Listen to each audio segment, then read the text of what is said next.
Recorded Books and One-Click Digital present The Escape and The Suitor by Mary Balogh, narrated by Rosalind Landor.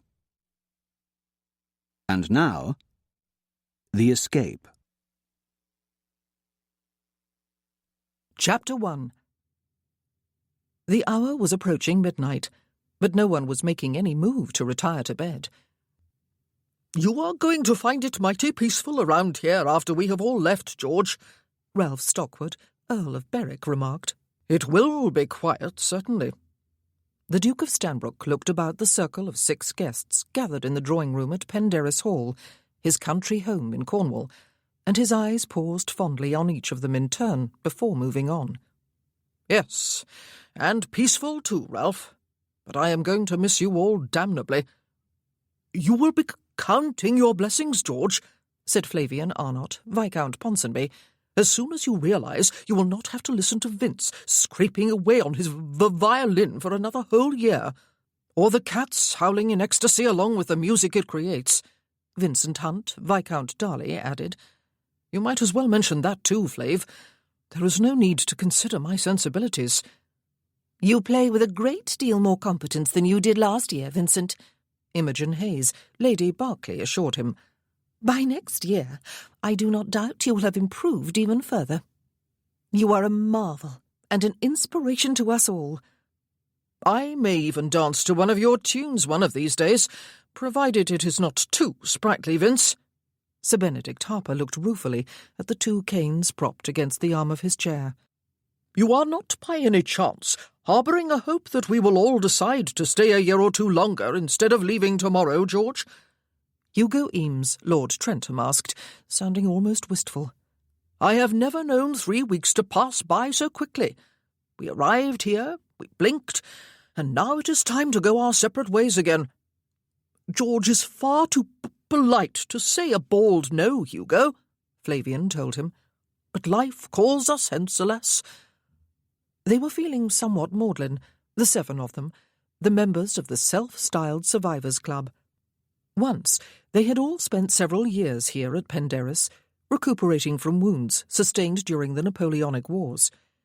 Although each had had to fight a lone battle toward recovery, they had also aided and supported one another, and grown as close as any brothers and sister. When the time had come for them to leave, to make new lives for themselves or to retrieve the old, they had gone with mingled eagerness and trepidation. Life was for living, they had all agreed, yet the cocoon in which they had been wrapped for so long had kept them safe and even happy.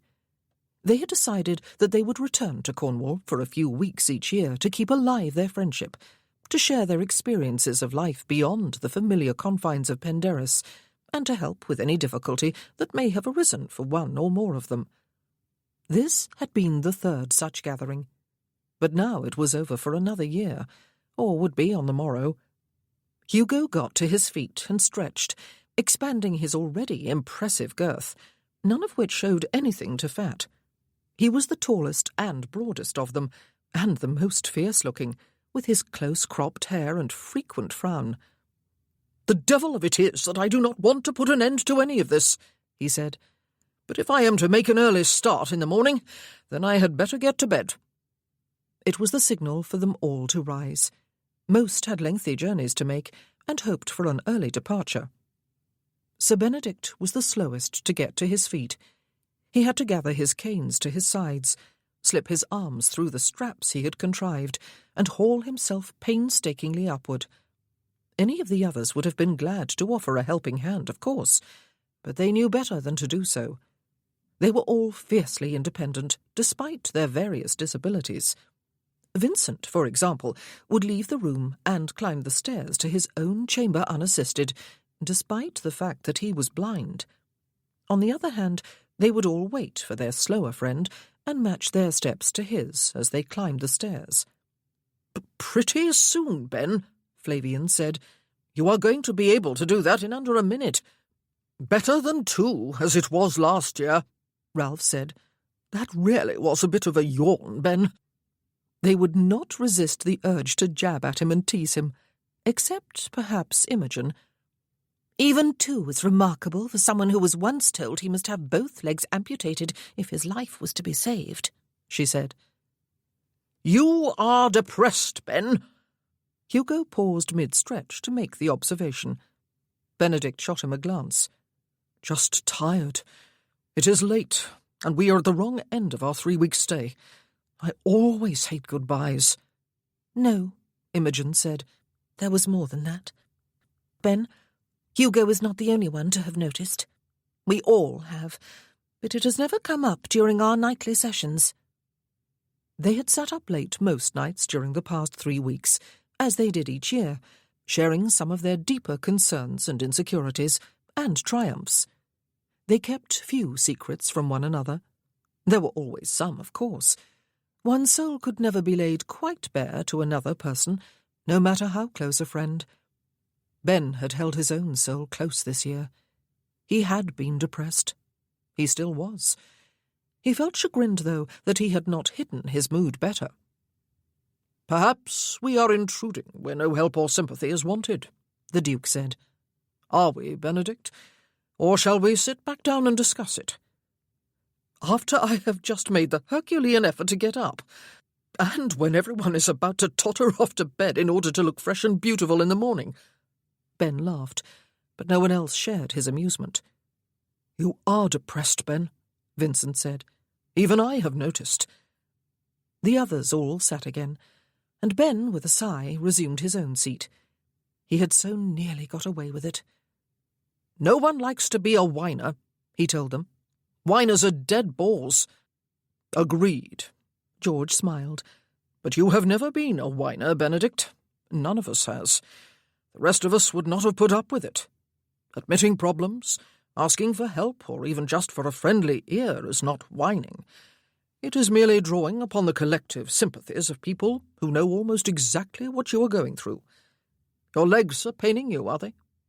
I never resent a bit of pain, Ben said, without denying it. At least it reminds me that I still have my legs. But George had not himself fought in the wars, though he had once been a military officer. His only son had fought, though, and had died in Portugal. His wife, the boy's mother, perhaps overcome with grief, flung herself to her death from the cliffs at the edge of the estate not long after. When he had opened his home to the 6 of them, as well as to others, George had been as wounded as any of them. He probably still was. I will walk. I do walk after a fashion. And I will dance one day. Ben smiled ruefully. That had always been his boast, and the others often teased him about it. No one teased now. But it was Hugo this time. But I will never do either as I once did, Ben said. I suppose I have known it for a long time. I would be a fool not to have done so, but it has taken me 6 years to face up to the fact that I will never walk more than a few steps without my canes, plural, and that I will never move more than haltingly with them. I will never get my life back as it was. I will always be a cripple. A harsh word, that, Ralph said with a frown. And a bit defeatist. It is the simple truth, Ben said firmly. It is time to accept reality. The Duke rested his elbows on the arms of his chair and steepled his fingers. And accepting reality involves giving up and calling yourself a cripple, he said. You would never have got up off your bed, Benedict, if you had done that from the start. Indeed, you would have agreed to allow the army sawbones to relieve you of your legs altogether. Admitting the truth does not mean giving up, Ben told him. But it does mean assessing reality and adjusting my life accordingly. I was a career military officer and never envisaged any other life for myself. I did not want any other life. I was going to end up a general. I have lived and toiled for the day when I could have that old life back. It is not going to happen, though. It never was. It is time I admitted it openly and dealt with it. You cannot be happy with a life outside the army? Imogen asked. Oh, I can be, Ben assured her. Of course I can. And will. It is just that I have spent 6 years denying reality, with the result that at this late date I still have no idea what the future does hold for me, or what I want of the future. I have wasted those years yearning for a past that is long gone and will never return. You see, I am whining, and you could all be sleeping peacefully in your beds by now. I would rather be here, Flavian said. If one of us ever goes away from here unhappy because he couldn't bring himself to confide in the rest of us, then we might as well stop coming. George lives at the back of beyond here in Cornwall after all. Who would want to come just for the scenery? He is right, Ben, Vincent grinned. I would not come for the scenery. You are not going home when you leave here, Ben, George said. It was a statement, not a question. Beatrice, my sister, needs company, Ben explained with a shrug. She had a lingering chill through the winter, and is only now getting her strength back with the spring. She does not feel up to moving to London when Gramley goes up after Easter for the opening of the parliamentary session, and her boys will be away at school. The Countess of Gramley is fortunate to have such an agreeable brother, the Duke said. We were always particularly fond of each other, Ben told him. But he had not answered George's implied question, and since the answer was a large part of the depression his friends had noticed, he felt obliged to give it. Flavian was right. If they could not share themselves with one another here, their friendship and these gatherings would lose meaning. Whenever I go home to Kennelston, he said, Calvin is unwilling to let me do anything. He does not want me to set foot in the study, or talk to my estate agent, or visit any of my farms. He insists upon doing everything that needs to be done himself. His manner is always cheerful and hearty. It is as if he believes my brain has been rendered as crooked as my legs. And Julia, my sister-in-law, fusses over me, even to the point of clearing a path before me whenever I emerge from my own apartments. The children are allowed the run of the house, you see, and run they do, strewing objects as they go. She has my meals served in my private apartments, so that I will not have to exert myself to go down to the dining room. They both go a fair way, in fact, towards smothering me with kindness until I leave again. Ah, George said, now we get to the heart of the matter. They really do fear me, Ben said. They fairly pulsate with anxiety every moment I am there. I dare say your younger brother and his wife grew accustomed to thinking of your home as their own, during the years you were here as a patient and then as a convalescent, George said. But you left here 3 years ago, Benedict. Why had he not at that time taken possession of his own home and somehow forced his brother to make other provisions for his own family? That was the implied question. The trouble was, Ben did not have an answer, other than procrastination, or out-and-out cowardice, or something else. He sighed. Families are complex. They are, Vincent agreed with fervour. I feel for you, Ben. My elder brother and Calvin were always very close, Ben explained. It was almost as if I, tucked in the middle, did not exist. Not that there was any hostility, just indifference. I was their brother, and they were mine, and that was that. Wallace was only ever interested in a future in politics and government. He lived in London, both before and after our father's death. When he succeeded to the baronetcy, he made it very clear that he was not in any way interested in either living at Kennelston or running the estate. Since Calvin was interested in both, and since he also married early and started a family, the two of them came to an arrangement that brought them mutual satisfaction. Calvin would live in the house and administer the estate for a consideration, and Wallace would pay the bills and draw on the proceeds, but not have to bother his head about running any of it.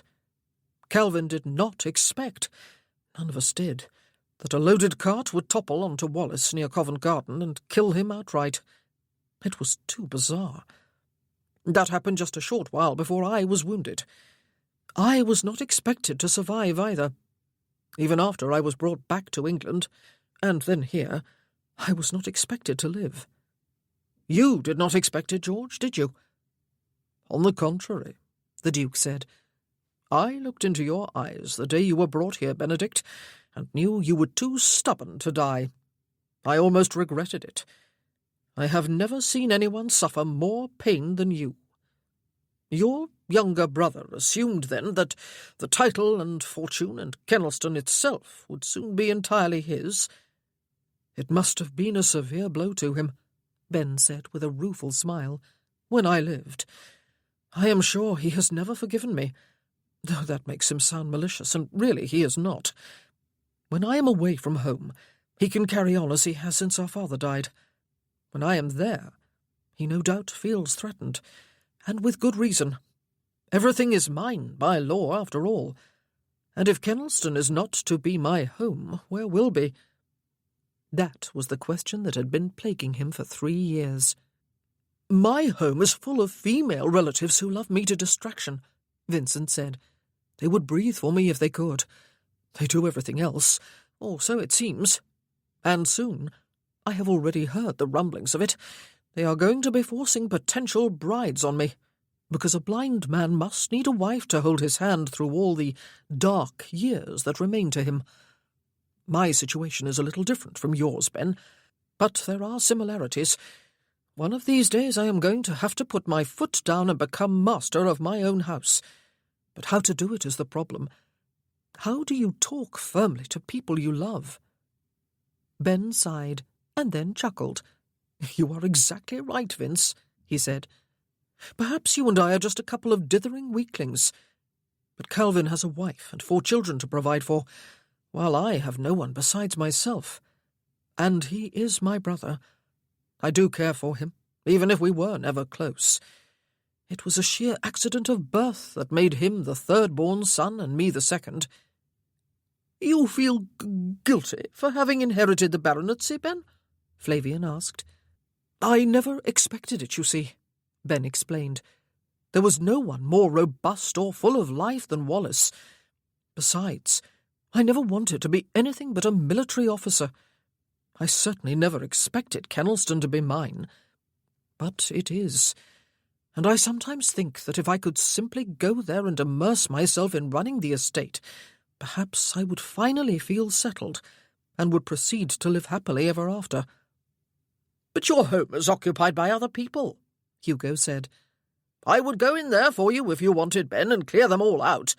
I would scowl and look tough, and they would toddle off without so much as a squeal of protest. But that is not the point, is it? Ben joined in the general laughter. Life was simple in the army, he said. Brute force solved all problems. Until Hugo went out of his head, Flavian said, and Vince lost his sight and every bone in your legs got crushed, Ben, not to mention most of the bones in the rest of your body, too. And Ralph had all his friends wiped off the map, and his pretty looks ruined when someone slashed his face. And Imogen was forced to make a decision no one ought ever to have to make, and live with her choice forever after. And George lost everything that was dear to him without even leaving Penderys. And half the words I want to speak get stuck on the way out of my mouth as though something in my brain needs a dab of oil. Right, Ben said. War is not the answer.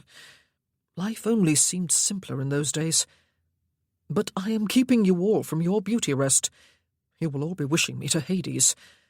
I am sorry, I did not mean to unburden myself of all these petty problems. You did so because we invited you to, Benedict, Imogen reminded him. And because this is precisely why we gather here every year. Unfortunately, we have not been able to offer you any solutions, have we? Except for Hugo's offer to remove your brother and his family from your home by force, which fortunately was not a serious suggestion. It never matters, though, Imogen, does it? Ralph said.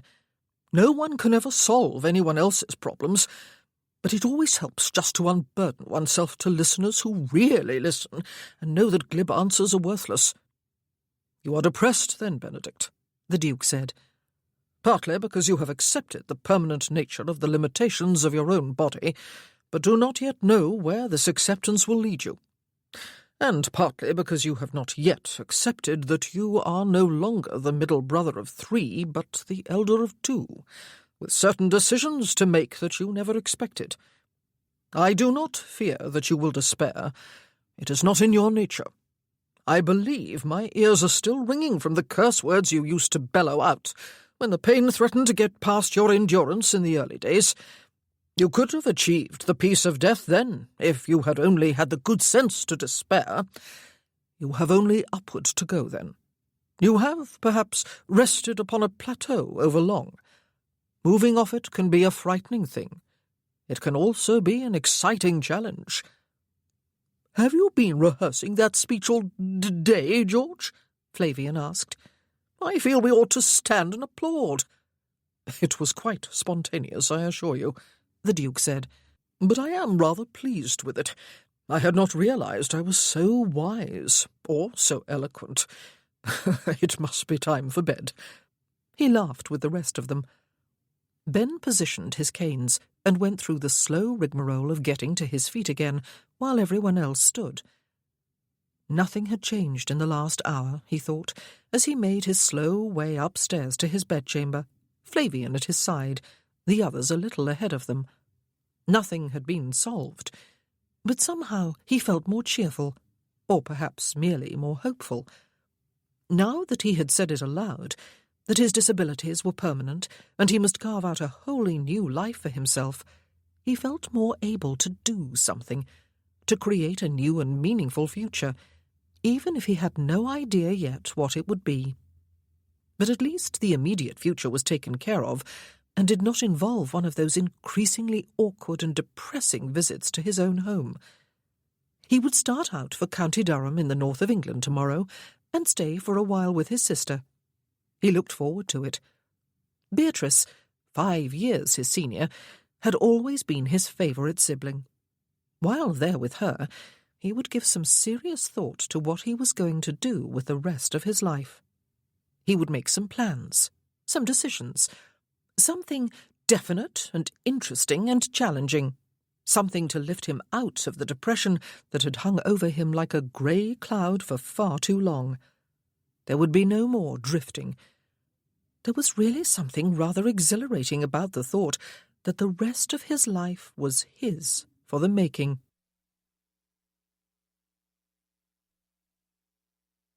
Chapter 2. Samantha Mackay was restless. She stood at the window of the sitting-room at Bramble Hall, her home in County Durham, and drummed her fingertips on the windowsill. Her sister-in-law was lying on the daybed in her room upstairs, incapacitated yet again by a sick headache. Matilda never had ordinary headaches. They were always either sick headaches or migraines, sometimes both. They had been sitting here together quite companionably just half an hour ago, Samantha stitching at her embroidery, Matilda repairing the lace edging of a tablecloth. Samantha had remarked on what a fine day it was at last, even if the sun was not actually shining. She had suggested casually that perhaps they should go out for a walk. She had almost turned craven and left it at that, but she had pressed onward. Perhaps, she had suggested, they should walk out beyond the confines of the park today. Although the grounds surrounding the house were always referred to as the park, such a word glamorized what was in effect merely a large garden. It was perfectly adequate for a sedate stroll among the flower beds or for sitting out in on a warm day, but it did not offer nearly sufficient scope for real exercise. And real exercise was what Samantha had begun to crave more than anything else she could think of. If she did not get out beyond house and garden soon, and walk, really walk, she would scream or throw herself down on the floor and drum her heels and have a major tantrum. Well, she would feel like doing all those things, even though she supposed she would not actually do anything more extravagant than sigh and yearn and plot. She was nearly desperate, though. Matilda, predictably, had looked reproachful, not to mention shocked and sorrowful. It was not, or so she had proceeded to explain, that she did not feel in need of a good walk herself. A true lady must, however, learn to master her base desires when she was in deep mourning. A true lady kept herself decently confined to her home and took the air in the privacy of her own park. shielded behind its walls from the critical eyes of the prying world. It was certainly not seemly for a lady in mourning to be seen out enjoying herself, or to be seen at all, for that matter, except by her close relatives and servants inside her own home and by her neighbours at church. Captain Matthew Mackay, Matilda's brother and Samantha's husband of 7 years, had died 4 months before Matilda delivered herself of this speech. He had died after suffering for 5 years from the wounds he had sustained as an officer during the Peninsular Wars.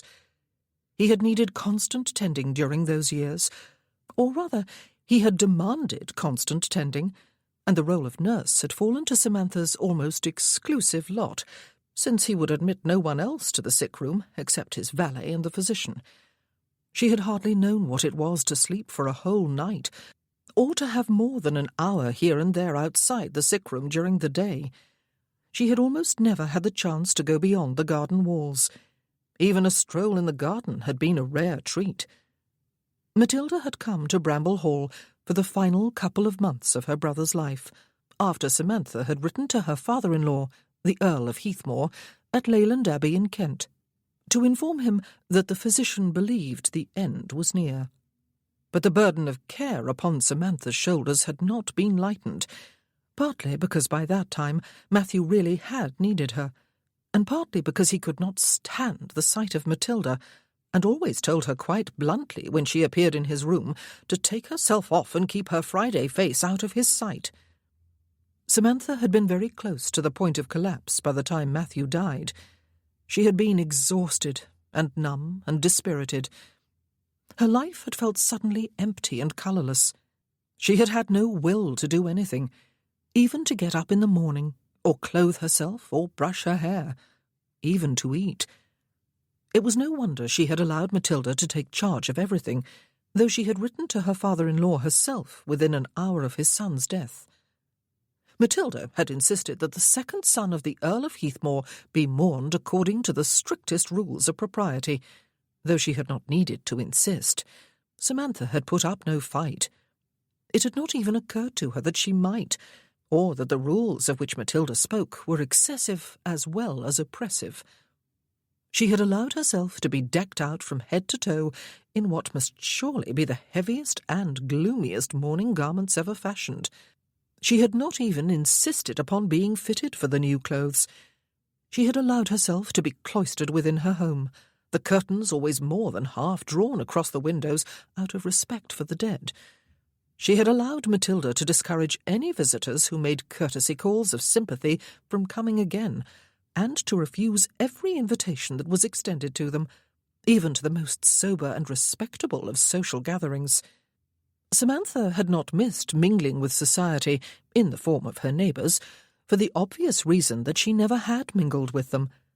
She hardly even knew them beyond nodding at church on Sunday mornings. She had been at Bramble Hall for 5 years, and almost every moment of those years had been devoted to Matthew's care. For 4 months now she had not cared for anything beyond the numbness of her own all-encompassing lethargy and exhaustion. If truth were told, she had been rather glad that Matilda was there to take charge of all that needed to be done, even though she had never liked her sister-in-law any better than her husband had. But numbness and exhaustion could last only so long. After 4 months, life was reasserting itself. She was restless. She was ready to fling off her lethargy. She needed to get out of the house, out of the park. She needed to walk. She needed to breathe real air. She gazed outdoors, her fingers drumming, and then looked down at her widow's weeds and grimaced. She felt the blackness of every ill-fitting stitch of them like a physical weight. She had tried reasoning with Matilda earlier. Surely, she had said, it would be harmless to go out for a walk along country lanes that were rarely travelled, and even if they did encounter someone, surely that person would not think any the worse of them for strolling sedately in the countryside close to their own home. Surely whoever it was would not dash off to spread the word throughout the neighbourhood that the widow and her sister-in-law were kicking up a lark, behaving with shocking levity and disrespect for the dead. Had she really hoped to draw a smile from Matilda with her exaggeration? Had Matilda ever smiled? What she had done was stare stonily back at her smiling sister-in-law, deliberately set aside her unfinished mending task, and announce that she had a sick headache, for which she hoped Samantha was satisfied. She had withdrawn to her room to lie down for an hour or two. Samantha was glad Matilda had never married. Some poor man had thereby been saved from a life of abject misery. She did not even feel guilty at the uncharitable thought. Her downward glance at her blacks had also encountered the eager, hopeful expression of a large, brown, shaggy dog of quite indeterminate breed, a stray that had turned up literally on her doorstep 2 years ago, looking like a gangly skeleton, and had taken up residence there after she fed him out of sheer pity, and then tried to shoo him away. He had steadfastly refused to be shooed, and somehow, by means quite beyond either her comprehension or her control, he had taken up residence inside the house, and grown more bulky and more thick and unruly coated, but never sleek or shiny or graceful as any self-respecting dog ought to look. He was seated at Samantha's feet now, his tail thumping the floor, his tongue lolling, his eyes begging her to please, please do something with him. Sometimes she felt he was the only bright spot in her world. "You would come walking with me if I asked it of you, would you not, Tramp?" she asked him. "Respectability notwithstanding." It was a fatal question. It had contained a word beginning with the letter W. Actually, it had contained more than one, but one of them also had the letters A-L-K attached to it. Tramp scrambled to his feet in his usual ungainly manner, yipped sharply as if under the illusion that he was still a puppy, panted noisily as though he had just run a mile at top speed, and continued to gaze expectantly upward. "How could your answer be anything but yes?" She laughed at him and patted his head, but he was having none of such mild affection. He circled his head so that he could first slobber over her hand, and then expose his throat for a good scratch. "And why not? Why ever not, Tramp?" It was clear Tramp could think of no reason at all why they should deprive themselves merely because Lady Matilda Mackay had a sick headache, as well as strange notions about air and exercise and correct morning etiquette. He lumbered over to the door and gazed up at the knob. It was unseemly for a lady to walk alone beyond the confines of her own park, even when she was not in mourning, or so Samantha had been taught during the year she had spent at Leyland Abbey, while Matthew was away in the peninsula with his regiment. It was one of the many dreary rules of being a lady that her father-in-law had felt it incumbent upon himself to teach the woman his son had married against his wishes. Well, she had no choice but to go alone. Matilda was flat on her daybed upstairs, and would not have accompanied her anyway. It was the very idea of the walk that had put her on the daybed. If Samantha set one toe beyond the boundary of the park, and Matilda and the Earl of Heathmore found out about it, well, even if she dug a hole all the way to China and disappeared down it, she would not escape their wrath. And the Earl would hear about it if Matilda did. There were many miles of countryside between County Durham in the north of England and Kent in the south, but those miles burned up a few times each week with messengers bearing Matilda's letters home and the Earl's letters to Bramble Hall. Why had she allowed this to happen? Samantha asked herself. She was beginning to feel like a prisoner in her own home, under the guardianship of a humorless spy. Matthew would not have tolerated it. He had exercised a sort of tyranny of his own over her, but it was not his father's. He had hated his father. "Well," she said, "since I was foolish enough to use the forbidden word in your hearing, Tramp, it would be nothing short of cruelty to disappoint you, and it would be the ultimate in cruelty to disappoint myself." His tail waved, and he looked from the doorknob to her and back again. 10 minutes later, they were striding along the path at the west side of the house toward the garden gate, which they passed through to the lane and meadows beyond. At least Samantha strode in quite unladylike, but equally unrepentant fashion, while Tramp loped along at her side and occasionally dashed off in pursuit of any squirrel or small rodent incautious enough to rear its head, though perhaps it was not lack of caution, but merely contempt on their part, for Tramp never came close to running his prey to earth. Oh, it felt so very good to breathe in fresh air at last, Samantha thought, even if it must be filtered through the heavy black veil that hung from the brim of her black bonnet. And it was glorious to see nothing but open space about her, first on the lane, and then on the daisy and buttercup-strewn grass of a meadow onto which they turned. It was sheer heaven to allow her stride to lengthen, and to know that at least for a while the horizon was the only boundary that confined her. There was no one to witness her grand indiscretion, no one to gasp in horror at the sight of her. She stopped occasionally and gathered buttercups, while Tramp frolicked about her, and then, her little posy complete, she strode along again, a thick hedge to one side, all the fresh beauties of nature spread out on the other, the sky stretching overhead with its high layer of clouds through which she could see the bright, fuzzy disk of the sun. There was a brisk, slightly chilly breeze fluttering her veil about her face, but she did not feel the discomfort of the cold. Indeed, she relished it. She felt happier than she had felt for months, even perhaps for years. Oh, definitely for years. She was not going to feel guilty about taking this hour for herself. No one could say she had not given her husband all the attention she possibly could while he lived, and no one could say she had not mourned him properly since his death. No one could even say she had been glad of his death. She had never, ever wished him dead, even at those times when she had wondered if she had any reserves of energy left with which to tend him and be patient with his endless peevishness. She had been genuinely saddened by the death of the man she had married just 7 years before, with such high hopes for a happily ever after. No, she was not going to feel guilty. She needed this pleasure, this peace, this quiet restoration of her spirits. It was precisely as she was thinking these tranquil thoughts that her peace was shattered in a sudden and most alarming manner.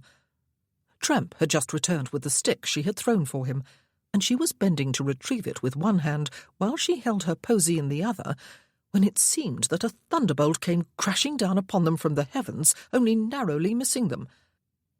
Samantha shrieked with terror, while the dog went into a frenzy of hysterical barking and leaped aimlessly in every direction, bowling Samantha right off her feet. Her buttercups went flying about in a hail of yellow, and she landed with a painful thud on her bottom. She gaped in mingled pain and terror, and discovered that the thunderbolt was, in fact, a large black horse, which had just leapt over the hedge very close to where she had been standing. It might have kept on going, since it appeared to have landed safely enough, but Tramp's barking and leaping, and perhaps her own scream, had sent it into a frenzy of its own. It whinnied and reared, its eyes rolling wildly and fearfully, as the rider on its back fought for his seat, and brought it under control with considerable skill, and a whole arsenal of curse words most foul. "Are you out of your mind? Are you quite insane?" "Bring that blasted animal under control, woman, damn it!" Samantha shouted her rhetorical questions, and the man bellowed his imperious command simultaneously. Tramp was standing his ground and barking ferociously, alternately with baring his teeth and growling in a fearsome manner. The horse was still prancing nervously, though it was no longer rearing. Woman? Blasted animal? Damn it! And why was the man not leaping from the saddle to help her to her feet, and assure himself that he had not done her any fatal injury, as any true gentleman would? "Tramp," she said firmly, though certainly not in obedience to the rider's command, "that is quite enough." A rabbit chose that moment to pop up on the horizon, ears pointed at the heavens, and Tramp dashed off in joyful pursuit, still barking, and still convinced he could win the race. "You might have killed me with your irresponsible stunt," Samantha shouted above the din. "Are you quite mad?" The gentleman on the horse's back glared coldly at her. "If you are unable to control that pathetic excuse for a dog," he said, "you really ought not to bring him out where he can upset horses and livestock and endanger human life." Livestock? She looked pointedly to left and right to indicate that there was nary a cow or bull in sight. He endangered human life? Your own, I suppose you mean, since mine clearly means nothing to you. Allow me to pose a question. Was it you, sir, or was it Tramp who chose with reckless unconcern to jump a hedge without first ascertaining that it was safe to do so? And was it you or he who then hurled the blame upon the innocent person who was almost killed, and upon a dog which was happily at play until he had the life virtually scared out of him? She got to her feet without taking her eyes off him, and without wincing over what felt like a bruised tailbone.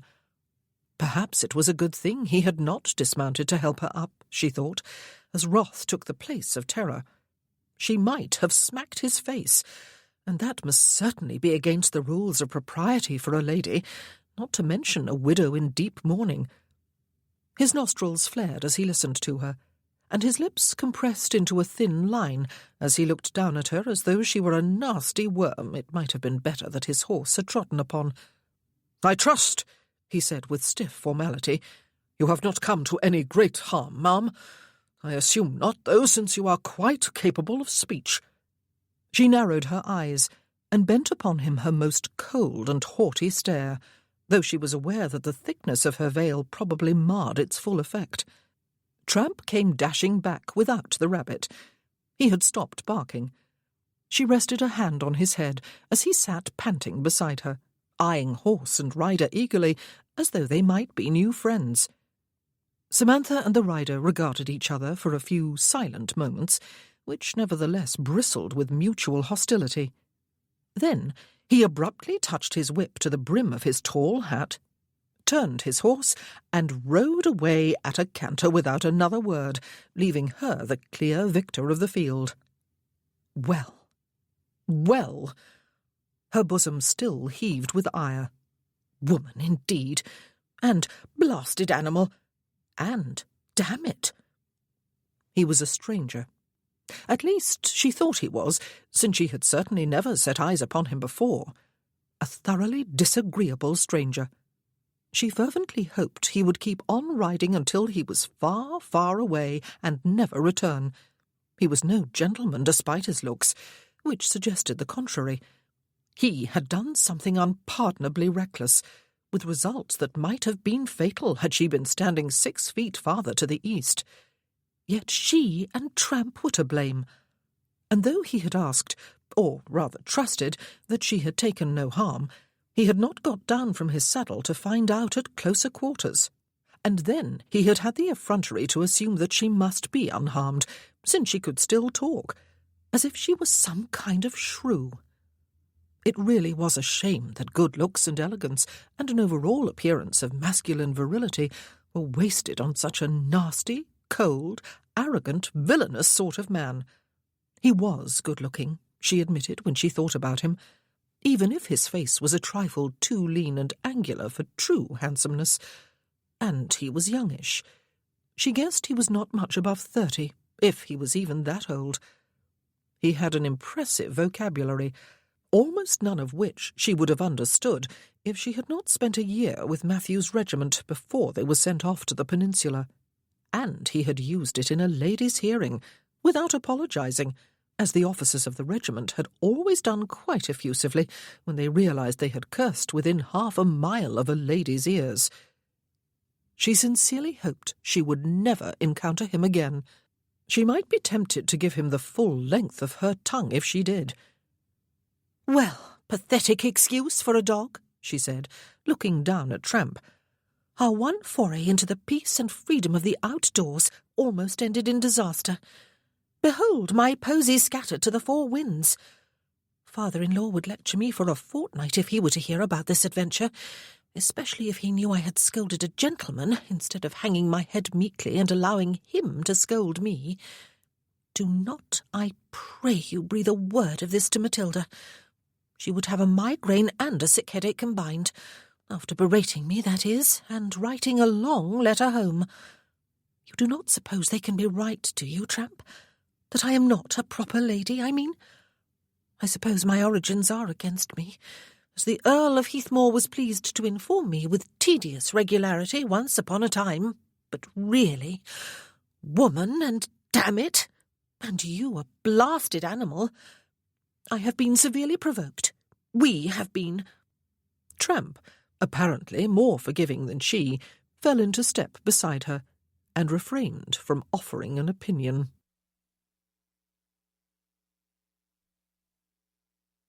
Chapter 3. Guilt and shame quickly hurled cold water on the embers of Ben's fury. The humiliating truth, he admitted, was that he had frightened himself more than half to death when he jumped that damned hedge. He had been back to riding for some time, having discovered that he could both mount and dismount with the aid of a special block. He had learned to ride with some skill and confidence, despite the fact that he did not have as much power in his thighs as he had used to have. But today was the first time since his cavalry days that he had challenged himself to jump a fence or hedge. Perhaps it had been the reaction to that admission he had made to the survivors at Penderys that he had taken his recovery as far as it could go. Perhaps he had needed to push himself to one more level of achievement, just to prove to himself that he had not simply given up. The open meadows bordered by hedges in which he had been riding had tempted him. The hedges were high enough to be a challenge, but not high enough to make the attempt to jump one of them entirely reckless. And so he had chosen this particular hedge, set his horse directly at it, and soared over it with at least a foot to spare. The rush of exhilarated triumph that had accompanied the jump had quickly converted to sheer, blind terror, however, and his mind had been catapulted back to that most hellish of black moments in the tumult of battle when he had been shot. His horse had been shot under him at the same time and had fallen on him before he could draw his foot free of the stirrup, and then another horse and rider had come crashing down on top of them both. He had thought it was happening all over again. There had been that sense of falling, of losing control, of staring death in the eyeballs. Pure instinct had kept him in the saddle and set him to bringing his horse under control, and he had soon realized that the source of the whole near catastrophe was a damned maniacal hound, which was still leaping about, barking ferociously, long after all danger was over. And there was a woman, an ugly old crone, dressed from head to toe in hideous black, seated at her ease on the grass below the hedge, surrounded by wildflowers, and not doing a blessed thing to control the beast. Had he been at liberty to stop and consider, of course he would have realized a number of other things, as he did now, while he rode away from the scene of his guilt. She would not have been sitting on the ground gathering flowers just for the sheer pleasure of it. It was a chilly, blustery day. She must then have fallen or been knocked down. Her dog would not have behaved as it had if he had not come flying over the hedge without any warning. And he might easily have killed the woman if he had taken the hedge just to the right of where he had. The fault for the whole debacle had been, in fact, entirely his, as she had not been shy about pointing out. Something else had quickly become clear to him. Two things, actually. She was not an old crone. She was, in fact, a youngish female, though he had not been able to see her face through the hideous funereal veil that covered it. And she was a lady. Her voice and her demeanour had both given evidence of that fact. Not that his guilt would have been lessened, even if she had been a crone, or a beggar woman, or both. He had yelled at her, and he could not be sure he had not used some inappropriate language while doing so. He certainly had when fighting for control of his mount. He had not gone to her rescue. Not that he could have done so literally, of course, but he might have shown considerably more concern, perhaps even explained why he could not get off his horse. In short, he had behaved badly. Quite abominably, in fact. He briefly considered turning back and begging her pardon, but he doubted she would be delighted to see him again. Besides, he was still feeling too irritated to make a sincere apology.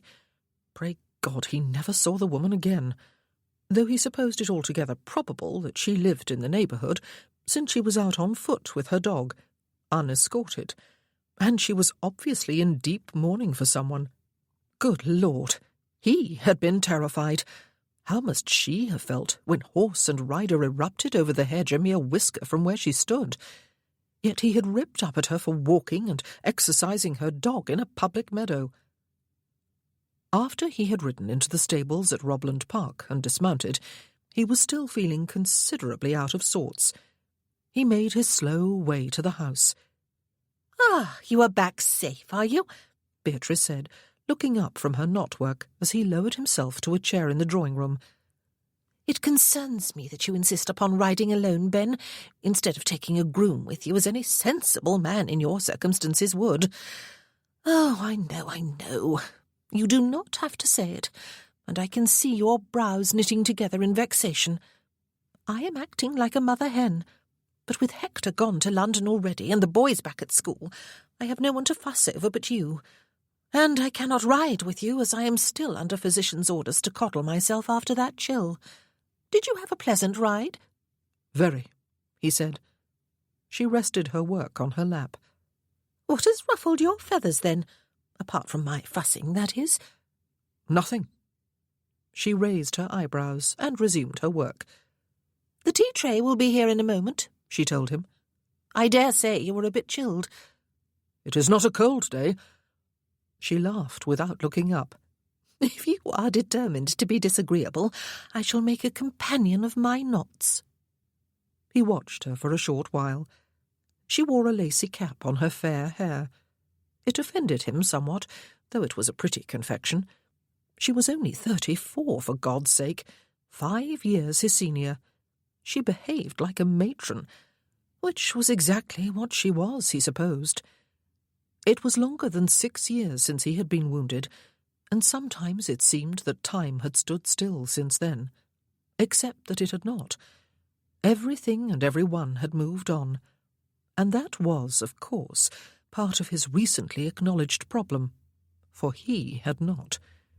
He had been too absorbed in trying to put himself back together so that he could pick up the threads of his life exactly where he had left them off. The tea-tray was brought in, and Beatrice set aside her work to pour them both a cup of tea and to carry him his, together with a plate of cakes. "Thank you," he said. "I must smell of horse." "It is not an unpleasant smell," she told him without denying it. "I shall be back to riding myself soon.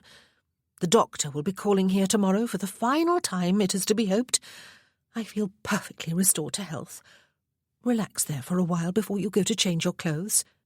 "Is there a widow living in these parts?" he asked her abruptly. "A lady, still in deep mourning?" "Mrs. Mackay, do you mean?" She lifted her cup to her lips. "Captain Mackay's widow. He was the Earl of Heathmoor's second son, and died 3 or 4 months ago. She lives at Bramble Hall on the far side of the village." "She has a big, unruly dog?" Ben asked. "A big, friendly dog," she said. "I did not find him unruly when I paid a call upon Mrs. Mackay after the funeral, though he did insist in quite unmannerly fashion upon being petted. He came to lay his head on my lap and looked up at me with soulful eyes. I suppose he ought to have been trained not to do such things, but dogs always know who likes them." "She had him in a meadow not very far from here," he said. "I almost bowled them both over when I jumped a hedge." "Oh, goodness gracious," she said. "Was anyone hurt? But you jumped a hedge, Ben. Where is my hartshorn? Ah, I have just remembered. I do not possess any, not being the vapourish sort, though you could easily make a convert of me." "What the devil was she doing out unchaperoned?" he asked. She clicked her tongue. "Ben, dear, your language. I am surprised to know she was. I have never seen her outside her own house except at church on Sundays. Captain Mackay was very badly wounded in the Peninsula and never recovered his health enough to leave his bed. Mrs. Mackay nursed him almost single-handedly, and with great devotion, from what I can gather." "Well, she was out alone today," he said. "At least I assume it was the lady you named." "I am surprised," she said again. "Her sister-in-law has been staying with her for some time. I have very little acquaintance with her, and it seems unfair to judge a near stranger, but I would guess she is as much a stickler for propriety taken to an extreme as the Earl, her father, is. He is not my favourite person, or anyone else's that I know. Had he lived a couple of centuries ago, he would have joined forces with Oliver Cromwell and those horrid Puritans and sapped all the humour and enjoyment from everyone else's life. I am surprised Lady Matilda did not insist that Mrs. Mackay remain at home behind closed doors and curtains. You sound indignant, he said. Well, she set down her cup and saucer. When one arranges a quiet dinner with the soberest of one's neighbours, including the vicar and his wife, with the intention of extending the hand of sympathy and friendship to two ladies who have recently lost a husband and brother, and one has been turned down and made to feel that one's very existence is frivolous and contaminating, then one can surely be excused for being slightly ruffled when one is reminded of it. He grinned at her until she caught his eye and laughed. The answer to my invitation was written by Lady Matilda Mackay, she said. I like to believe that Mrs. Mackay would have declined it in a far more gracious manner, if she had declined it at all. The grin faded from Ben's face. I owe her an apology. Do you? She asked. Did you not apologize when it happened? She was not hurt, I hope. I do not believe so, he said, though he remembered that she had been sitting on the ground when he first became aware of her. But I ripped up at her, Bee, and blamed her for the near catastrophe, and her dog, which is an ugly brute if ever I saw one. I owe her an apology. Perhaps we will see her at church on Sunday, she said. I would not go riding up to the doors of Bramble Hall if I were you. For one thing, you have not been introduced, and it would be vastly improper. For another, I do believe the sister-in-law might well have an apoplexy if she discovered a single gentleman on the doorstep. Either that, or she would attack you with the nearest umbrella or knitting needle. He could just forget about the whole episode, Ben supposed a few minutes later, as he made his slow way upstairs to change out of his riding clothes. But he hated to recall that he had behaved in a manner unbecoming a gentleman, and that was a bit of an understatement. He definitely owed her an apology. Samantha and Matilda went to church as usual the following Sunday. It might have amused Samantha that Sunday's service had become the big outing and social event of her week, if it had not also been so pathetic. For so it had been for the past 5 years, even though she had been only 19 when she first came to live at Bramble Hall, and the situation was not about to change, despite the fact that she no longer had Matthew to tend at home. She sat beside Matilda in their usual pew at the front of the church, her prayer book on her lap, and turned her head neither to the left nor to the right, though she would dearly like to have seen which neighbours were also present. She would have liked to nod genially to them, as she had always done in the past. But Matilda sat rigidly still, and, foolishly perhaps, Samantha felt constrained to match her piety, if that was what it was. It was only after the service, then, when they had risen to pass down the aisle and out to the waiting gig, their faces properly hidden behind their veils, that she saw that man again. It was how she had been thinking of him, with growing indignation, for 2 days. That man. He was sitting in the pew across the aisle, and 1 row back from hers. He must have been able to see her all through the service. He was still sitting, not jumping to his feet as soon as her eyes alit incautiously upon him, as any proper gentleman would have done, especially one who had treated her so ill. And it was not that he had not noticed her. His eyes were directly upon her. How dared he?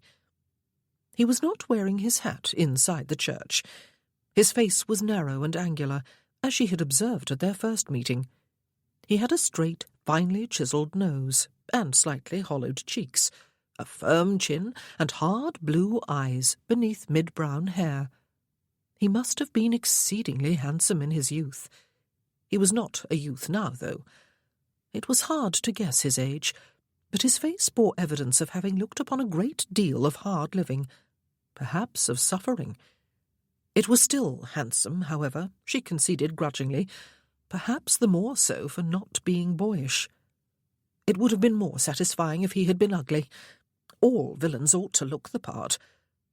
She would have looked away with deliberate disdain and continued up the aisle, but she had hesitated a moment too long, and the lady beside him, who was on her feet, spoke to her. She was Lady Gramley. Of course she was. This was her usual pew. "Mrs. Mackay," she said kindly, "how do you do?" "I am well, thank you, ma'am," Samantha replied. She could feel Matilda's hand firm on her back. Good heavens! Was it improper for a grieving widow even to exchange pleasantries with her neighbours at church? "Perhaps you will allow me the pleasure of presenting my brother, Sir Benedict Harper," Lady Gramley said. "Mrs. Mackay, Ben, and Lady Matilda Mackay." And finally he considered getting to his feet, though he was in no hurry even now. He looked to one side, away from Samantha and Matilda, and picked up 2 canes, which he arranged on either side of him. They were not ordinary canes. They were longer, and had handpieces part way down, with leather loops through which he slid his hands. They circled his arms as he grasped the handpieces and hoisted himself to his feet. Had he fallen from his horse since she last saw him? Samantha wondered hopefully and unkindly. But no, those canes must have been specially made. She had seen nothing like them before. Even when he was slightly hunched over them, she could see that he was tall and thin. No, not thin, lean. There was a difference. And his well-fitting, fashionable coat and pantaloons, over which he wore highly polished Hessian boots, emphasized his pleasingly proportioned physique. He was an attractive man, she admitted, without feeling in any way attracted. She felt as irritated with him as she had been 2 days ago. More so, perhaps, because now she could see that he had had an excuse for not jumping from his horse to rush gallantly to her rescue on that day, and she did not want him to have any excuse at all. "Sir." She inclined her head with as much frosty hauteur as she could muster. She was aware of Matilda slightly curtsying and murmuring his name. "Ma'am," he said, inclining his head. "Lady Matilda." Benedict. It was far too pleasant a name for him. It sounded like a blessing, a benediction. She wondered if there was any profane word in existence that he had not used in that meadow. She doubted it. "My brother has been kind enough to give me his company at Robland Park for a few weeks before I join my husband in London for the second half of the season," Lady Gramley explained. "Perhaps we may call upon you one afternoon, Mrs. Mackay. I have not spoken to you since soon after your husband was laid to rest, and I would not have you feel that your neighbours are neglecting you in your grief." Samantha felt uncomfortable, for no longer than 3 weeks ago the Earl and Countess of Gramley had invited her and Matilda to dinner, and Matilda had persuaded her that it would be unseemly to accept, that Lady Gramley ought not even to have suggested such a thing. Samantha had been surprised, but she had still been in the grip of lethargy, and had allowed her sister-in-law to send a refusal, politely worded, she hoped. Even so, she thought it good of Lady Gramley not to have taken offence. "That would be delightful," she said, though she could have wished that the lady's brother was not included.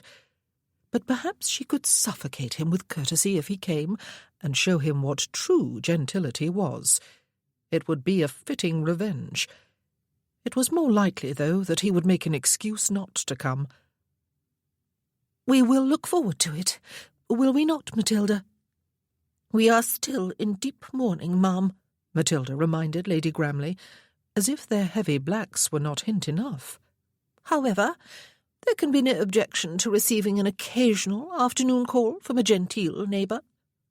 Oh, good heavens! It was no wonder Matthew had been the black sheep of his family, and had detested the lot of them, his sister included. Matilda was calling a countess a genteel neighbour, as though she were conferring some great favour upon her. Sir Benedict Harper had not removed his eyes from Samantha's face. She wondered how much he could see of it, and she wondered if he felt embarrassed at seeing her again. Did he recall calling her woman? She recalled it, and she bristled at the memory. Samantha inclined her head again and moved on. The whole encounter had taken less than a minute, but it had left her with ruffled feathers. Would he accompany Lady Gramley when she called? Would he dare? She inclined her head civilly to a few other members of the congregation and offered her hand to the vicar and a comment on his sermon. Matilda praised him at greater length and with stiff condescension. And then they were in the gig and on their way home. "Lady Gramley appears genteel enough," Matilda observed. "I have always found her both kind and gracious," Samantha said, "though I have not had many dealings with her over the years, or with any of my other neighbours for that matter. Matthew needed almost all my time and attention."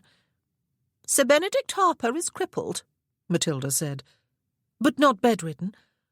He could even ride," Samantha thought. "Perhaps he will not accompany his sister if she calls on us." "It would be tactful of him not to," Matilda agreed, "since he is a stranger to us. It is a pity we could not have avoided the introduction."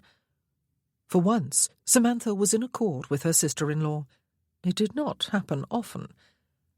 Matilda was as different from her brother as it was possible to be. A self-avowed spinster at the age of 32, who had long ago professed her intention of devoting herself to her mother in her declining years, she seemed to lack any softness or femininity. Her father was next only to God in her esteem. Matthew had been 3 years older, handsome, dashing, charming, and quite irresistibly gorgeous in his scarlet regimentals. Samantha had met him at an assembly when his regiment was stationed a mere 3 miles from her home. She had been 17 years old, young, naive, and impressionable. She had tumbled headlong into love with Lieutenant Mackay, as he had been then, as had every other girl for miles around. It would have been strange, perhaps, if she had not. When he married her, she had thought herself the happiest, most fortunate girl in the world, an impression that had remained with her for 4 months, until she discovered that he was shallow and vain and unfaithful. Yes, he had been very different from his sister. Of the two, she would take Matthew any day of the year. Not that she any longer had a choice in the matter. The thought brought a stabbing of grief. The severe wounds he suffered in battle had destroyed Matthew in more ways than one. He had been a difficult patient, though she had always tried to make allowances for his pain and his disabilities and the deteriorating condition of his lungs. He had been demanding and selfish. She had devoted herself to his care without complaint, even though she had fallen out of love with him before he went away to the peninsula. His death had caused her real grief. It had been hard to watch the destruction of a man who had been so handsome and vital and vain, and to watch him die at the age of 35. Poor Matthew. Matilda reached over and patted her hand. "Your grief does you credit, Samantha," she said. "I shall tell father so when I write to him tomorrow." Samantha reached beneath her veil and dashed away a tear with one black-gloved hand. She felt guilty, for there was relief mingled with the sadness she felt at Matthew's having to die. She could no longer deny that fact. She was free at last, or would be when this heavy ritual of mourning was at an end. Was it wicked to think that way?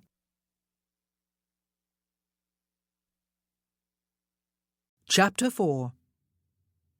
"I wonder," Ben said, "if Mrs. Mackay has told her sister-in-law what happened a few afternoons ago." "I really do not know the lady," Beatrice replied, "but I must confess that she strikes me as being a bit of a battle-axe." They were travelling toward Bramble Hall in an open carriage, with the blessing of Beatrice's physician, who at last had pronounced her fully restored to health. It was a sunny day, and quite warm for springtime. 2 days had passed since their encounter with the Mackay ladies at church. "I did not behave as I ought to have when I first encountered Mrs. Mackay," Ben said. "I really do need to make amends, Bee. Yet if I blurt out an apology over tea, I may embarrass her before her sister-in-law. I cannot help agreeing with you about the lady, even though we spoke with the two of them for what was probably no longer than a minute on Sunday, and it was impossible even to see their faces. Have you ever seen facial veils quite as black and heavy as theirs? I wonder they can see out. One half expects them to walk into walls. Perhaps their grief is great, she said. Poor Captain McKay is said to have been exceedingly handsome and dashing once upon a time. War is a cruel thing, Ben. Not that I need to tell you of all people that. It would have been kinder, perhaps, if he had been killed outright. Kinder for him, kinder for his wife, kinder for his sister. Dash it! Would he ever escape from those wars?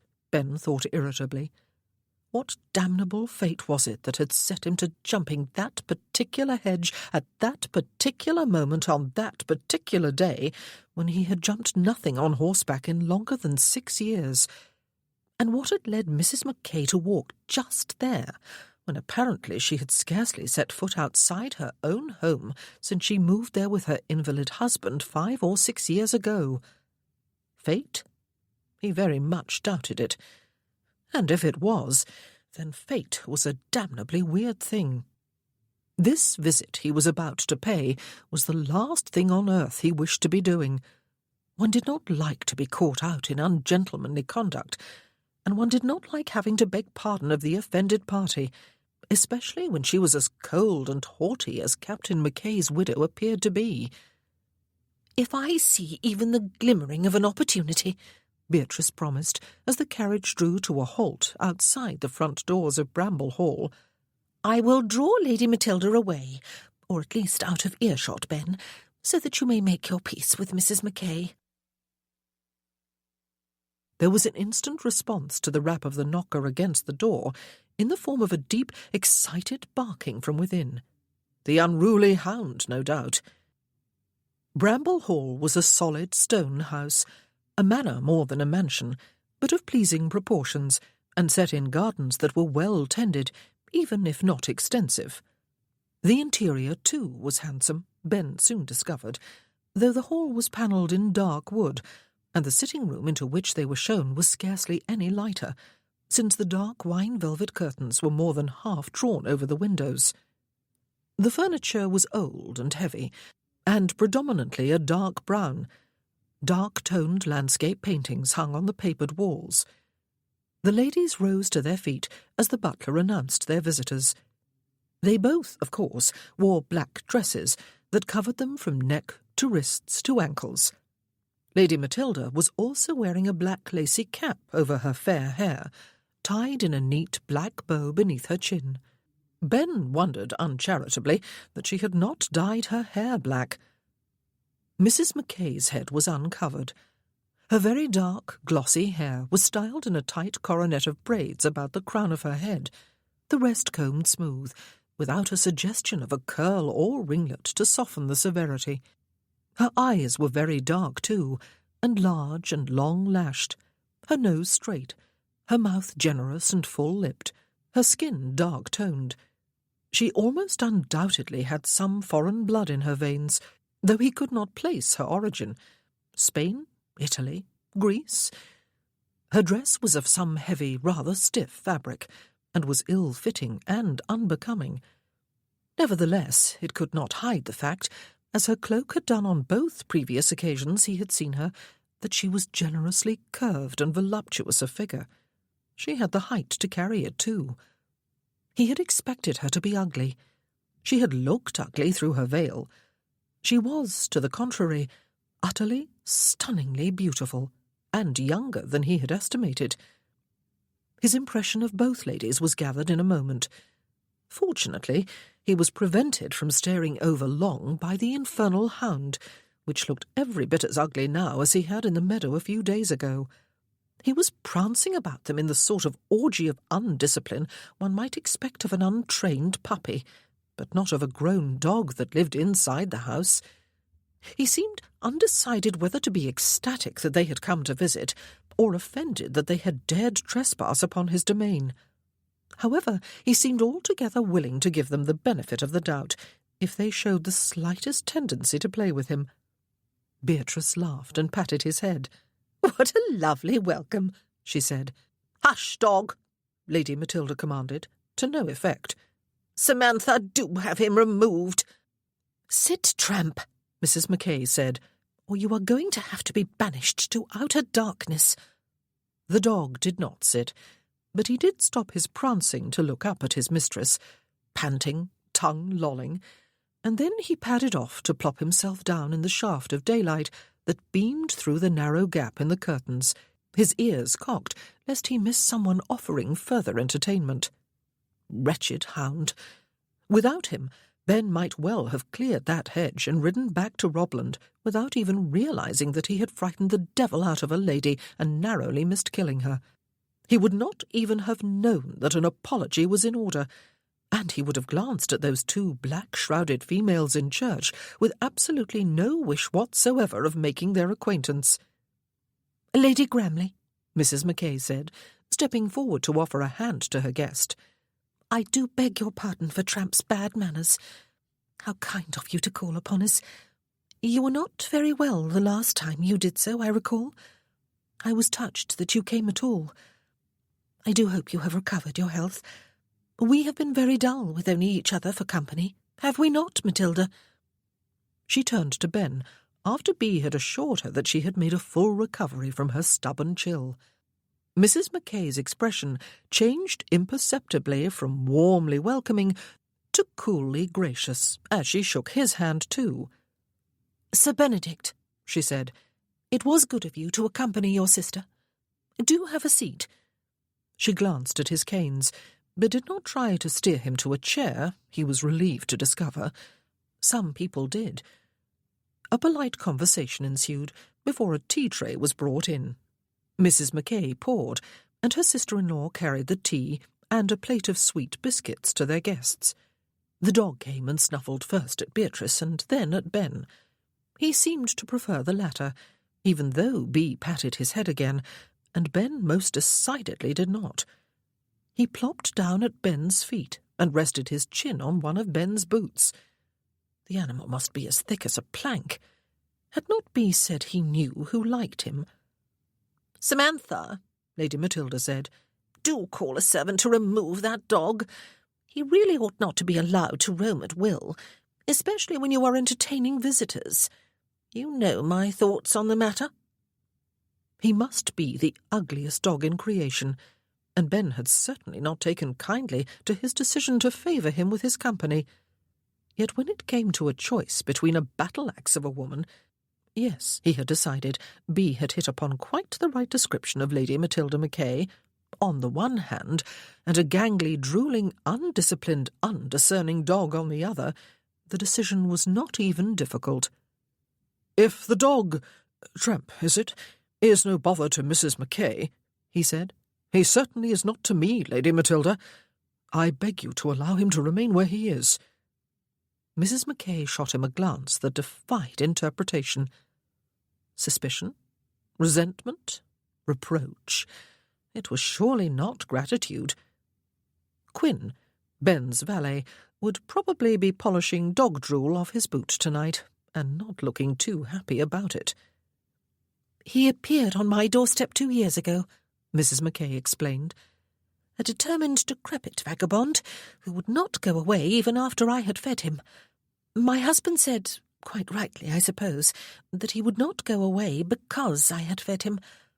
But how could I not have done? His long legs were like bent sticks. His ribs were all quite visible. His coat was dull and tufted, and he had such a look of longing and hope in his eyes that, well, I would have had to be made of stone to turn him away. He lived on the doorstep for a while. How he got from there into the house and became master of all he surveyed, I do not know, but he did." "He would not have done so if I had been living here with you at the time, Samantha," Lady Matilda said. "as I would have been had Mother not suffered palpitations with every word that reached us about Matthew's condition. Even now I would urge you to send him to the stables and make him stay there. Animals do not belong in a decent house, as I am sure you would agree, Lady Gramley." "You will think me a thorough weakling, I dare say, ma'am," Mrs. Mackay said, as a maid removed the tea tray. "I love him, you see. How anyone could love an ugly, impudent fellow like you, Tramp, I do not know, but I do." She contrived to look at the dog, Ben noticed, without also looking at him. Her every word was directed to be as though he did not exist. She was obviously very vexed with him. "Pets become as much a part of one's family as the other persons in it," Beatrice agreed. "While our spaniel was still alive, one of my sons once accused me of loving her more than I loved him or his brother, and my reply was that sometimes she was easier to love. I was smothering my son with hugs while I was saying it, I hasten to add." Ben had spoken scarcely a word. At this rate, he was going to feel worse when he left than he had before he arrived. For if he did not apologize now, he never would, and he would forever feel in the wrong, as he was, dash it all. Mrs. Mackay might be a considerable beauty, but he really could not like her. Perhaps because she had held up a mirror in which he had seen the ugliest side of himself. He caught Beatrice's eye and raised his eyebrows. Good manners probably dictated that they leave very soon. "Lady Matilda," she said, "I fear I have eaten too many of those excellent biscuits, and would welcome some exercise before the drive back to Robland Park. Would you be willing to take a turn on the terrace with me?" Lady Matilda looked anything but willing. However, she was a lady, and her social manners prevailed. "I shall fetch my bonnet and cloak," she said, and left the room. Beatrice drifted after her, having asked Mrs. Mackay apologetically and rhetorically if she minded. That lady looked as if she did mind, though she answered politely enough to the contrary. She looked down at the hands clasped in her lap when she and Ben were alone together, and silence descended, apart from one contented sigh from the dog, who had looked interested in the stroll on the terrace, but had decided against making himself one of the party, perhaps because its number was to include Lady Matilda. Clearly, Mrs. Mackay had no intention of breaking the silence. Ben cleared his throat. "Mrs. Mackay," he said, "I believe I owe you an apology." "Yes." She raised her eyes and looked so directly into his own that he felt himself move his head back an inch or so, even though she was some distance away from him. "You believe correctly, sir." Well, had he expected her to simper and assure him that he had done nothing to offend her? "What happened the other day was entirely my fault," he said. "I ought not to have jumped that hedge without knowing what was on the other side. And when I did jump it and almost killed you, I certainly ought not to have thrown the blame upon you and ripped up at you as I did." "We are in perfect accord upon that," she assured him, her chin up, her eyes steady, her whole manner disdainful. She continued, "I suppose it would be a bit absurd if every rider felt obliged to dismount and push through a hedge before he jumped it, just to make sure that some stray pedestrian was not strolling along on the other side. He could perhaps cry out a tally-ho as he came, but that might sound rather peculiar. What happened was an accident. No one was to blame for that, at least." The fairness of her response only cast him more abjectly in the wrong. "But someone was certainly to blame for what followed," he said. "I was, in fact. My immediate reaction to throw all the blame upon you and your dog, when you were both clearly innocent of any offence, was unjust and unpardonable. I hope you will pardon me, nevertheless, ma'am, when I assure you that I am thoroughly ashamed of myself, and I beg forgiveness for the appalling language I am sure I must have used in your hearing, though I hope none of it was directed at you personally." She was still looking unwaveringly at him, and it struck him that those dark eyes of hers were a quite lethal weapon. He had to resist the urge to move his head back another inch and lower his own eyes. "Except for one, damn it," she said, "which was added after you had called someone woman. Since I was the only female present, I was led to understand that you meant me." He grimaced. Dash it all, he did not remember that. What caused me most indignation, however, she added, was the fact that you did not get down from your horse when you saw that I had been knocked over, even though the knocking was done by my own hysterical dog rather than by your horse. Unfortunately, I was forced to relinquish much of my wrath when I saw you on Sunday and understood why you had not dismounted. I ought to have explained at the time, he said. I ought to have shown far more concern for the fright you had taken and the harm I may have done you. I ought to have— He sighed with frustration and ran his fingers through his hair. Well, the long and the short of it is that I behaved atrociously in every imaginable way. I understand that you are offended. I even had the effrontery to present myself here. I will, in fact, remove myself without further ado. He reached for his canes. I spent a year with my husband in proximity to his regiment, she told him. I heard a thing or two that ladies are not supposed to hear. Officers have voices that must carry on a battlefield. Unfortunately, they also carry when they are not on a battlefield. I am not a green girl, Sir Benedict, and I must admit with some reluctance that I admire your courage in coming here to speak to me face to face. I did not expect it. I take it Lady Gramley did not really feel any burning need to stroll on the terrace with poor Matilda. I believe she ate only one biscuit.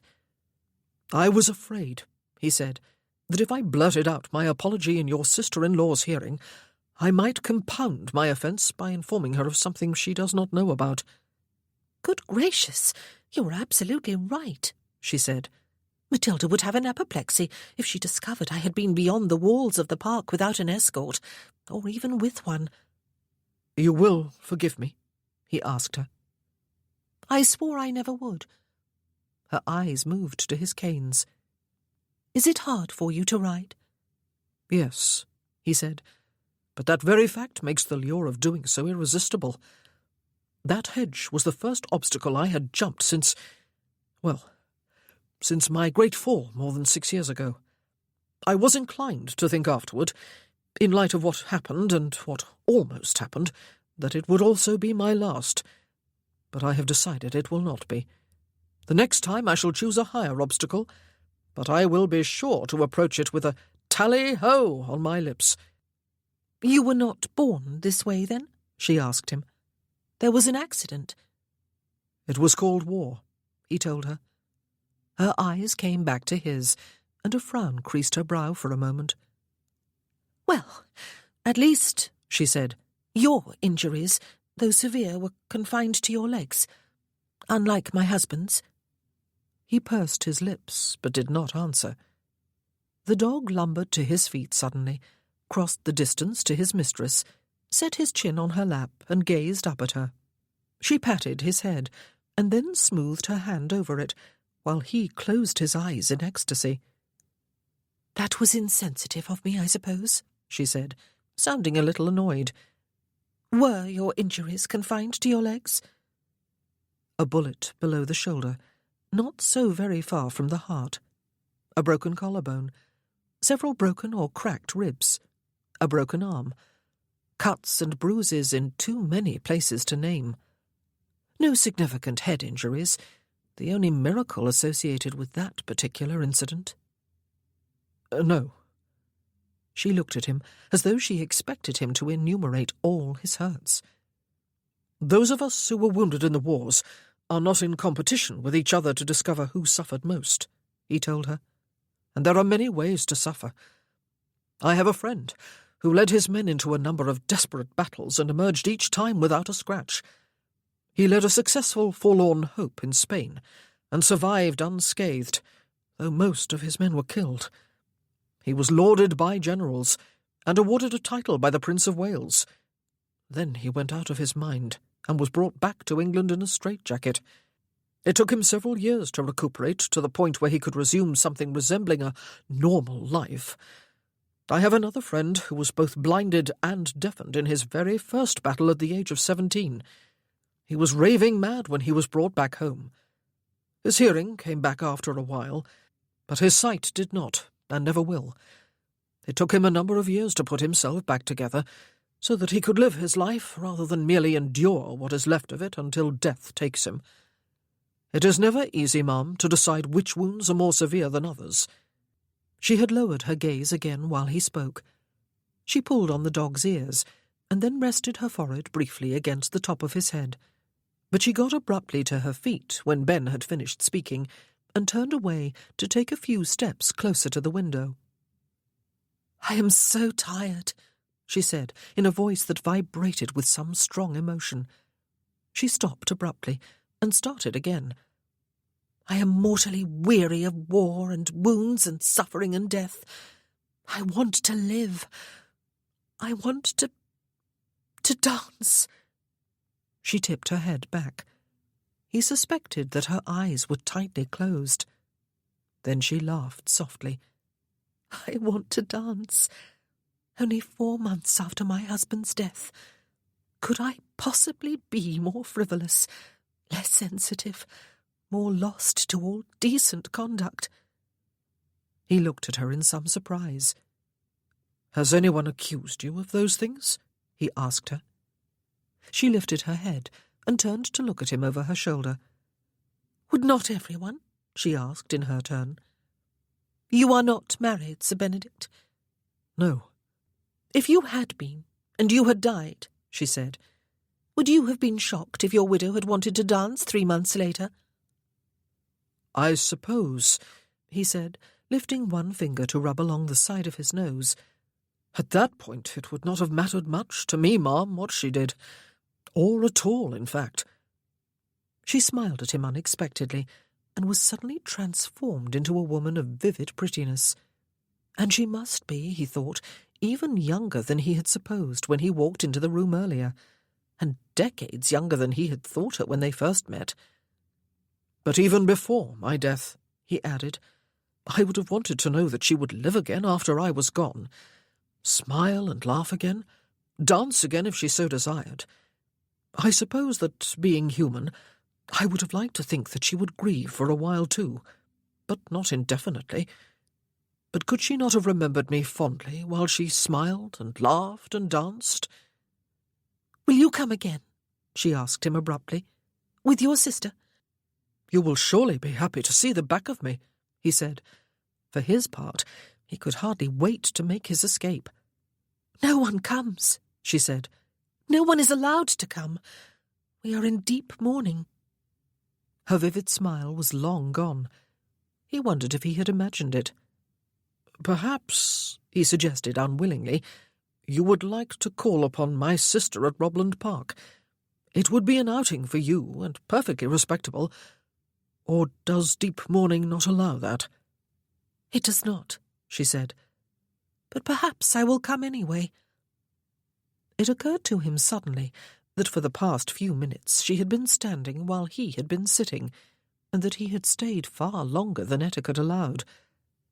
"Beatrice will be happy to hear it," he said, reaching for his canes and slipping his arms through the straps. "Her own activities have been curtailed by the persistent chill she contracted before Christmas. I thank you for the tea and for listening to me." He could not thank her for her forgiveness. She had not given it. He hoisted himself upright, aware of her steady gaze. He wished he did not now have to shuffle out of the room in his ungainly manner while she watched. "We have something in common, you know," he told her, stopping abruptly before he reached the door. "I want to dance too. Sometimes it is what I want to do more than anything else in life." She accompanied him in silence to the front door and the waiting carriage. Beatrice was already standing beside it with Lady Matilda. They all said their farewells, and the carriage was soon on its way down the driveway. "Well," Beatrice said, on an audible exhalation, "that was a gloomy afternoon if ever I have spent one. I do not wonder if that woman has ever laughed, Ben. I am confident she has not. What I do wonder is if she has ever smiled. I seriously doubt it. She spoke of her father with the deepest reverence. I pity poor Mrs. Mackay." "She asked if we would come again," he told her. "I suggested she call on you at Robland instead. It seems, though, that neither receiving visitors nor paying calls is quite the thing for ladies in mourning. Was my social education incomplete, Bee? It seems a peculiar notion to me. But she did say she might come anyway. I hope you will not disown me for making so free with your hospitality. She might come, she asked him. But will she, do you suppose? Ben shrugged for an answer. But he recalled the unexpected passion with which she had told him that she wanted to live. That infamous stroll in the meadow had probably been her way of breaking loose, at least for a short while, and he had ruined it for her. "Did you make your apology?" Beatrice asked him. I did. He did not add that forgiveness had not been explicitly granted. "Then duty is satisfied for now," she said.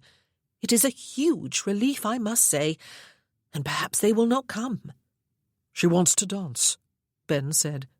"What?" She turned her head to frown at him. "At the assembly next week, do you mean?" No. She wants to dance, Bee. I do too. I want to dance. She tipped her head slightly to one side. "We will certainly go to the assembly if you feel up to it," she said. "Though I doubt you will be able to dance to even the most stately of the tunes, Ben. You do very well walking with your canes. I am prouder of you than I can possibly say.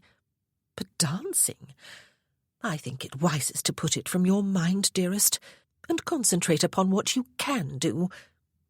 Ah, literal-minded Bee. He did not try to explain.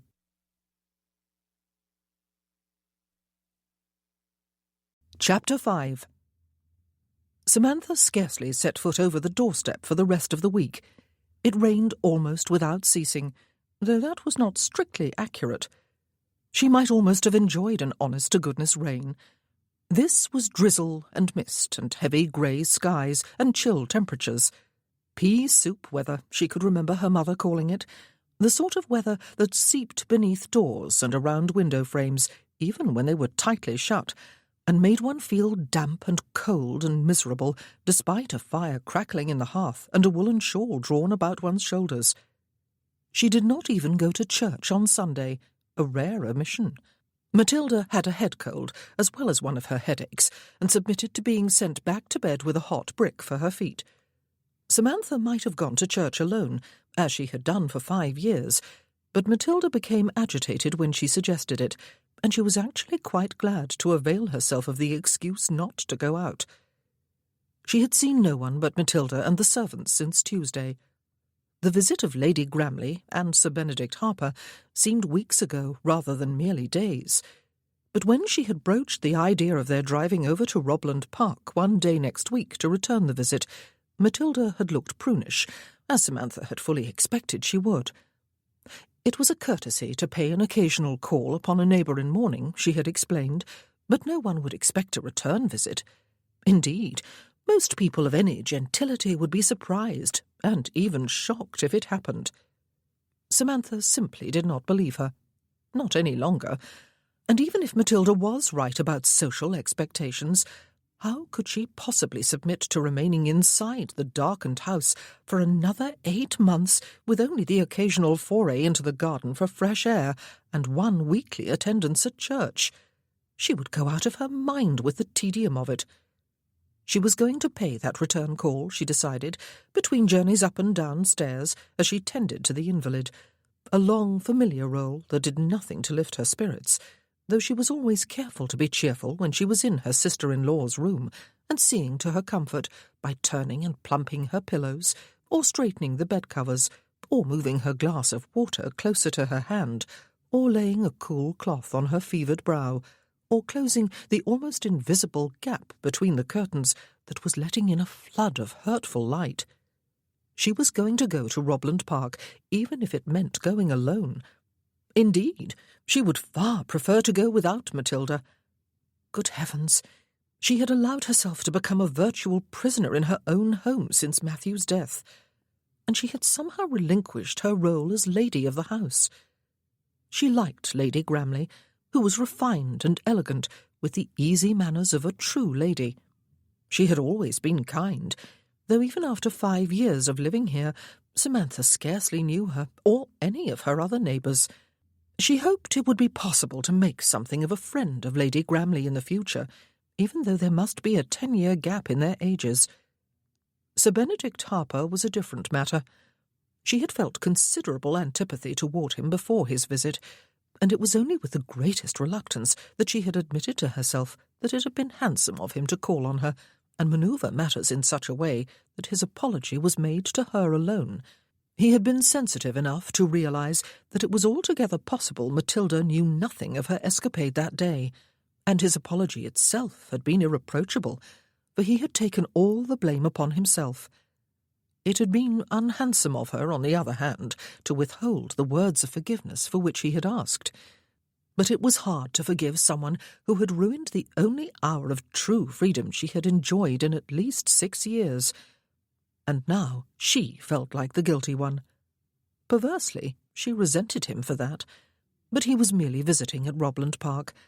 Perhaps he would be gone soon, and she need never see him again. Perhaps he would be out riding again when she called on Lady Gramley. She remembered with some embarrassment her passionate outburst in Sir Benedict's hearing. Whatever had possessed her? She had told him she wanted to live. She had even told him she wanted to dance. But she knew what had caused her to speak so. He was more than half crippled. He had suffered other injuries, all courtesy of the late wars.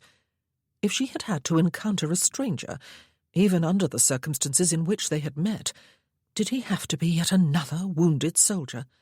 She could positively scream. But he wanted to dance too. She wished he had not said that. The words had unnerved her, for they had expressed such an impossible dream that she had wanted to weep. The last man on earth over whom she wished to shed tears was Sir Benedict Harper. But he wanted to dance. Matilda came down to sit in the drawing-room early the following afternoon, though she still had a wretched cold, poor thing. She sat near the fire, a shawl drawn closely about her shoulders, a handkerchief clutched in one hand, and never too far from her reddened nose. Samantha mentioned casually that since the rain had stopped at last, perhaps she would take the gig and return Lady Gramley's call. "Your sense of duty is misplaced," Matilda said. "But you will not go, of course, especially since I am unable to accompany you. Matthew would forbid it if he could, God rest his soul." Quite possibly he would not have done. He had made great demands on her time and presence while he was ill, it was true, but he hated the puritanical, straight-laced attitudes of his family. It was a measure of his annoyance with her, after she had kicked up a fuss over his infidelity, that he had decided against taking her to the peninsula with him, or permitting her to go home to her own father, but had sent her to Leyland Abbey to live for that year instead. It was undoubtedly the worst punishment he could devise. It had been downright mean. "There is an assembly in the village in a few days' time," Samantha said. "Attending that would be scandalous, Matilda. I do not, however, have the least intention of going. Paying a courtesy visit to a neighbour, who paid one here last week, on the other hand, must be quite unexceptionable. And as for going in the gig myself, I did it every Sunday while Matthew lived, until you came a short while before his death, that is, and he never once voiced any objection." "Then he ought to have done," Matilda said sharply, before pausing to blow her nose. "Father would not have allowed it." "The Earl of Heathmore was not my husband," Samantha retorted, "or my own father. Oh, Matilda, let us not quarrel. How tedious this topic is. I need air and a change of scene, and I really ought to show a courtesy to Lady Gramley, who has called here twice since Matthew's funeral, despite the fact that she was not at all well the first time. I am going. I dare say I will not be gone long. The bell-pull is within your reach. If you need anything at all, Rose or one of the other servants will bring it." Her sister-in-law looked thin-lipped and mulish as Samantha got to her feet. No doubt she would inform her father about this in her next letter home. Well, so be it. The rules he imposed upon his family, even at this distance, were Gothic to say the least. Samantha was no longer going to accept them without question. She could show respect for the memory of her husband without incarcerating herself in her own home and being slavishly obedient to a family whose standards of propriety went far beyond what society demanded. These thoughts caused her only a fleeting moment of uneasiness. Bramble Hall, which Matthew had been convinced would be made over to him while he lived, still belonged to the Earl, but it had been willed to Matthew, except that Matthew was now dead. It would be her home for life, though, he had assured Samantha, shortly before his passing.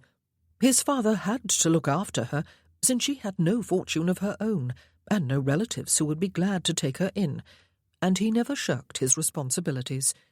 It would suit his purpose to perfection to keep her far away here in the north of England in a house he had never lived in himself. The very last thing he would want was to have her living as a pensioner at Leyland, and as a constant thorn in his side. Her future was quite secured. Sir Benedict Harper was riding around the corner of the house at Robland Park as Samantha drew the gig to a halt before the front doors. He looked splendidly virile on horseback, she could not help but notice, his disability not at all apparent. She could have wished, though, that she had come earlier, or that he had extended his ride longer. He reined in his horse beside her and swept off his hat. "Good afternoon, Mrs. Mackay," he said. "You are making the most of this welcome break in the weather, too, are you? So is Beatrice, I am afraid. She is out on a round of sick visiting with the vicar's wife." Oh, how very unfortunate, and what an anticlimax after all the fuss that had preceded her coming here. Well, no matter. At least I have had an outing. I would have had no excuse for it if I had known Lady Gramley was from home. "There is no need for you to go away," he told her. "If you will give me a few minutes to stable my horse, I will join you. A groom is already on his way to see to your gig. Do go inside. No, I beg your pardon. That would not do, would it?" He looked about him. Samantha ought to announce her intention of leaving immediately. Matilda would be horrified if she stayed, and on this occasion her sister-in-law might be justified.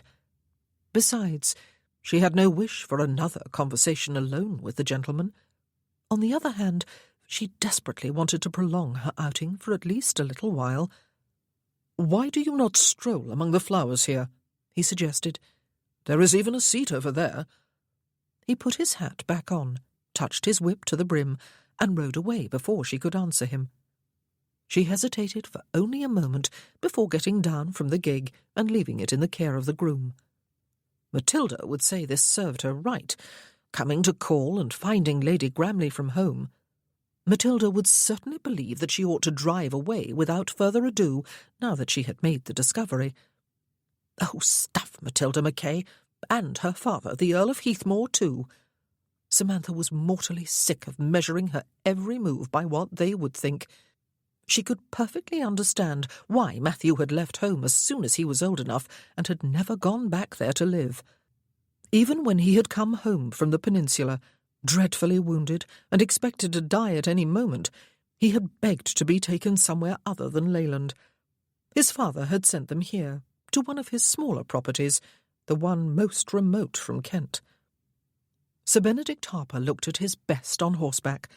He looked at his worst when walking, she thought, as he came from the stables a few minutes later to join her. He walked with the aid of his canes, though he did not use them as crutches. He really was walking, slowly and painstakingly, and looking rather ungainly as he did so. It would be far easier, surely, and more graceful to use crutches, except that one needed one sound leg for crutches, did one not? She could not help feeling a reluctant admiration for a man who clearly ought not to be walking, but was. Matthew had never made any effort to overcome any of his disabilities, or even to control his peevishness. Perhaps this man really would dance. She went to meet him. "Come and sit in the garden," he said. "Oh, look," she said, tipping back her head. "The sun has come out. It would be a great pity to miss all its brightness by being cooped up indoors. Perhaps I am fortunate after all that Lady Gramley is from home. There has been so little sunshine lately." and she would have missed it even if there had been. She could perfectly understand how a prisoner must feel, incarcerated in a dungeon year after year. Impulsively, she tossed her heavy veil back over the brim of her bonnet and was rewarded with bright sunlight and warm, delicious air. "Lady Matilda did not wish to accompany you?" he asked. "She has the most dreadful head cold," she said. "I do hope I am not carrying the infection here with me. She was huddled beside the fire in the sitting room when I left. She would not have come anyway, though. She considers such social calls improper while we are in deep mourning." They had reached the flower garden and were soon seated side by side on the wrought iron seat she had seen earlier. He propped his canes beside it. "Your husband was an officer," he said. "He died of wounds sustained in the wars, did he?" "Most of them healed," she told him, "though some of them left him scarred. He lived in a darkened room because of them, and would not see anyone except his valet and me. He had always been proud of his good looks. His worst injury, though, was a bullet lodged somewhere inside his chest, close to his heart. It could not be removed without killing him. It affected his lungs as well as his heart, and made it progressively more difficult for him to breathe. There was never any hope of his making a full recovery." "I am sorry," he said. "You have had a difficult time of it." "Those words, for better or for worse, are no idle addition to the marriage service," she said. "Some of us are called upon to live up to what we have promised. Yes, I have had a difficult time of it. So have thousands of other women, wives and mothers and sisters. And for their men, life has been no easy matter either. Some of them die, as Matthew did. Some live on with permanent disabilities and pain. You must have had a difficult time of it too." "Even though only my legs were affected?" She turned her head sharply in his direction. It was unkind of him to remind her of that foolish assumption. "That was short-sighted of me," she said. "You did admit there was more than that. Much more." He smiled at her, and she could see that he must once have been very handsome. He still was, but there were cares worn into his face now where once there must have been pure, youthful charm, as there had been with Matthew, though she did not suppose Sir Benedict had ever been as breathtakingly good-looking as her husband. "The years of my convalescence were the worst of my life," he said, "and also, strangely enough, the best. Life has a habit of being like that, giving and taking in equal measure, a balance of opposites. Beatrice would have had me here to nurse me back to health, but she had young children at the time, and it would have been unfair to foist the burden of my wounded self upon her. I was fortunate enough to be brought to the notice of the Duke of Stanbrook. He took me and a number of other wounded officers into his own home, Penderys Hall in Cornwall, hired the best doctors and nurses, and kept some of us there for longer than 3 years while we healed and recuperated. There is a group of us, 7 in all, who still meet there for a few weeks every year. Those 5 men, including the Duke, and 1 woman are my closest friends in the world. They are my chosen family. We call ourselves the Survivors' Club." "Are 2 of its members by any chance the hero of a forlorn hope who was brought home in a straitjacket, and a young blind man?" she asked. "Hugo, Lord Trentham, and Vincent, Viscount Darley, yes," he said. "And one of the members of your club is a woman?" "Imogen, Lady Berkeley," he said. "She was in the Peninsula with her husband, who was a reconnaissance officer. A spy, in other words. He was captured while he was not in uniform, and he was tortured, partly in her presence. Then he died." "Poor lady," she said. "Yes." "I wonder," she said, "if there is anyone of our generation, or the generations directly above and below our own, whose life is unaffected by the wars. Do you think there is?" "We are all always affected by the major events of history," he said. "It is unavoidable. Who was it who said—" He stopped and frowned in thought. It was John Donne in one of his essays. "No man is an island entire of itself." That was it.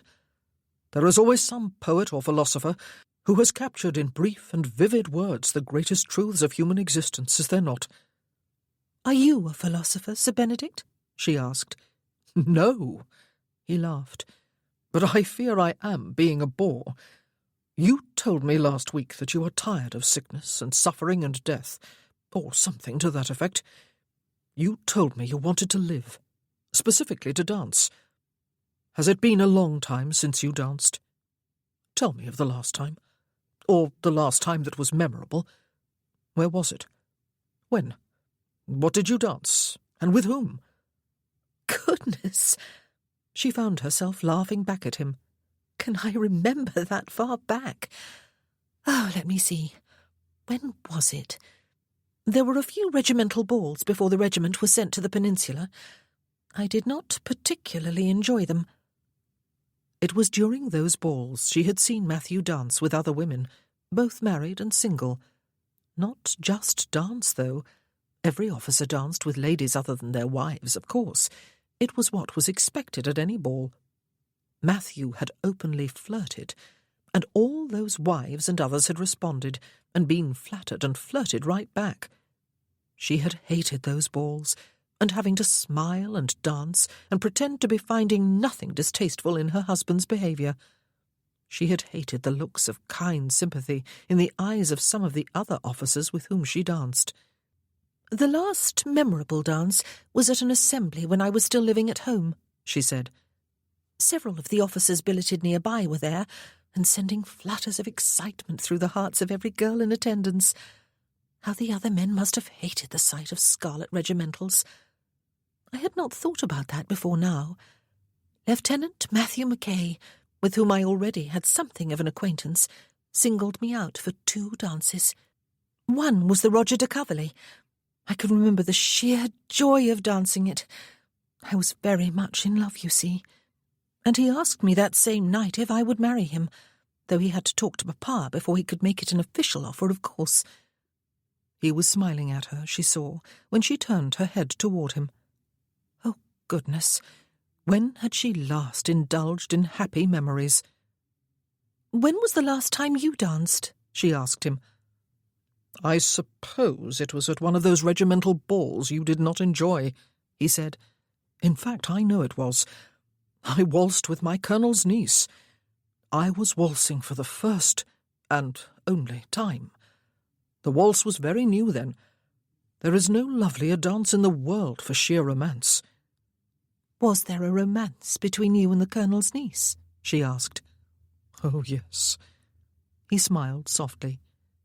He was no longer looking at her, but was gazing over the flower beds, and she knew that he too was lost in happy memories for the moment. I had known her for a month, and believed she was the other half of my soul. What happened? War happened. He laughed softly. We cannot get away from it, can we? Tell me about your home and your family. My father was a gentleman who lived contentedly in the country with his books, she said.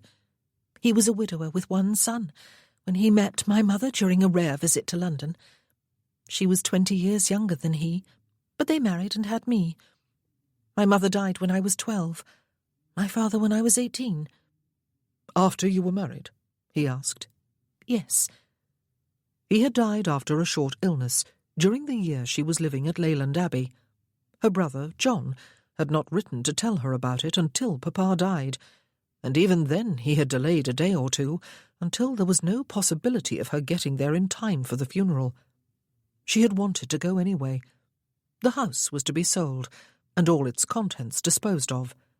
There had not been anything of great value there, but there were several items she would have liked to retrieve as mementos, some things of her mother's in particular, which could have been of no interest to John. But he said in his letter that there was no need for her to go, and the Earl of Heathmore, her father-in-law, who of course had read her letter before giving it to her, had agreed.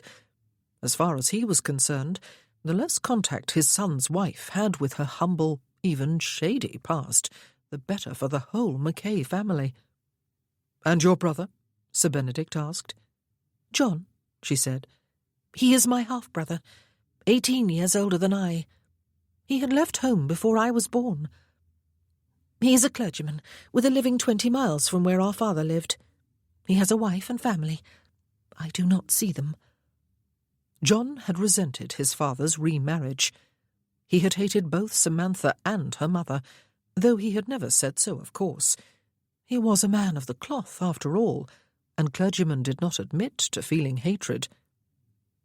"It is your turn," she said. "Tell me about your family." "There were 4 of us children," he told her.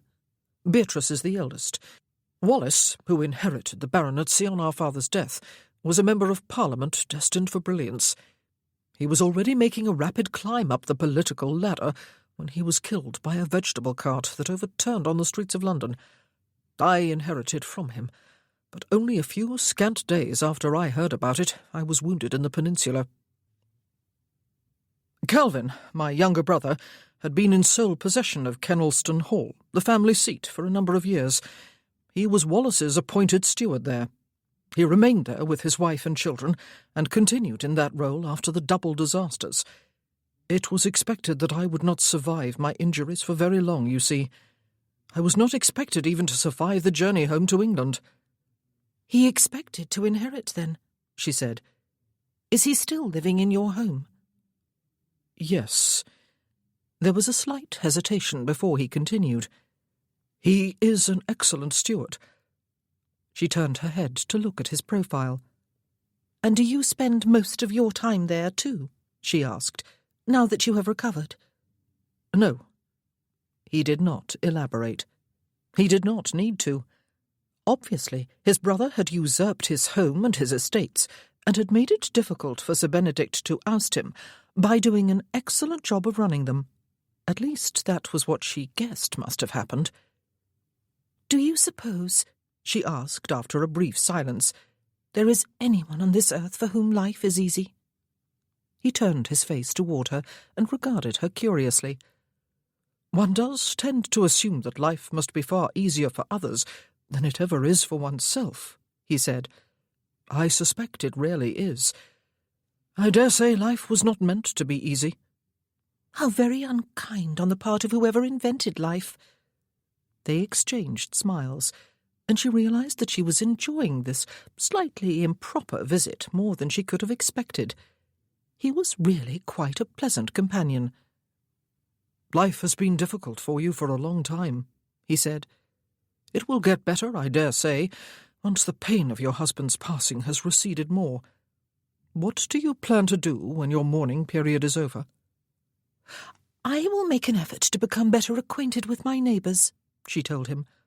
"I will try to make real friends among them, and to find useful ways to spend my time." It sounded dull enough. In reality, it would be infinitely more delightful than anything had yet been in her adult life, if she disregarded the dizzy euphoria of the early months of her marriage. "Will Lady Matilda remain with you?" he asked.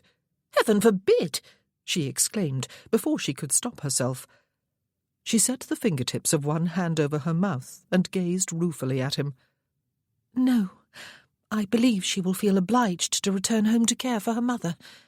The Countess of Heathmore suffers with palpitations in her nerves. We have an uneasy alliance, I am afraid, Matilda and I, and it becomes more uneasy by the day now that the early numbness of my bereavement has worn off. Matilda is so very correct in all she says and does, and I am sometimes a trial to her." "And she to you?" He was smiling again. "You will not go with her to your father-in-law's home, then?" "Oh, no," she said. "I lived there for a year after Matthew's regiment was sent to the Peninsula." She only just stopped herself from saying more. He raised his eyebrows. "I would not wish to return," she said, "and I have no doubt my father-in-law shares my sentiments." "I do not have an acquaintance with the Earl of Heathmore," Sir Benedict said. It was not surprising. When he went to London, that den of all iniquity, the Earl divided his time between the House of Lords and his clubs. He rarely attended any of the entertainments of the season, and his womenfolk were not permitted to attend any. As soon as the spring session ended, he withdrew to Leyland and stayed there until duty called him forth again. He attended the Church of England, but one would never guess it from his attitudes and behaviour. He was the quintessential Puritan. Anything that smacked of pleasure must by its very nature be sinful. Anything that ran counter to his sober principles and rules must be of the devil, and anyone who disobeyed him was the devil's spawn. He ruled his family with an iron fist, though, to be fair, physical violence was rarely, if ever, necessary. "I do not believe you would enjoy such an acquaintance," she said. "You may rely upon my discretion not to tell anyone you just said that, ma'am," he said, his eyes twinkling with amusement. But he continued to look at her, and the smile faded from all but his eyes. "When I spent those years at Penderys Hall with my fellow survivors, I had 6 confidants. They understood my thoughts and feelings because they were experiencing similar ones. They knew when to advise, when to laugh at me or cajole, when merely to listen. They knew when to draw close and when to keep their distance. I believe it was only after I had left there that I fully understood how blessed I had been, and still am. I can say anything in the world to those friends, and they can say anything in the world to me without fearing censure, and with a sure knowledge that what is said will remain confidential. We all need people to whom we can speak freely. I have my sister, too. We have always been close, even though she is 5 years my senior. The older we get, however, the less wide that gap appears." Was he telling her that he knew and understood all the things she had not put into words, that he understood her loneliness and sense of isolation?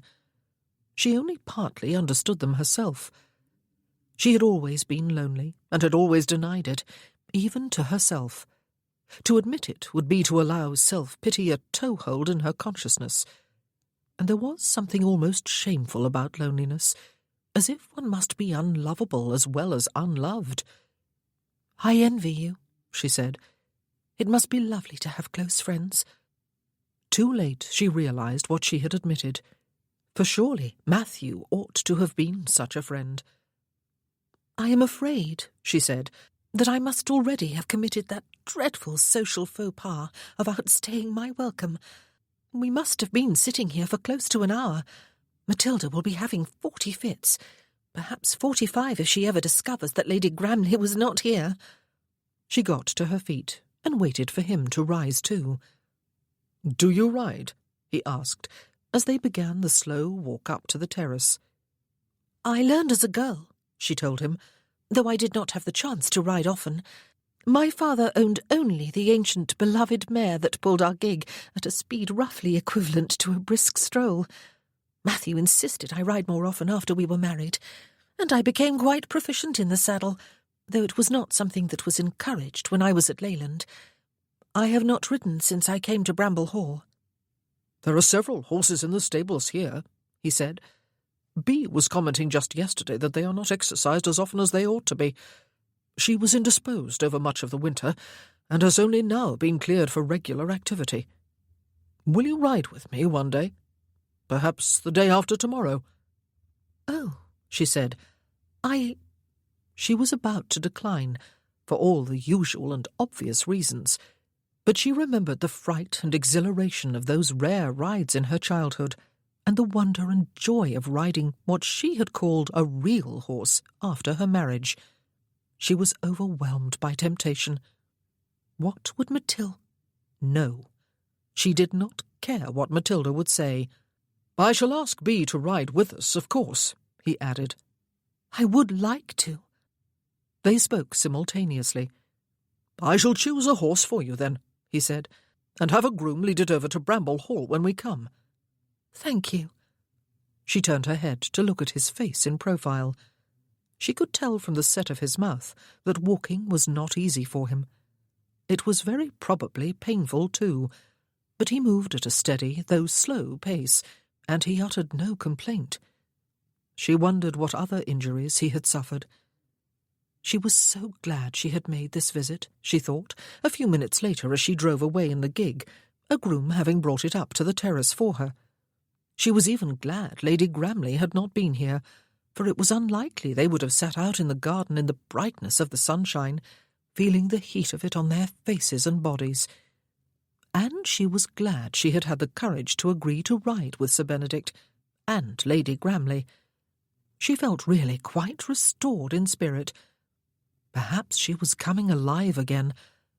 But whatever would Matilda say?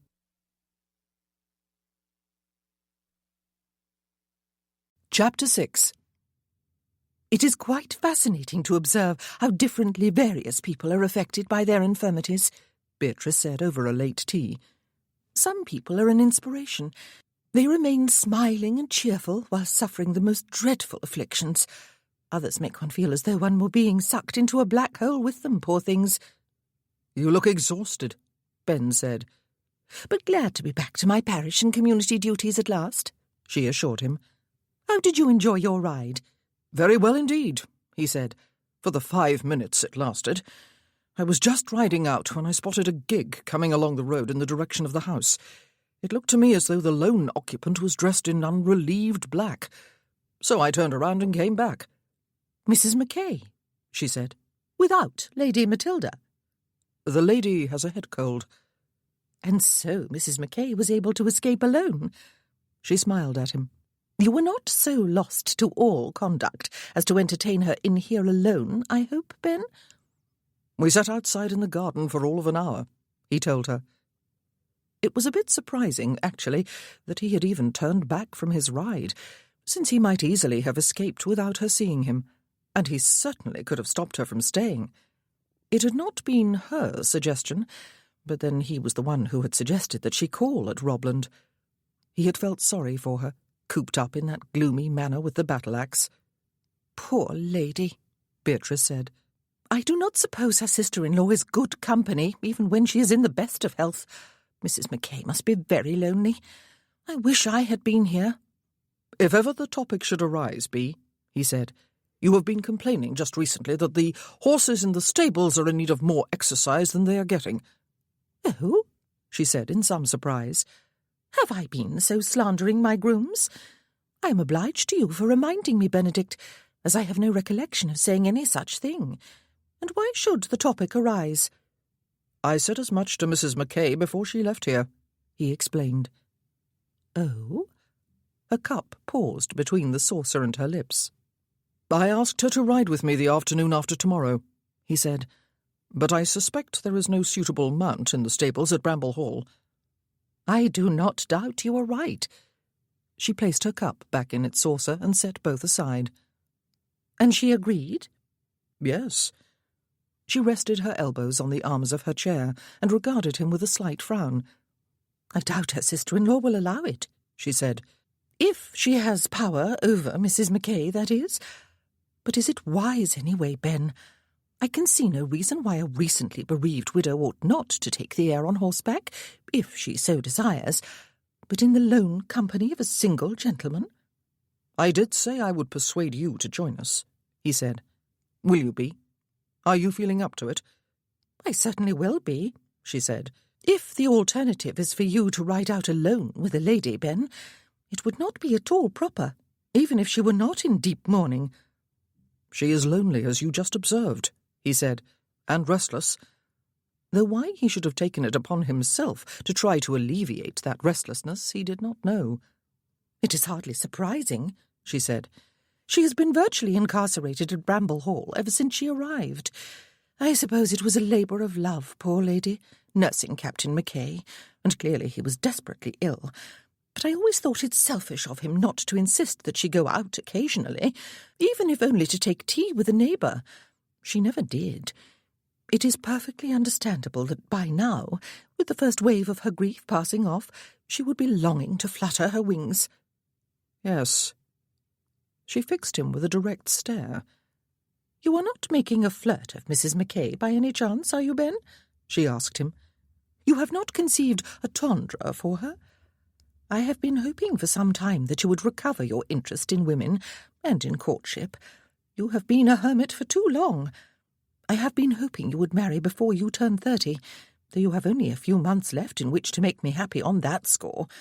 But I am not sure a recent widow is a wise choice, especially given the identity of her father-in-law. Of course, she is quite astonishingly lovely. She must have foreign blood to account for her dark colouring. That would not endear her to the Earl of Heathmore, I dare say. Beatrice, Ben said in some exasperation. "I have met Mrs. Mackay 4 times, including our disastrous encounter in the meadow and our brief meeting at church. We are to take a ride together the day after tomorrow, in your company. I do not believe we will be having the banns called this week, or even next." She laughed. "She is very beautiful, though the black clothes she wears are unbecoming, to say the least." "Agreed." "If you sat outside in the garden," she said, "I suppose she kept that hideous veil over her face." She pushed it back over the brim of her bonnet, actually. She regarded him in silence for a few seconds longer, and then shrugged. "I know," she said. "You do not need to say it aloud. You are no longer 9 years old, or even 19. You are quite capable of living your own life, and even if you were not, you would not thank me for trying to live it for you. Very well, I will not. But what are you going to do with your life, Ben? You have appeared to drift aimlessly in the years since you left Cornwall. I have sworn to myself that I will say nothing, but here I am, saying it anyway, and annoying you." He was irritated by the question, since he still did not know the answer, and he hated that in himself. He had always used to think of himself as a firm, decisive man. He had planned out his life when he was 15, and he had not deviated from that plan until a bullet, and other assorted catastrophes, had stopped him almost literally dead in his tracks 6 years ago. Now he felt as if he had been set adrift without a compass on an ocean that stretched vast and empty in every direction. He had come here with a firm intention of making plans and then launching them into effect. He was still determined to do it. Tomorrow.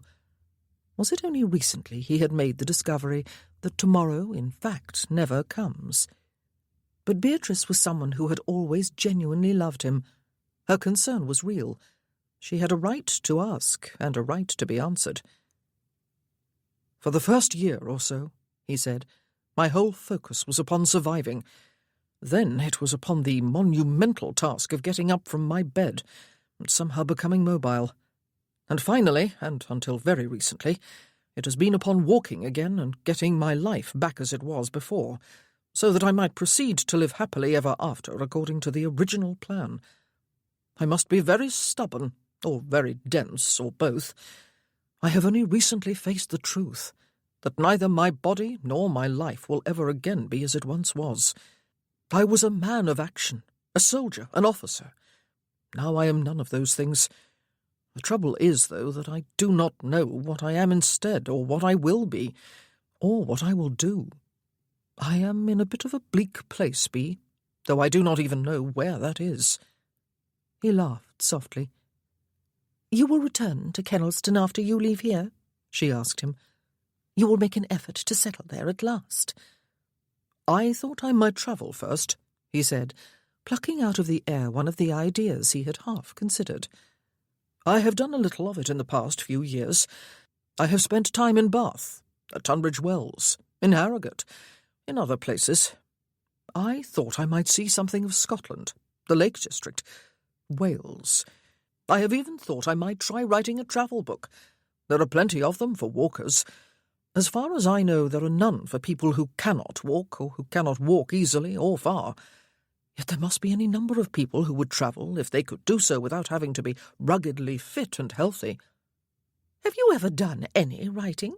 she asked, her eyebrows soaring. "No," he admitted, "but I must do something. It does not make me comfortable to admit that I am an aimless nobody living nowhere. I must and will find a new challenge, and my eyes and my brain and my hands work well enough, even if my legs do not. I may discover a hidden talent as an author. I may find myself travelling all over the world, and penning dozens of books for my adoring readers. Can you not see my name writ large in gold on a leather cover?" She shook her head, though she did answer his grin with a short bark of laughter. "Your challenge could be to run Kennelston for yourself," she said, "and to make it your home. It is yours, after all. But you do not have the heart to supplant Calvin, do you? I could simply shake that boy for his blockheaded selfishness, though he is no longer a boy, of course. He ought to have made other arrangements for his family as soon as poor Wallace was killed and everything passed to you. It is not as though father had left him without funds. But he kept very quiet instead, and continued on as if Wallace was still alive. And of course your lengthy indisposition made it easier for him to become entrenched. But Kennelston is not his, and he has no business having the full run of it, and allowing those unruly children of his to dash about inside it, as though there were no such thing as a nursery wing there, and no such thing as discipline. Do let me have a word with him. The idea of having to enlist the help of his sister to fight his battles for him was appalling. "Thank you, Bee," he said, "but it suits my purpose to travel for a while, until I can see my way forward to a more settled future. And since Kennelston will need a steward while I am gone, Calvin and Julia and the children might as well stay where they are. He is a very good steward, you know, and he loves the work." She clucked her tongue and poured herself another cup of tea. She looked at him, teapot held aloft, but he shook his head. Actually, he thought, perhaps he was using Calvin as an excuse. Perhaps it suited him as well as it did his younger brother to leave matters as they were. He was not perfectly convinced that the sedentary life of a country gentleman would be quite to his taste. It was a rather startling thought. He had not admitted as much to himself before. "Begin your travels in London when I go there to join Hector," she suggested. "Come with me. Perhaps we will find you a pretty young lady who was not widowed a few months ago, and who does not have a fire-breathing dragon for a father-in-law." He laughed. "Thank you for the offer, for both offers, but London is the last place I want to go. And if I want a pretty woman, or any woman for that matter, I will find one for myself. I do not, though, as it happens." But, surprisingly, he looked forward to riding with Mrs. Mackay 2 days hence, even though Beatrice would be with them. Perhaps it was because a widow still in deep mourning seemed a safe enough companion. His life had been almost entirely womanless for longer than 6 years.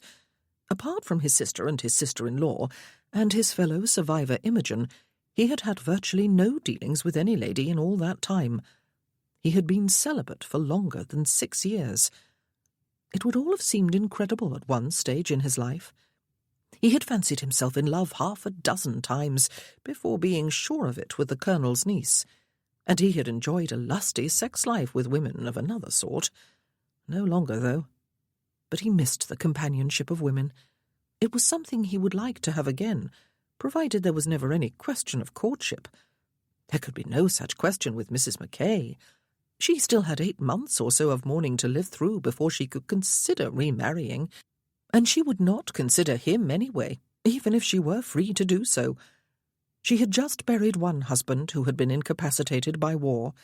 She certainly would not be tempted to take another.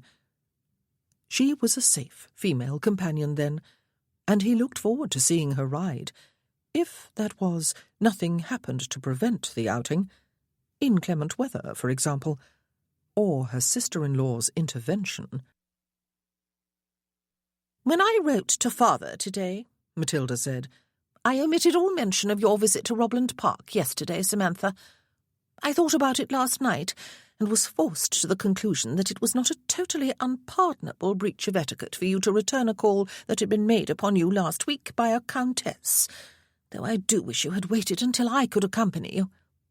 Samantha kept her head down as she worked a new flower into the design of the cloth she was embroidering.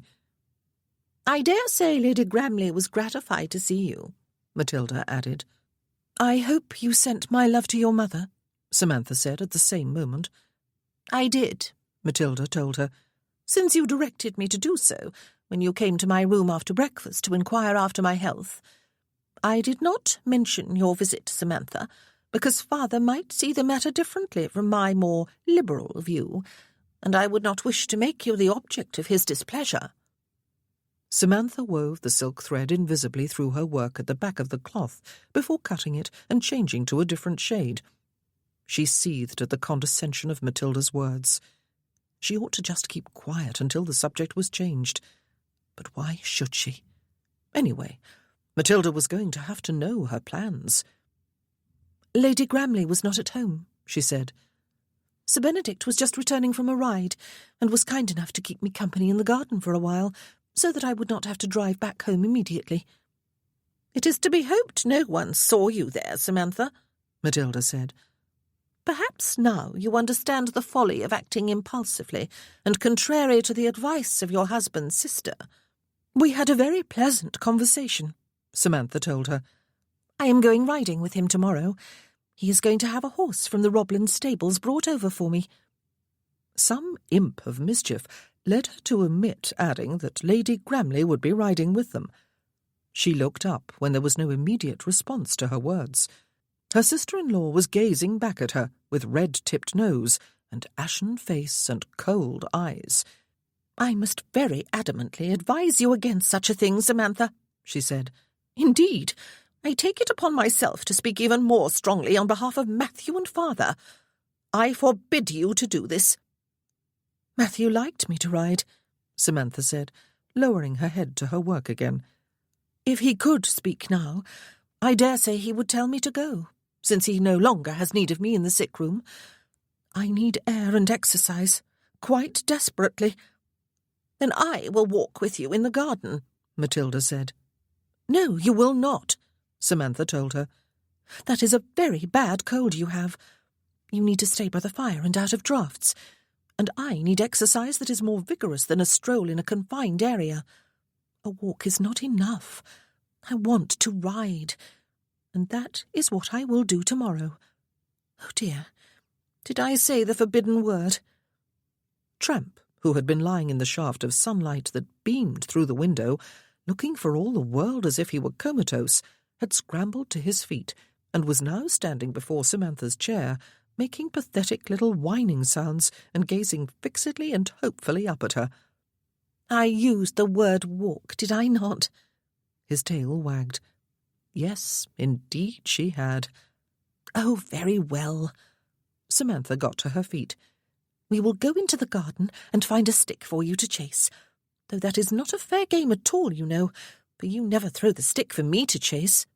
"Samantha," Matilda said sharply, before her sister-in-law could escape from the room to fetch her bonnet and cloak, "I must categorically forbid you to go riding tomorrow. You may say, if you will, that I have no power to command you, but indeed I do. I stand as father's representative here." Samantha stopped and turned to face her. "I do say that you have no right to command me, Matilda. It is insufferable that you would try. Your complaints and advice I will listen to. You have every right to express them. You have no right to tell me what I must do, or, more important, what I must not do. Nor does the Earl of Heathmore. He is not my father." Though he did own the home in which she was living. She stayed outside in the garden for longer than an hour, to Tramp's great delight. She was feeling very close to the end of her tether. The past 5 years had been difficult ones, but though Matthew had been a demanding, often querulous patient, she had made allowances for his pain and discomfort. Besides, he was her husband. She had not been happy during those years, but she had been too busy, and usually too exhausted, to feel any great unhappiness. The 4 months of her bereavement had been difficult ones too, in a different way. They might have been less difficult if she had been able to respond to the very touching outpouring of sympathy and good wishes of neighbours with whom she had had no chance to become well acquainted before Matthew's death. She might have made some friends, or at least a few friendly acquaintances during these months. She had not been allowed to accept the overtures of her neighbours, however, and she had meekly given in to Matilda's directions on what was correct. She could do it no longer. She was beginning to feel quite mutinous. "I must categorically forbid you to go riding tomorrow. I stand as father's representative here." Oh, it was intolerable. Finally, even Tramp was tired of playing. He came and lay at her feet as she threw his stick once more, and then rested his chin on his paws. "Ingrate," she said. "You might at least have fetched it one more time before making your wishes known. It was a perfectly decent stick. Now I will have to search for another the next time you insist upon this game." He heaved a sigh of unrepentant boredom. "We had better go back inside, then," she said. "I have been avoiding the inevitable. Why did I have to marry into such a horrid family, Tramp? No, don't answer. I know why. It was because of the fatal combination of scarlet regimentals and a handsome face. He was very handsome, you know, and very dashing. You were not acquainted with him in those days, and it was not his fault his family is so horrid." She thought of avoiding the sitting-room when they went back inside and taking her outdoor things up to her room, where she would find something to keep her busy. But there was no avoiding Matilda forever, and she was not going to start hiding inside her own home. She left her outdoor things in the hall and opened the sitting-room door, prepared somehow to make peace. The room was empty. She breathed a sigh of relief and crossed the room to pull the bell rope. "Bring a tray of tea, will you please, Rose?" she said, when a maid answered her summons. "Do you know if Lady Matilda was feeling unwell again? Did she go back up to her room?" Rose flushed and looked uncomfortable. "I think she is up there, ma'am," she said, "but not to rest. She sent Randall down to the cellar to fetch her trunk and her big valise, and she sent for her maid to pack them." Samantha stared at her. "Right. Well, thank you, Rose," she said. "Never mind about the tray for a while. I shall call for it later." The maid scurried from the room. All was bustle and activity in Matilda's room. Her trunk, 2 valises, and 3 hat boxes were open on the floor, and it seemed that every garment she possessed was piled either on her bed or on chairs, except the chair on which Matilda herself sat, her back ramrod straight, her lips set in a thin, straight line. "What is this, Matilda?" Samantha asked. It was a rather foolish question, of course. It was perfectly obvious what this was. "I shall be leaving for Leyland tomorrow morning," Matilda said without looking at her. "I shall take the travelling carriage and some servants." Samantha walked farther into the room. "I am sorry it has come to this," she said. "Are you sure you are well enough to travel?" "I will not remain here," Matilda said. "I know what is due my family, and the memory of my brother, Samantha, and I will not sully either by remaining with someone who does not." "And this is all because I choose to return the calls of my neighbours?" Samantha asked her. "I hardly call riding out with a single gentleman who is staying with one of your neighbours visiting, Samantha," Matilda said. "Even if you were not in deep mourning, I would call it both vulgar and scandalous." "Vulgar and scandalous," Samantha sighed. "Did I neglect to mention that Lady Gramley will be riding with us?" "That fact makes no difference," Matilda said. "I hope your conscience will persuade you to remain at home tomorrow, Samantha. But whether it does or does not, the intention was there and the determination to persist, even after I had spoken to you quite sternly on behalf of my father. I will not remain after such an insult not to me, you will understand, but to the Earl of Heathmore, your husband's father." "Very well," Samantha said. "I see there is no point in my saying anything further. I shall make arrangements for the carriage and the coachman and a few other servants to be ready in the morning." "It is already done," Matilda said. "I beg you not to exert yourself on my behalf." And the thing was, Samantha thought a short while later, when she was back in the sitting-room, prowling about as though there was no comfortable chair upon which to sit, the thing was that she had been left feeling guilty, as if she really had behaved quite outrageously enough to be shunned by all decent folk. Vulgar and scandalous. Good heavens! Oh, she was very angry again. Quite furious, in fact. For 2 pins she would hurl every ugly ornament on the mantelpiece onto the hearth and shatter them into 1,000,000 pieces. But she doubted she would feel any better afterward. Surely, oh surely, other newly bereaved widows were not expected to stay in a darkened home for a whole year, discouraging visitors and never returning any calls they did receive. Surely they did not cut themselves off from all exercise and social activity, even if they did avoid more frivolous entertainments, like assemblies and picnics. Surely the way she had been living here with Matilda was not normal. Perhaps she was wrong. Perhaps her restlessness did denote a waywardness, a lack of respect for the man who had been her husband for 7 years, and for his grieving family. Were they grieving, though? Beneath the outer trappings of mourning, that was. None of them had come to Bramble Hall even once during the 5 years Matthew had been here, except Matilda at the end. None of them had come for the funeral. It was a long way, of course, from Kent to County Durham, and would have caused an uncomfortable delay in the proceedings. Nevertheless, she had personally sent word to the Earl and Countess by special messenger, and they could have got word back to her just as quickly to delay the service. They had not done so. Matthew had been the black sheep. Oh, no, she decided, tugging firmly on the bell-pull again. She was not going to feel guilty. And she was not going to try to persuade Matilda to change her mind. Good riddance to her.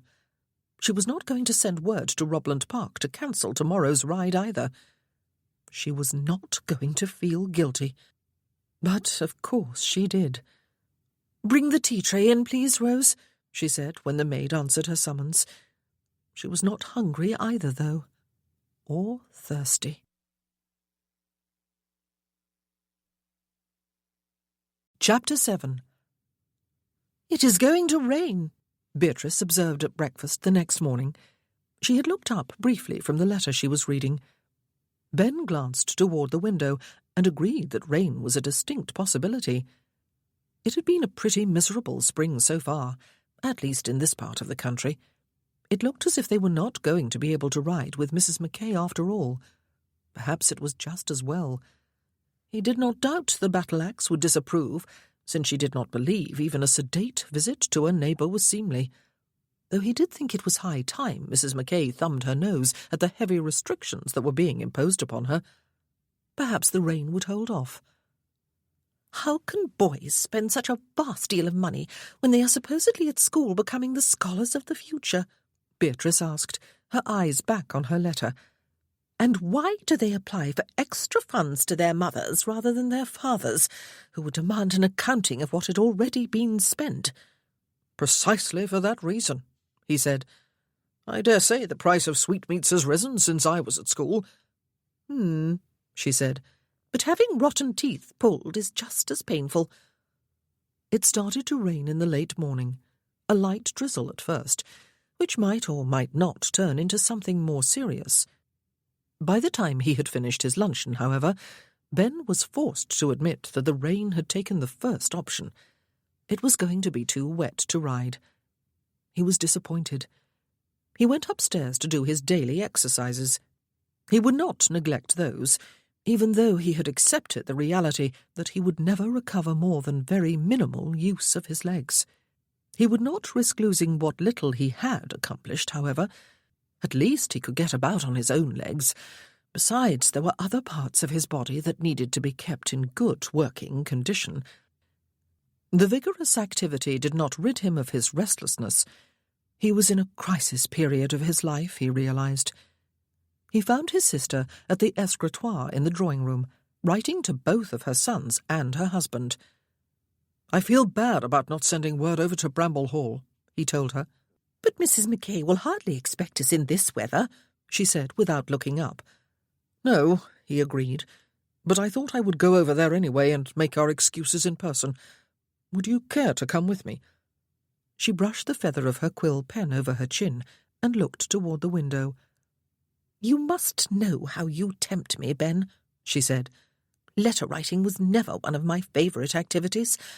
I dare say that proves I am not a proper lady. I must finish these now that I have started them, however, or I will put off doing so indefinitely. You do not need my company, do you? The Mackay ladies will be each other's chaperone." "You make me sound like a big bad wolf," he said. "I dare say you appear that way to at least one of the ladies," she said. "Oh, dear, I do not usually take virtual strangers in such dislike. Convey my respects to them, if you please, Ben." "I shall." He bent over her to kiss her cheek. "Give my love to the nephews, and tell them not to get up to any more mischief than I did in my day." She snorted rather inelegantly. "I shall tell them from their Uncle Benedict," she said, to to be good and frugal." He laughed and made his slow way out of the room. Samantha had lain awake half the night. She rose early in order to have breakfast with Matilda and try to send her on her way with some civility. But her sister-in-law neither came down to eat nor had a tray sent up to her room. And when she did come downstairs, she was dressed for travel, and the carriage was awaiting her outside the front doors, already laden with her baggage. "It is going to rain," Samantha said. "I wish you would reconsider, Matilda, and postpone your departure at least for a few days." Matilda was looking pale and unwell. "I would not remain here another hour even if snow threatened," she said, smoothing her already smooth leather gloves over the backs of her hands. "Father will be displeased with you, Samantha, and Mother will be disappointed. But neither of them will be surprised, I am sad to say. Father warned Matthew how it would be if he insisted upon condescending so low as to marry a gypsy." Fortunately, perhaps, she swept out through the doors and down the steps before Samantha could frame an answer. A footman handed her into the carriage. She did not look back or turn her head once she was seated. It was fortunate, because Samantha's temper had snapped, or would have done so if she had been left with any audience. As it was, she stood in the doorway and watched the carriage set off on its long journey, positively quivering with suppressed fury. "I am 1/4 gypsy," she muttered to the empty air. "Better than 100% Mackay." Her grandfather, a Welshman about whom she knew nothing except his nationality, had married a gypsy, who had given birth to Samantha's mother before returning to her own people, never to be heard of again. And that sad and obscure little incident of history had had its effect upon the granddaughter of that ill-fated union. So had the fact that their daughter, Samantha's mother, had run away at the age of 17 from Wales, and the aunt who had raised her, and had ended up in London, where she had been eking out a living as an actress when Samantha's father discovered her and married her. "I am 1/4 gypsy and 1/4 Welsh and half obscure English gentility. I am the spawn of a Welsh actress, who, like all members of her profession and nationality, was only one short rung up the ladder of wickedness from the devil himself. Or so my father-in-law once described her." Heavy clouds loomed overhead. It would be a miracle if it did not rain by noon. Irony of ironies, she would probably not be going riding this afternoon after all. It was a horribly depressing thought that she might, after all, be compelled to spend the rest of the day respectably alone and indoors. But the first thing she did when she went back inside was to stride into the sitting-room and fling the heavy curtains back as far as they would go. She was going to change them. She was going to choose something lighter in both texture and colour. She looked about the room with a frown. Everything needed changing. In 5 years, she had not really noticed how gloomy a house this was. Matilda was, at this very moment, carrying stories of her wickedness to Leyland. Wickedness. For 5 years, she had devoted every moment of her days to the care of the Earl of Heathmoor's son. She had endured 5 years of disturbed nights without complaint. She had given every particle of her energy and patience. By the time Matthew died, it had seemed there was nothing of herself left. That, she supposed, was why she had felt so empty. And yet, in the eyes of the Earl and his precious daughter, she was wicked and of no account because of her birth, and because, after 4 months of real mourning, she was ready to reach out to her neighbours for comfort and friendship, and to partake of some quiet outdoor exercise. She was angry.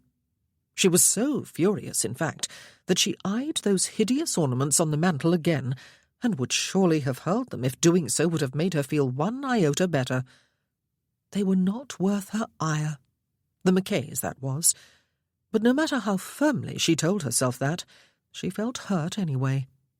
Thank goodness she was so far away from them, and they were sure to be as happy about that as she was. And, of course, it rained. At first it merely drizzled, leaving the cruel hope that it would not come to anything, but would stop before afternoon. It rained more heavily instead, and showed every sign of having settled in for the day. Matilda would call it a just punishment. After toying with her food at luncheon, Samantha went back into the sitting-room and tried embroidering.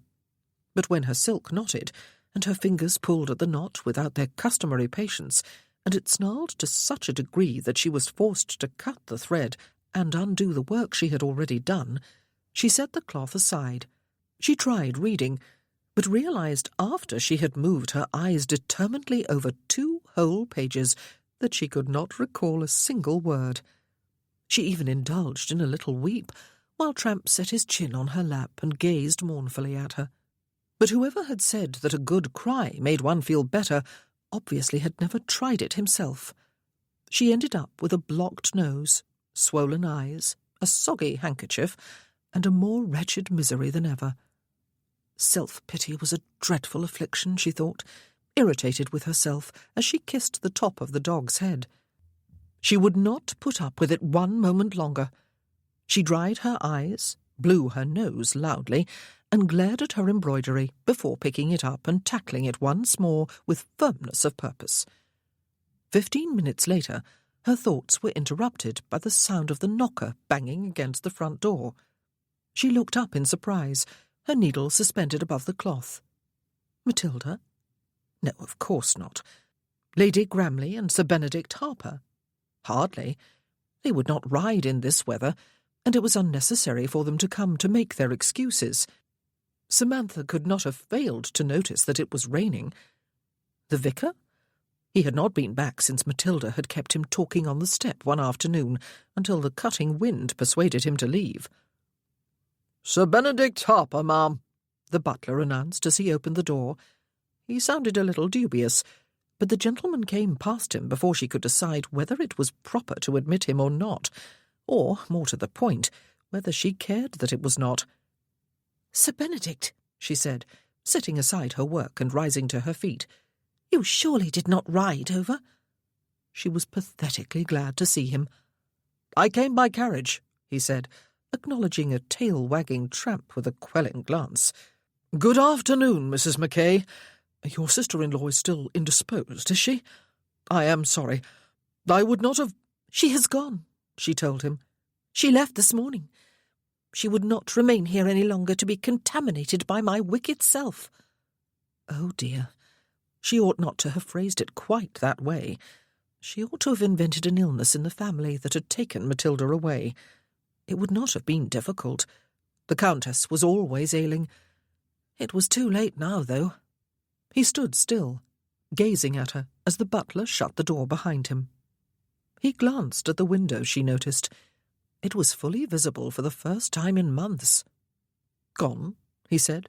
"Not to return, do you mean? This did not have anything to do with the fact that you were to ride with me, did it? Beatrice did agree to come with us, you know." It was too late for evasion. "Nothing short of complete isolation behind the black veil of our mourning for the next 8 months would have suited Matilda's sense of propriety, Sir Benedict," she told him. "I am not sure by what exact rule-book she and my father-in-law live, but I have never heard of anyone else's living by it, for which mercy I am truly thankful. The Earl of Heathmore is a law unto himself, and always has been. Perhaps the book is his own. Indeed, I believe it must be." Her voice sounded brittle, she realized, even on the brink of hysteria. She was terrified he was going to go away again, which would, of course, be the best thing he could do for both of them. He would not appreciate having to listen to her pour out all her self-pitying woes, and she needed time to compose herself before conversing with anyone. "I came to explain why we could not go out riding," he said, "though I dare say the reason is self-evident. I came to see if Lady Matilda had recovered from her cold, and to offer her my sister's good wishes for her restored health. I will take my leave, ma'am, since you have no companion or chaperone, and we cannot withdraw to the garden as we did at Robland a couple of days ago." It would be quite the right thing to do, of course, but she could not bear to be alone again. Not yet. How foolish to have allowed someone like Matilda to have discomposed her so very much. "Please stay," she said. "Do sit down. I am sick of propriety. and even sicker of my own company. And why should I not entertain a guest who has been kind enough to call upon me, despite the pouring rain?" "Perhaps," he suggested, "because that guest is a single gentleman, and you are a single lady without a companion." She sighed. He looked uncomfortable, standing there leaning on his canes. He must be desperate to leave. But loneliness and low spirits had made her selfish, not to mention indiscreet. "Did you come, then, just to inform me that it is raining, and to inquire after Matilda's health?" she asked him. He hesitated, and then he took her completely by surprise. "Hang Lady Matilda's health," he said. "And your house has windows. They are not even almost completely covered by curtains today. I came to see you." And if she had thought he looked uncomfortable a few moments ago, it was nothing like what she felt now. The very air in the room felt as if it had been charged with something dangerous. But hang Lady Matilda's health! She could not help but smile. "Oh, do sit down," she said. "Why should you leave just because Matilda is not here?" He made his slow way to the chair she had indicated, and sat. She reseated herself, and they stared at each other. Now what? At least in Lady Gramley's garden the day before yesterday there had been flowers to look at, and the sky and the house, and there had been sounds, even if she had been unaware of them at the time. Birds, insects, wind, grooms in the stables. Here even Tramp was silent. He had stretched out before Sir Benedict, his chin on the man's boot. "Did you love him?" he asked abruptly. She raised her eyebrows. Had she expected him to talk about the weather? He was talking about Matthew. It was a horribly impertinent question. It demanded a sharp set-down. "I was head over heels in love when I married him," she said. "Such euphoria cannot be expected to last forever, of course. There is really no such thing as happily ever after, Sir Benedict."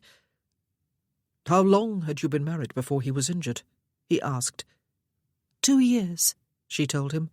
"I spent the first year with him, and the second after his regiment was sent to the peninsula, at Leyland Abbey in Kent with my in-laws." "And you fell out of love because of his injuries?" "No." She gazed broodingly at him for a few moments. She ought to repel him by telling him how impertinent and intrusive his question was. "It did not take me long after my marriage to discover what I ought to have realized before. He could not live without the admiration of men and the adulation of women. He was handsome and dashing and charming. Everyone adored him, but he— Oh, she really ought not to be talking so about her own husband." "But he adored no one except himself," he suggested. How could he have guessed that? But he was exactly right.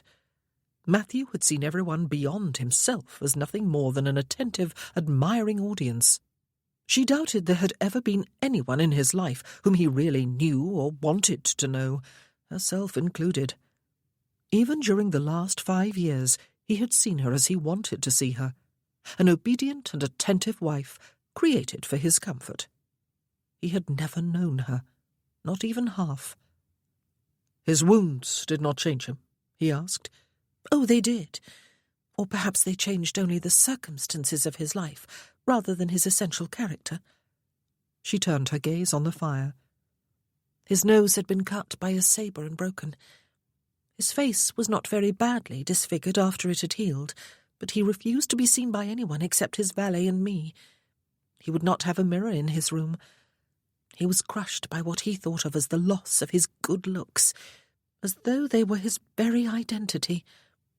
If his health had been good, apart from that relatively minor disfigurement, perhaps he would have recovered some of his old confidence and swagger. But his health was not good." "Beatrice tells me you were devoted to him," he said. "How could I not be?" She looked back at him. "He was my husband, and I cared about him. I ought not to have said anything negative about him. He is not here to contradict me or to retaliate with a listing of all my shortcomings." "Sometimes, as I told you a couple of days ago," he said, One needs to speak from the heart to people who understand and can be relied upon to keep a confidence. And I can rely upon you, she asked, even though you are little more than a stranger to me. You may rely upon my discretion. She believed him. She remembered what he had said about his friends at Penderys Hall.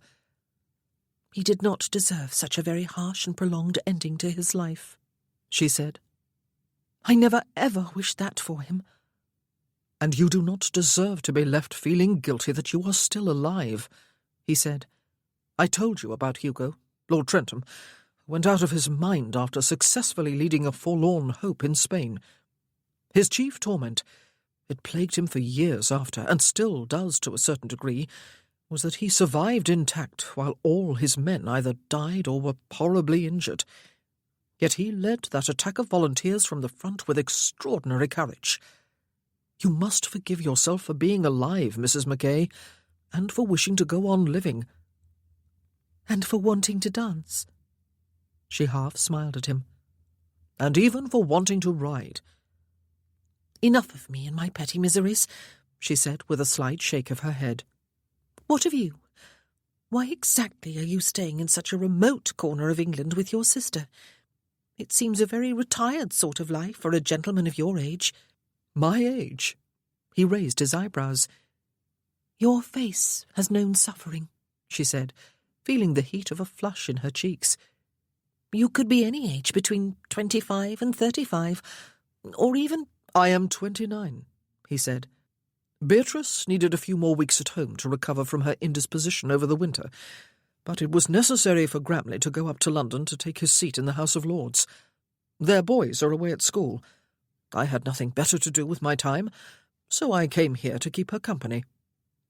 Lady Gramley is fortunate to have such an attentive brother, she said. You are not so fortunate in your brother, he asked. Your half-brother.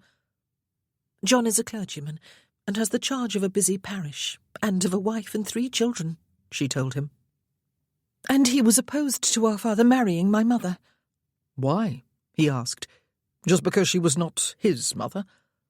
At least partly for that reason, I am sure, she said. His mother had been much respected and beloved by all her neighbours. He was looking closely at her. And your mother was not? She ought to just say yes or no and leave it at that. My mother was an actress when my father met her in London, she said. She was also the daughter of a Welshman and a gypsy. It was not a combination designed to endear her to her stepson, or to the more genteel of my father's neighbours, especially when she was so much younger than he, and so beautiful and vibrant. Ah, he said, and regarded her in silence for a few moments while she waited for him to continue. This was the moment, perhaps, when he would recover his manners and take a hasty leave, or as hasty as he was able without making his distaste too obvious. That would explain your vividly dark colouring. I have wondered where the foreign blood came from. It comes from your gypsy grandmother. It is not really foreign blood, though, is it? She said.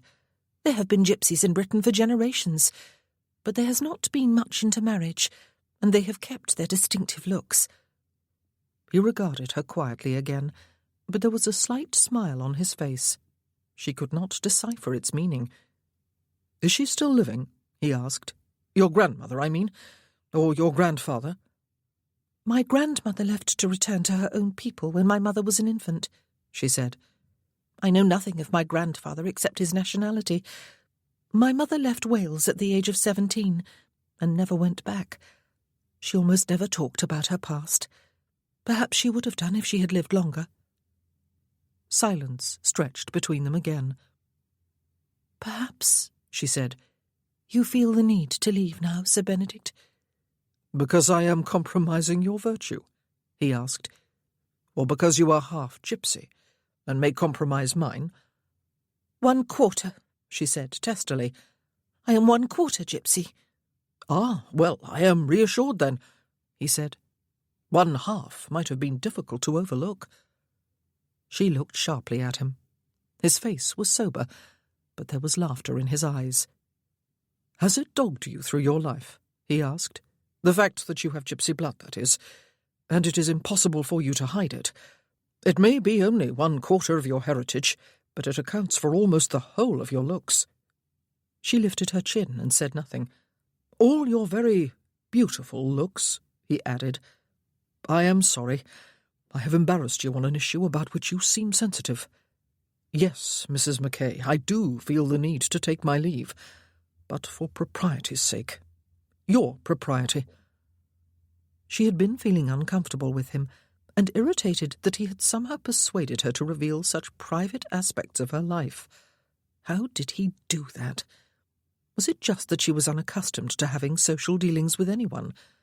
But she was not ready yet to be alone. "Why did you want to see me?" she asked him.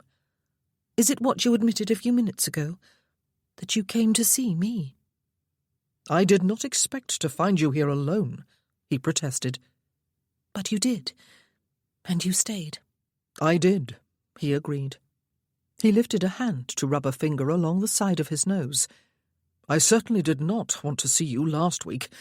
I had wronged you horribly, and I hated having to come to make my apology. I did not much want to see you 2 days ago, but since I was the one to suggest that you call on Beatrice, it would have seemed mean to sneak away on my horse and have you find no one home at all." "You saw me coming, then?" she asked him. "You were returning from your ride?" "I was just setting out, actually," he said. "And yes, I saw you. And I enjoyed our conversation in the garden. I suppose I have been starved for female company, entirely by my own fault, and you seemed a safe companion." "Safe?" "You are a widow, and only part way through your mourning period." He grimaced. "I apologize. I am making a mess of this. I am not interested in any flirtation. I am not in search of a wife. "And if you were," she said, "you would be searching in the wrong place. I am not in the market for a husband." "No," he said, "of course not. I enjoyed your companionship a few days ago, Mrs. Mackay. It is not often one can relax with a member of the opposite sex who is not a relative." "And so I am safe because I am a recent widow," she said. "But what if I were not still in mourning?" He stared at her for a few moments. "Then you would not seem safe at all," he said. "Why not?" "I would be tempted to engage your interest," he said. "My affections, do you mean?" "Affection is not always necessary." She settled her back against the cushions behind her. "You mean you would be tempted to seduce me?" "Absolutely not." He frowned. "Seduction is one-sided. It suggests a certain degree of coercion, or at least of deception." Samantha could actually feel her heart thumping in her chest. She could hear it pulsing in her ears. "Sir Benedict," she said, "how has our conversation come to take this turn?" He smiled at her suddenly, and there was a strange fluttering low in her abdomen, for it was a smile of considerable charm. It was almost boyish, except that it was not really boyish at all. Oh, this was absolutely not safe. How dared he? She really ought not to have let him stay. "I believe it must have a great deal to do with the absence of Lady Matilda," he said. "I doubt we would have spoken of much, other than the weather and the state of one another's health, if she had been here." "No, indeed," she agreed fervently. "But we need not worry anyway, need we? I am a recent widow, and so I am safe company." "How old are you?" he asked. "What a very unmannerly question," she said. "A woman never tells, sir. Younger than you, though. I believe my first impression of you was an accurate one after all. All that language and bad temper. You are no gentleman." But she spoiled the effect of her words by laughing. He smiled back at her. "I am going to ring for the tea tray," she said, getting to her feet. "Would you like something other than tea?" "Sherry, if there is any." She pulled the bell rope. Tramp raised his chin for a moment, sensing that her rising did not offer any treat for himself, and lowered it again onto Sir Benedict's right boot. Silly dog! Did he not realize that the man did not like him? She gave the order to Rose. but did not immediately sit down again. She felt uncomfortable and moved to the window, where she stood looking out. The rain had not eased. He would be tempted to engage her interest if she were not a recent widow, he had openly admitted. She ought to have crossed the distance between them there and then and slapped his face. Or she ought to have demanded that he leave. But it was by far the nicest thing anyone had said to her for a long, long time. Oh, dear. She feared she would hug to herself the memory of his impudent words for days to come. How pathetic she was.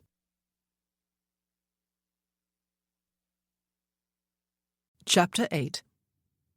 Ben had been aware, almost as soon as he entered the room, that Mrs. Mackay had been crying. There had been no trace of tears left, it was true, but a slight redness and puffiness about her eyes had betrayed her.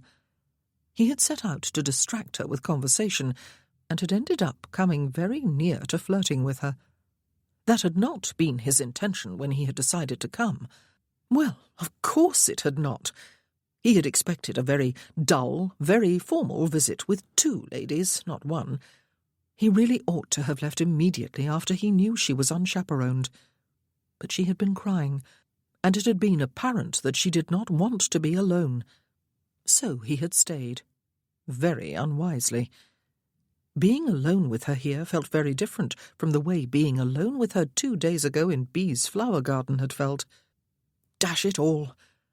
He had not wanted a woman in 6 years, not women in general, and not any woman in particular. He had even been a little uneasy about it. Had his injuries included the death of his sexual appetites? But he had been only a little uneasy, since he knew he could never offer himself in marriage to any woman, not his broken self anyway, and he was never going to be fully healed. He really could not bear the thought of offering himself outside of marriage either, since no amount of money would completely compensate for the physical revulsion any woman must surely feel if she was forced to be intimate with him. He watched her in silence as she stood at the window. Her very dark, almost black hair was dressed in a simple knot at her neck. A few tendrils had pulled loose at the sides. They were uncrimped and hung long and straight to her shoulders. Her face was beautiful anyway. It needed no adornment. Her hideous black crepe dress could not hide the lush curves of her figure or the elegant perfection of her posture. She had gypsy blood, and she was sensitive about it. She had half expected he would want to leave once he knew. She was, he thought, a woman desperately in need of a friend, and friendship was something he was quite happy to offer, for a short while at least, until he went away. The maid returned with a tray and set it down on a table before withdrawing. Mrs. Mackay turned her head to acknowledge its arrival, though she did not immediately move from the window. "It is a dreary world out there," she said. "It makes one thankful, after all, to be indoors with a fire burning in the hearth." "It is not dreary." He drew his canes toward him and pulled himself to his feet as she watched. The dog scrambled up and looked at him, tail waving expectantly. Ben crossed the room to Mrs. Mackay's side. "Above the clouds, you know, there is nothing but blue sky and sunshine." "A fine consolation indeed," she said, turning her face back to the window and looking up, "when it is impossible to get up there to see." "A hot air balloon?" he suggested. "Ugh!" she shuddered. "There would be rain on the way up to the clouds, and then the mist and dampness of the clouds themselves." "And the glory of the sunshine when we burst through to the other side," he said. "We? Would we go together, then?" "Oh, I think so," he said. "I was a military officer, of course, but I do not believe I could bellow, 'I told you so,' quite loudly enough for you to hear me from down here." "It would be horribly cold despite the sunshine," she said. "Have you never seen snow on mountain tops when it is warm on the plain?" "You are determined to be pessimistic," he told her. "We would take fur ropes with us and huddle together inside them." "Together?" She turned her head again. Her face was very close to his. "One of the best sources of heat," he explained, "is body heat. I dare say it would be very chilly indeed up there." But we would be warm and snug together inside our furs. Yes, we would enjoy double our individual body heat. He could almost feel her breath on his face, and her body heat. And here he was flirting again, but far more blatantly this time, though he had not meant to. He had meant to cheer her up, to coax a smile or a laugh out of her. "Where would we go?" she asked. Far, far away. His eyes dipped to her lips when she moistened them with her tongue. "Oh," her voice was a breathless whisper. "the very best place to go." Yes. "Together." Yes. Her eyes roamed over his face. They were large and dark and long-lashed and fathomless. "It is longer than 6 years since I was kissed properly," she said. Properly? He swallowed. And for me too. The same length of time. Perhaps we were both kissing for the last time on the same day at the same hour, more than 6 years ago. But we were kissing other people, not each other. "Your Colonel's niece?" Your husband? They both smiled. "It is far too long a time," she said. Yes. "Perhaps," she said, "we ought to do something about it." He tried to think of all the reasons they should not, or at least all the reasons he should not. "I am sorry." Her cheeks flushed, and she turned her head rather jerkily to gaze through the window again. He tipped his head slightly to one side and kissed her. And one thing was immediately certain. His sexual appetite had not been killed, or even suffered damage. Her lips were soft and warm and moist. They were parted and slightly trembling. She turned fully toward him, and her hands came to rest on his shoulders. He opened her mouth with his own and slid his tongue inside. She sucked it inward and pressed it to the roof of her mouth with her own tongue. He felt a pleasure so exquisite that he almost forgot about his cursed canes. And then her face was a few inches away, and her hands were on either side of his face, her fingers pushing into his hair. Her eyes were luminous and steady on his, her lips full and rosy, and still moist and still inviting. "I am sorry," he said. "I am handicapped. I cannot hold you."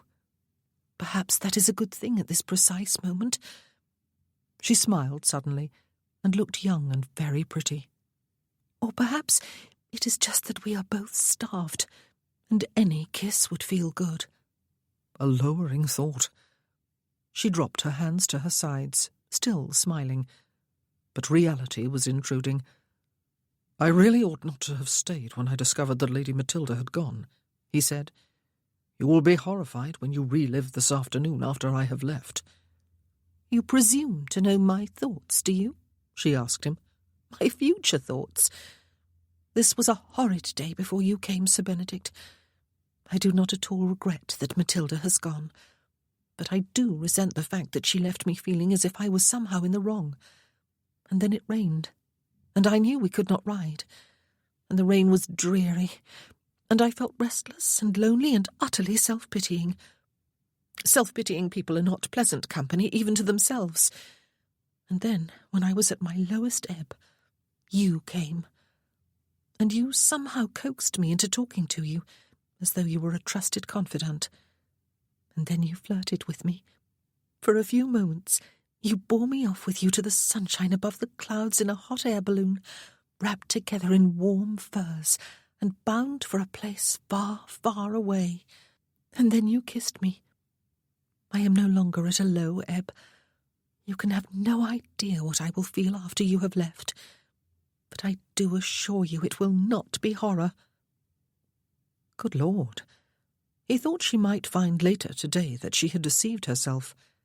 He felt distinctly uncomfortable himself.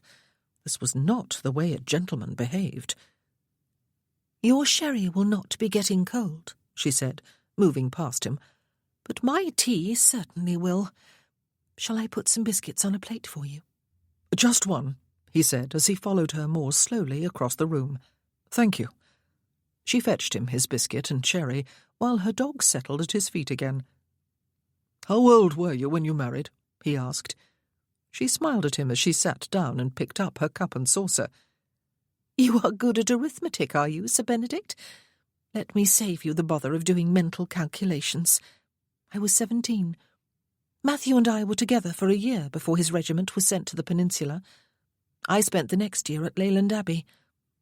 After Matthew was brought home, we came here, where we lived for 5 years before his passing a little over 4 months ago. That makes me 24. "You saw through my ruse, did you?" He laughed. "So, you have been unkissed and celibate since the age of 18. "I can do arithmetic too," she said, as the flush deepened in her cheeks. "You have been unkissed and celibate since the age of 23. He sipped his sherry.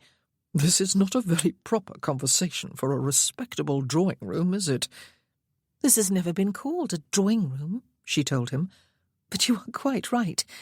Matilda would have an apoplexy if she could hear us. So would Lady Gramley, I suspect." "Lord, yes." He put his plate down on the table beside him, the biscuit untouched. He set his sherry glass beside it, only 2 sips gone from it, and got to his feet again. "I believe I left common sense, not to mention my manners, outside in the rain when I stepped into Bramble Hall a while ago, Mrs. Mackay. My being here alone with you is improper, and would surely cause talk, even scandal, if anyone were to learn of it. It must not happen again. I would not make you the object of unsavoury gossip among your neighbours." There was a twinge of something to her smile. Scorn? Sadness? "You are perfectly right," she said. "But I will not regret this afternoon for all that, and I hope you will not. You have lifted my spirits when they were terribly low, and you have made me feel like a woman for the first time in years. I will remember our conversation, and our kiss, brief and relatively innocent though it was. I will relive it far more often than I ought, I am sure. But you are right, nevertheless. It must not be repeated. Will you give my regards to your sister?" "I will," he promised, as she pulled the bell rope, and then directed the maid to have Sir Benedict Harper's carriage brought up to the door. "I am sorry about the ride. Perhaps we can try again on a better day. With Beatrice, of course." He reached out a hand to her, and she took it. "Do come to call upon Bea whenever you feel lonely," he said. "She will be delighted. You could perhaps accompany her from time to time when she visits the sick. No one could argue that that is not an unexceptionable activity for a widow in mourning." "Thank you," she said. "You are kind." And yet there was an edge to her voice now that he could not quite interpret. He turned and made his way to the door. He felt clumsy, even grotesque, knowing that her eyes were upon him. He sat in the carriage a few minutes later and raised a hand to her as she stood in the open doorway of the house, the dog beside her wagging its tail. So much for offering her his friendship for a while. He had ruined that possibility by being damned selfish and flirting with her, and even kissing her. Continuing to visit her alone was out of the question, now that he knew she would be alone. It was a shame. She needed companionship. So did he.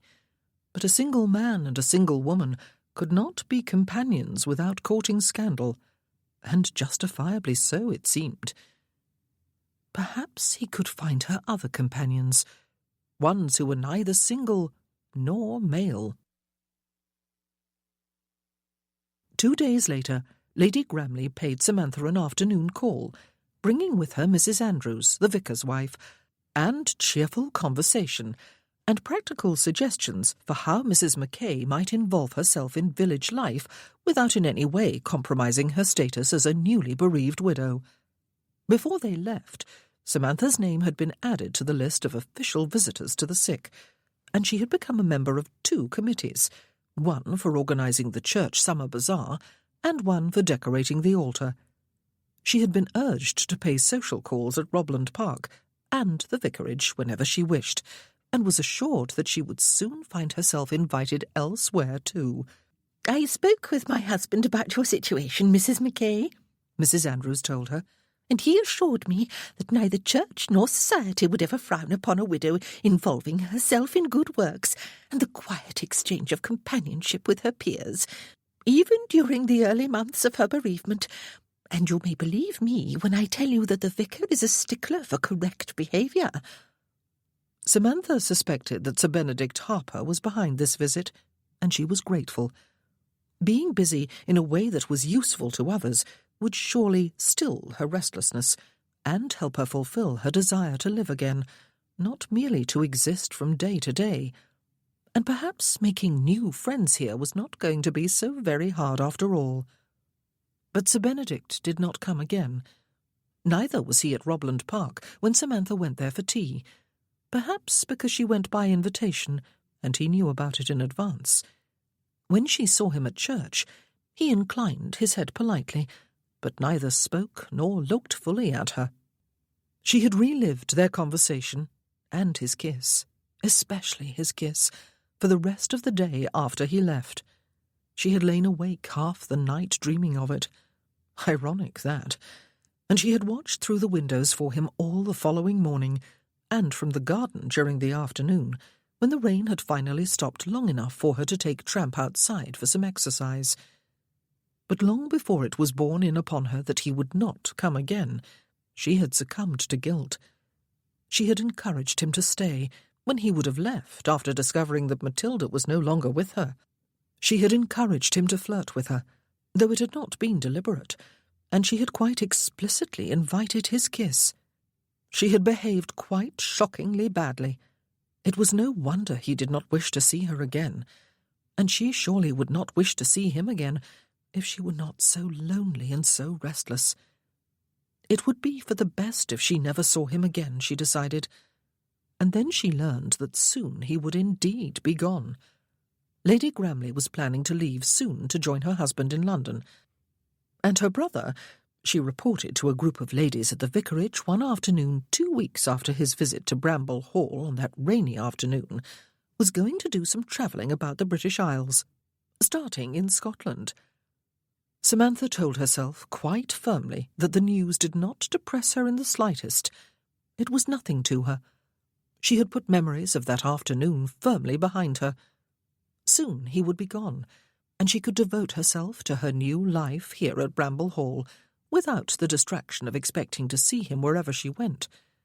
She intended to be active and busy while she lived out the remainder of her year of mourning. Perhaps she would even be happy.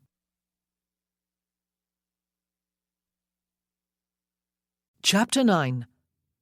A little over a week later, the carriage that had conveyed Matilda to Leyland Abbey returned to Bramble Hall, driven by a different coachman, with different outriders accompanying it.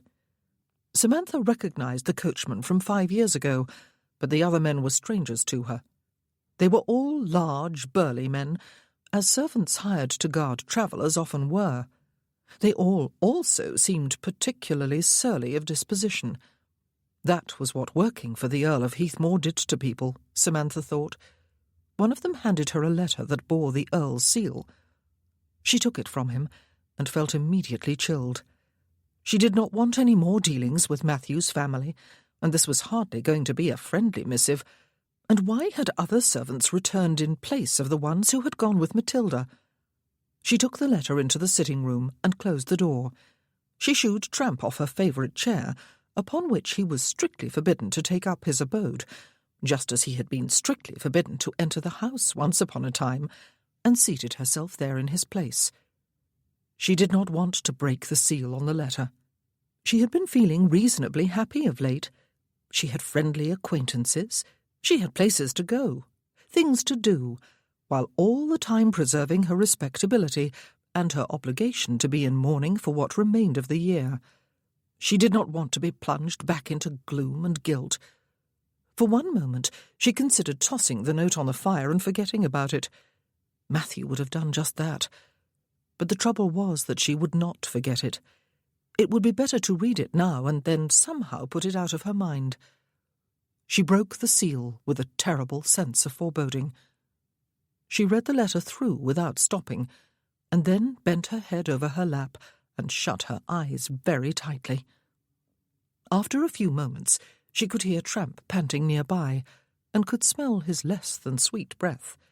A cold, wet nose nudged at her hand, and he whined. She set her hand on his head. "Tramp," she said. He licked her face and whined again, in obvious distress. "Oh, Tramp!"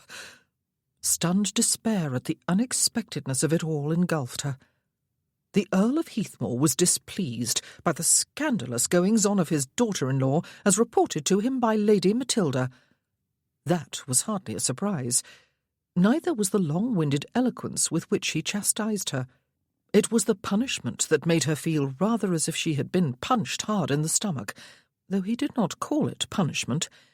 If his daughter-in-law did not know how to behave without the firm guiding hand of a man, and clearly she did not, then he must insist upon removing her to Leyland Abbey without delay.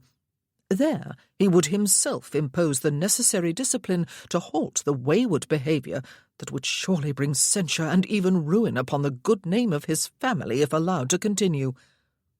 If there had been no more than that, Samantha might well have burned the letter after all, and dealt with her seething wrath as best she was able. But there was more. For, of course, oh, foolish, foolish, foolish of her to have relied upon Matthew's expectations. Bramble Hall was not hers. It had never been made over to Matthew, and if it had been willed to him, the bequest meant nothing when he had died before his father. The house belonged, with all its furnishings and all its servants, to the Earl of Heathmore, and now, his second son being deceased, and his son's widow not to be trusted to remain here and uphold his good name, he was sending his third son to live here. Rudolph and his wife, Patience, would arrive to take up residence within a fortnight. The house would be made ready for them during the intervening weeks. The Earl's head coachman and his head groom, with other trusted servants, had been given instructions to convey Samantha to Leyland with just 1 day of rest between their arrival at Bramble Hall and their departure. She would make herself ready to accompany them. He made them sound like jailers. They looked like jailers. "Tramp," she said, "why did I not see this coming? Am I an utter idiot? I never dreamed. I thought he would be happy to leave me here, out of sight and out of mind." For a few moments she sat with tightly clenched eyes, while he whined and licked her face again. Then she lifted her head and gazed into his mournful eyes only inches from her own. "I would rather kill myself than live at Leyland Abbey again," she told him. It was only just an exaggeration. She got abruptly to her feet and paced the room, the letter still clutched in one hand. Whatever was she to do? She would be swallowed whole if she went to Leyland. She would never be free. But what was the alternative? She had never had to consider any. Matthew had assured her that she would have a home here for the rest of her life, and she had believed him. Oh, she ought to have known. She stopped pacing after a while and clutched the windowsill with her free hand to prevent herself from falling. She inhaled, and then found it impossible to exhale until the breath shuddered out of her in slow, jerky spurts, and then she seemed to have forgotten how to breathe in again. Her vision blackened about the edges, and then air wheezed in again. She willed herself to wake up. Right now, this minute. This had to be a nightmare. But of course it was not. She had to get out of the house, from which some force had surely sucked most of the air. The ceiling was pressing down upon the top of her head, and the house was no longer hers in any way at all. Rudolph and Patience would be here within 2 weeks. She turned and ran upstairs for her bonnet and cloak and outdoor shoes, Tramp thumping along at her heels. The garden did not have enough air either. She strode along the side path without hesitating, and out through the gate and along the lane beyond it, until she saw a cart swaying beneath a large load of hay coming in her direction. She struck out across a field and then over a meadow, the very one in which she had met Sir Benedict Harper once upon a long time ago. Robland Park was still a fair distance away, but she knew suddenly that it was her destination, that it had been from the start. No one could help her, but she needed the company of a friend, and Lady Gramley was the closest thing to a friend she had had for many years.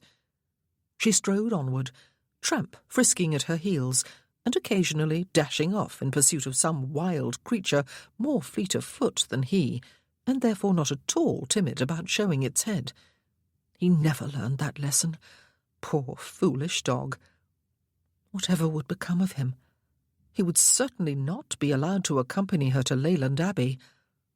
Oh, she would die if she were torn away from him. Surely she would. Samantha was not the only person in the neighbourhood to have received a letter of some significance that morning. Both Ben and Beatrice had received one too. Their letters were beside their plates as they sat down to breakfast. Beatrice's letter was from her husband's sister, 15 years younger than he. Caroline, Lady Vere, was in imminent expectation of the birth of her first child, and had been impatiently awaiting the arrival of her mother-in-law to help her through the ordeal of the confinement. But that lady had recently taken to her bed with some unnamed disorder of the nerves, and Caroline begged Beatrice, in closely crossed lines, and with what seemed like near hysteria, to please come in her stead, since Vere very nearly had a fit of the vapours every time anyone so much as touched upon the coming event in his hearing, and there was no one else to whom she could turn except her old nurse, who always scolded so, and whose hands shook with some sort of palsy.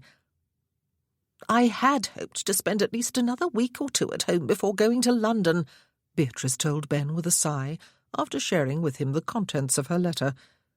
"Now it seems I must set off for Berkshire without further ado, today if at all possible. I could be there the day after tomorrow if there are no unexpected delays.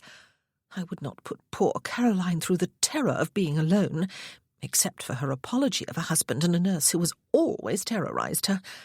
Men are always useless under such circumstances, you know, especially the expectant father himself, who always entertains the illusion that he is the great sufferer at the very heart of the crisis."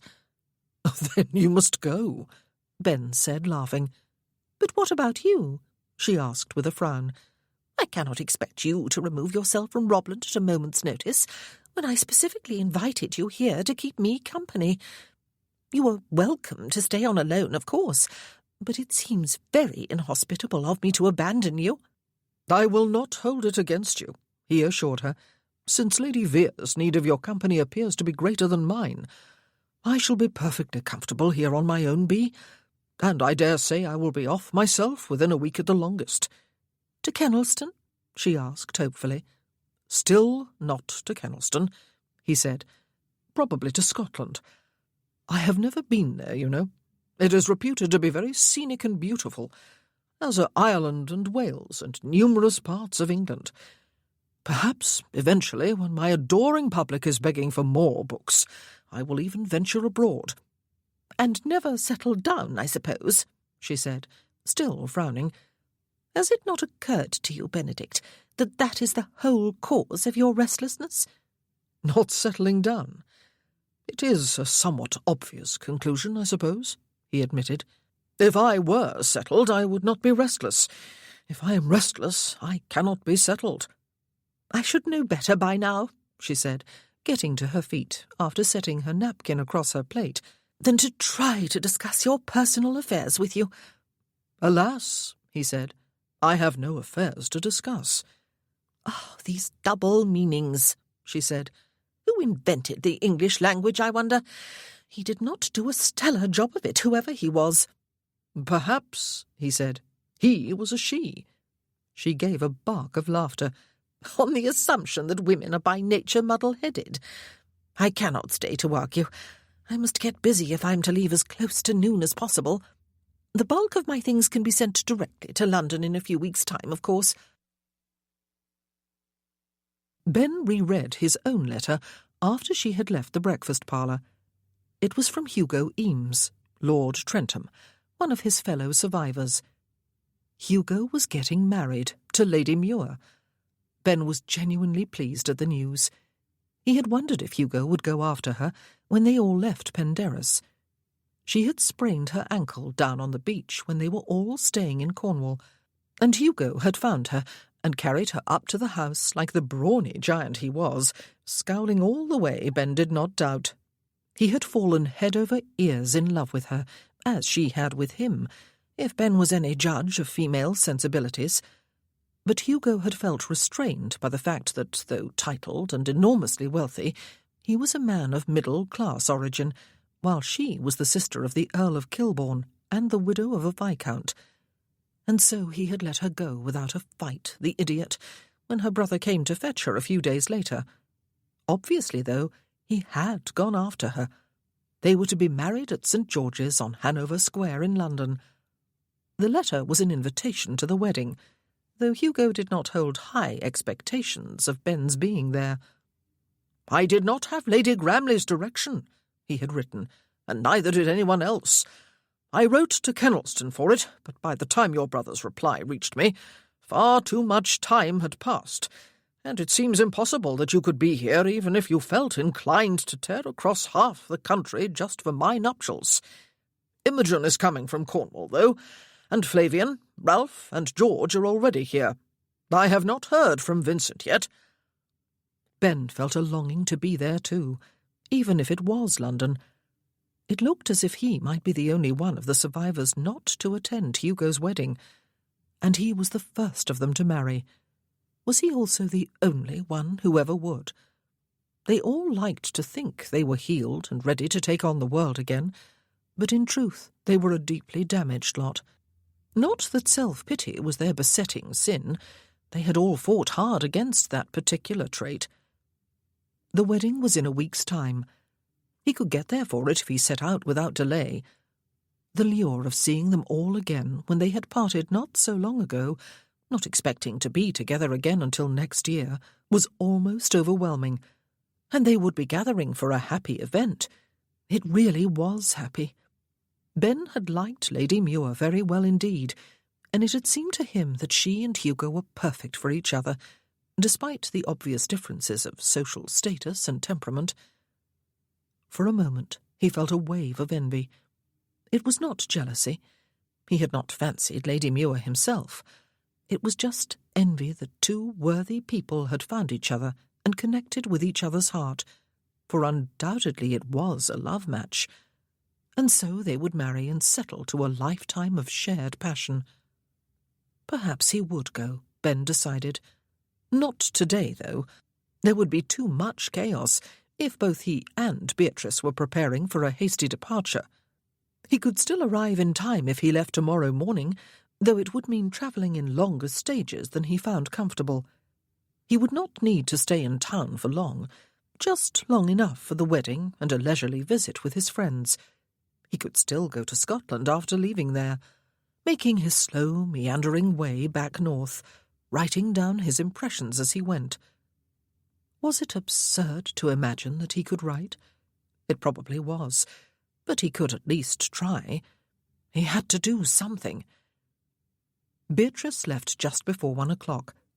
Ben waved her on her way and smiled at the sight of her travelling carriage piled high with baggage, while more followed in a smaller conveyance, and the bulk of her belongings were to follow her to London. He went back inside and upstairs to the room adjoining his own, where he did his daily exercises. He had made the definite decision, by the time he was finished, that he would go to London, that he would surprise Hugo by turning up at the last minute to make their number complete, assuming, that was, that Vincent was going. Partly, he knew, it was procrastination that drove him. Although the idea of setting out for a tour of Scotland excited him in the abstract, the prospect of actually setting out alone, no particular destination in mind, was less appealing. Perhaps Ralph or Flavian could be persuaded to join him, or even Vince. It might be interesting to add the observations of a blind traveller to his book. He was coming out of his room, after washing and changing out of his sweaty exercise clothes, when he heard the sound of voices in the hall downstairs. Beatrice's butler was informing someone that her ladyship was not at home. "Oh," the other person said, and, after a pause, "When do you expect her back?" It was a woman's voice, Mrs. Mackay's. Ben prepared to step back into his room, where his valet was beginning to pack his bags. He had done a successful job in the past few weeks of avoiding her, of avoiding causing her any gossip in the neighbourhood, for that was what it would have come to if he had continued to call upon her. "She has gone away, ma'am," the butler explained, "and will not be back until the summer." "Oh." Somehow there was a world of flatness in the single syllable. Ben hesitated, his hand on the knob of his door. "Should I see if Sir Benedict is at home, ma'am?" the butler asked. Ben frowned and shook his head. "Oh," she said, "I do not know. No, perhaps I ought to—" This had not been intended as a social visit. Something in her voice told Ben that. There was distress beneath the flatness of tone. "Who is it, Rogers?" he called, loudly enough to be heard downstairs, and he made his way to the head of the stairs so that he could see for himself. "It is Mrs. Mackay, sir," the butler told him. "Come to call on Lady Gramley." The dog was with her. It barked once and wagged its tail at him. Why that wretched hound liked him he had no idea. Perhaps because he had never kicked him in the chin when that part of his anatomy had rested on Ben's boot. She looked up at him. Her dark veil had been tossed back over the brim of her bonnet to reveal a very pale face, even allowing for the fact that black tended to leach colour from the skin. "I am so sorry," she said. "I did not know your sister had gone away. I will not disturb you. I am sorry. Come along, tramp." "Did you walk here?" Ben asked. "Yes," she said. "We were out for a stroll, and I decided on a whim to call here." "We certainly will not send you away without any refreshments," Ben said, beginning the slow descent of the stairs. "Will we, Rogers? Show Mrs. Mackay into the small salon, if you please, and have a tray of tea brought there, and some brandy." She did not finish what she had started to say. "Thank you. I will just drink a cup of tea and be on my way. I am sorry for being a nuisance." She was over by the unlit fireplace, removing her bonnet when Ben entered the room. Her dog ambled over to greet him, his tail wagging and his rear end wiggling. Ben eyed him with disfavour and scratched him beneath his chin. "I am sorry," she began. "Yes," he said, closing the door behind him. "You have already made that perfectly clear, Mrs. Mackay. What has happened?" He felt resentful. If she had left this until tomorrow, he would have been gone and known nothing about it. She would have been compelled to cope alone with whatever was troubling her. "Nothing has happened," she smiled, a sickly expression that reached no higher than her lips. "I did not know Lady Gramley was leaving for London so soon." "She is on her way to Berkshire," he told her, "where Gramley's sister is expecting to give birth any day. Her mother-in-law was supposed to attend her, but she has been detained by illness. Beatrice left here just after noon, only a few hours after receiving her sister-in-law's letter. I am sure she is sitting in the carriage at this very moment, thinking of all the people here to whom she ought to have dashed off notes of explanation. What is the matter?" Something clearly was. She was making an effort to appear composed, but she looked as if she might shatter at any moment, and she was still standing. "Nothing." The door opened behind Ben, and a footman set down a large tray. Ben bent over it and poured a little brandy into a glass. He carried it across the room to her, supporting himself with just one of his canes. "Drink this," he said. "What is it?" "Brandy," he said. "Sit down and drink it. I dare say your walk has chilled you." "I did not notice," she said, as she half collapsed onto a sofa. "Drink it." She took the glass, sipped the brandy, and made a face. "Toss it back," he told her. She did so, and coughed and sputtered. Oh, that is vile. Pay attention to the after-effects, though, he told her. She closed her eyes briefly. Her cheeks gained some colour. He is throwing me out of Bramble Hall, she said, and sending his son to live there. She had not made her meaning at all clear, but it did not take much effort to decipher it anyway. He took the empty glass from her hand and returned it to the tray. He poured a cup of tea and carried it across to her. He was presumably the Earl of Heathmore.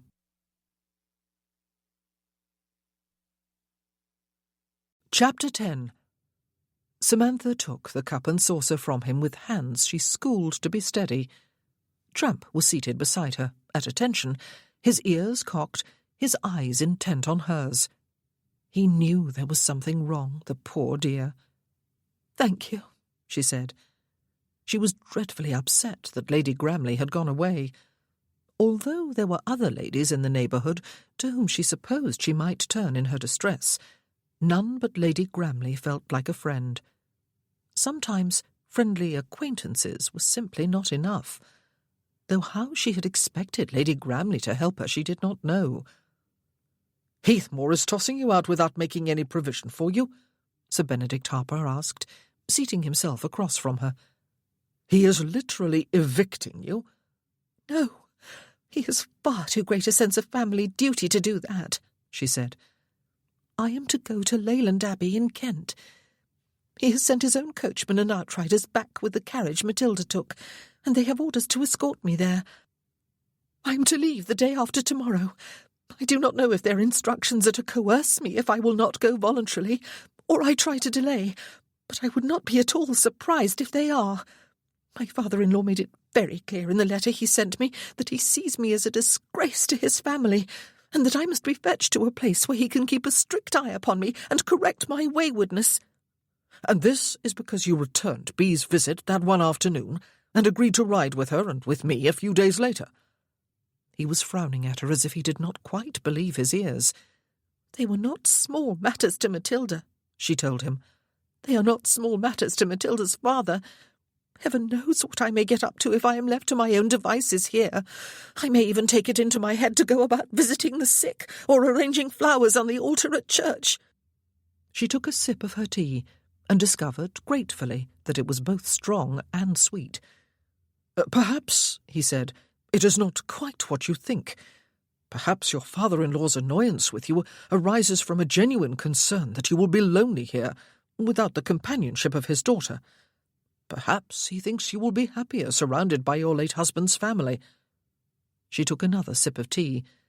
"I think not," she said, "but I am sorry to have made such a nuisance of myself.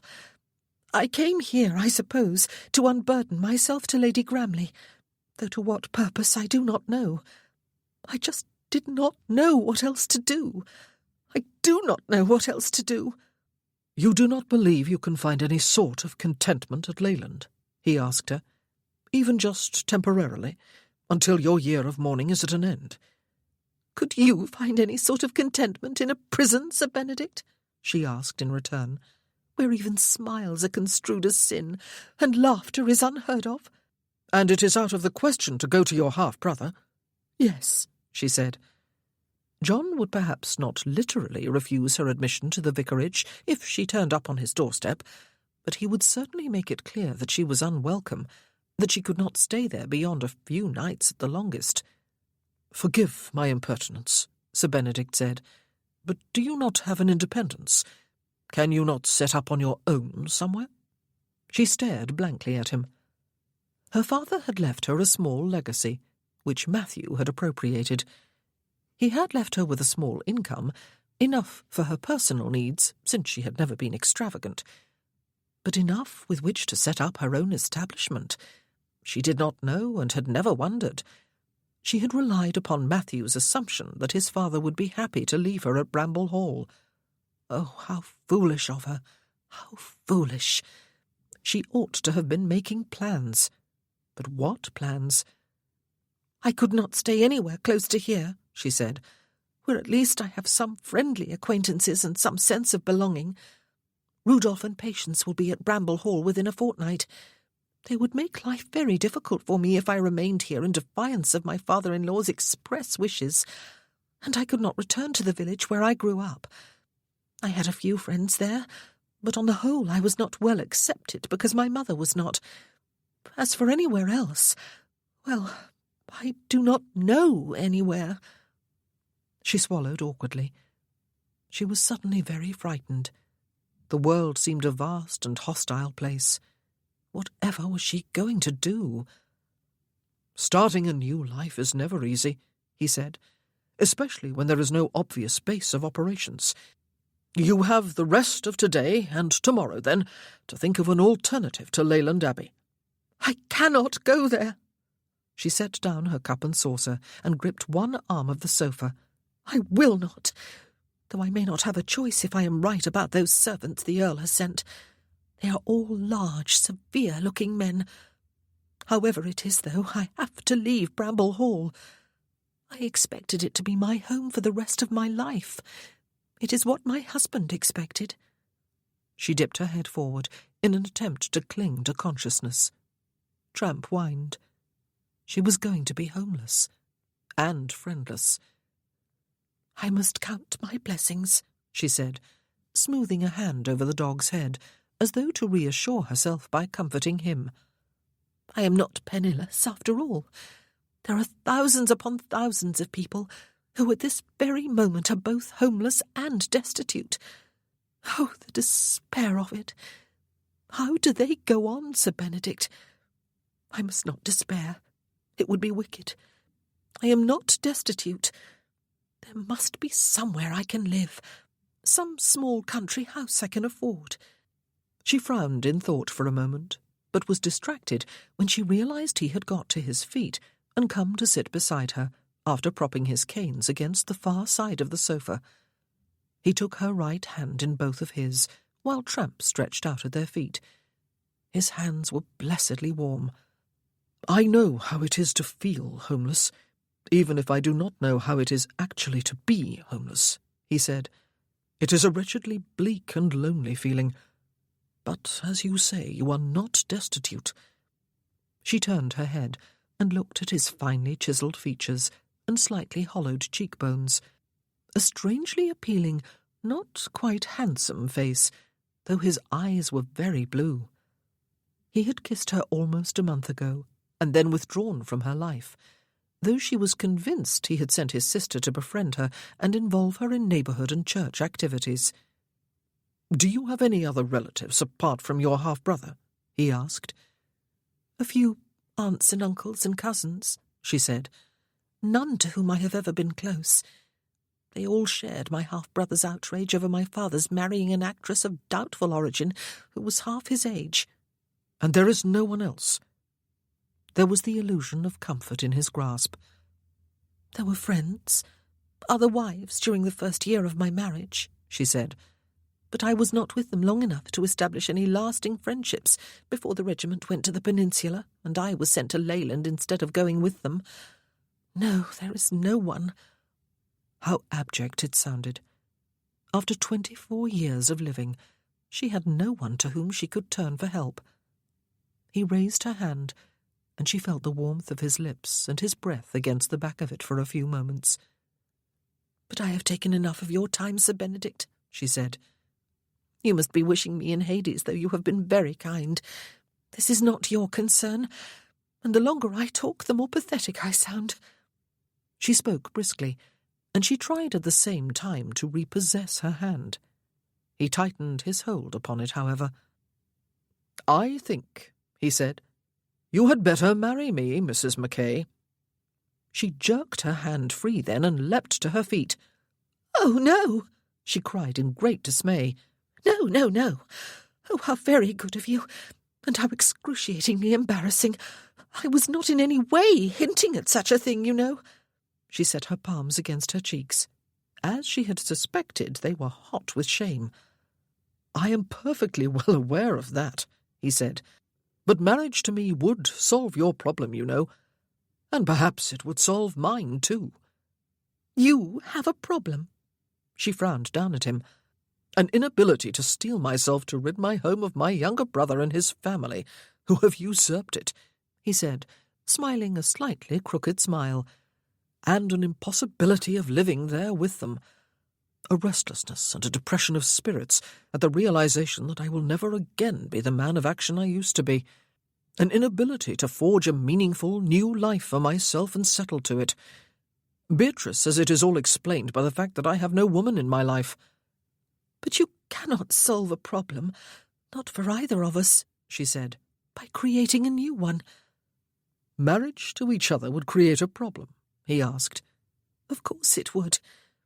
She stretched her fingers and then curled them into her palms at her sides. They were tingling. "It would be very improper for me to marry only 5 months after the death of my husband. Besides, I do not wish to marry again, not yet at least. The fetters of my first marriage were tightly binding, and I want to be free. And if and when I do marry, I want it to be to a man who had no connection with the wars. Forgive me, but I am tired of the wars and what they did to so many people. And as for you, it is nothing but sheer gallantry that has put the idea of marrying me into your head. By your own admission, you are not yet ready to settle to your own life, Sir Benedict, let alone take on the burden of someone else's. You are not ready for the bonds of marriage.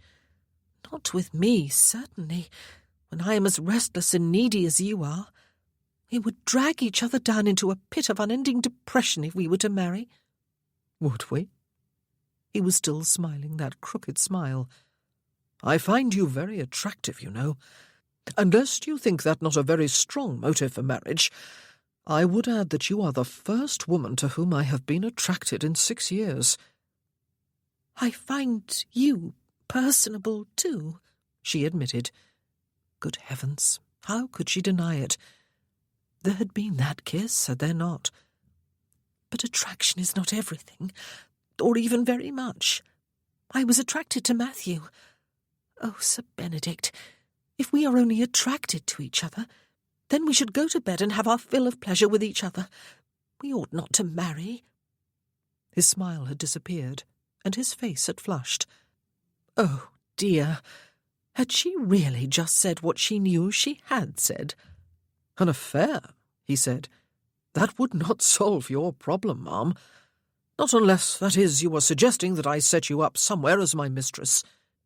She doubted she had ever felt more mortified in her life. She stared at him and laughed, and he stared back at her and laughed too. "With a carriage of my own, and 4 white horses to pull it?" she asked. "And diamonds as large as birds' eggs for my ears and bosom, and a bed draped in scarlet satin, with scarlet velvet curtains about it, and at the windows. With such inducements you might be able to persuade me." "I believe," he said, "I might find the 4 white horses a trifle vulgar." Incredibly, they both laughed again with genuine amusement. And then that thought that had niggled at her a couple of minutes ago came to the forefront of her mind. Some small country house I can afford. She turned away sharply to the fireplace and stood with her hands on the mantelpiece, gazing into the unlit coals with unseeing eyes. "Just a moment," she said, holding up one hand. There was the little cottage. Perhaps. Her mother had grown up with her paternal aunt in south-west Wales before running away at the age of 17 to become an actress in London. Not long before she died, when Samantha was 12, word of her aunt's death had reached her, and with it the news that she had been left her aunt's cottage on the coast. That cottage had passed to Samantha on her mother's death. She had not even realized it until, after her father's death, John had sent on a letter from the solicitor in Wales who was managing it. Mr. Rees had written to inform her that the people who had been renting the cottage for a number of years had left, and that he would see to its maintenance, using the accumulated rent money, until he received instructions either to rent it again or to sell it. John had taken it upon himself, he had informed her, to reply with the instructions that the solicitor proceed as he saw fit. Matthew had been brought back from the peninsula then, and they had just moved to Bramble Hall. He had been desperately ill, and she had been unaccustomed to nursing him. She had set the letter aside, as well as any annoyance she might have felt with John for interfering in her business. It had not seemed important business anyway. Certainly she had never written to Mr. Reese herself, as she might have and probably ought to have done. Her mother, when she had learned of the bequest, had described the cottage with open contempt as a heap and a hovel that was best left to crumble to dust. That had been a long time ago, maybe 14 years, and her mother had been remembering it from years before that. It might well have deteriorated to nothing by this time, especially without renters to look after it properly. Besides, the cottage might as well be at the other end of the world for all the good it would do her. Wales, and West Wales at that. It was not even close to the border with England. Samantha had never been there. She knew no one there. As far as she knew, there was no one to know. No one connected to her, anyway. But it was a house, perhaps, if it still existed. It had existed in some form 5 years or so ago, though. Otherwise the solicitor would not have written that he would sell it or rent it again if she wished. She was desperately in need of a home, and she already owned one, if it was still standing, and if it was habitable. And suddenly its very remoteness became its chief attraction. It was far away from Leyland Abbey. Sir Benedict Harper was still sitting on the sofa when she swung around to look at him. He was gazing quietly at her. Gracious heaven, he had just offered to marry her. How very noble he was, and how different from what she had thought the first time she encountered him. "I know where I am going to go," she told him. "At least for now. Perhaps forever." Forever? Her stomach lurched. He raised his eyebrows. "I own a cottage," she told him. "My great-aunt left it to my mother, who grew up there with her. I believe it was a very old, dilapidated building even then. It is probably far worse now, but I have not heard of its falling down or having been demolished. It is mine now, and that is where I am going to go. Even a crumbling ruin would be preferable to Leyland." "It is in Wales?" he asked. "On the southwest coast, yes." "And you intend to go there alone?" He frowned. "You will need to give the matter some careful thought, Mrs. Mackay. It is a long way to go, through wild and lonely and possibly dangerous country. And who is to know what you will find at the end of it all? Perhaps the cottage really is uninhabitable." "Then I will find one that is not," she said, "and rent it. At least I will be in a part of the world where half my heritage lies. And no one will find me there. No one will bother me. I will be able to live again." "And dance?" But he was still frowning. "On the beach, if there is one, as I dare say there is," she said. "On the edge of the world, with all the wild power of the ocean looking on." "And you intend to travel there alone, and live there alone?" He got slowly to his feet, while Tramp sat up and watched, ever hopeful. "It would be sheer folly. The idea may seem appealing to you, and I can understand why. I can even applaud your courage. But consider the reality of leaving Bramble Hall behind and travelling alone and unaccompanied into such a distant unknown." She did consider, for a few moments, and she was frightened, but undaunted. The alternative was far worse. "Then you must come with me," she said. Ben could not have been more effectively robbed of breath if someone had planted a fist in his stomach. "Then you must come with me." They stood staring at each other, 4 feet apart. Colour had flooded her cheeks, while he feared it must have drained from his. "Impossible," he said. "Who would be your chaperone?" "You." "But I am neither your father, nor your brother, nor your husband, nor your betrothed, nor female." "So?" She raised her eyebrows. "Your reputation would be in tatters," he told her. Her lips curved into a half-smile. "So?" Oh, good Lord. He went at the problem from a different angle. "I am hardly the ideal man to defend you should danger threaten." He looked down deliberately at his canes. "Unless, that is, we were assailed by a brigand obliging enough to come close enough to be clobbered." "We will take a loaded pistol," she said, still with that half-smile hovering about her lips and the colour high in her cheeks. "and you may shoot him from a distance, while sitting." "Between the eyes, I suppose." "Where else?" It struck him that she was actually enjoying herself, that her sudden realization that there was a solution to her dilemma awaiting her in the form of a cottage that had been dilapidated even during her mother's girlhood had made her giddy with relief. "Mrs. Mackay," he said, "do consider." "Why?" she asked him. "I have had 7 years of nothing but doing what is proper, Sir Benedict. And for what? I married in expectation of a lifetime of happily ever after, and remained decently married after the disappointment and heartbreak that followed quickly upon the heels of my wedding. I spent a year at Leyland Abbey, trying my hardest to be the sort of respectable lady my father-in-law insisted I be, even while he disliked and despised me. I spent 5 long, weary years here, nursing a demanding, peevish invalid because he was my husband, and I had promised on my wedding day to love and obey him in sickness and in health. I have observed every requirement of my mourning period, but have still not satisfied my sister-in-law or the Earl of Heathmore. I am facing the prospect of more years at Leyland, while what is left of my youth dwindles into middle age, and then old age and death. Where has considering ever got me? Perhaps it is time to do something unconsidered and impulsive. Perhaps it is time to take my life in my own hands and live it." Her eyes flashed, and there was passion in every line of her body. Who was he to tell her she was wrong? And perhaps she was not. "I have 1 day in which to make a decision that will affect all the rest of my life, whatever that decision is," she told him. "I have 1 day in which to make my escape, or bow to what seems my inevitable fate. I do not know where escape will lead me.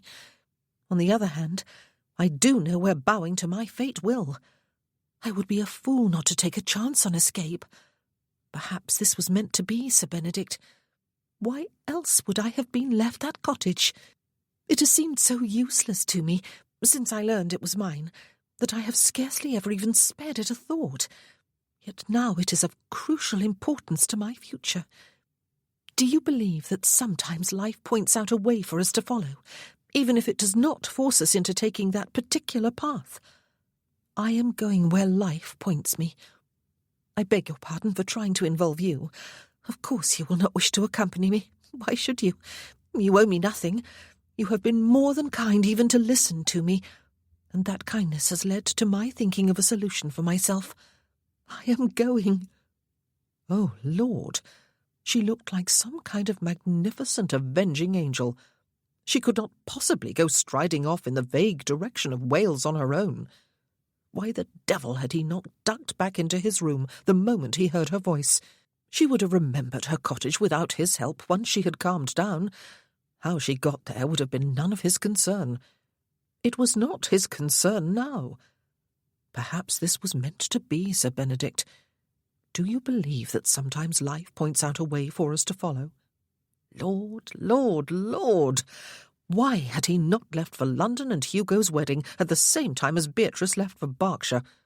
"Even if I were to accompany you on your journey," he said, "what would you do at the end of it? Without any servants, except presumably a maid, and without friends or a companion. What if the cottage needs a great deal of work before it is habitable, assuming it is habitable at all? She would find somewhere else to rent, in a part of the country where half her heritage lay. She had already said that. "I suppose," she said, "there are servants there to be hired, and I can make friends. I do not fear being alone. I have been essentially alone for 7 years and have survived. Are you thinking of accompanying me, then?" His legs were aching from standing so long in the same position. "How can I allow you to go alone?" he asked her. Her eyebrows shot up.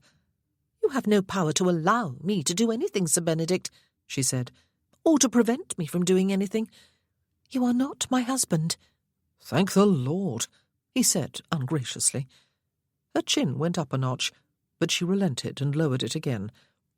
"How very unjust of me," she said.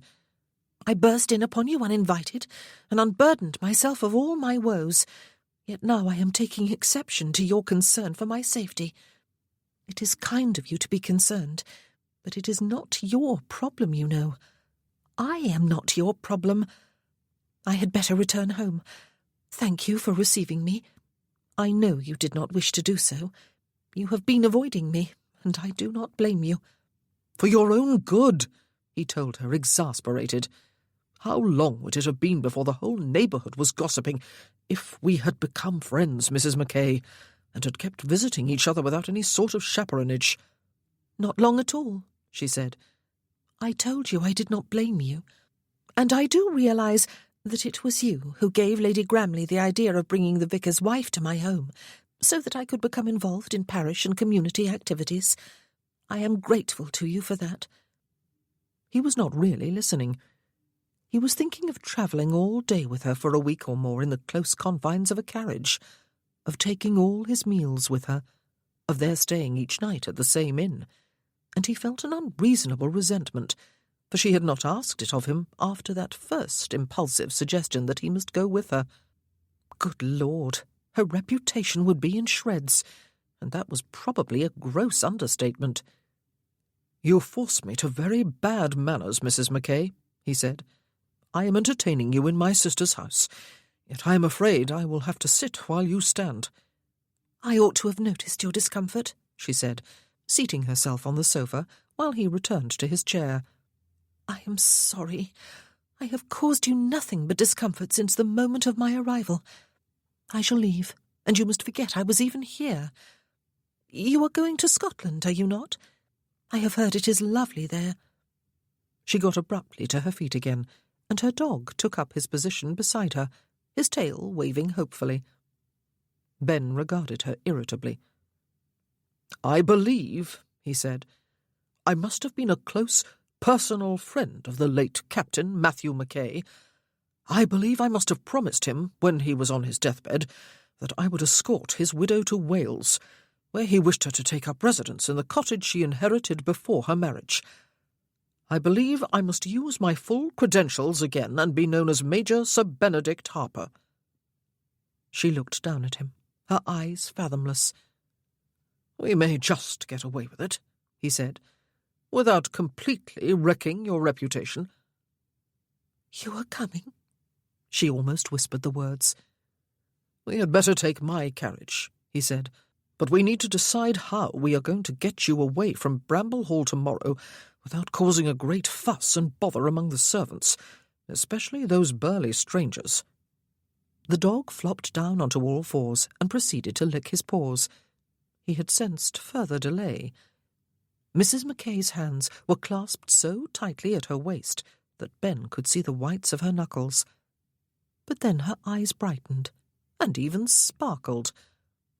"With great stealth," she said.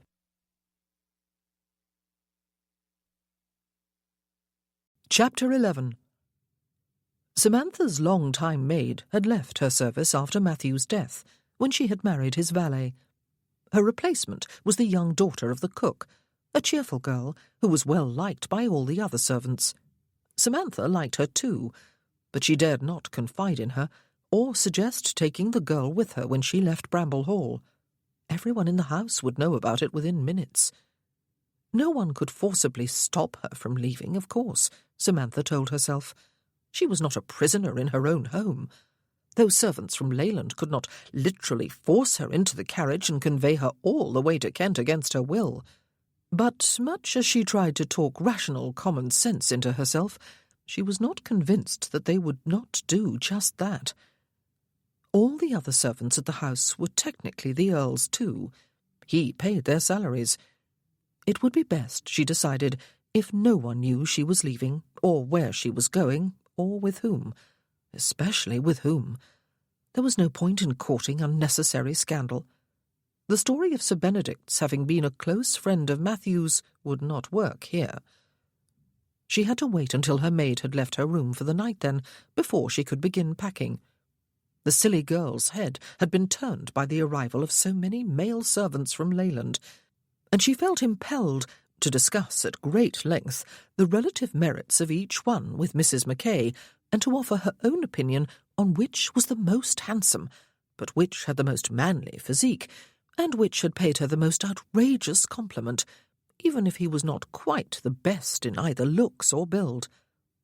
Samantha thought the girl was never going to leave. It was close to midnight when she began packing one large valise and one smaller one. But there was no great problem of room. It was amazing how much she was prepared to leave behind without any qualm of regret. She would leave all her morning clothes, except what she would wear for the first stage of the journey. She had been a dutiful wife to Matthew while he lived. She had mourned him for 5 months. She had nothing whatsoever with which to reproach herself.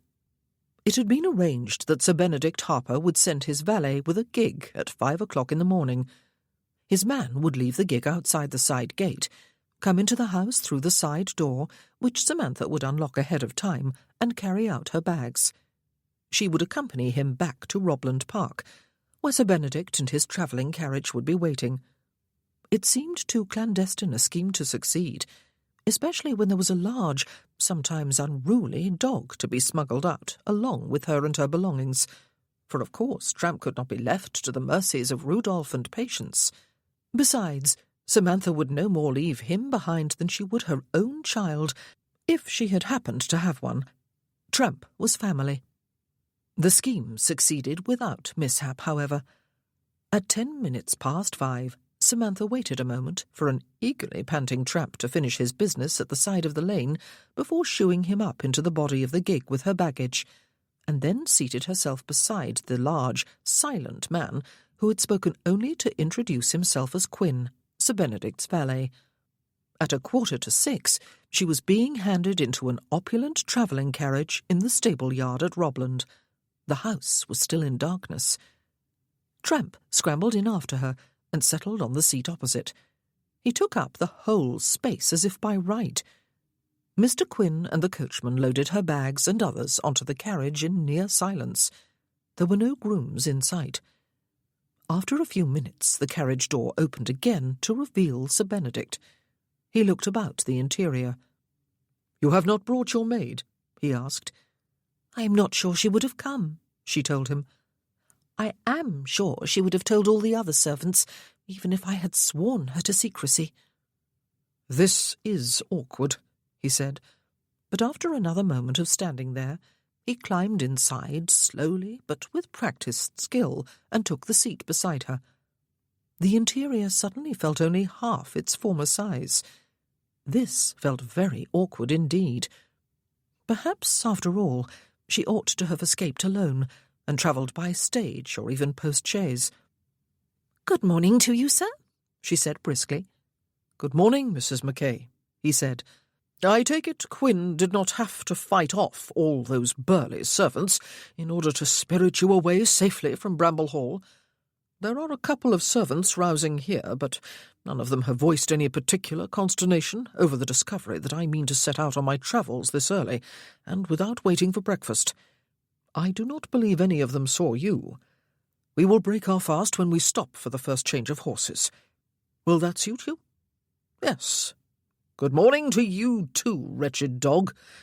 You do not need to beat the stuffing out of my cushions with your thumping tail. You are perfectly visible. And I notice that you have commandeered a whole seat for your personal use. If your mistress had indeed brought her maid, she would have had to sit up on the box with my valet and coachman."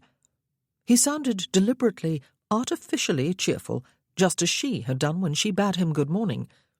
He had seemed like a trusted friend yesterday. This morning he seemed like a stranger, which indeed he was. The fever of excitement in which she had conceived this whole grand escapade yesterday had converted to a quite sick anxiety last night. She had been unable to sleep, except in fitful snatches, and with bizarre accompanying dreams. This morning she had been consumed by terror, as though she really were a convict making a daring escape under the very noses of a dozen fierce jailers. And now, Seated inside the carriage with only a single gentleman for company, she was feeling tongue-tied and self-conscious. Good heavens! They were going to be alone together for as many days as it took to reach the south-west coast of Wales and her cottage, and the same number of nights, and he had expected that her maid would be with her to lend some sort of respectability. His valet was with him, of course. She felt physically sick again. "I am not at all hungry, Sir Benedict," she assured him, her hands folded in her lap, her back straight and not quite touching the cushions behind her, as if a strictly ladylike posture and demeanour could miraculously make all proper. The coachman put up the steps and shut the door with a decisive click, climbed up to the box while Mr. Quinn mounted from the other side, and within moments the carriage lurched into motion. It was one of the single most panic-inducing moments of Samantha's life. She had to bite her lower lip in order to prevent herself from yelling to the coachman to stop. Sir Benedict had turned his head and was looking steadily at her. She had never particularly noticed until now how very narrow carriage seats were. Their shoulders were almost touching. Their faces were too close for comfort, and the world had grown light since she had come from Bramble Hall. There was no darkness in which to hide. "You are having second thoughts?" he asked. "It is not too late to turn around, you know. I dare say we could smuggle you back into Bramble Hall without the servants there suspecting that you have been doing anything more startling than taking an early morning walk with your dog. Do you wish to return?" The suggestion brought her to her senses. "Absolutely not," she assured him.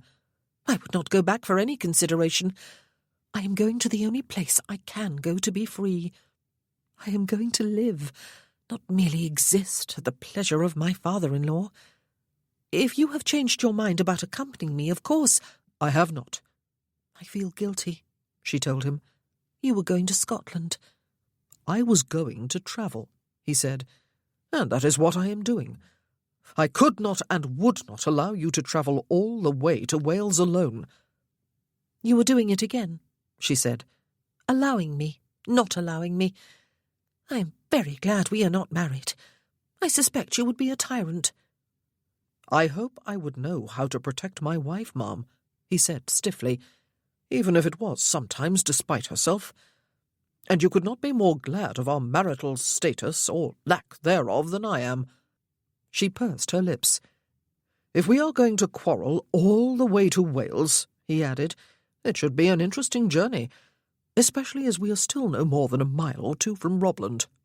"Perhaps," she said, "if we do not converse, we will not quarrel." And she turned her head away, and half-turned her body too, so that she was looking out at the passing scenery. From his silence, she supposed he was doing the same through the window on his side. Perhaps half an hour passed, though it felt more like an hour, or 3. It became more and more difficult to maintain her posture, to keep her chin from falling, to keep her eyes from closing. She envied Tramp, sprawled out and fast asleep, and even snoring on his seat. And then, in a moment of lapsed concentration, she yawned hugely and audibly, and felt instantly embarrassed.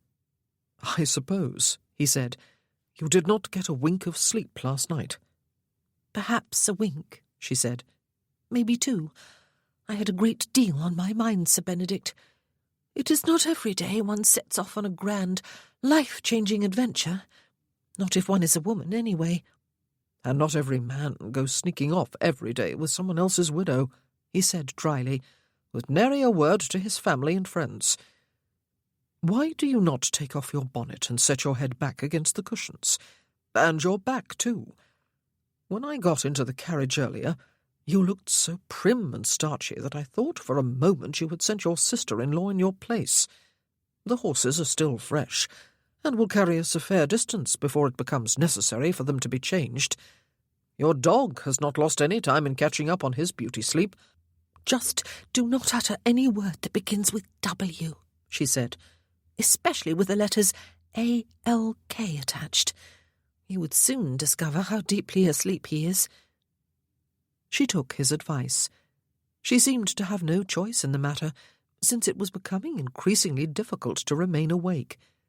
She pulled loose the bow of ribbon beneath her chin and removed her bonnet to hold on her lap. She leaned back with an inward sigh of relief. She would close her eyes for a few minutes. She was more aware of him when she did so. She could feel his body heat down one side, though they were not touching.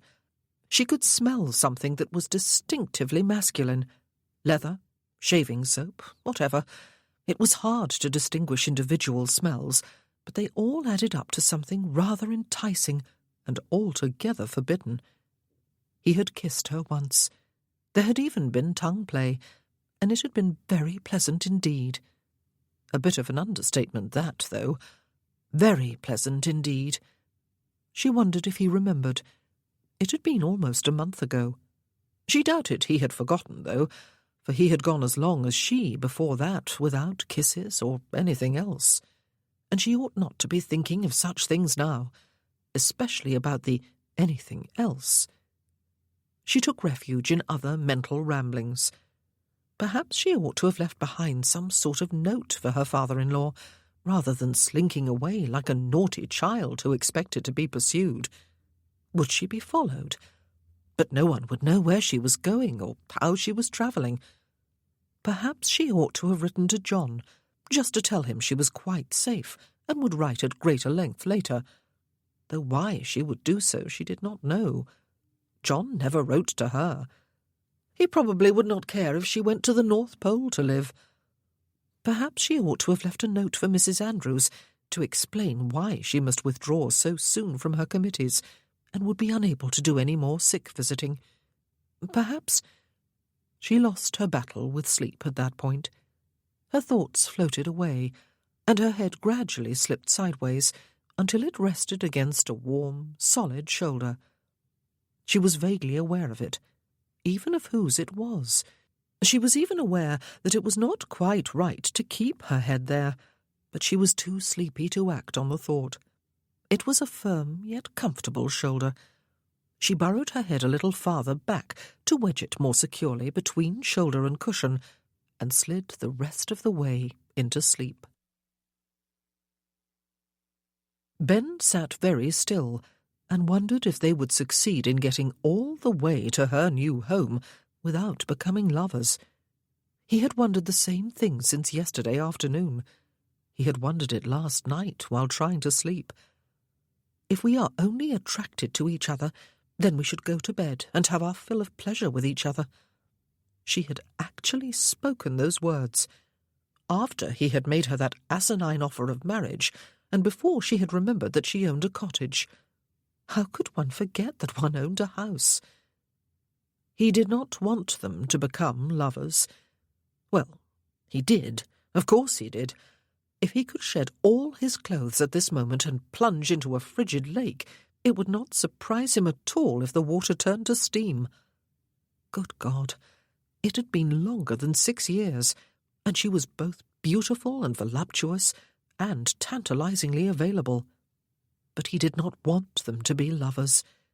For one thing, he was accompanying her in order to protect her from harm, not in order to debauch her himself. For another, he was a bit afraid of being anyone's lover. He did not want any woman to see him as he was, to witness the difficulties he would doubtless have, though in the last month, since that kiss had opened the floodgates of his restored sexuality, he had wondered if it would be possible to remain celibate for the rest of his life. But he did not want her to see him. She was physically perfect, while he was not. And for yet another thing, she was a recent widow, and it would not be right to begin an affair with her so soon. But here she was, warm and relaxed with sleep, her head burrowed between his shoulder and the seat cushion, one of her arms through his, her ungloved hand resting on his upper thigh, fingers spread. Her little finger was a hair's breadth away from his groin. It really felt as though someone had pumped air from the tropics into the carriage, and it was all unconscious on her part. He tried to think of other things, and remembered suddenly that he had been planning to leave for London this morning. He would not be at Hugo's wedding after all. He had not even replied to the invitation. He felt a wave of regret, bordering on loneliness, imagining his 6 friends all gathering in London for the festivities. They would miss him, but they would think he was still in the north of England with Beatrice. Mrs. Mackay smelled of something sweet and elusive. Gardenia? Actually, he was no expert on female scents, but this one must have been specifically designed to tease the senses of celibates. He looked downward, past her shapely hand. His legs, encased in pantaloons and Hessian boots, looked almost normal, but when they stopped for a change of horses, as they must do soon, it would be evident that they were not normal at all. He would descend to the cobbles of the inn yard, taking many times longer about it than any normal man would, and then he would turn to hand Mrs. Mackay down, all stiff pain and gallantry. When left to herself, she could have been down without his assistance, and already seated in the coffee-room. He would not even be able to offer his arm to lead her into the inn. He would need both for his canes and his twisted legs.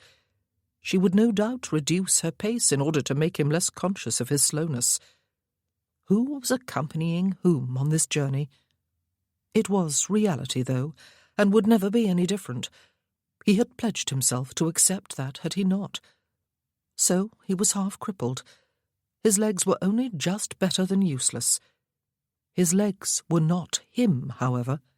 His life did not lose worth just because he could not move as he had used to move, and as almost every other man on earth did. How long would it be until he fully accepted that? He glanced across to the other seat, where the ugly hound sprawled in ungainly slumber.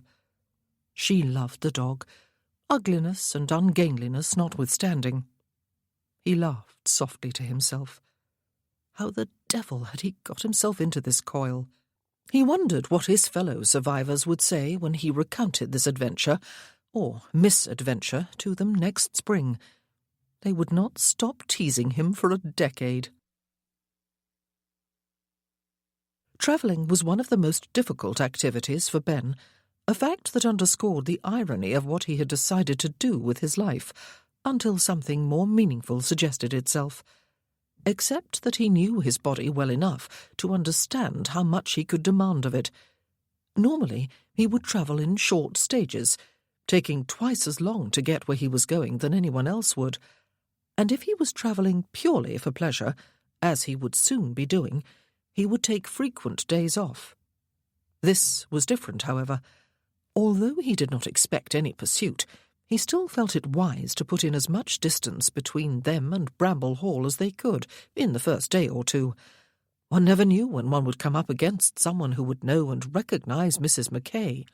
Besides, it would be very much to his advantage to get this journey over with as soon as possible. He was not made of stone, after all.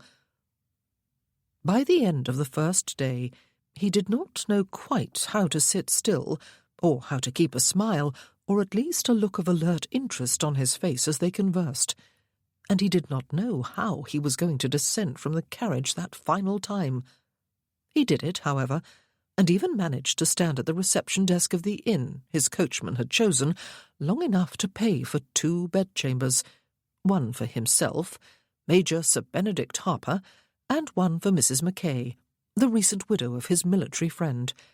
He also reserved accommodation for the 2 servants, as well as kennel room for the dog. He supposed the explanation had not been necessary, since it could not matter to the landlord what the relationship was between the 2 people staying at his inn. Ben escorted a black-veiled Samantha to her room, made arrangements to join her later in the private dining room he had reserved, and collapsed on the bed in his own room before throwing one arm over his eyes. He had long experience at enduring pain. He rarely took any medicine to dull it, and he rarely allowed it to slow him down or confine him to his bed. It was a fact of his life, and always would be. All he could do to control it was avoid the sorts of activities, like long days seated in a carriage, that would intensify it. Quinn came within 5 minutes and silently pulled off his boots and set to work massaging stiff muscles and working out clenched knots until he could relax more. "Does she know about this?" he asked. "Good Lord, no," Ben said. "Why should she?" They had talked determinedly through much of the day, and actually it had not been too difficult after a while. He had noticed that with her before. She was easy to talk to. She would always answer his questions and then ask her own in return. She neither monopolized the conversation nor expected him to do all the talking. They had exchanged memories of childhood. She remembered dancing barefoot in the grass with her mother and splashing and swimming in a stream with some other children from the village. He remembered swimming in the lake at Kennelston and climbing trees with the gamekeeper's 2 boys and engaging in sword fights with them, using the wooden toy weapons their father had carved for them all, Ben included. They had even sat in companionable silence some of the time, watching the scenery go by on their respective sides of the carriage, alone with their own thoughts. "You might suggest slowing the journey down," Quinn said. "Anyone would think from your speed that she was an underage maiden heiress and you a penniless nobody abducting her to Gretna Green. And so muddle-headed that I am taking her in quite the wrong direction. You will be crippled before you get to the wilds of beyond," Quinn said, jerking his head in a direction that Ben guessed was meant to indicate the southwest coast of Wales. "I think not," Ben said. "Give me half an hour, Quinn, and then come back to help me dress for dinner." His valet grunted and withdrew. He had been a groom in the Duke of Stanbrook's stables at Penderys when Ben first encountered him. In those early days of all-consuming agony, only that particular groom was able to move him and turn him for the necessary washes and changes and treatments without his quite passing out from the pain. His Grace had pretended to grumble when Ben appropriated the groom to be his nurse, and then his valet. An hour later, Ben descended to the private dining room, feeling considerably restored. His first thought, after opening the door, was that he must have the wrong room.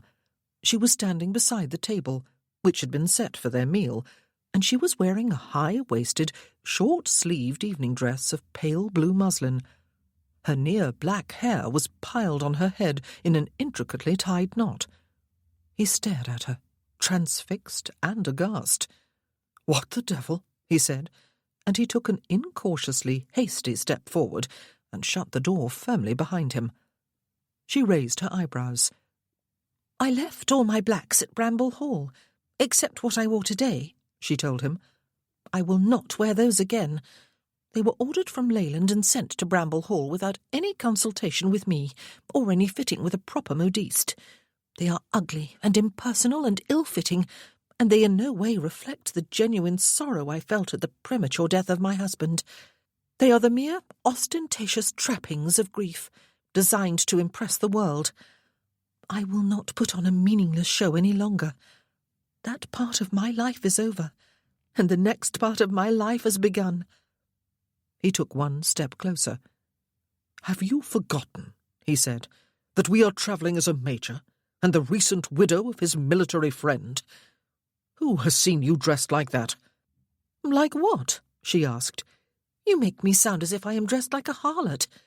"Like a young lady," he said between his teeth, "travelling with a gentleman who is not her husband. Who has seen you?" Her cheeks had flushed.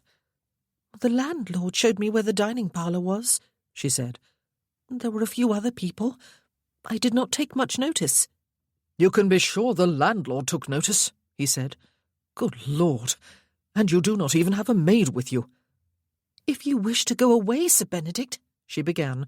"Stop talking nonsense," he snapped at her.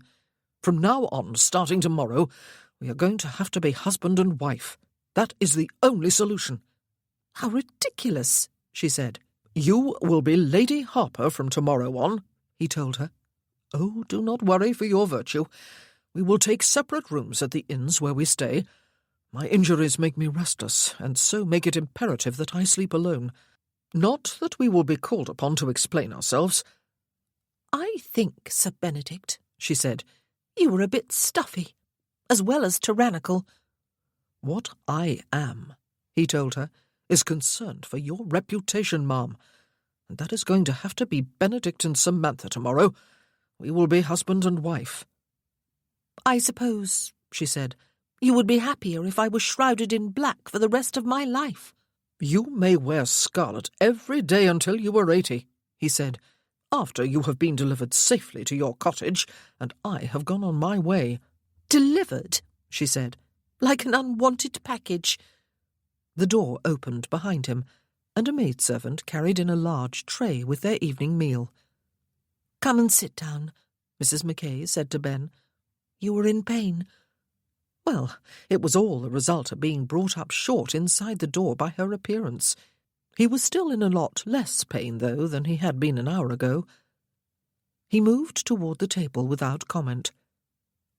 "You were in pain most of the afternoon, were you not?" she said, after they had taken their seats and the girl had withdrawn. "I did not say anything then. It seemed like an impertinent intrusion upon your privacy, but perhaps I ought to have. Are you always in pain?" "I make no complaint, ma'am," he said. "You must not concern yourself." She clucked her tongue. "Matthew always complained," she said, "and I sometimes wished he had exercised a little more restraint. You will never complain, I suspect, and I will probably find your heroic fortitude just as irritating." He laughed despite himself. "Riding for hours in a carriage is not the most comfortable experience, even for the most nimble," she said. "I suppose it is the worst thing in the world for you." "Probably not the very worst," he said. "You make me feel selfish and insensitive," she told him. "First my appearance, and now this. We will not travel so far tomorrow, or any other day after that. If we take 2 weeks, even 3, to complete this journey, then so be it. We are in no particular hurry, are we?" She might not be. "I will not have you put yourself out for me," he said. "I have grown accustomed to my condition. No one else need be burdened with it." She had taken his plate and was dishing out his food for him, just as if she really were his wife, and they were seated cosily at their own dining table. "We will travel in a more leisurely fashion, beginning tomorrow," she told him. "Perhaps we are on our honeymoon. Do you suppose we are?" Her sudden smile looked impish. He could have wished, though, that she had found some other subject to joke upon. Their honeymoon, indeed. Drat and blast it all. "You told me earlier today, Mrs. Mackay," he said, "that you were thankful I was not your husband. I replied in kind. I repeat that sentiment now. I have the feeling you would be one devil of a handful." "A devil of a handful?" She put down her knife and fork, set an elbow on the table, and rested her chin on her fist. "Indeed, Sir Benedict. How?" Her voice had lowered to a throaty whisper, but her lips were curved up at the corners, and her eyes were dancing with mischief.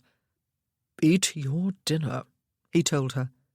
He was feeling overheated again, and there was not even a fire in the hearth.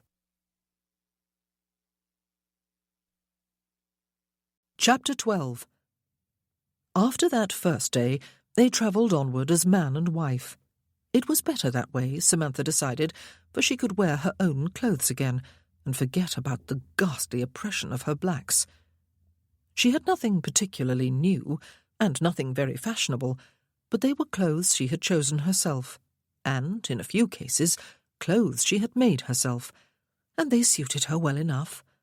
Wearing them again made her feel younger and more hopeful. They made her feel herself again. She called him Ben. She had remarked, after one of their brief flare-ups, that Benedict made him sound like some sort of monk or saint, and that no one had ever been more inappropriately named.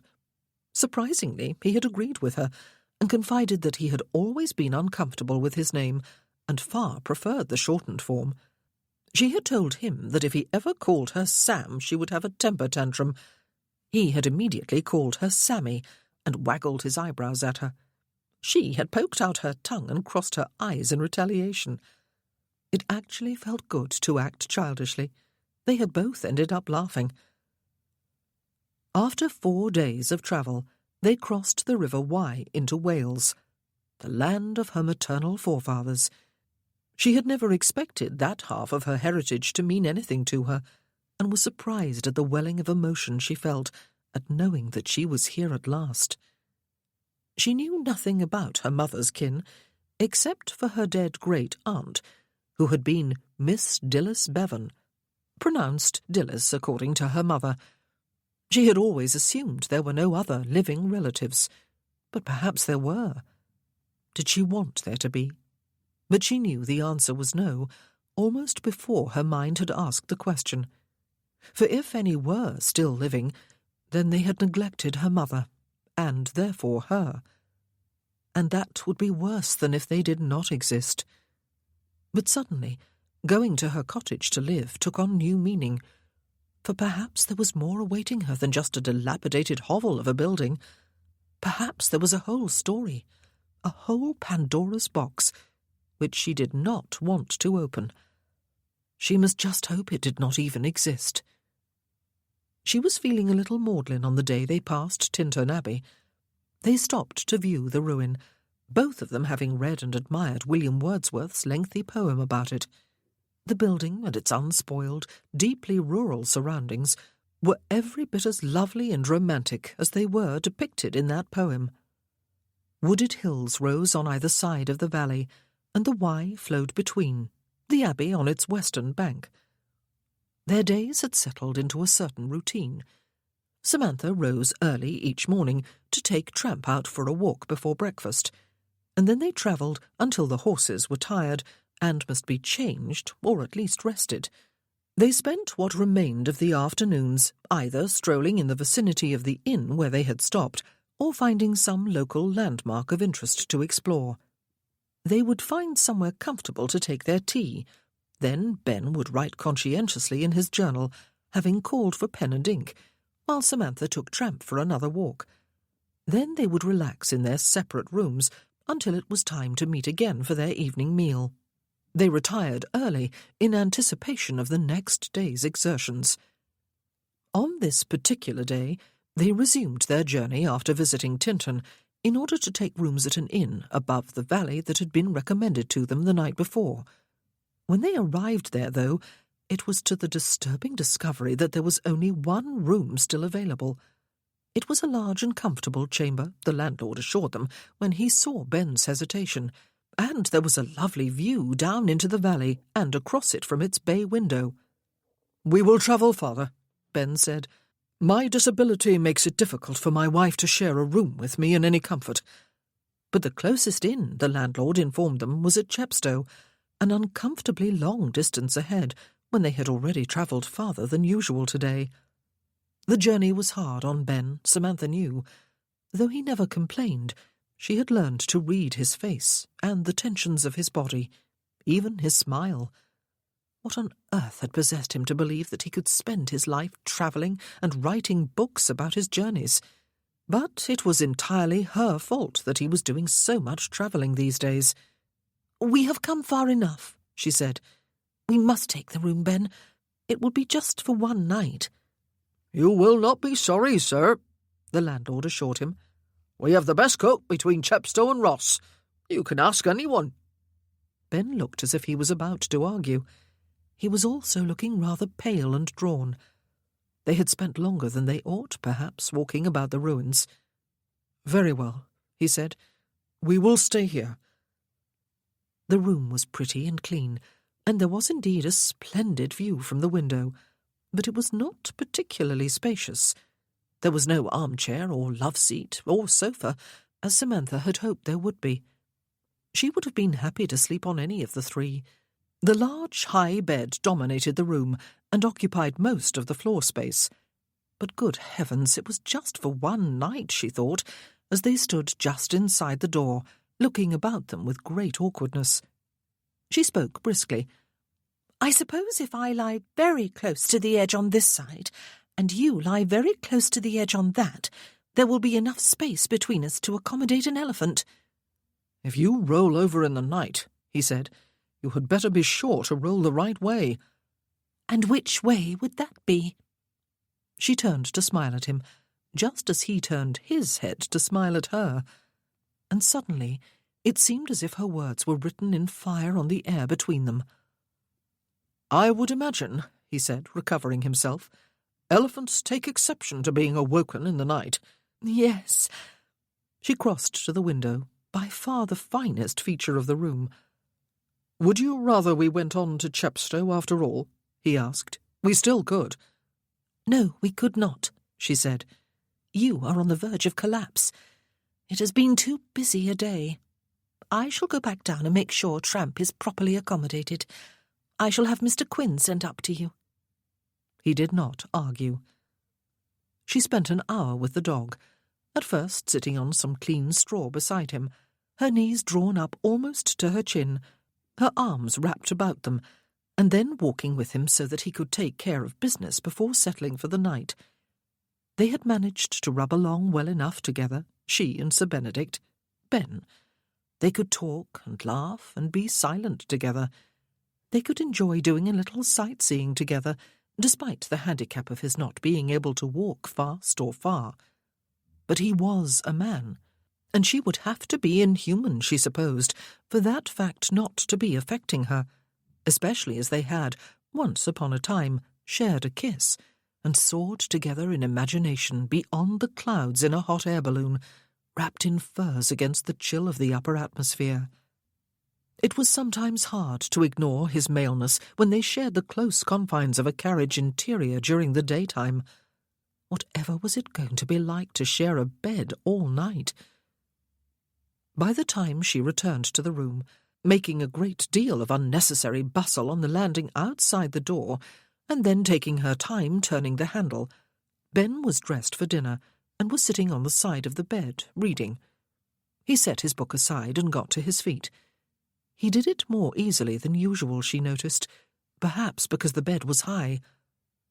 "I shall leave you the use of the room," he said, "and see you downstairs in the dining room." "Very well." He was dressed smartly for dinner in black and white. She could have wished he did not look quite so attractive. She donned a green silk gown and clasped about her neck the pearls her father had given her as a wedding present. The only private dining parlour at the inn had been already spoken for by the time they arrived. There were just a few other people in the main dining room, however, and none of them were close enough to make conversation awkward. The food was excellent. At least, Samantha thought it probably was. She did not pay it much attention, truth to tell. She was too busy keeping the conversation going. It kept wanting to die, and they could not seem to hit upon a topic that required more than a question from one of them and a monosyllabic answer from the other. Oh, what a difference having to share a bedchamber made! They had not had this problem on any previous evening, not to this degree anyway. "If there had only been a private dining parlour available," he said eventually, "there might have been a chair upon which I could have spent the night." "If you were going to do that," she said, "we might as well have continued on our way to Chepstow. I would have slept on the chair." "Rubbish," he said. "I would never have allowed it." "Perhaps," she said, "I would not have allowed you to dictate to me what I could or could not do." "Are we back to bickering?" he asked. "But really, Samantha, no gentleman would allow a lady to sleep on a chair in a private dining room while he enjoyed the luxury of a bed in a room with a view." "Ah," she said, "the view. I had forgotten that. Undoubtedly, then, on this occasion I would have allowed you to have your way. An academic point, however. We do not have a private dining room, and so neither of us is able to make the noble gesture of spending the night on a chair there." "We both, in fact," he said, "get to enjoy the view." She smiled, and he chuckled, and Samantha gazed at him, arrested for a moment. She had been very fond of her father, but she could not remember ever joking with him, or talking nonsense with him, or bickering with him. And though she must surely have laughed with Matthew during their courtship and the first few months of their marriage, she could not recall ever being deliberately silly with him purely for their mutual enjoyment. It occurred to her that she liked Ben Harper, even if he did make her bristle with indignation on occasion, and turn hot with longing at other times. It occurred to her that she would miss him when he had gone. "He had a mistress," she said abruptly, and then she gazed at him in some surprise. What on earth had prompted her to say that? She set down her knife and fork, rested her forearms on the table, and leaned toward him. "They already had one child when he met and married me. Another was conceived during the first months of our marriage. I took that to mean that he did not care much for me at all, and that I was not much good in the marriage bed." She gazed at him, appalled, and she looked around furtively to make sure they were not within earshot of any other diners. He looked from his knife to his fork and back again, before setting them down across his plate and copying her posture. Their faces were not very far apart. "I suppose," he said, "you have spent longer than 6 years imagining that you are sexually inadequate." She half expected to see flames flaring up from her cheeks. "No," she said. "Why should I allow my spirit to be crushed by someone I did not respect? I lost respect for my husband 4 months into our marriage. That is a terrible admission to make, is it not, to a virtual stranger?" "I am hardly a stranger," he said, "and I am about to become even less of one. We are to spend the night teetering off the opposite edges of the same bed, are we not?" "Have you ever had a mistress?" she asked him. "Of long standing," he said. "No, and never any children. And even if I had a mistress, I would dismiss her before marrying someone else, and no one would replace her, ever." "Was the Colonel's niece very beautiful?" she asked. He considered. She was pretty. She was small and dainty, all smiles and dimples and blonde curls and ringlets and big blue eyes. "Such a woman would surely have been unwilling to follow the drum with you." But she was already doing so with her uncle, he told her. She looked like a porcelain doll. In reality, she was as tough as nails. "Did you mourn her loss?" "I cannot say I spared her more than a passing thought for at least 2 years, he said. By then I was very thankful we had not married. "I dare say she has grown plump," she said. "Small, pretty blondes often do." His eyes laughed at her, and he reached across the table and took one of her hands in both of his. "I believe, Sammy," he said, "you were jealous." "Jealous?" She tried to withdraw her hand, but he tightened his hold on it. "How perfectly ridiculous! And how dare you call me that name when I have specifically asked you not to?" "I think you want me," he said. "Nonsense." His eyes were laughing, but her stomach was clenched into knots. It was not true. Oh, of course it was true. He did not believe what he was saying, though. He was just teasing her. He was deliberately trying to make her cross, and was succeeding. "I believe," he said, "you want to prove that you are good in bed after all." "Oh!" She gaped inelegantly and jerked her hand from between his as she got abruptly to her feet. "How dare you! Oh, Ben, how dare you!" Somehow she remembered to keep her voice down. "You may have lost respect for your late husband," he said, "and you may have refused to allow his infidelity to break your spirit. But he hurt you more than you realize, Samantha. He was a fool, and one day you will be given proof of your desirability. But not tonight. You are quite safe from me, I promise. Despite the situation in which we find ourselves, I will not take advantage of you." She was almost disappointed. "Go on up to your room now," he said. "Since you appear to have finished eating, I will stay down here for a while." She went without a word of protest, even though it could be said that he had issued a command. He was a fool. "You will be given proof of your desirability. I believe you want to prove that you are good in bed after all. I think you want me." And they were to spend the night together. Not only ought he to have written to Hugo, Ben thought as he drank his port, but he ought also to have written to Calvin at Kennelston, and probably to Beatrice. No doubt she would soon learn that Samantha had disappeared from Bramble Hall, and that he had left Robland very early on the same day. He wondered if she would make the connection. But if she did, he did not believe she would share her suspicions with anyone. Would anyone else make the connection? He doubted it, since he had taken care not to be seen with Samantha. No one would know that he had had more than a passing acquaintance with her, and it was known that he was about to leave Robland anyway. He could still write the letters, of course. He could call for paper and pen and ink, and write them now before he went upstairs. But he was reluctant to do so. There was something rather seductive about the idea of simply disappearing without a trace for as long as he chose. He could go where he wanted and do what he wanted without having to account to anyone. That was always the case, of course, but, well, he wanted to be quite free to allow this adventure to develop as it would.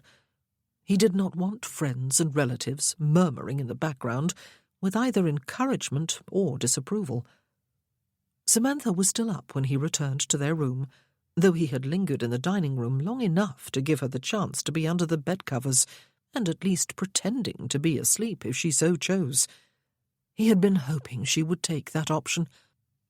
She was sitting on the bed in her nightgown, her legs tucked to one side, only her bare feet visible beneath its hem, her arms raised to remove the pins from her hair. It was not a deliberately seductive pose. Nevertheless, it did something uncomfortable to his breathing. "I thought you would be asleep," he told her. "Or feigning sleep, I suppose," she said, "curled up in a ball, breathing deeply and evenly, so that you could crawl by me and ease yourself in on the other side and do likewise." He shut and locked the door. "I did consider it," she confessed, "but you would have known I was not really asleep, and then I would have known that you were not, and we would have lain awake all night, each of us hoping that we were doing a better job of faking it than the other." He laughed. "Let me help you do that," he said, moving closer and propping his canes against the foot of the bed before sitting beside her. "I might say you are making a bird's nest of your hair, but I believe that would be insulting to the bird in question." "Well," she said, lowering her arms, "you make me nervous, Ben, and I cannot for the life of me disentangle the last few pins. I believe they are lost in there forever." He found and removed them, and her hair fell about her shoulders and down her back. Heavy, shining, almost black gypsy hair. "I intended," she said, "to have it neatly braided before you came up. Could you not have stayed to drink the inn dry of brandy or port or whatever it is you drink after dinner?" "Port," he said. "Brush?" He held out one hand, and she took a brush off the small chest beside the bed and handed it to him. He made a swirling motion with one finger. "Turn." Her hair reached to her waist and almost touched the bed behind her. It smelled faintly of gardenia. Her nightgown was of white cotton and covered her as decently as her dresses did during the day, except that it was a nightgown, and she was obviously wearing no stays beneath it, or anything else at a guess, and her feet were bare, and she was sitting on a bed. He drew the brush through her hair. It slid downward from the roots to the tips. 200 strokes, she said. He felt an immediate tightening at his groin. 200. Every night, she added. Do you count them? Yes. It was one way my mother taught me numbers. She had been unaware of the double meaning of her words. He counted silently. I was 18, she said, when he was at 39 strokes. Barely. I had just had my birthday. I had been married a little less than 4 months. He did not prompt her. If she needed to tell the story she had begun downstairs, then he would listen. He had all night, after all, and he knew from his experiences at Penderys that it was important that people be allowed to tell their stories. 45, 46. I was so deeply in love, she said, that I did not think the world was large enough to contain it all. Youth is a dangerous time of life. Yes, it could be. 51, 52, 53. I thought his love for me was just as all-consuming, she said. I thought we were living happily ever after. How foolish young people can be. Shall I tell you why he married me? If you wish. 59, 60. He had always been the family rebel, she said. He hated them all, particularly his father. But his father could never leave him alone. He had been at him to marry someone suitable. Suitable in the eyes of the Earl, that was.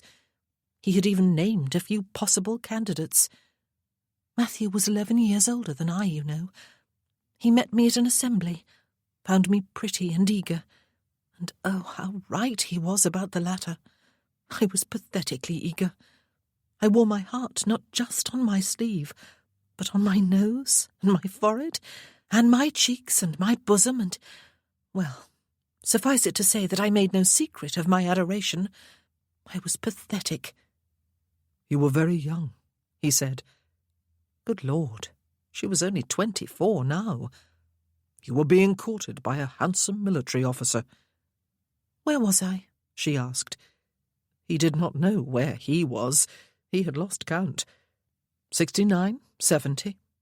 He fancied himself in love with me, of course, or I dare say he would not have done what he did. But it also occurred to him that it would be a splendid joke on his father if he married me. I was the daughter of a gentleman of no particular distinction. That would have been bad enough in his father's eyes. He knew, too, though, that I was the daughter of an actress and the granddaughter of some unknown Welshman and a gypsy. And so he married me. He kept a decent silence about that part of his motive until I discovered the existence of his mistress, and then he told me about it. Out of spite, I suppose, though he laughed as he told the tale and invited me to share the joke with him. It was funny, for it achieved everything he had hoped for. The Earl of Heathmore was irate. When I refused to allow Matthew to touch me after I made my discovery, and then he refused to take me to the peninsula with his regiment and sent me to Leyland Abbey instead, again out of spite, I was made to feel that I was lower on the scale of significance than the lowliest servant. But because I was a daughter-in-law of the house, I must be subjected to a strict regimen of re-education. I was not quite 19 when I went there. He lowered the brush to the bed. I am not pleading for your pity, she said. Heaven forbid. My life is as it is. There are worse lives. I have never been hungry or literally homeless. No one has ever used physical violence on me, worse than the occasional rap over the knuckles or smack on the bottom when I was a child. And now I have been offered the gift of freedom, and a hovel of a cottage, and a small competence with which to enjoy it. Do you understand what a wonderful thing that is for a woman, Ben? I can be a new person. She turned to face him on the bed and tucked her feet right out of sight. Then why the mournful look? He asked. Do I look mournful? I suppose, he said, it is because you have been forced to bring the old person with you. She grimaced. Why is that? It is such a nuisance. But how could you ever feel joy, he asked her, if you had not also known dreariness and suffering? Is there ever joy? Her dark eyes searched his face, as though the answer was written there. He opened his mouth to assure her that of course there was. But was there? When had he last felt it? When he arrived at Penderys Hall a few months ago for his annual stay there with his friends. That had been a happy moment, but had it been joy? He wished he had not used the word with her. It was a disturbing word. And was that what his problem was?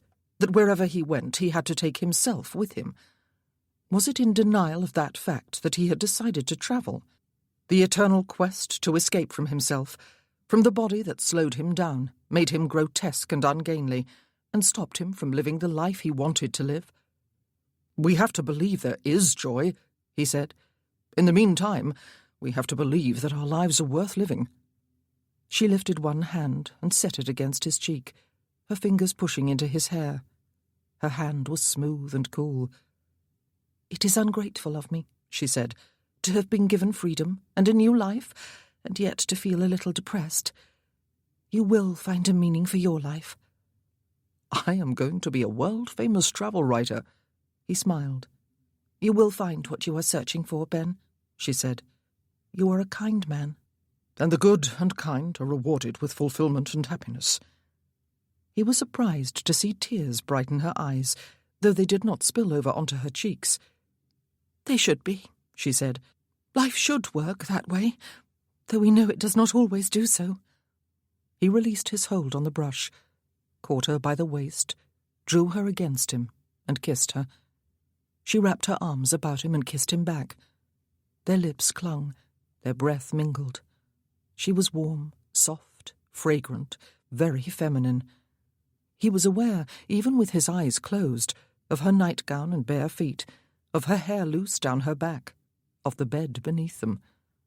There was an increase of heat, a tightening in his groin again. She slid her feet free of her nightgown, and he somehow got his legs right up on the bed, and his hands were on her breasts, heavy and firm beneath the cotton of her nightgown, and her hands were under his coat, inside his waistcoat, warm against the back of his shirt. She had lain down across the bed, and he had followed her, his hand beneath the hem of her nightgown, smoothing its way up the heat of her inner thigh. His tongue simulated in her mouth what he would like to be doing with her body. His weight was pressing against her breasts. He had made her a promise downstairs just an hour or two ago. "But not tonight. You are quite safe from me, I promise. Despite the situation in which we find ourselves, I will not take advantage of you." He tried to ignore the voice in his head, his own voice. It could not be done, however. He lifted his head and gazed down into her passion-heavy eyes. "We cannot do this," he said. She said nothing. "We would regret it," he told her. "It would have been provoked entirely by this room. We would regret it." Idiot, he thought. Fool. "Would we?" She sighed, but he could see that she was returning to her senses. "You know we would." He sat up, lowering the hem of her nightgown as he did so, and pushed himself to his feet without using his canes. High mattresses were always a blessing to him. "And yet," she said, "it is quite acceptable for a widow to have an affair, provided she is discreet about it. I learned that when I was with Matthew's regiment. I think it would be a grand use of freedom to have an affair." "With me?" He did not turn to look at her. "With a man who wanted one with me as much as I wanted one with him," she said. "Perhaps with you, Ben, one of these days. But not tonight. You are right about that. It would seem slightly sordid." He drew a few slow breaths. "Now," he said, "if you would get beneath the covers and pretend to fall into an instant sleep to spare my modesty, I will slip out of a few of my clothes and climb in on the other side. And tomorrow, and for every other night of our journey, we will continue on our way, even if the distance is 100 miles, until we find an inn that can properly and separately accommodate us." She got down from the bed, climbed beneath the covers, so far to her side that it was a miracle she did not fall off, pulled the covers up over her head, and snored softly. He smiled and made his way around to the other side. "The only trouble is," she said, when he was slipping out of his waistcoat, "that by the time one of these days comes along, you will be long gone from my life." "Hush," he said, and she started snoring again. He blew out the candle and climbed into bed, as far to his side as was possible. He would be laughed out of any officer's mess tent, he thought, if he was ever unwise enough to give an account of this night's doings, or absence of doings. Not that he would ever again be in any mess tent. He stared at the pale outline of the bay window. He would never again be in any mess tent. The army did not take cripples.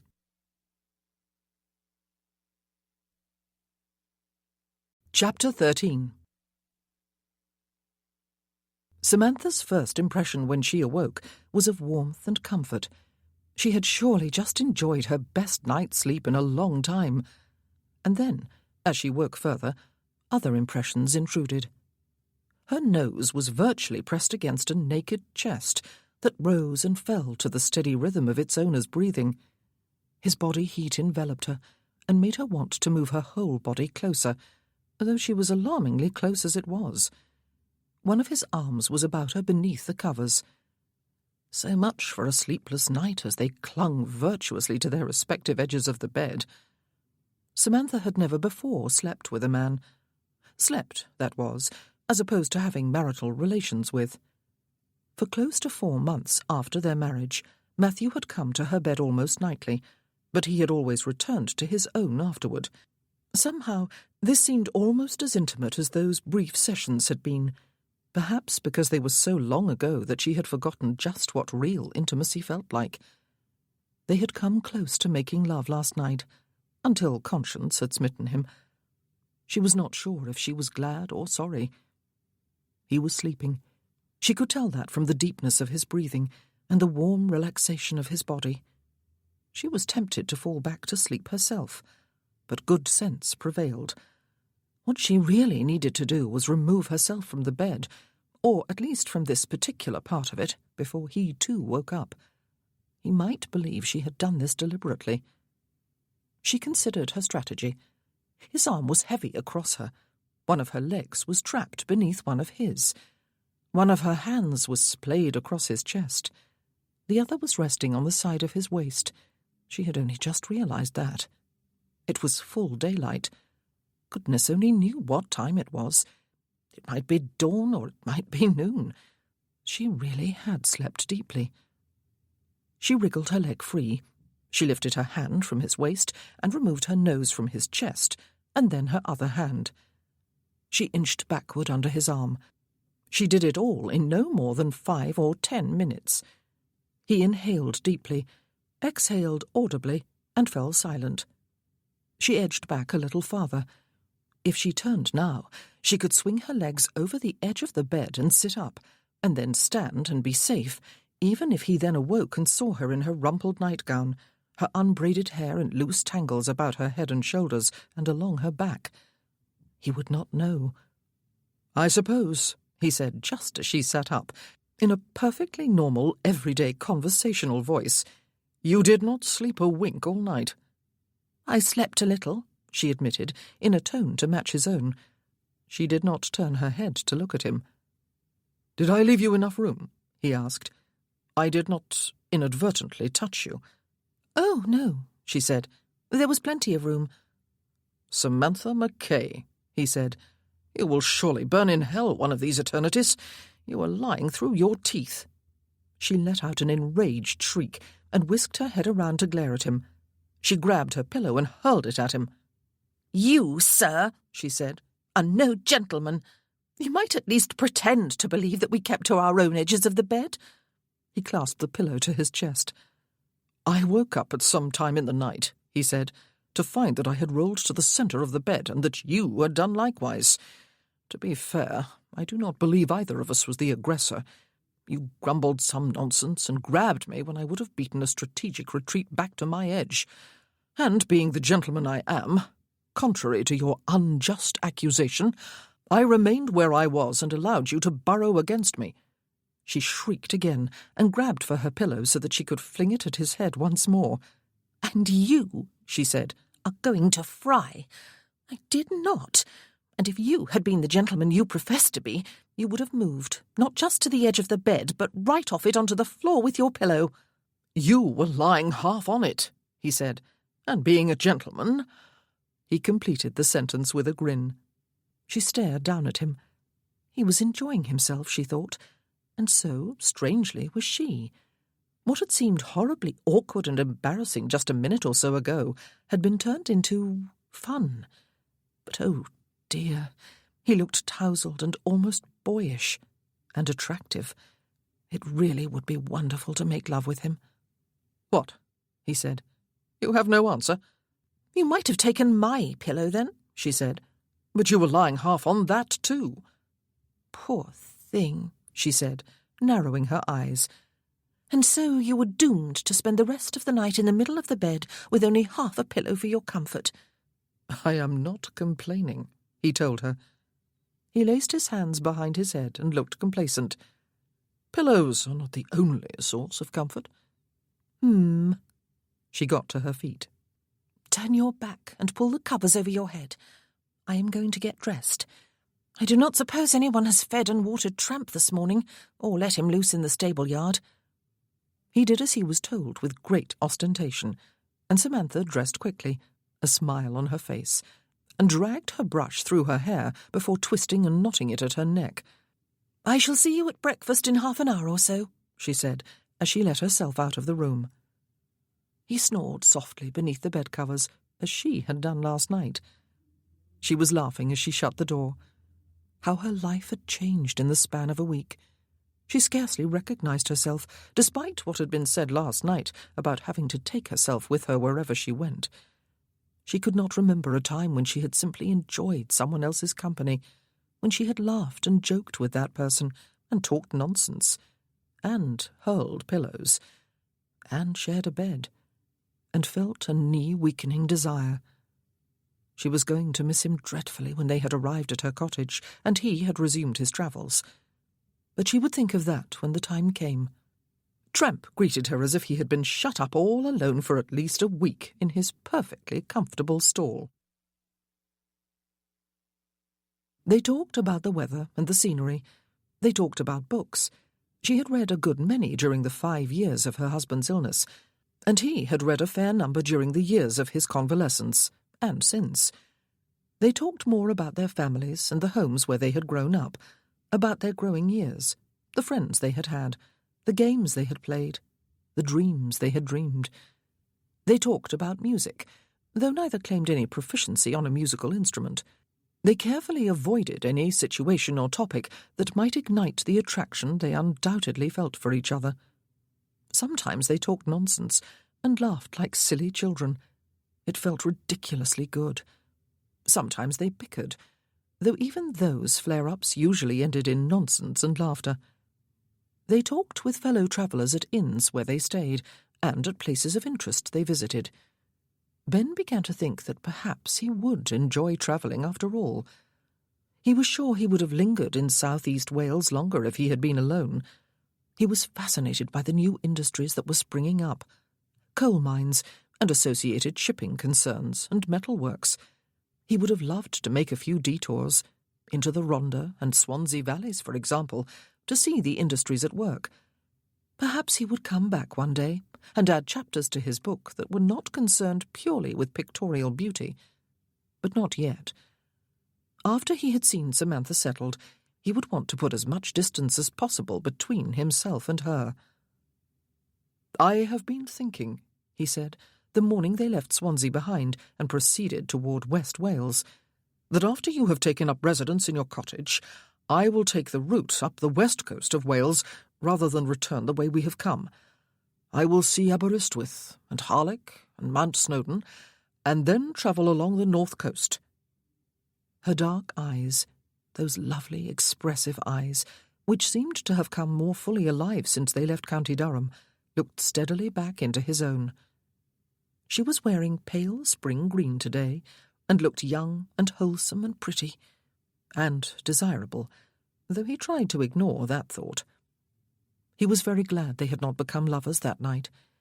It was going to be a lonely enough feeling, driving off on his own, without the added complication of having indulged in an affair with her. Or would he regret not having reached for pleasure when it had surely been offered? "There is sure to be some lovely scenery on that route," she said, half averting her face to gaze out of the window. "There already has been, has there not? Being in sight of the sea so much of the time smites me here." She tapped the outer edge of one curled fist against her stomach. "Or perhaps it is Wales itself that is affecting me. It really does feel like a different country, even though most people speak English. But, oh, the accent, Ben. It is like music." "Penderys is by the sea," he said. "Did I tell you that? It is at the top of a high cliff in Cornwall. With yellow sands, as there are everywhere here? She asked. Yes, sands far below the towering cliffs. I can only look down on the beach when I am there, but it is a beautiful sight. You do not swim, then? I did, once upon a time, he told her, like a fish, or an eel, especially in forbidden waters. The deep side of the lake at Kennelston was always infinitely more inviting than the riverside, where the water was no deeper than waist-high even to a boy. How could one even pretend to be a self-respecting fish there? But I have digressed. She turned her face toward him while the dog snuffled in his sleep on the seat opposite and moved his chin to a more comfortable position. He saw in her face an awareness of the fact that their journey together was coming to an end. "When we arrive in Tenby," he said, "there are going to have to be a few changes." Mr. Rees, the solicitor who was looking after her cottage, had his chambers there. Since she did not have the key to the house, or even know exactly where it was, they were going to have to find him, and then everything would change. Either the cottage could be lived in, or it could not. They must discover the answer to that question first, and proceed from there.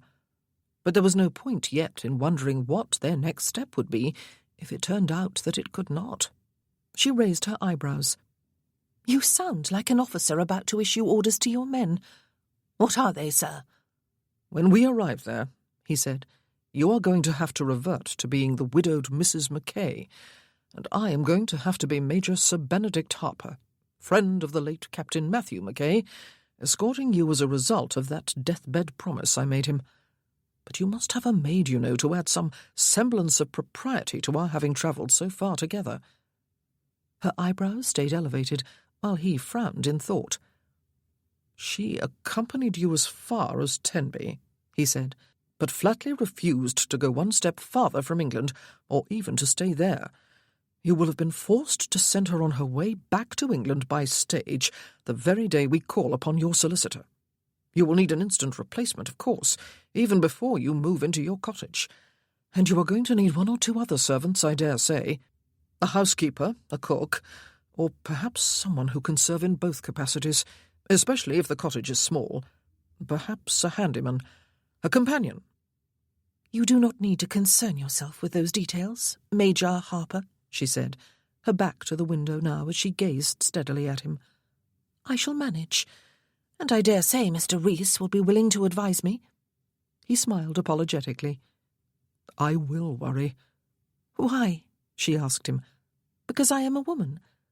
Because everything here will be new and strange to you, he said. Because you will be alone. And because I am a woman. He did not contradict her. But it was not just that. It was something he did, organising people and events, managing them. Or rather, it was something he had done when he was an officer. It was something he enjoyed, something he missed, though he might of course have taken over the running of his own estate 3 years ago, or any time since then. This feels like goodbye, she said softly. I believe you will be happy in this part of the world, he said. You already seem to have a certain sense of belonging. I do. Yet there seemed to be a sadness in her eyes. This feels like goodbye. Yes, she would settle here, provided the cottage was habitable. She would surely have some neighbours and would make friends, and after a decent time she would meet a worthy Welshman and marry and have children. She would be happy, and she would be free forever of the pernicious influence of Heathmore and the rest of her in-laws, and he would never know about any of it. It would not matter, though. He would soon forget about her, as she would forget about him. It just seemed at this moment that he never could.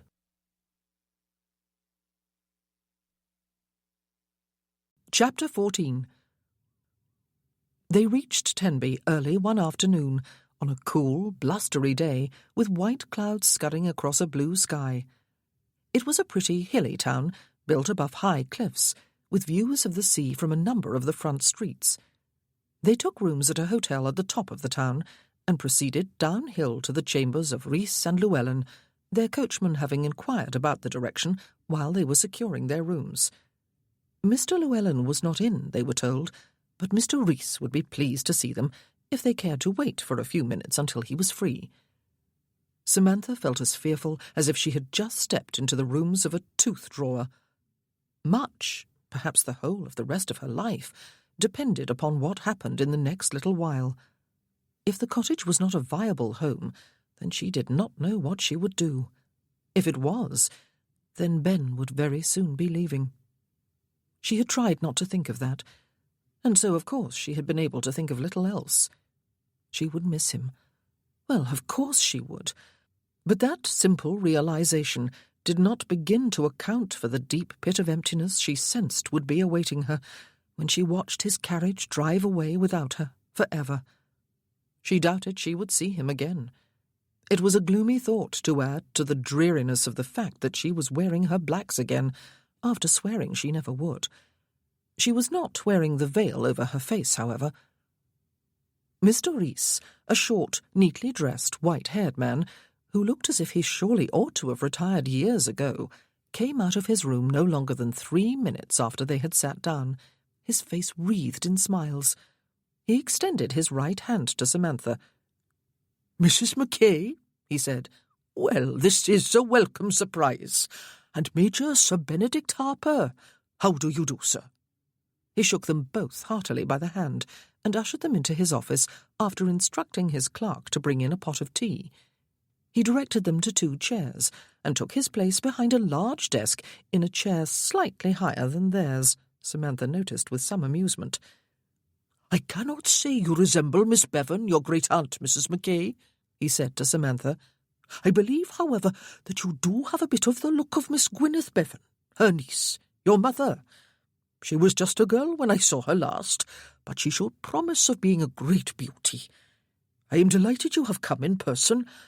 Miss Bevan's cottage, now yours, of course, has been unoccupied for a number of years, and I have been wondering lately if you had any new instructions for me. It is a year since I last heard from the Reverend Saul, your brother, who wrote as usual on your behalf. I would have been writing again soon, but this is so much better." Samantha frowned.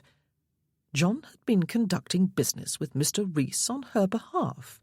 He had certainly not sent on any letter but that one not long after their father's death. Had he taken her silence on that occasion as permission to run her affairs for her? "Is the cottage habitable, Mr. Rees?" She felt as if she had been holding her breath ever since she arrived here. "There may be a little bit of dust," he said. "I have cleaners going in only once a month. I sent workers in a few months ago to deal with some damp in the pantry, but it was nothing serious. The garden is not as pretty as Miss Bevan always kept it. The flowers have been neglected, but I have made sure the grass is cut a few times each year. You may find the furniture a bit old-fashioned, but it is solid enough and of the best quality, and it has been protected with covers. The inside probably needs a coat of paint, and the mats may be getting close to being threadbare, but I dare say I could get a decent price for it just as it is if you wish to sell it." "Oh, but I wish to live there," she told him. He beamed and rubbed his hands together. "I am delighted to hear it," he said. "Houses were made to be lived in, I always say, preferably by their long-time owners. There is still some of the rent money left in the account here. I have taken from it only what has been needed to keep up the house, and the rest of the money is intact." "The rest of the money?" Samantha looked inquiringly at him. "Miss Bevan was not in possession of a vast fortune," Mr. Rees explained in his lovely, precise Welsh accent, "but she was left a very tidy sum when old Mr. Bevan, her father, passed on. She did not spend much of it. She lived frugally all her life, and always said she was contented as she was. And Mrs. Saul, your mother, never withdrew any of it. It has been sitting in an account here for many years now, gathering a nice bit of interest." There was money as well as a habitable cottage. Why had she never known about this? Who had known? Papa? John? She did not ask how much money there was. Neither did she ask any details about the cottage. She did not suppose either was of any significant size, but she did feel foolish for not knowing, and wondered if the fault was her own.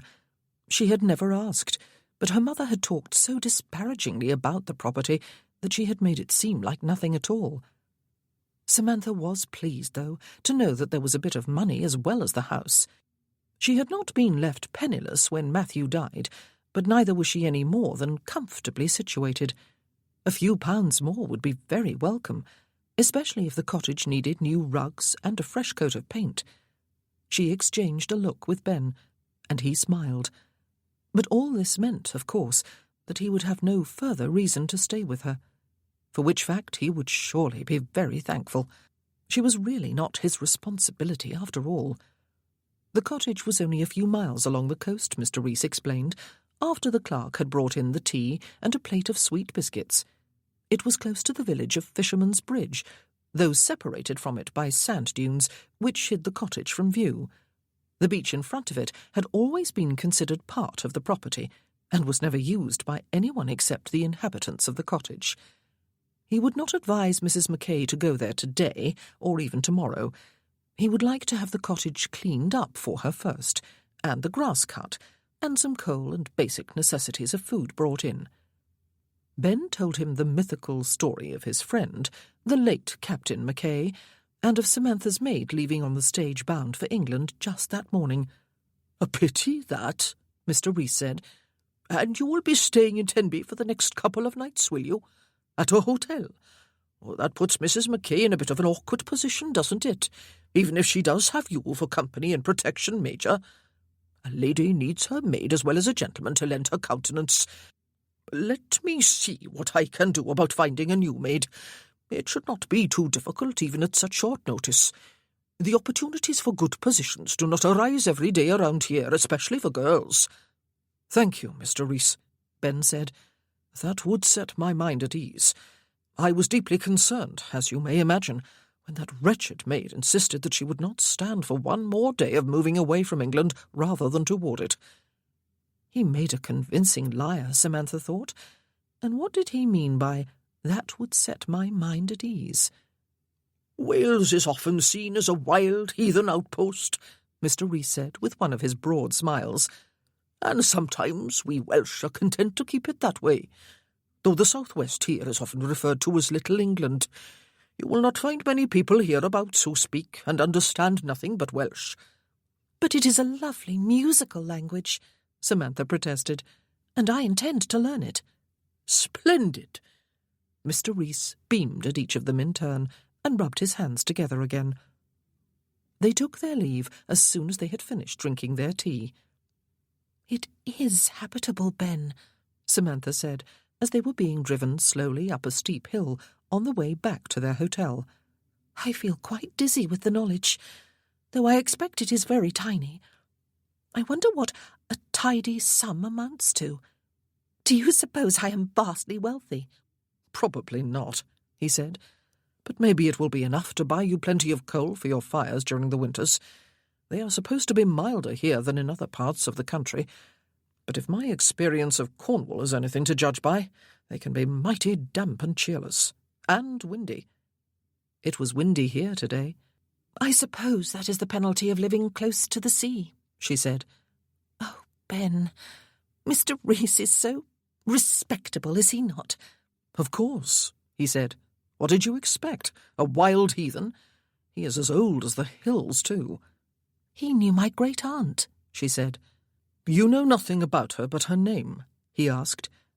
"Are you curious about her, Samantha? And about the rest of your heritage?" "My mother almost never talked about her life here," she told him. "I think she was unhappy, or perhaps just restless. She ran away to London when she was 17 and never came back. Perhaps she intended to tell me more when I was older, but she died very suddenly when I was only 12. She had not answered his question about whether she was curious or not, though. She was a bit afraid to be curious, actually. She was afraid of what she might discover. Her mother had been abandoned by her parents, Samantha's grandparents. That, at least, she knew. She doubted she wanted to know the details. Her great-aunt had owned her own cottage, though. That meant something, at least. She had obviously not been penniless. Neither had her father, Samantha's great-grandfather, if he had left her a tidy sum, whatever that might be. But where had her money come from before that to purchase a cottage? She had apparently never been married. She had had enough money to live upon without the sum her father left her. She had been able to leave most or all of that to her niece, Samantha's mother, in addition to the cottage. Samantha had always thought of her Welsh relatives as impoverished, yet even a little bit of thought would have made her realise that her great-aunt could not have been penniless, and that her money must have come from somewhere. "Oh," she said with a sigh, "perhaps I am just a little bit curious after all." But they had arrived outside their hotel. "Shall we rest for what remains of today and explore tomorrow?" Ben suggested. "Or would you—" She interrupted him. "You are going to your room to lie down for a while," she told him. "I can always tell when you are in pain. You smile too much." "I shall have to frown ferociously," he said, suiting action to words, "in order to convince you that I am hale and hearty." He did not argue, though, about withdrawing to his room. The day after tomorrow, Samantha thought, as she closed the door to her own room, she was going to be moving into her own home. Her new life would begin in earnest, and Ben would start on his way up the west coast of Wales and the rest of his life. Oh dear, how could one's spirit be so elated and yet so depressed all at the same time? She had better take her mind off things by walking tramp. 2 hours later, when Samantha was back in her room and sitting by the window, alternately looking at the sea and trying to read, there was a knock on her door. She opened it, smiling in anticipation of seeing Ben on the other side. But a thin, dark-haired, blue-eyed girl stood there instead.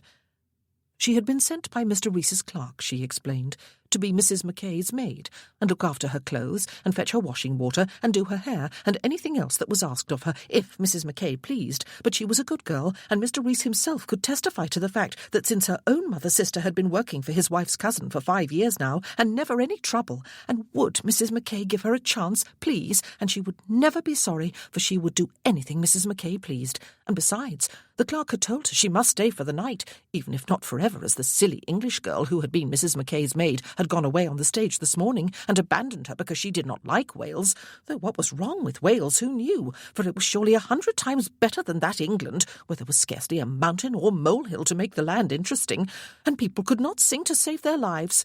But anyway, it would not be respectable for Mrs. Mackay to be alone in a hotel without a maid, even though her dead husband's friend, who was both a major and a sir, was here to protect her, though in another room, of course, and would Mrs. Mackay consider her for the job, please? Samantha was not sure the girl had stopped once to draw breath. Her eyes were wide with mingled eagerness and anxiety. "You have the advantage of me," she said. "You know my name." "Oh," the girl said. "Gladys, Mrs. Mackay. Gladys Jones." "And how old are you, Gladys?" Samantha asked. "I am 14, Mrs. Mackay," the girl said. "I am the oldest of us. There are 7 younger than me, and none of us working yet. I would be much obliged to you if you would take me on, so that I can give some money to Dad to help him feed us all. I am a good worker. My mum says so, and she says she will miss me if I go into service, but Caris will do almost as well in my place. She is a good girl too, and she has just turned 13, and she is nearly as tall as me. But perhaps you would not need me to live in just yet, and I could go back and forth really easy, because I live in Fisherman's Bridge, no more than a bit of a walk from the empty cottage where you are going to move to. Mum is expecting another of us in a few weeks, and I would rather be there with her for the nights anyway, until the new babe is in the cradle. After that I would be more than happy to live in, though I will live in right away if you would rather, and just have my half-day to visit Mum and help Caris out as much as I can." Samantha stood back to let the girl into the room. "I will be happy to give you a try, Gladys," she said, "while you give me a try, and I believe I will be able to do without your services at night, at least for a while." She thought of the maid she had had at Bramble Hall, and how the girl had often kept her up late with her chattering. Gladys might well keep her up all night if she lived in. "Oh, thank you, Mrs. Mackay," the girl said, and she began immediately to attack Samantha's bags, which she proceeded to unpack, even though she was going to have to pack everything again in the morning after tomorrow. Word was delivered to the hotel the following morning that a Mrs. Price, widowed mother of the blacksmith at Fisherman's Bridge, had gone over to the cottage to supervise the cleaners, who had been sent in to open the windows to air the place out, and to remove the covers from the furniture, and do a bit of shopping, and get the fires lit in all the grates after the windows were closed again, so that everything would be nice and warm and cosy for Mrs. Mackay when she arrived the following day. Mrs. Price had expressed a willingness to be interviewed for a permanent position if Mrs. Mackay so desired. She was an excellent cook, and had held previous positions as a cook and housekeeper. She had the references to prove it. And so the next phase of her life was about to begin, Samantha thought, as she spent the afternoon with Ben and Tramp, sitting and taking short walks along the top of the cliffs above the sweep of Tenby Bay. A phase that would not include Ben. "Ben," she said in a rush, after they had sat silently admiring the view for a while, "will you stay for a few days? After tomorrow, I mean?" He gazed out to sea, his eyes narrowed against the brightness of the light sparkling off its surface. "Oh, how selfish of me," she said. "Please ignore the question. You must be very eager to be on your way." "If there is an inn at Fisherman's Bridge," he said, "I will stay for a few days, until I am satisfied that you are properly settled." "Did I force that upon you?" she asked him. "I am not your responsibility." When he turned his head to look at her, he was frowning slightly. "Oh, but you are," he said. "I promised my friend, your husband, on his deathbed, that I would escort you here and see you safely settled. Remember? I always keep my promises." And then, just when she felt that she would surely dissolve into tears, he grinned at her. That grin was going to haunt her after he had gone. It always somehow had the power to turn her weak at the knees. "I am going to take Tramp for a quick walk," she said, getting hastily to her feet. The cliffs got lower as they travelled west along the coast the next morning, though they rose high above the sea again in the not-too-far distance. They had been told that the village of Fisherman's Bridge, and therefore the cottage on this side of it, were in the dip where the cliffs were at their lowest. Samantha fully expected that the cottage would be no more than the hovel her mother had called it. But she would not be disappointed, she told herself. At least it was habitable. It would do for a while, even if not forever. And this was such a beautiful part of the world, she would surely not regret moving here. And then, quite suddenly, just as they were approaching a line of rolling sand dunes, partly covered with grass, there it was. Or what must be it, since there was no other dwelling in sight, and the village must be beyond the dunes. Except that it was not a cottage, or not what she thought of as a cottage anyway. "Oh, goodness," she said. Ben leaned sideways, his shoulder pressed against hers, so that he could see it with her out of the window on her side of the carriage. It was a sturdy, square house of grey stone with a grey slate roof. It looked as if it must have at least 4 bedchambers upstairs, and as many rooms downstairs. There was a porch at the front, and a dormer window in the roof above it. A square garden surrounded it, bordered by a whitewashed wooden fence. There was a sizable barn in one corner. What had obviously been flower beds at one time were bare, apart from a few weeds, but the grass had been newly scythed. Its green expanse was unmarred by either daisy or buttercup. "That is a cottage." "Well," Ben said, "it is not a mansion, but it is not a hermit's shed either, is it?" "It is a house," she said. "How on earth could my mother have called it a hovel? Do you suppose there is some mistake?" "No," he said. "The carriage is turning toward it. Your new maid would say something if this was the wrong place, even though I noticed that the sight of Quinn awed her into silence when she met him in the stable yard this morning, and I have not heard her voice from up on the box. Have you?" "My great-aunt could really not have been impoverished," she said. "I always assumed she was." A large woman in a dark brown dress with a voluminous white apron and matching mob-cap had appeared on the steps outside the porch, a welcoming smile on her face. Mrs. Price, Samantha assumed.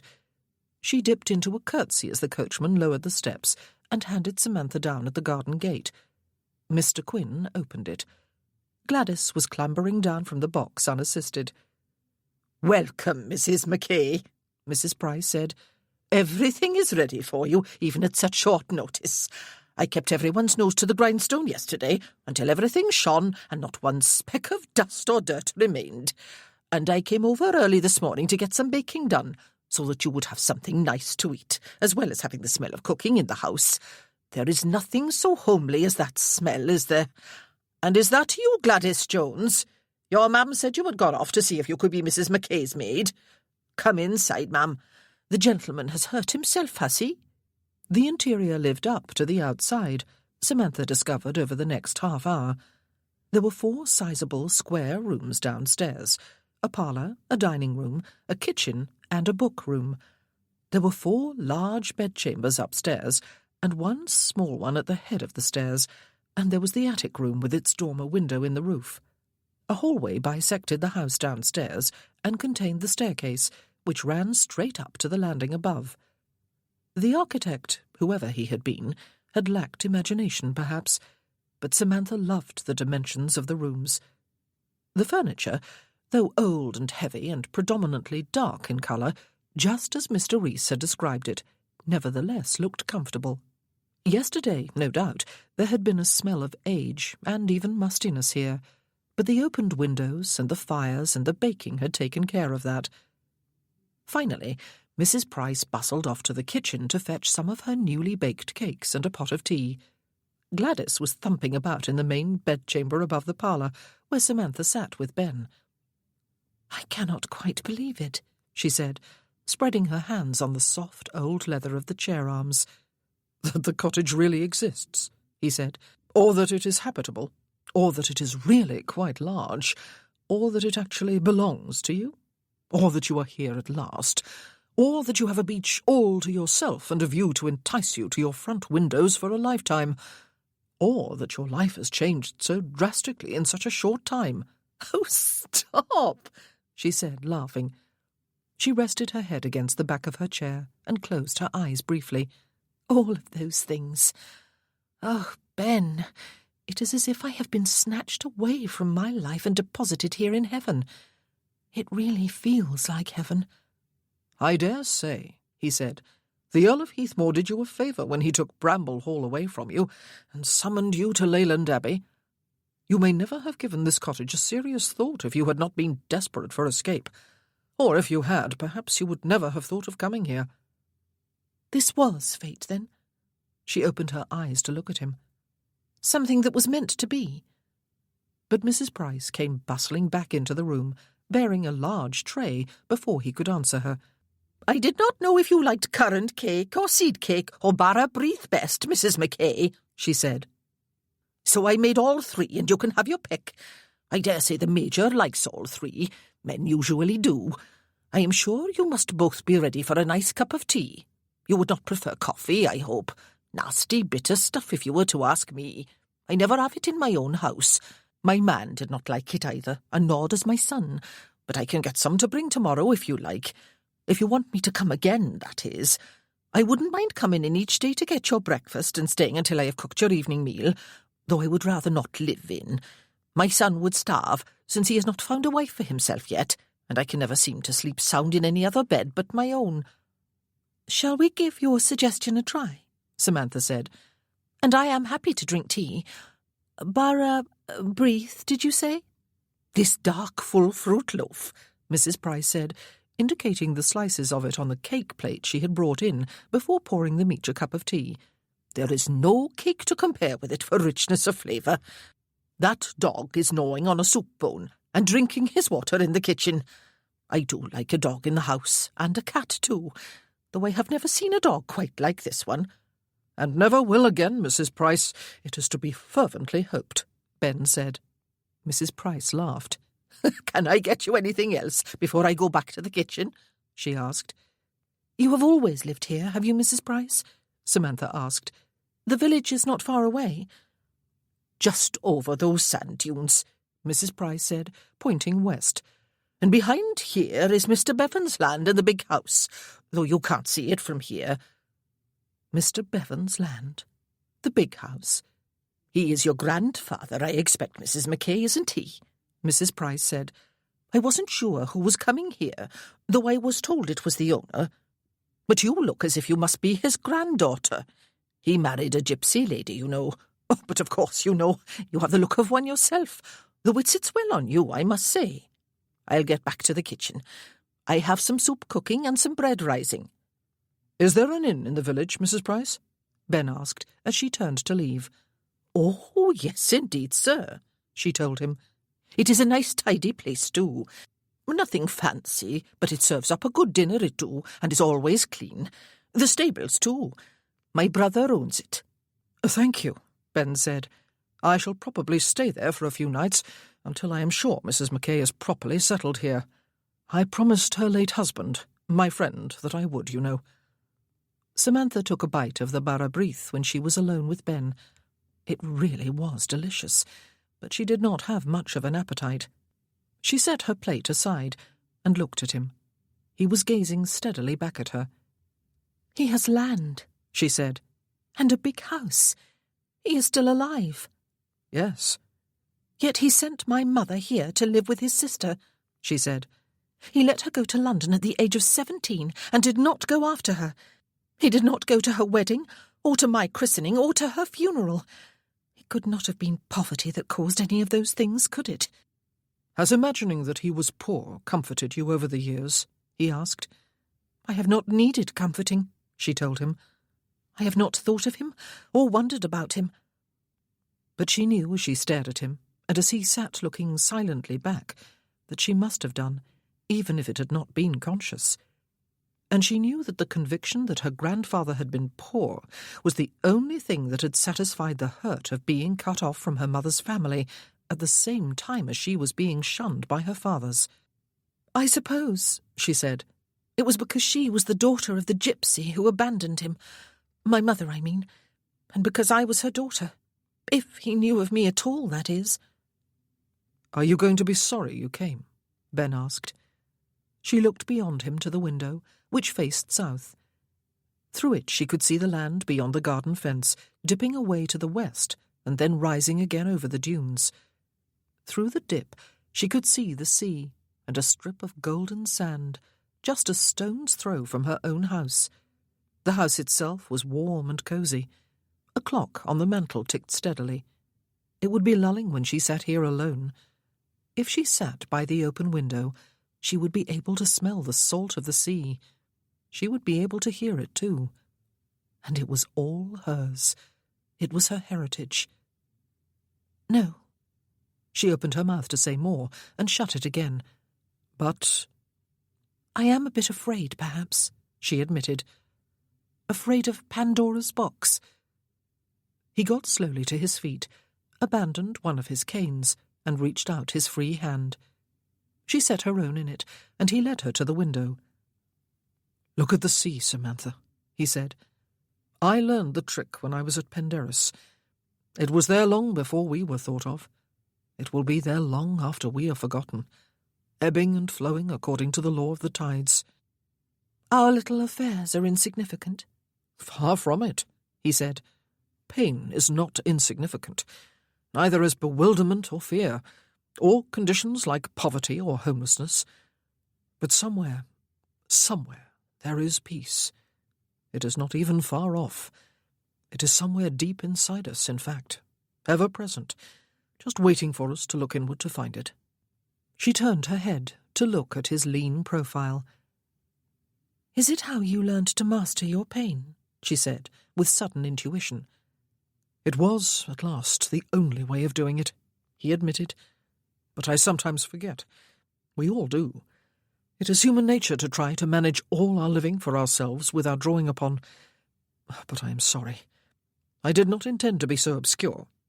Just don't be afraid, though. Whatever you discover here, the knowing cannot bring you any real harm, even if it feels painful, for these things are, whether you know them or not. And perhaps the knowing will bring you some understanding, and even perhaps some peace." He continued to look out through the window, and she continued to look at him. His pain, she thought, was fathoms deep. He had learned to master it. but he was still adrift in life. Unlike her, he had not found his home. But also, unlike her, he had learned not to fear. "You will stay for a while?" she asked him. Oh, she hoped she was not being selfish, but just for a few days. "I will stay," he said, lowering his eyes to hers. "For a while." Chapter 15. The village of Fisherman's Bridge consisted of just one street worth speaking of. It followed the coastline for perhaps a mile. There were no high cliffs here, only a sea wall with golden sands stretching beyond it to the water's edge. The inn was halfway along the street on the seaward side, the stables beside it rather than behind, where they would have obstructed the view from the dining room and tap-room windows. There was a room available, and the landlord was delighted to let it to Major Sir Benedict Harper. It was quickly clear to Ben that the man knew exactly who he was. News travelled fast in small places. He knew, too, that Ben had come with Mrs. Mackay, who was taking up residence in old Miss Bevan's cottage beyond the sand dunes. He asked if it was true that she was the granddaughter of Mr. Bevan, and Ben confirmed that she was. There was no point in denying it. It was no secret, after all. But who the devil was Bevan? It appeared that he was some sort of landowner. His room was comfortable and afforded a view over the beach and sea. His dinner, prepared by the landlord's wife, was tasty and plentiful, as Mrs. Price had predicted. He was the only occupant of the dining room, though if the sounds of boisterous voices and laughter were anything to judge by, the tap-room next door was crowded. The landlord must be serving in there. It was his wife herself who brought Ben's food and lingered to talk. "It is lovely to know there is someone in Miss Bevan's cottage again," she said. "I have hated to see it sitting empty when it is such a pretty place." Ben could not resist doing some probing. "Mr. Bevan lives close to here, does he, Mrs. Davis?" "Up at the big house, yes," she told him, waving a hand inland. "If you go along the street to the bridge, you will be able to see it up on the hill, in among the trees. A lovely situation it is. His father before him chose the perfect spot for it when he decided to build."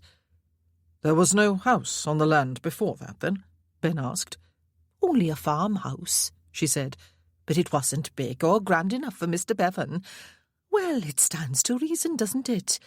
He had that fortune he made from his coal mines, but it was here he chose to live and set up as a gentleman. He wanted a big house, and a lovely one he built. Our Margaret works there as a chambermaid, and she gets a decent wage." "This roast beef is almost tender enough to cut with a fork," Ben remarked, "and the roast potatoes are crisp on the outside and soft on the inside, just as I like them." "I do like to see a man tuck into a hearty meal," she said, clearly pleased. "The present Mr. Bevan still has the mines, does he?" Ben asked. "Those, and the ironworks up the valley by Swansea there," she told him. "That is where our oldest boy has gone to work. He earns good money. A number of the lads from around here go there for work, and to the mines too. He is a good employer, Mr. Bevan is. Good to his workers. But he is getting on in years, and he has no sons to carry on after him, more's the pity. Mrs. Bevan, the second one, that is, never was blessed with children before she died, poor lady." Ben was feeling guilty. All this was none of his business, except that he probably would have been having this exact conversation even if he were a stranger here. He would have been asking questions and finding out information of interest for his book. Indeed, he probably would have been delving deeper. He wondered what Samantha was going to make of these facts when she knew them. What had she said to him earlier? "I am a bit afraid, perhaps. Afraid of Pandora's box." Some box. "Perhaps he will take comfort from his granddaughter," Mrs. Davies added. "A widow, is she, sir?" "Her husband was my friend," Ben explained. "I promised him before he died that I would see her safely settled here." Someone called from the kitchen, and Mrs. Davies hurried away with an apology for leaving him. Was Bevan going to be pleased to find his granddaughter living on his doorstep? And did he know yet that she was here? One thing was sure, though, Ben thought, as he cleaned off his plate. he was going to remain here until some of his questions had been answered. Samantha might yet need him. It felt like an enormous relief, that realization.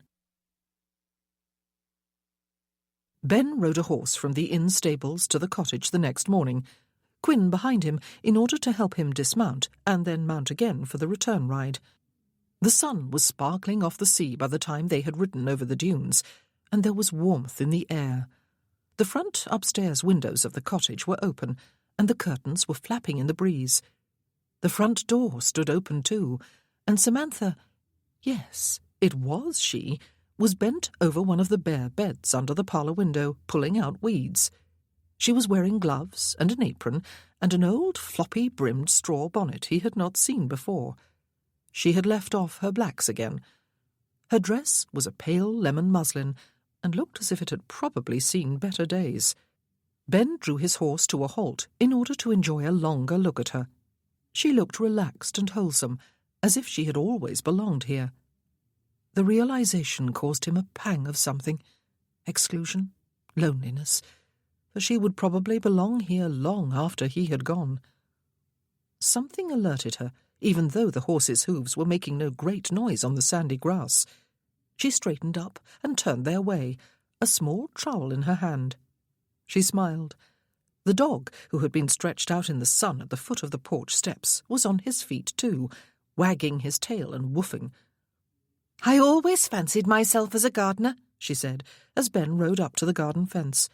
"I used to dabble as a girl, but I never had a chance at Bramble Hall. Matthew always needed me in the sick room. Now I do have a chance. Mr. Reese said that my great-aunt kept a pretty flower garden here, did he not? Well, I am going to restore it, even if I have to start with some destruction. I hate killing weeds. They are plants, after all. They are living things. And who decides what are flowers and what are weeds, anyway? I love daisies and buttercups and dandelions, but everyone banishes them from their lawns as if they carry the plague." "Perhaps they would destroy those lawns if left to grow and spread unchecked," he said. "Did you sleep well?" She had been in the house alone, since neither her maid nor Mrs. Price was to live in, at least for a while. He wondered if that fact had bothered her. He had worried about her a bit during the night. "I slept with the window open," she told him. "I could hear the sea and smell it, but only for a very short while, I must admit. I fell deeply asleep and did not rouse until I could smell bacon cooking. Mrs. Price put me to shame and came early. Is the inn a decent place?" "Very comfortable," he said. "You have a barn at the back, big enough to stable the horses while I am here. I'll go back there now with Quinn, if I may, and then come visiting."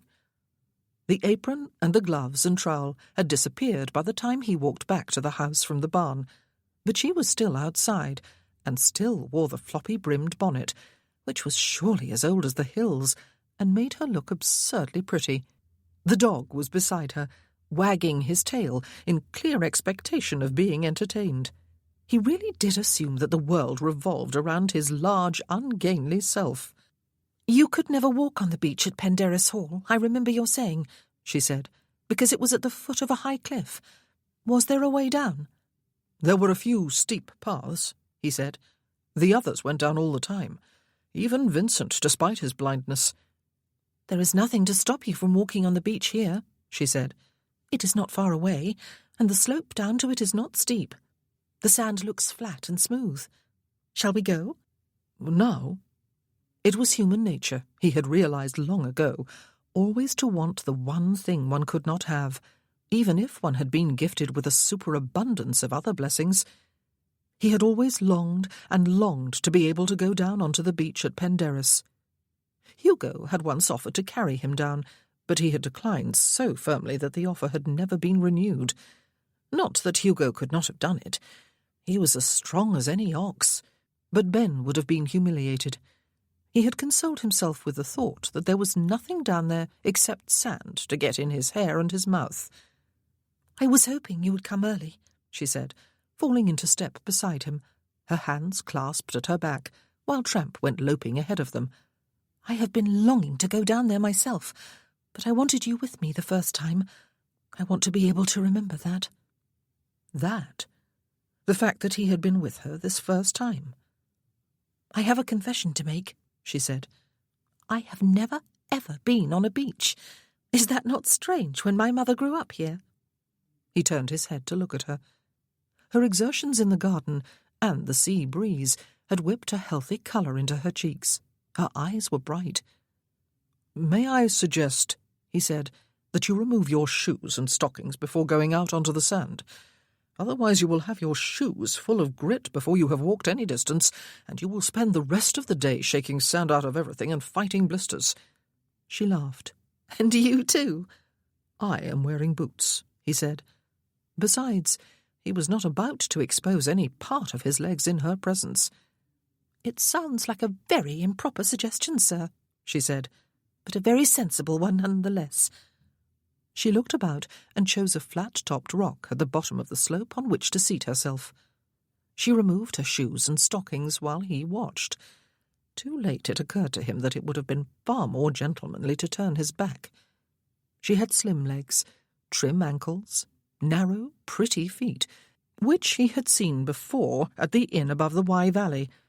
She rolled her stockings neatly and placed them inside her shoes, and then she stood and set her shoes on the rock. "Oh," she said, wriggling her toes in the mixture of grass and sand on which they stood. "that feels lovely, but it does feel sinful to be unshod outdoors." They walked through the gap onto a wide, flat beach. Sand stretched to right and left until it met outcroppings of rock that enclosed the area into a private beach. Rocks rose behind them on either side of the gap to provide further privacy. The tide was low, though the breakers along the edge of the water indicated that it was coming in. The breeze was fresher here, though at the same time the sun was warmer. Seagulls cried overhead. Ben's canes sank into the sand, but he found walking here somewhat easier than on hard ground. Samantha ran ahead of him a little way, and then stopped and turned, her arms stretched out to the sides. "Freedom!" she cried, just like an exuberant child. "Oh, tell me this is no illusion, Ben." The dog pranced about her, barking. "This is freedom," Ben said obediently, grinning at her, and she tipped back her head to look at the sky and twirled about in 3 complete circles while he laughed. Her dress billowed to the sides, and her bonnet brim flopped about her face. Was this the austere, black-clad lady he had first met in County Durham? "There are such moments, are there not?" she said. "Oh, I had forgotten. It has been so long. But there are moments of pure, unalloyed happiness, and this is one of them. I am so glad I waited for you to come, for such moments need to be shared. Tell me you feel it too. The freedom, the happiness." She stopped spinning to direct a look at him, and he read sudden uncertainty there. But he did feel it too, as if for this moment the world had stopped and they had stepped off and nothing would ever matter again except this stopping place. "I am glad you waited for me," he said. Her arms fell to her sides, and she gazed at him, her face alight. "Which way shall we go?" he asked. "East? West? South?" "Oh." She spun about to consider each direction. "South, to the water's edge. Will you be comfortable walking that far?" The dog had already made off in that direction. "I am on a beach at last," he said. "Let me at least dip the tip of a cane in the water." The tide was farther out than it had looked, but walking on the sand really was relatively easy, and he would ignore any discomfort anyway for the pleasure of doing what he was doing.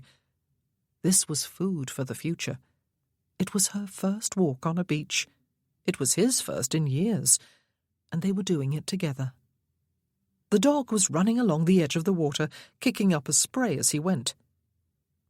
"Dare I?" Samantha said. It was not really a question.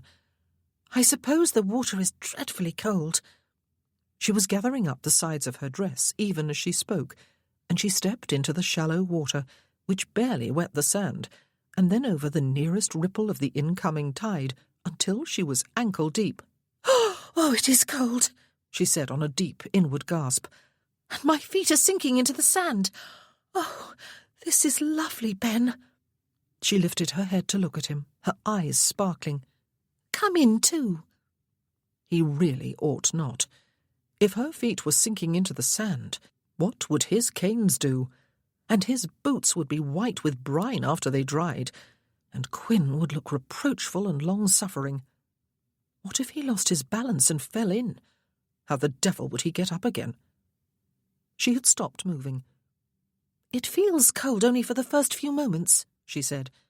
"It probably would not feel cold at all through your boots."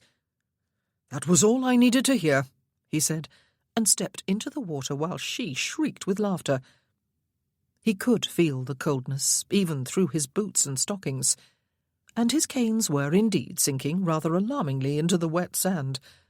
But though he was only a few feet from dry land, it felt as if he had stepped into a different element. The sun beat down hot upon them. The sea sparkled about them. He felt a sudden longing for George or Hugo or one of the others to see him now. He laughed. She stepped closer to him, gathering her skirts into one hand as she came, and she took one of his canes in the hand that held the fabric and stepped closer still.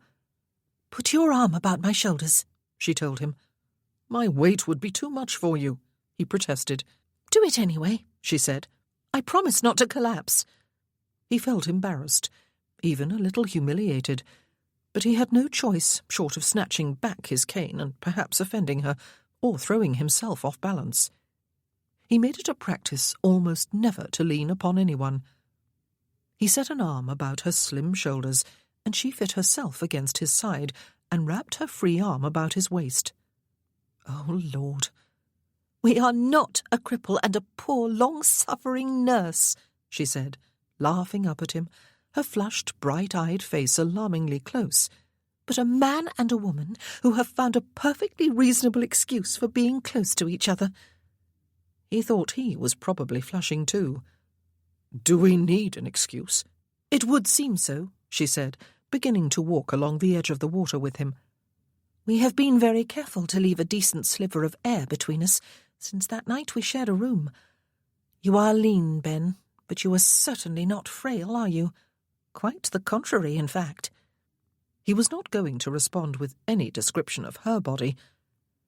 "Am I leaning too heavily on you?" he asked. He was trying to put most of his weight on his cane, but that made it sink deeper. He could feel the generous curves of her body all down his side. One firm, heavy breast was pressed against his coat. She was tall, though not quite as tall as he. He was aware of the faint scent of gardenia over the saltiness of the sea air. Her body felt warm through the flimsy barrier of her dress and stays. And so was his body, by Jove. Warm, that was. Warmer than warm. "You are avoiding the issue," she said. "Which is?" "The fact that we have needed an excuse to touch," she said. "I promised," he reminded her, "that you would be safe from me." "Sometimes," she said, turning her head to look out to sea, "safety seems a dull, unadventurous thing." And by God, she was right about that. "After you have left here," she asked him, "will you regret that you were the perfect gentleman the whole time we were together? Well, almost the whole time." "How could I regret behaving like a gentleman?" he asked her. "That is what I am." Would she regret it? They had stopped walking. He was feeling ruffled, even a bit annoyed. Being a gentleman was important to him. And yet, he would have let go of her, put some distance between them, but she still held his cane. "It is just that freedom is a precious gift," she said. "One ought to be able to use it to do whatever one most wants to do, provided one is hurting no one else in the process. We are almost never allowed to act freely, though, are we? There is always someone or some rule or convention that says, no, it is not at all the thing. And so we toe the line of propriety and deny the freedom that has been offered us and lose our chance for some happiness." What she was suggesting, he thought, was that they become lovers before he left. And it all made perfect sense when they were out here on the beach together like this. Why should they not do something free, something they both wanted to do? Except that this was not the world, this beach, and they could not live out here forever. He would regret it, for he would surely be an inadequate lover, and would disappoint both her and himself. He would regret waking the sleeping devil of his sexuality, except that it had already awakened had it not. He would regret the end of the affair. He would regret having to leave her, for he could not stay, and she would not want him to, and she would regret it if they had an affair, even if she was not disappointed in his performance, for no one had ever been constant in her life. Even her mother had died young. She needed more than a temporary lover. There would be pain. There was always pain. She was gazing into his eyes, and he was the one now gazing out to sea. "You were tired from all the walking," she said. "I have had my eye on that large rock over there since we started along the water's edge. Let us go and sit on it for a while." He did not argue. He really did need to take the weight off his legs. A lower ledge of the rock she had indicated was flat enough to sit on, and it was just wide enough and at just the right height for the two of them. The dog dashed off to chase some gulls that had landed at the water's edge farther along the sands. "Have I spoiled your first visit to a beach?" he asked her. "By being tired and needing to sit down," she said. "No, of course not." He took her hand in his and laced their fingers, probably very unwisely. She dipped her head to rest on his shoulder. The soft brim of her bonnet bent easily to accommodate her. "It is lovely here," she said. "I will always remember today. Oh, but look, your poor boots are caked with sand." "It is more poor Quinn than poor boots," he said. "I am going to swim here," she said, after they had sat in silence for a while. "Not now, but soon. I am going to get right under that water and swim. Do it with me, Ben. You can swim, you told me so." "That was when I was a boy and had 2 fully functioning legs," he said. "I do not suppose you have forgotten how." She twisted her head so that she could look up at him. "You walk, even though I dare say every physician you ever consulted warned you never would." "I am not exactly proficient at it," he protested. "You walk," she said, lifting her head and glaring fiercely at him. "Swimming would be easier, would it not? You would not have to put weight on your legs." "I would probably sink like a stone and never be heard from again." He grinned at her. But could she possibly be right? What if he tried to swim and could not, and was then unable to get his feet under him again? But what if he had listened to all the what-ifs with which his mind had bombarded him when he had tried to walk? He would still be lying on a bed or sitting confined to a chair. He may not be walking very well, but he was walking. He was here, was he not, sitting on a rock in the middle of a beach, a fair distance from the cottage. "Coward," she said. He kissed her. She tasted warm and salty, and he reached his tongue into her mouth to taste more of her. He gathered her more closely into his arms, and she twined both her own about his neck. They were both breathless when he drew back his head. "When?" he asked her. "Tomorrow," she said. "In the afternoon." They held each other's eyes. "I will have Mrs. Price cook dinner for 2 before she leaves," she said. "We are bound to be ravenous after swimming." Ravenous. They would be alone in the cottage. She did not look away from him, or he from her. "I dare say I will eat every mouthful set before me, then," he said. "If you have not drowned." She smiled dazzlingly. He had not told her what he had learned about her grandfather, he remembered suddenly. Had anyone else told her? But he doubted it. Surely she would have greeted him with the news if she had heard. But now was not the right time. They were going to swim together tomorrow, and then dine alone together at the cottage. Both servants would have returned home for the night. "I promised that you would be safe from me." Sometimes safety seems a dull, unadventurous thing.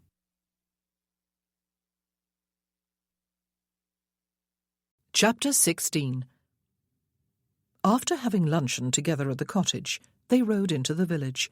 Samantha on the horse Mr. Quinn had ridden earlier, He had found an old side-saddle in the barn during the morning and had worked on it for a couple of hours, checking it for safety, making a few repairs, and cleaning and polishing it until it looked quite respectable. He would walk back to the inn, he assured Samantha. It was not far.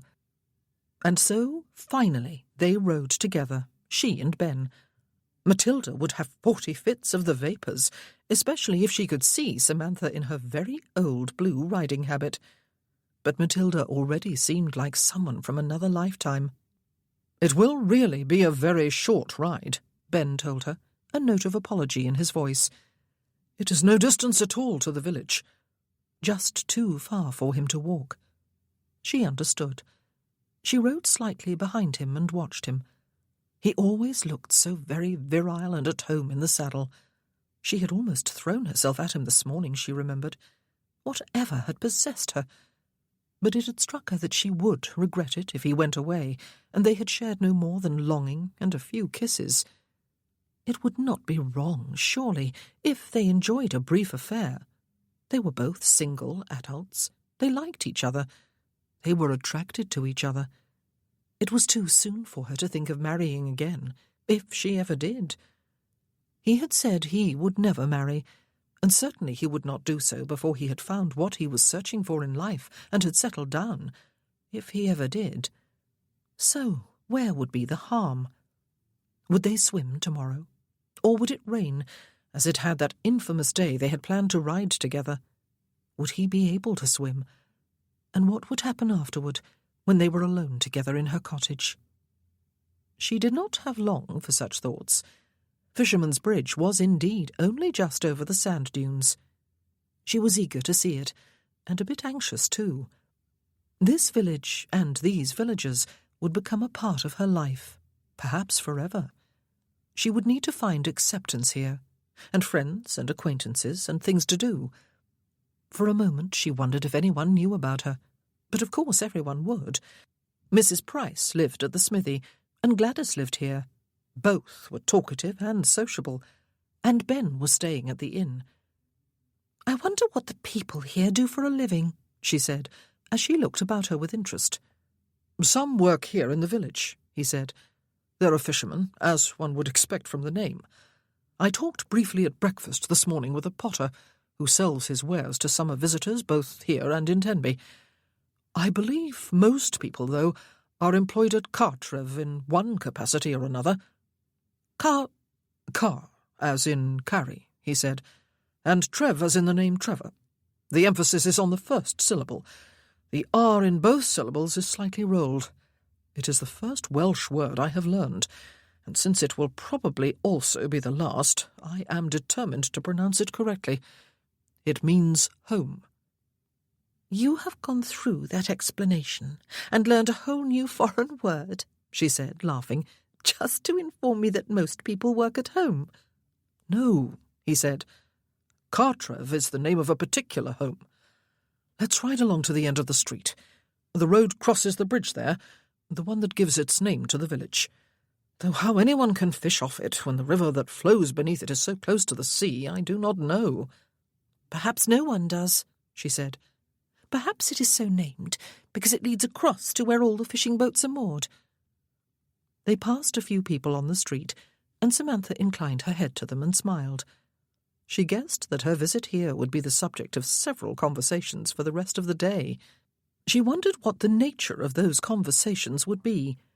Would it be remembered that her great-aunt had raised a half-gypsy girl, and that that girl had been her mother? But of course it would. Mrs. Price knew it. Would these people resent the fact that she had inherited the cottage and come to live here? Or was she being oversensitive? She would find out soon enough, she supposed. It was a picturesque bridge, humpbacked and built of grey stone. A shallow river bubbled beneath it on its way to the sea. She gazed ahead to the small boats bobbing on the water and thought it one of the prettiest sights she had seen. Would she ever have a chance to go out in one of those boats? "Ah," Ben said. "I was told I would be able to see it from here." "See what?" He was not looking at the boats. His horse was turned the other way, and his gaze was fixed upon something inland. She turned to look too. There was no need for him to answer her question. There were low hills a mile back from the sea. Halfway up one of them, nestled within a horseshoe of trees, was a great mansion, which gleamed white in the sunshine. Even from this far away, she could see that it had large windows on all 3 floors, diminishing in size from the ground floor to the top. There must be magnificent views from every one of those windows. A bright green lawn, which was obviously well kept, swept down the slope to the plain. The rest of the garden, or park, was hidden from view. "That is Cartrev?" she asked. "It looks very grand indeed, does it not? I did not expect to find any large estates outside of England. To whom does it belong, I wonder? Do you know?" He did not answer. His horse had become suddenly restless, and he was concentrating upon bringing it under control. Then the truth struck her, rather like a fist colliding with her stomach. "Oh, no," she said. He looked apologetically at her, as though the answer to her question was his fault. "It is my grandfather's." "He is as rich as a nabob, Samantha," he told her. "He owns coal mines, plural, I understand, in the coal-mining valleys in the east part of the country. He inherited those from his father. He also owns ironworks in the valleys close to Swansea, where industry has been springing up and thriving." If she had not been on horseback, she might well have swooned. There were seagulls crying overhead, sounding almost human. "And I have always imagined," she said, "that he was a labourer or a wanderer, a ne'er-do-well who married a professional nomad, and then, when she abandoned him, foisted his child upon a sister who had somehow gained ownership of a run-down hovel. Why did my mother never tell me?" "I suppose she would have," he said, "if she had lived until you were older." "I would never have come if I had known," she said. "Why not?" She wheeled her horse about to face him. "He had no legitimate reason for abandoning my mother. He had the home and the means with which to raise her himself. He had the means with which to go after her when she went to London, and to attend her wedding, and to visit her after her marriage. He had the means to come to see me.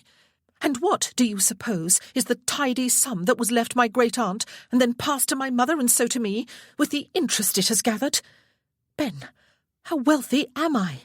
I do not want to be wealthy. Not in this way. I do not want any of it." "Think a minute." He was annoyingly calm. "That money, however much it is or is not, was left to your great-aunt by your great-grandfather. None of it came from your grandfather." She frowned at him for a few moments. He was right, of course, but even so, all the sparkle and joy were gone from the afternoon. "I wish I had never known," she said. "I almost wish I had not come." "Where else would you have gone?" he asked her. "I could have married you," she said, "and wandered footloose and carefree for the rest of my life." But the look on his face restored some of her humour, and she smiled. "I had a premonition that I would be opening Pandora's box by coming here. Once that box had been opened in the myth, there was no stuffing all the troubles back inside it, was there? I cannot now leave here and forget what I have learned. Am I talking sense?" Her grandfather had not wanted her mother or her. John had not wanted them either. All she had ever had were her mother and father, and they were both gone. She felt awash with a terrible sense of aloneness. Yet nothing had changed. As Ben had said, everything was as it had been 10 minutes ago and last week. Oh, but everything had changed. "Strangely, yes," he said. "Come to the inn for some tea." But as they turned their horses back into the village, they were hailed by a genial-looking, grey-haired man and a plump, smiling lady. "Mrs. Mackay?" the gentleman asked, doffing his tall hat. Samantha inclined her head. "Pardon me for intruding when you were out enjoying your ride," he said, "but I thought it must be you, and the gentleman who is staying at the inn. Major Harper, I believe. I am Ivor Jenkins, the vicar here, and this is my good wife. We are taking a stroll along the front to look at the boats. It being such a lovely day, and my sermon for Sunday all written, it is my pleasure to welcome you to our community, Mrs. Mackay, and hope that we will see you at church on Sunday." Mrs. Jenkins did not say anything, but she beamed up at Samantha and nodded her head. "I shall certainly be there," Samantha assured them.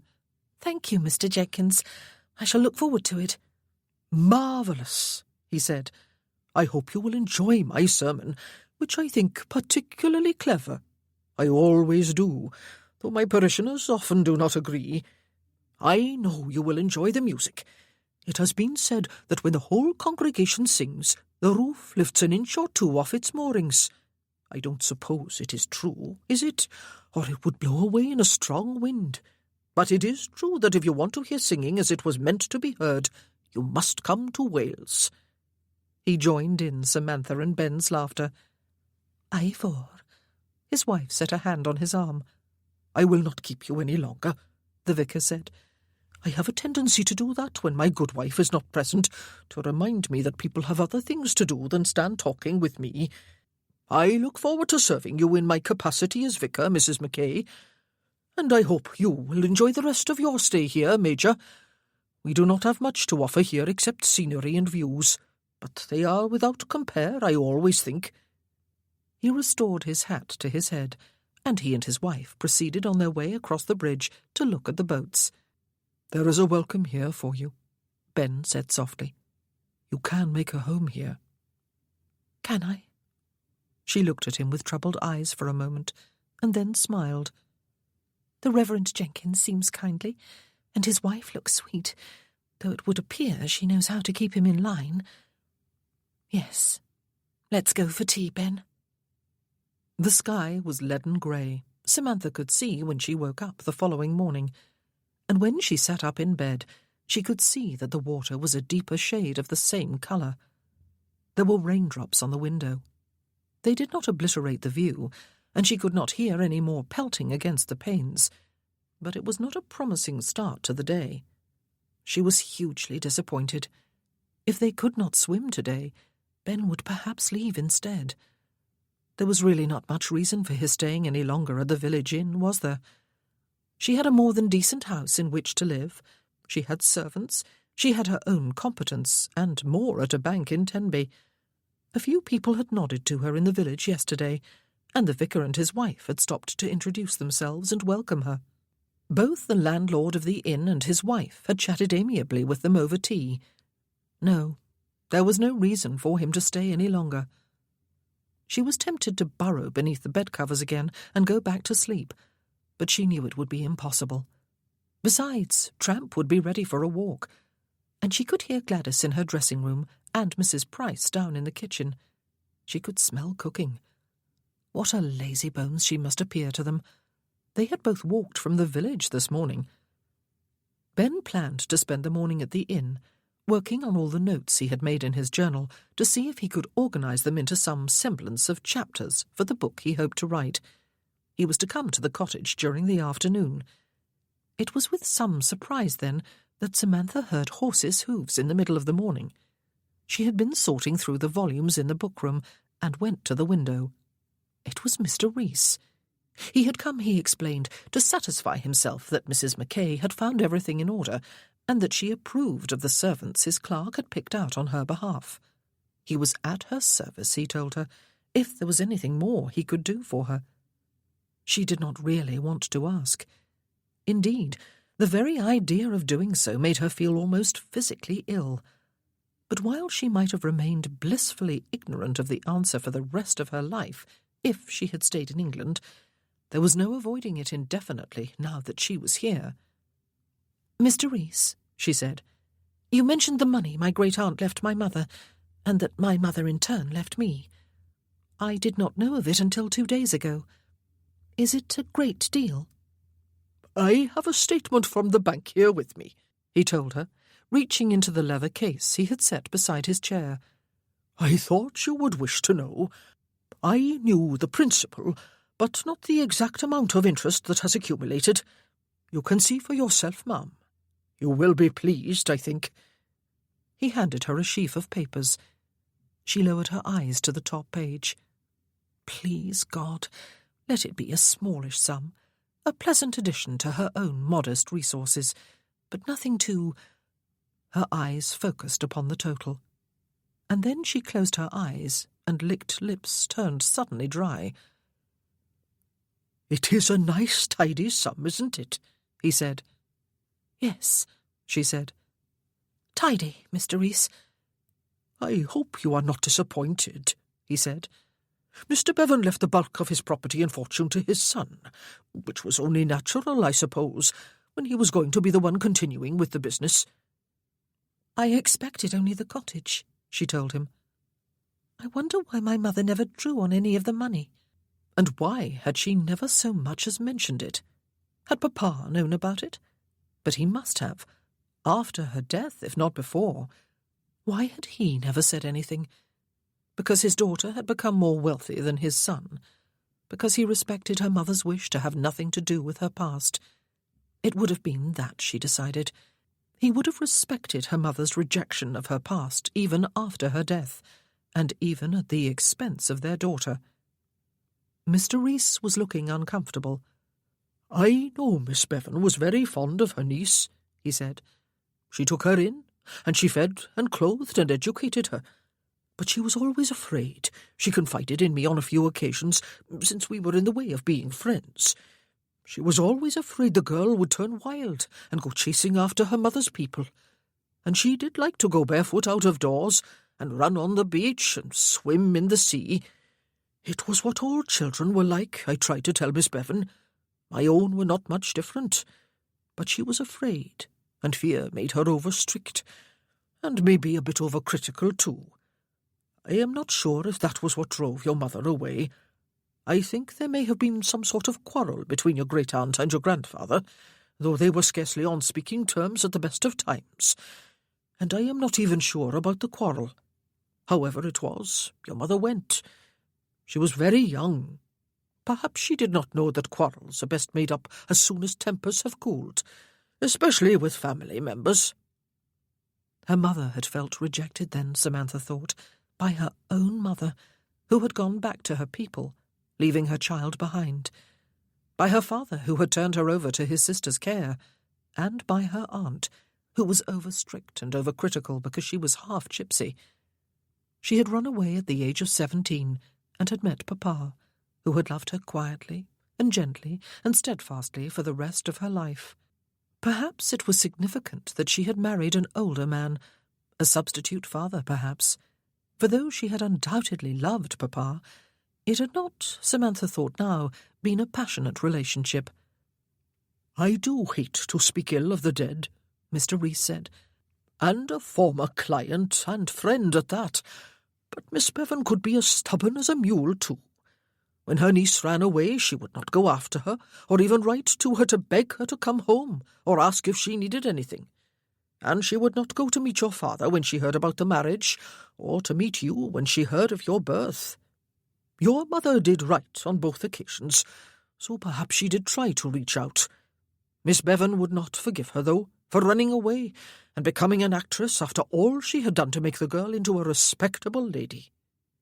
"And yet," Samantha said, "she left everything to my mother." "And now it is yours," Mr. Reese said. "I am glad you have come." "Thank you," Samantha said. "I had no idea, you know." "I hope," he said, "you are not regretting that you did come." She gazed at him for a few moments before answering. She had come here to escape, to hide, to break free of the oppression of a too strictly applied respectability, to put aside the heavy trappings of her mourning in favour of gentler memories of the man who had been her husband for 7 years, to find some peace, to find some freedom, to make a new beginning. She had not expected this. "I am not sorry," she said. "Splendid," Mr. Reese said, rubbing his hands together, though whether his enthusiasm was for her declaration or for the tray of tea and Welsh cakes Mrs. Price was carrying into the sitting-room was unclear. Perhaps it was for both. He stayed for an hour. Samantha accompanied him to the garden gate when he was leaving, since the rain had stopped. Looking up as his carriage moved off, she could see that the clouds were higher and whiter, and that there were a few breaks in them, through which she could catch glimpses of blue sky. Perhaps after all the afternoon would be bright and warm. Tramp was standing at her side, breathing heavily. "Oh, very well," she said, "but you must give me a moment to fetch my bonnet and put on my half-boots. The ground is wet." She was rich, she thought as she stepped inside, and her stomach lurched at the realization. But rich was not quite a strong enough word. She was downright wealthy. With property and money her mother had wanted no part of. One thing he was not, Ben decided as he drove a hired gig over to the cottage in the afternoon, was a writer. He could see scenery and points of special interest in his head. He could people each scene with interesting characters and their stories. He could formulate his reactions to it all. He could even get it all down on paper without too much difficulty. The problem, though, was that there was an enormous difference between what he saw and heard in his head and felt in his heart on the one hand, and on the other, what was written on the 3 closely spaced pages with which he ended up. Somewhere between the two, all the life and colour and excitement had been drained away to leave cold, hard, uninspired fact. The only thing any reader would be inspired to do, if he plodded through it all, was stay home and forget about any itch to travel he might have felt. No, he was no writer. It was perhaps a bit defeatist to give up after his very first attempt, but the point was that the whole process had bored him horribly, from the daily scribblings in his journal, to the organising of ideas into some sort of outline, to the attempted writing of an opening chapter. It had felt like being back at school, compelled to write essays upon subjects that were as dry as dust. This was decidedly not what he wanted to be doing for the rest of his life, which left an unsettling void again. Quinn was beside him in the gig, though Ben had protested that he did not need to come. His valet was going to unhitch the horse and get it settled in the barn, and then he was going to walk back to the village. He had wanted to take the gig with him and return with it later to drive Ben back to the inn, but Ben had said a firm no. He did not know what time he would be returning. It might be 7 or 8 o'clock, or it might be midnight. He did not want to have Quinn arriving outside the garden gate with the gig at some inconvenient time. He tried not to think about that possible midnight departure, and he tried not to think about swimming and making an ass of himself or drowning himself. The clouds had moved off, and the sun was shining. It was warm. There was no excuse not to swim, unless he offered to guard her towel and clothes while she swam alone. Coward, she had called him yesterday, just before he kissed her.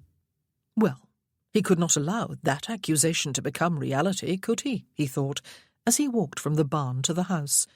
A coward was something he had never been, except recently. "Ben!" She was out in the garden again with the dog. She was wearing the floppy-brimmed bonnet and a high-waisted, short-sleeved dress of white muslin embroidered all over with peach rosebuds. It had a deep frill about the hem, and it was very obvious to him that she was wearing no stays beneath it.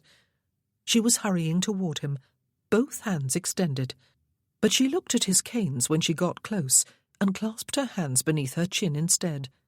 She was looking agitated. "Ben, I am quite horribly wealthy." Horribly? He was tempted to grin, but something about her expression stopped him. "Mr. Reese was here this morning," she told him. "He brought a statement from the bank. I could buy half of England." "But would you want to?" he asked her. "I had no idea," she said. "My mother did not tell me. Neither did my father after she died, or later when I married. He ought to have told me. John did not tell me." "What are you going to do?" he asked her. "About your grandfather, I mean. I have heard that he is away from home at present, though he is expected home soon." "I hope he never comes back," she said vehemently. "I hope he keeps his distance from me forever." My great-aunt I can forgive. She was strict with my mother, but I dare say she did not mean to be cruel. I can never forgive him." "Perhaps," he said, "people need to be allowed to tell their stories." "When has he ever tried to tell his to me?" She looked stormy. "Trust you to take a man's part." "We had better go swimming," he said. She looked mulish for a few moments, and then visibly relaxed. "Yes," she said, "let's, or I will be quarrelling with you when it is not you who has offended me. Let's forget everything except the sand and the water, and the freedom and happiness of a sunny afternoon, and the fact that we are together." Sometimes it was good just to forget all that perhaps one ought to remember, and simply live for the moment. Sometimes the moment was all that really mattered.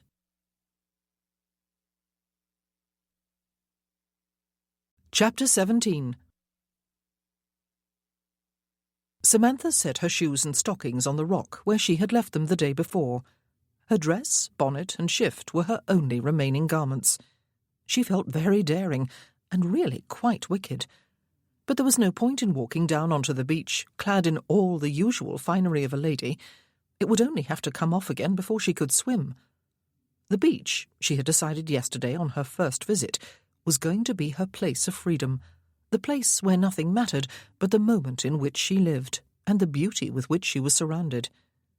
As soon as she stepped onto it today, she left behind the heavy burden of her wealth, the disturbing glimpses she had had into her family past, the knowledge that her grandfather, who had abandoned her mother, was as rich as a nabob, to use Ben's words, and lived in that shining mansion on the hill, ironically called home. She left behind the gloom of a recent bereavement, the stern disapproval of her in-laws, the fact that she could not turn for sympathy or help or affection to any member of her father's family. She ignored the fact that soon, probably very soon, Ben would be leaving to continue his journey, and she would never see him again. He was with her now, and that was really all that mattered. And they were on the beach, where nothing else mattered but the freedom to enjoy the moment. Everyone should have such a retreat, she thought. How very fortunate she was. "I have never swum in the ocean," she said, matching her pace to his, though she would have liked to stride along and even run, and watching an ever-hopeful tramp go galloping after gulls. "I suppose it is very different from swimming in a lake." "In several ways," he said. "The water is more buoyant because it is salty, but that makes it uglier to swallow and harder on the eyes. You have to watch out for waves breaking over your head.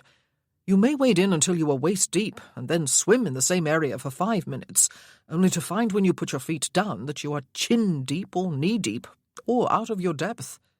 "What if I cannot still swim?" she asked him. He stopped to look at her. "Remind me," he said, "of who it was who assured me just yesterday that one does not forget." She laughed at him. All traces of the morning's grey weather had been blown away to leave blue sky and sunshine overhead and a sea that sparkled beneath it. The tide was higher up the beach than it had been yesterday morning, almost fully in fact. The rock where they had sat was not far from its edge, though the dry sand about it suggested that it was above the normal high tide mark. "We can leave our towels there," she suggested, pointing to the rock. He had a bag slung over his shoulder, and had more in it than just a towel, she suspected. She had not brought any clothes but the ones she wore. She set down her towel and took off her bonnet. She made sure her hair was in a tight knot at her neck, and that all the pins were pushed in firmly. But Gladys had done her job thoroughly. She had also been a bit giggly when she knew that Samantha was not going to wear her stays. "Are you just going to wear your shift in the water, Mrs. Mackay?" she had asked. "I am envious, I am. It's turned into a beautiful day, hasn't it? And that Major is going to swim too, is he? He is ever so gorgeous, isn't he? Even if he is a little bit crippled. I wouldn't mind seeing him stripped down for a swim, I can tell you." "Gladys!" "Oh, sorry, Mrs. Mackay," she had said, colouring. Samantha smiled now at the memory, and she pulled her dress determinedly off over her head, even though she felt very exposed in just her knee-length shift. One could hardly go swimming fully clothed, could one? He had removed his hat, and his coat and waistcoat and neckcloth she saw when she turned. He had just sat down on the rock to pull off his boots and stockings. It was not easy for him to do, she could see. "Would you like me to help?" she asked. He looked up and shaded his eyes with one hand, and said nothing while his eyes roamed over her from head to foot. "Sorry," he muttered, after a few lengthy moments, and lowered the hand. "No, thank you, I can manage." She felt scorched by his glance. It took him a while.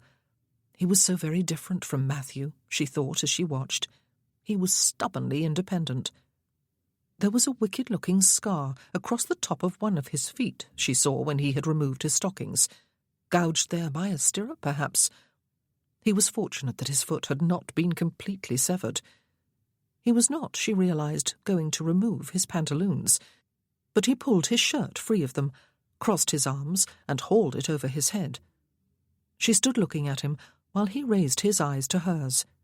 She had lain close to his naked upper body that night at the inn, but she had not seen it, and she had not explored it with her hands.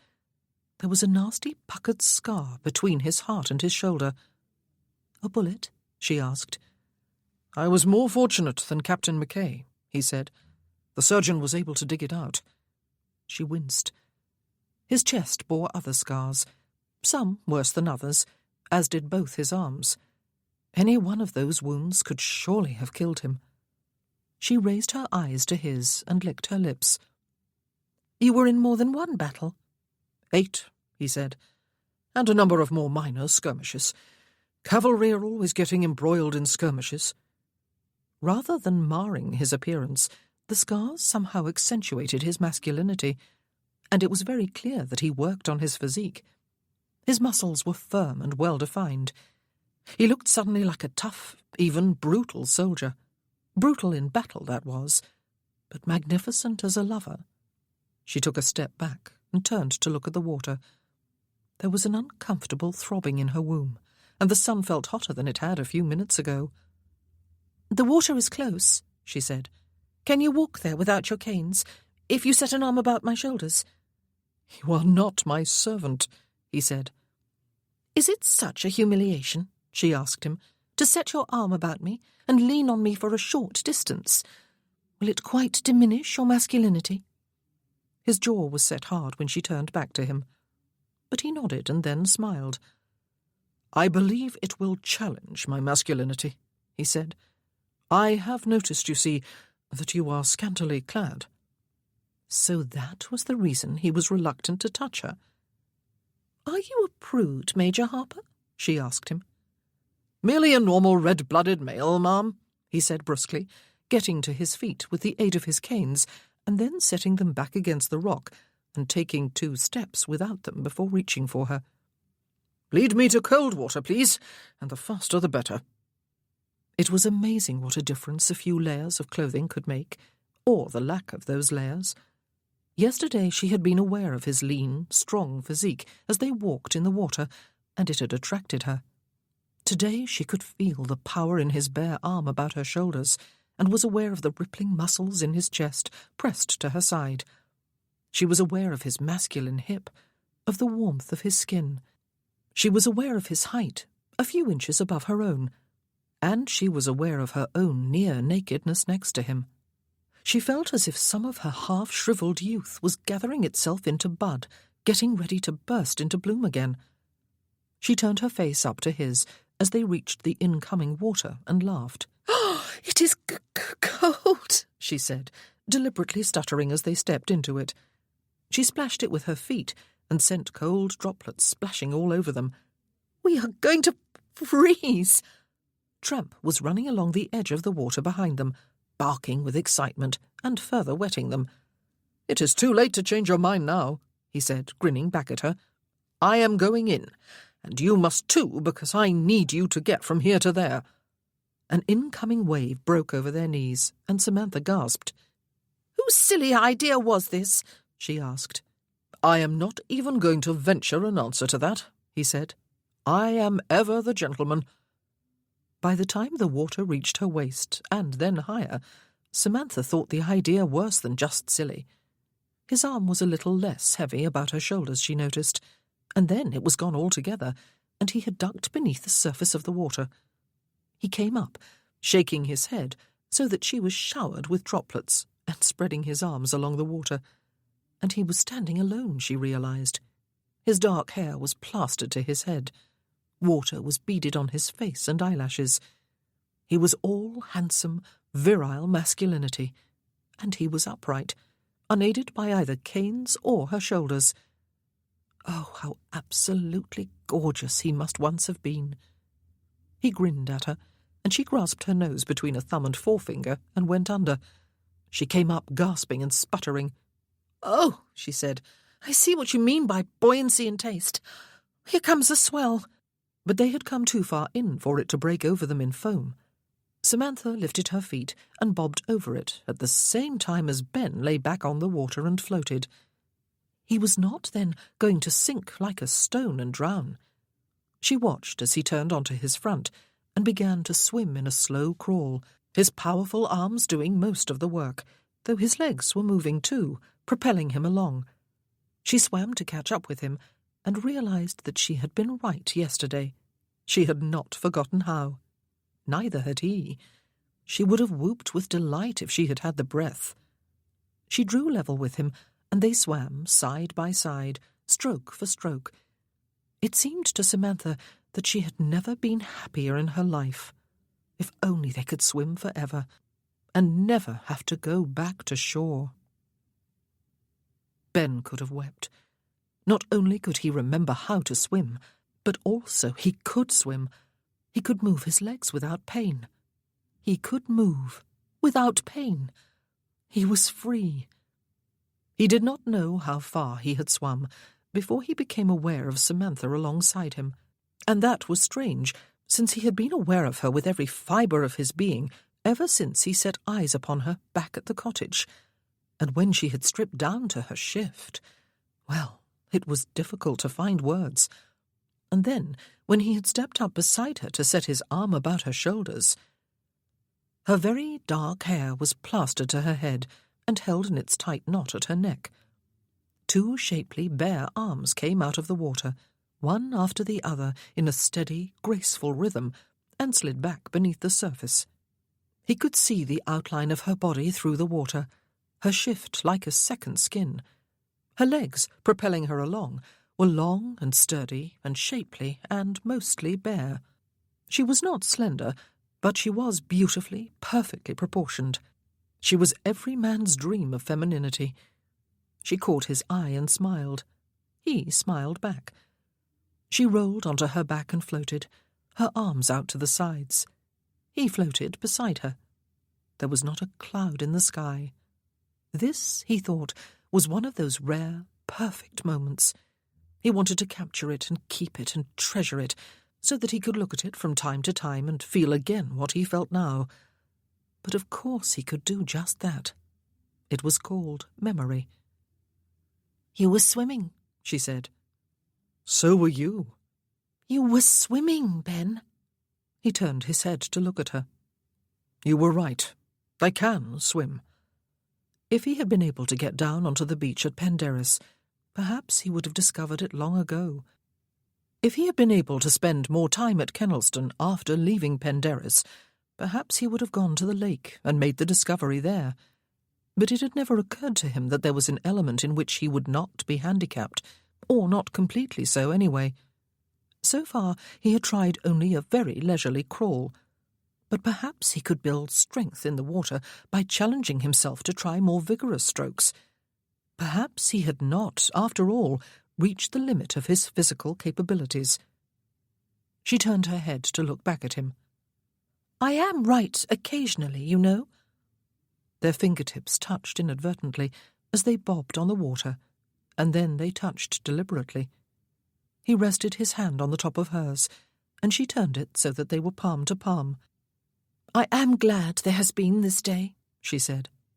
"So am I."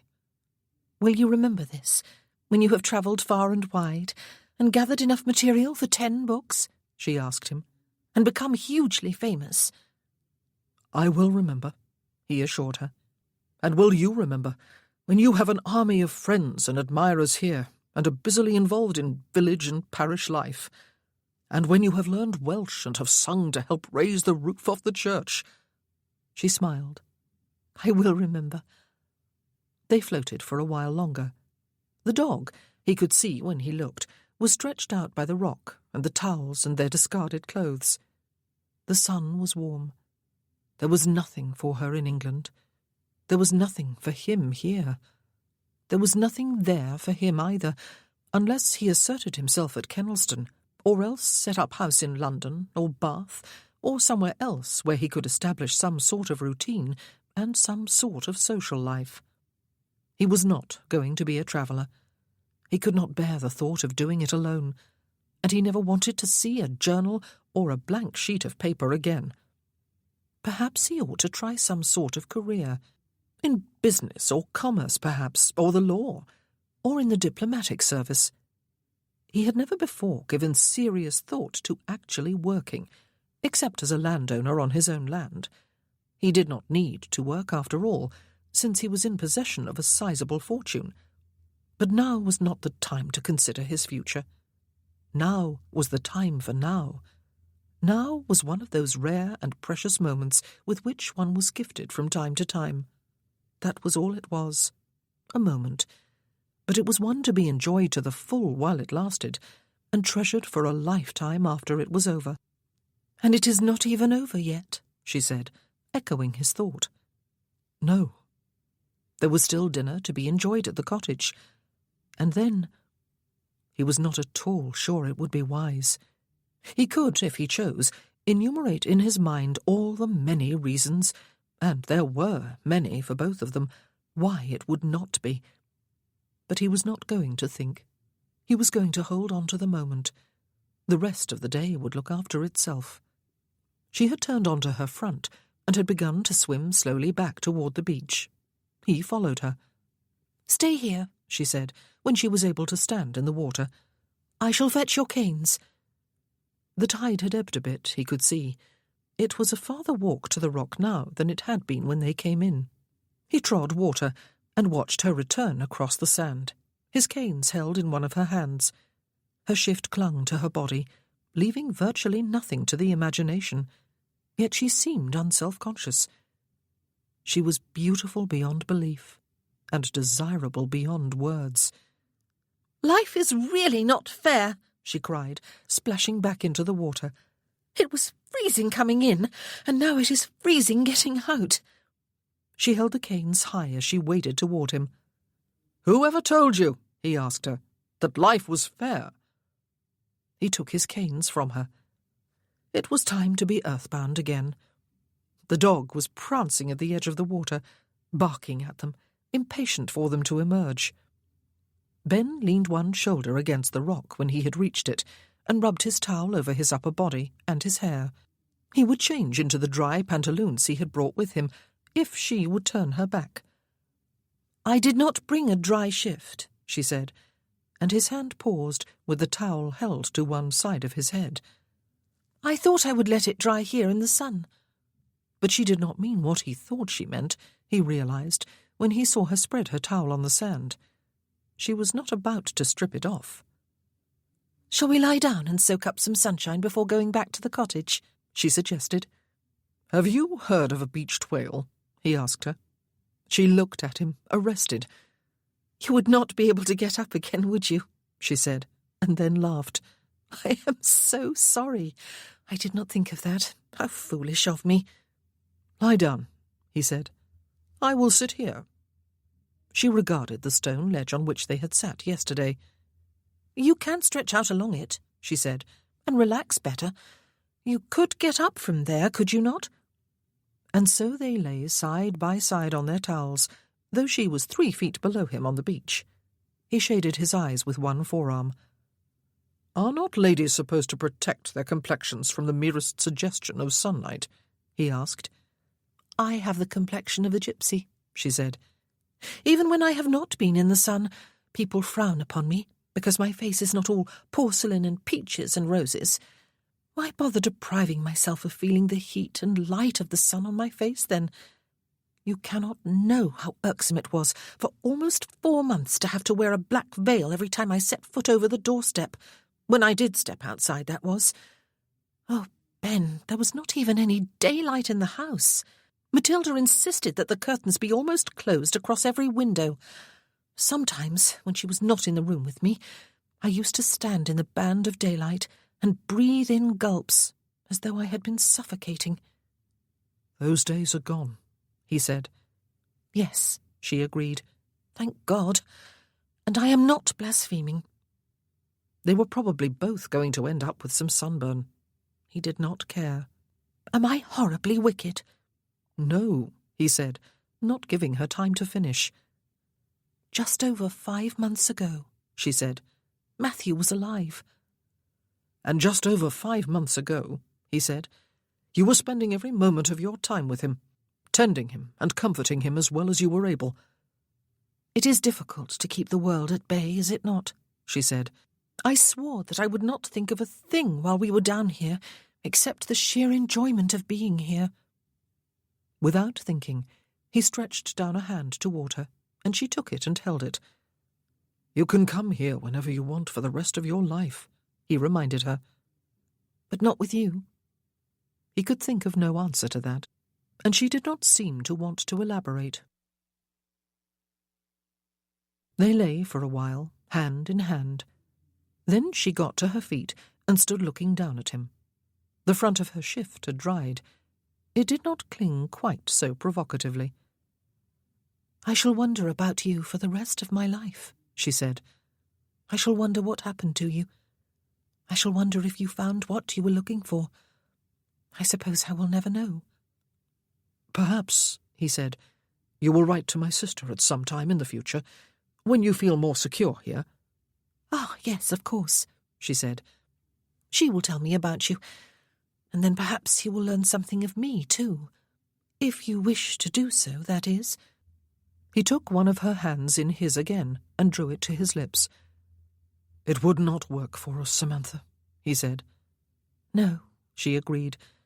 "A mutual attraction is not enough, is it?" He kissed her knuckles.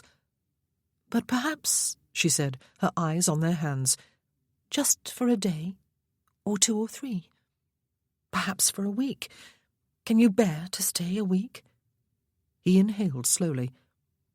"Your grandfather is expected home in the next few days," he said. "I suppose he will discover that you are living here. Perhaps he will choose to ignore you, or perhaps not. Perhaps you will choose to ignore him. However it is, I cannot bring myself to leave until things are more settled for you. I know you do not like me flexing my male muscles on your behalf. I know you can manage alone, but—" "But you will stay anyway?" "Yes," he said. "For a few more days, a week." "Oh, tramp!" She looked down at the dog, which was making loud lapping noises. "Is my leg salty and must be licked clean? You absurd dog." "He is a dog to be envied," Ben said, and she looked back at him, startled, and laughed. He swung his legs carefully over the edge of the rock and sat up. He pulled his shirt on over his head. He looked at her, and marvelled again at the realization that she was the same woman as the morbidly black-clad figure he had almost bowled over with his horse not so very long ago. She was looking disreputable, and slightly dishevelled now, even though most of her hair was still confined in the knot at her neck. She was looking quite scandalously sun-bronzed and bright-eyed and happy. Her nose was shining. He set his hands on either side of her waist, drew her against him between his legs, and kissed her. She tasted of salt and summer sun.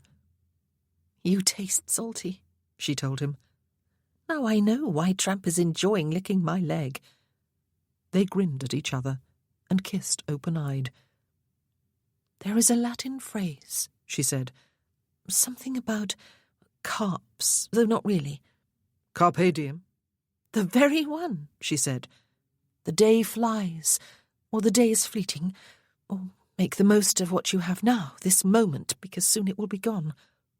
She rested her forehead against his. "I am afraid of hurting you, Samantha," he said with a sigh. Or perhaps myself. Physically? She said. No, you do not mean that, do you? I think I would be more hurt if you just simply left. Is that what you want to do? He closed his eyes and inhaled. No. Go on back to the house, she said. You can change your clothes there and wash with hot water. I am going to have a run with Tramp. And she pulled on her dress and bonnet and dashed off along the beach with the dog in hot pursuit. Where were the stays, and the silk stockings and slippers, and the gloves and the parasol, and the mincing steps of a respectable lady of ton? He smiled after her, admiring her bare, sandy ankles and her exuberance.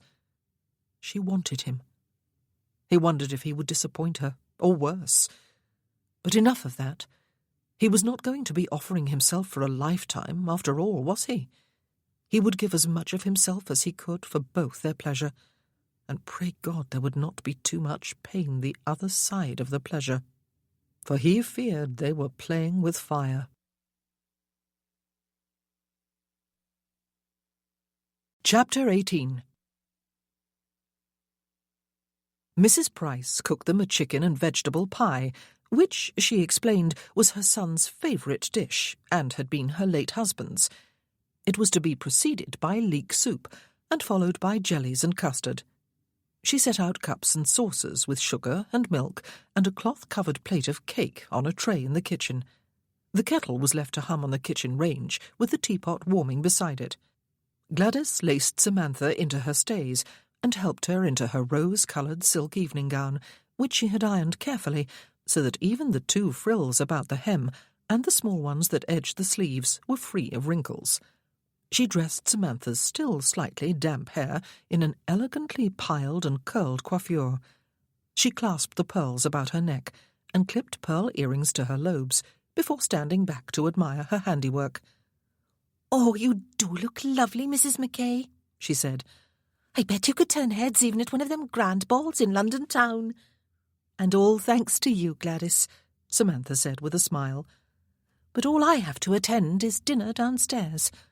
It is with the Major, though," her maid said with a sigh. Clearly, she was smitten with Ben. "I bet you will turn his head." "If I do," Samantha said, rising from the stool in front of her dressing-table, "I shall be sure to tell him that it is all thanks to you." "Oh, go on with you," Gladys said, blushing rosily. "He will only have to take one look at you to know how silly that is. You could be dressed in a sack and outshine every other lady for miles around." Samantha did feel good, even exuberant.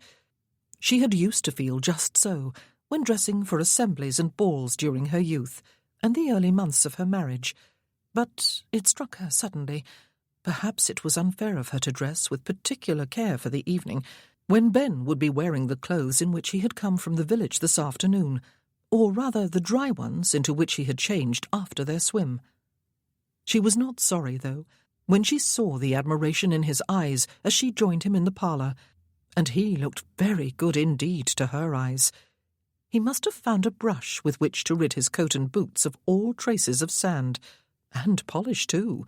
His boots gleamed. His waistcoat was neatly buttoned beneath his coat, and he had tied a fresh neckcloth in a style more suited to evening. His hair was neatly combed into a Brutus style, which suited him. He got to his feet, even though she signalled him with one hand to stay where he was, and made her a courtly bow. "You look beautiful," he said, despite the sunburn. His own face was ruddy with colour, but attractively so.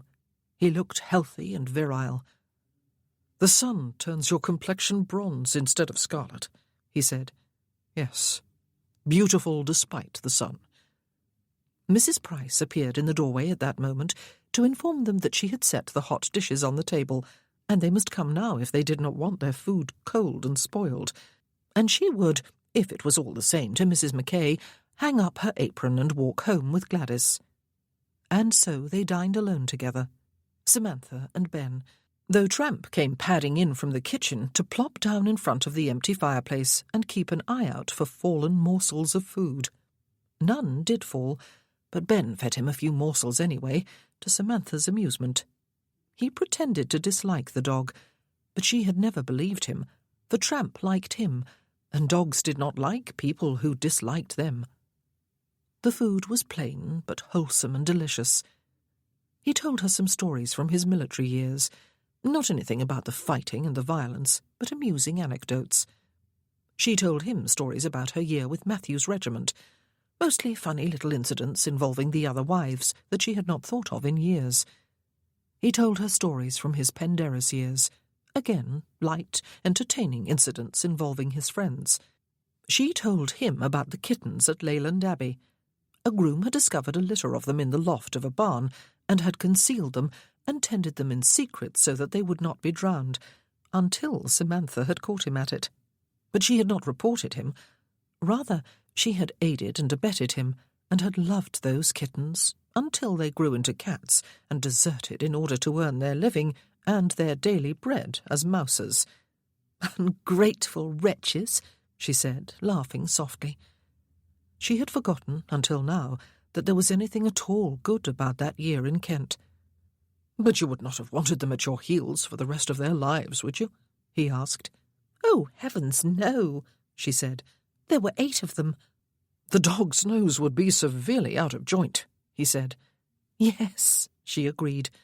"Poor Tramp. He would have been grossly outnumbered, and would doubtless have slunk along at the back of the line instead of asserting his superior size. He does not know he is large, you see. He believes he is a puppy." They both laughed, and Tramp thumped his tail on the floor where he sat. Samantha cleared the table and carried the dishes into the kitchen, where she stacked them on the counter. She made the tea and carried the tray into the sitting room and lit the lamp, and they sat and talked more, mainly about books this time, while they drank their tea, and the sky beyond the window turned a deeper blue, and then indigo. Then it was dark.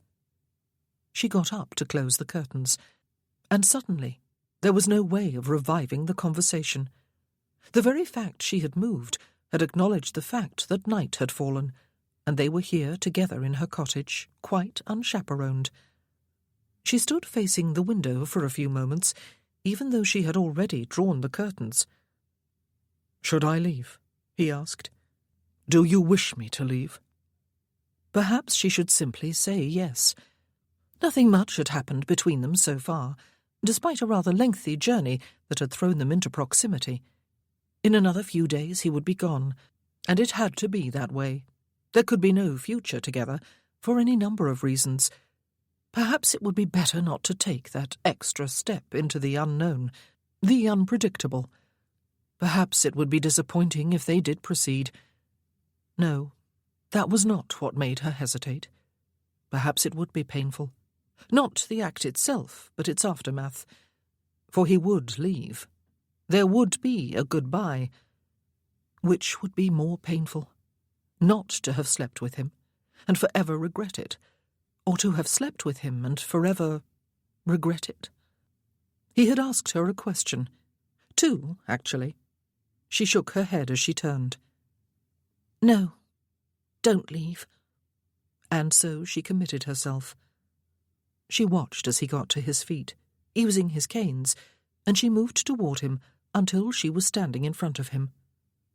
"Don't leave," she said again, and she lifted her hands to cup his face.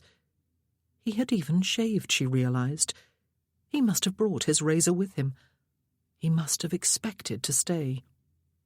"Are you sure you will not regret it?" he asked her. "I cannot take you with me, Samantha. I am, at least for the present, a nomad, and I cannot stay. There is nothing for me here. Besides, it is too soon for you to remarry, and I cannot ever marry. I do not have wholeness to offer." Because he was half crippled. Strangely, she would have agreed with him just a few weeks ago. She had wanted nothing more to do with wounds and disfigurement. But slow as he was in his movements, it was hard to think of him as disabled, except that he could not hold her now because he needed his hands for his canes.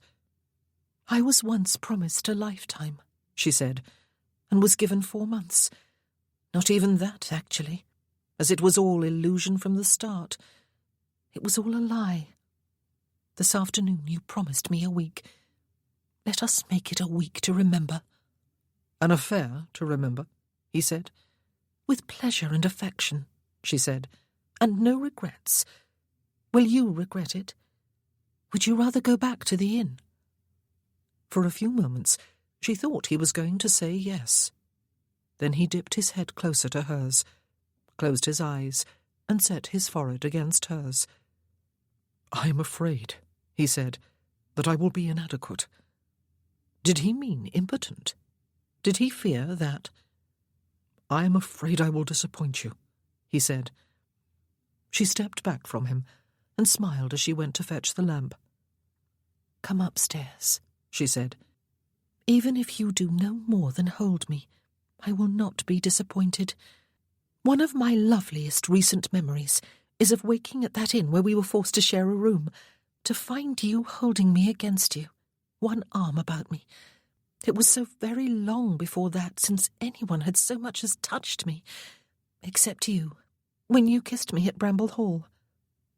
Tramp padded off to the bed Mrs. Price had made him in a corner of the kitchen, next to the stove and his water bowl, and Samantha led the way upstairs, holding the lamp aloft so that he could see his way.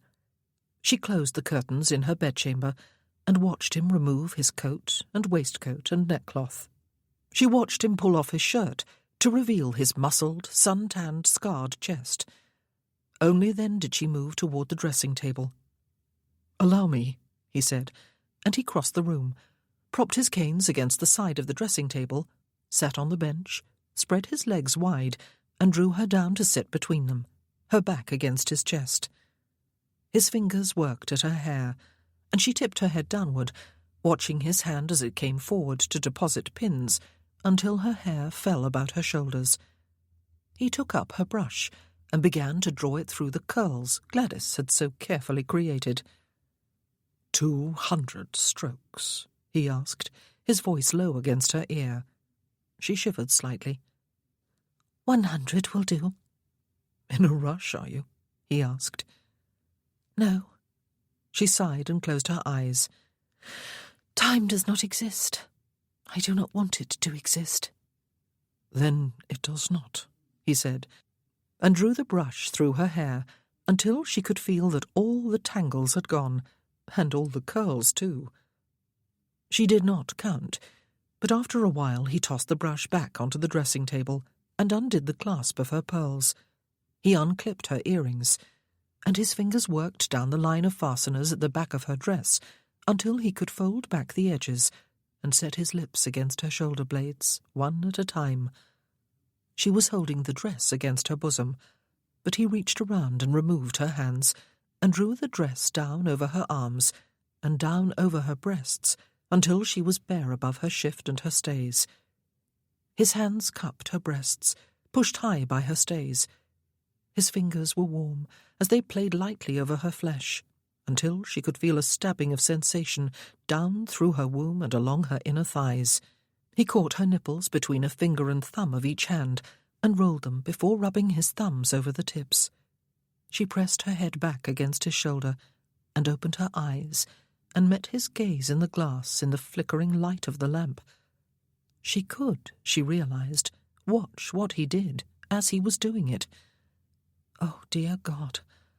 She spread her hands over his clad thighs on either side of her body, but lightly, lest she hurt him. And he unlaced her stays and stood her up in front of him and stripped her clothes down her body until they were pooled at her feet. Then he drew her down to sit in front of him again. She was still wearing her silk stockings and her pink garters, she thought, as she watched his hands move over her, and felt them too. Her arms and shoulders and a deep half-circle above her breasts were bronzed from this afternoon's exposure to the sun. The rest of her was pale in comparison. His hands, too, were bronzed. He had been celibate as long as she, but he obviously knew a great deal more than she ever had, and, as with swimming, it seemed it was not something he had forgotten. He knew just where to touch her, and just how, with his palms, with his fingers, fingertips and thumbs, with his fingernails, and finally The fingers of one hand slid lightly through the triangle of hair at the apex of her thighs and pushed downward and inward, cupping her heat, pressing her into her most private place, lightly probing and stroking there. His thumb circled lightly a little higher, until she felt such a raw ache of longing that she cried out and shuddered against him, and would have doubled over if his free arm had not held her firmly back against his chest. Oh! She was panting for breath. She felt hot and damp and suddenly drained of energy in a thoroughly pleasurable way. "I am so sorry." His laughter and his voice were low against her ear. "Sorry? I certainly hope not." And she knew that she was the merest novice, that he had made love to her with his hand, and given her that exquisite pleasure quite deliberately with the skill of his fingers. "But I am not able to give you any pleasure," she protested. "Are you sure?" He laughed against her ear again, and she looked at him in the mirror and saw his eyes, heavy with, what? Desire, passion, sheer enjoyment. He was, she thought, incredibly handsome. "You are almost fully clothed," she complained. "That can be remedied." He stood her up again and reached for his canes. "Lie down on the bed." She turned back the covers, sat on the edge of the mattress, and removed her stockings while he watched. She had never been naked with a man before. She did not feel self-conscious, though.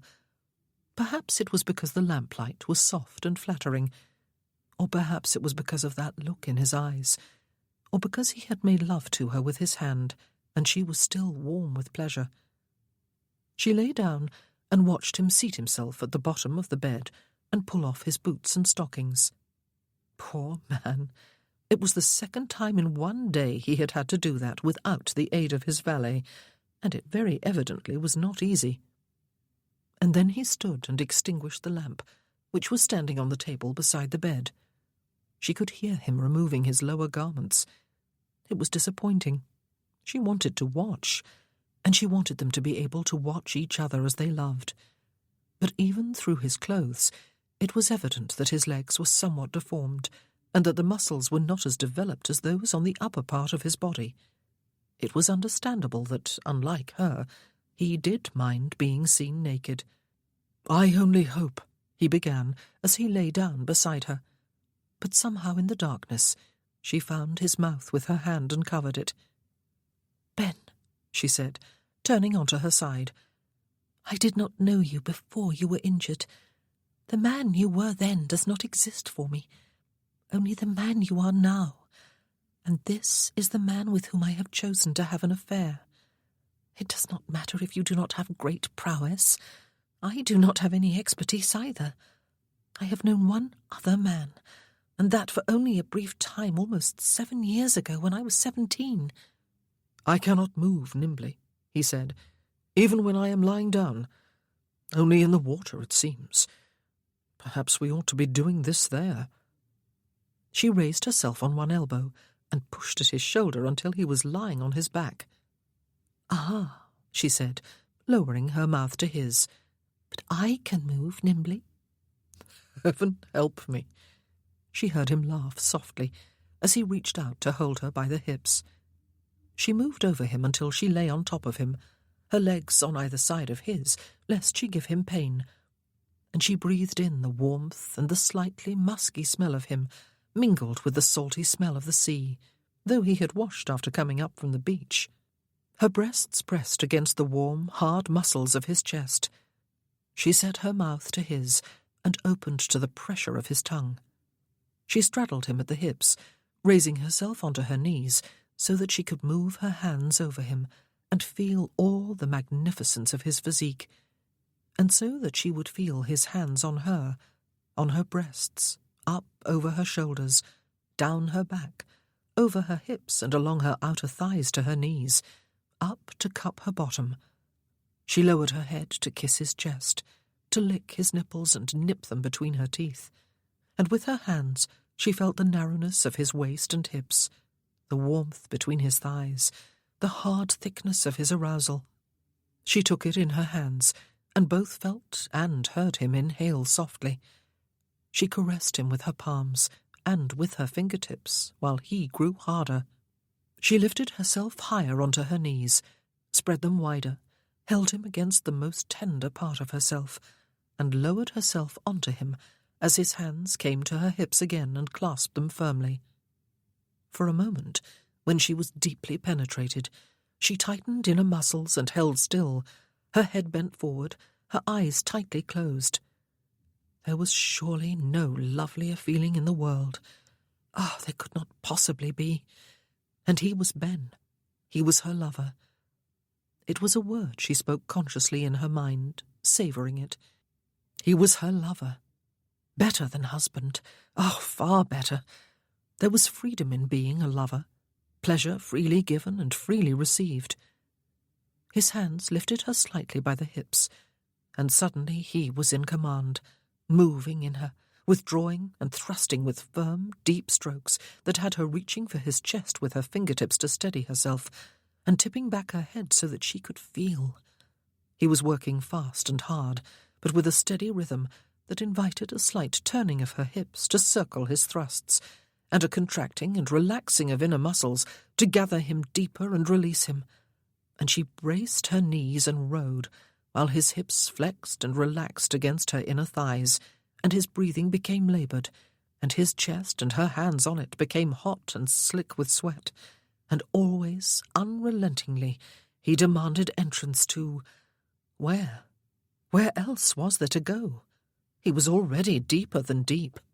But then something opened up anyway, something deep within, something soft, near painful, beyond words to describe, and he came in hard and deep and thrusting, and she closed around him and spilled out all the inner wonder of that unknown place and whispered his name.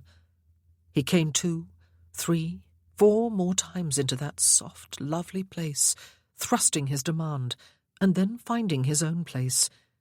She felt heat, heard him sigh, felt him gradually relax, and went down into his waiting arms, until she was lying along his body again, her legs straight beside his own. They were still joined. Was it impotence he had feared? Perhaps she had feared it too, for his sake.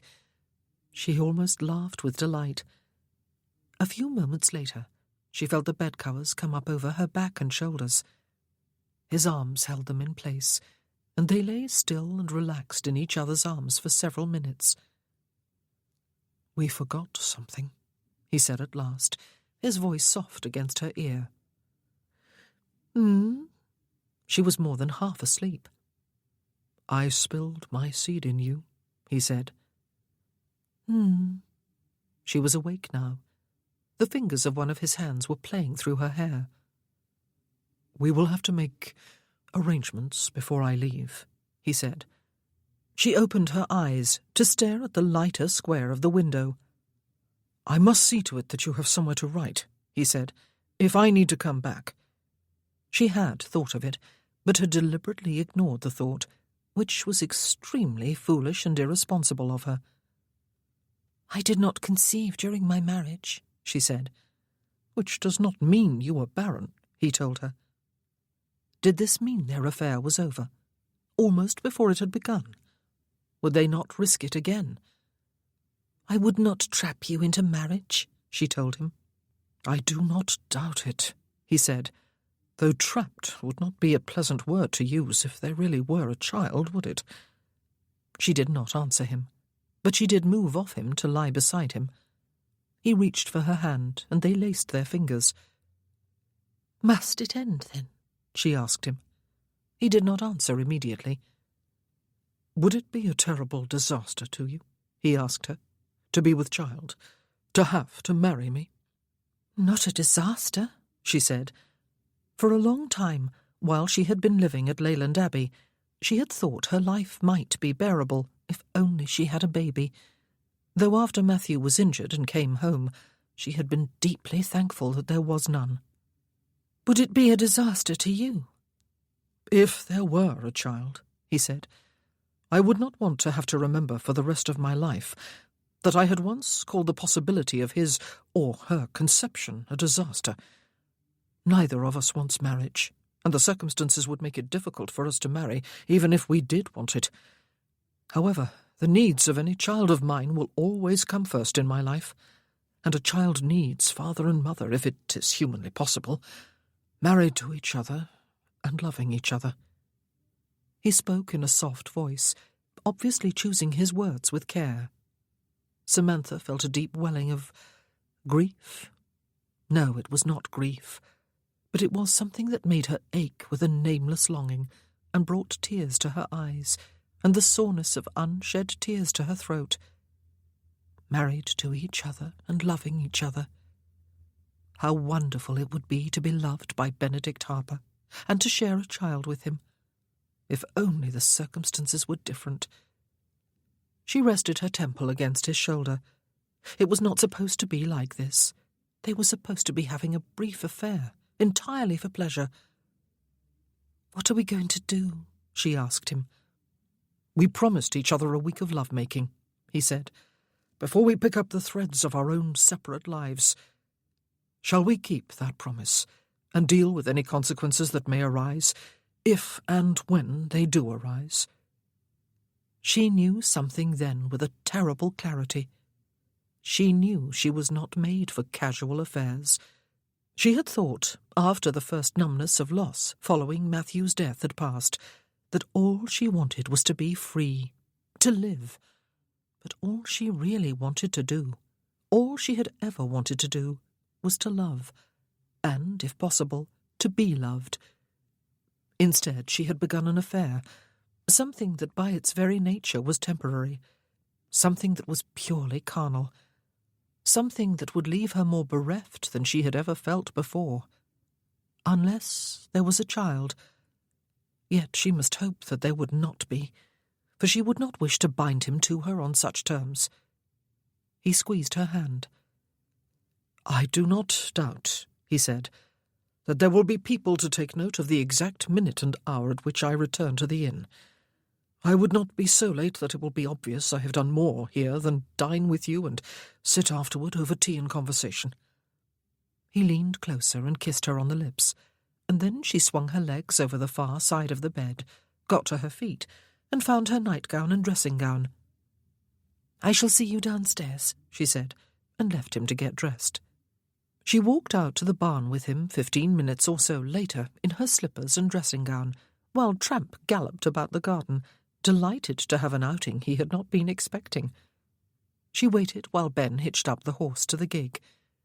He spread one arm to her before climbing in, and she stepped close to him and hugged him. He kissed her and smiled down at her in the moonlight. "Thank you," he said. "For?" "For making me feel like a man again," he said. "You always seem very much like one to me," she said, and she saw the flash of his smile in the darkness. "Thank you," he said again, and he climbed slowly into the gig, settled his canes, gathered the ribbons in his hands, glanced at her once more, and gave the horse the signal to start. "Good night, Samantha," he said. "Good night, Ben." She did shed tears after he had gone, and after she could neither see nor hear the gig any longer. She could not help but think of the fact that in a week's time it would be goodbye, not just good night. What had she done?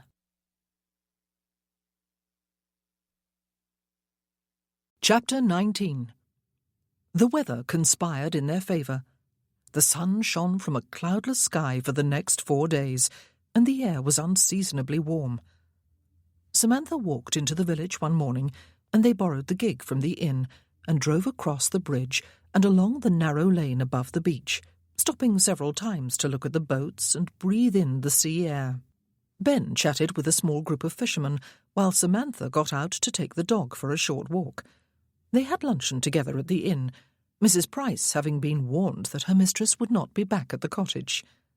On the following morning, an old friend of Miss Bevan's called at the cottage with her daughter to make Samantha's acquaintance. Ben heard all about the visit when he drove over later in the gig. "They want me to go for tea one afternoon," she told him. "And you too, Ben, if you were still here. They were very kind. Mrs. Tudor told me so many stories about my great-aunt that I feel I almost knew her myself. You will go? He asked. Of course, she said. I will go as soon as I have a free afternoon. As soon as he had gone, she had been about to say. But he was pleased for her. A few people in the village had nodded amiably to her, and obviously knew who she was. The vicar and his wife had introduced themselves to her. Now an old friend of her great-aunt's and the woman's daughter had come calling, and had invited her to return the visit. Yet she had been here only a few days. Soon enough she would belong here, as he gathered she had never had a chance to belong when she lived at Bramble Hall. She would surely be happy here, though she had not yet met her grandfather, of course. They swam each afternoon. It was almost like a drug to Ben. He was going to have to spend the rest of summer, after he left here, close to the sea, perhaps at Brighton, though that was rather too fashionable a resort for his tastes. When he was swimming, he could almost forget that his legs were half crippled. In the water, he could even frolic to a certain degree.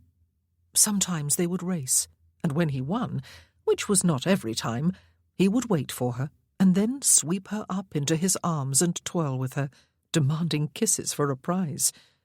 Sometimes he would chase her and dive, and come up beneath her and tumble her in the water, until they both came up gasping and shaking water from their eyes and laughing. He felt as if years had tumbled off him to be washed away by the tide. He felt almost like a normal man. He felt exuberant and full of energy. He felt alive, and he lived for the moment. There was no point in anticipating his departure at the end of the week.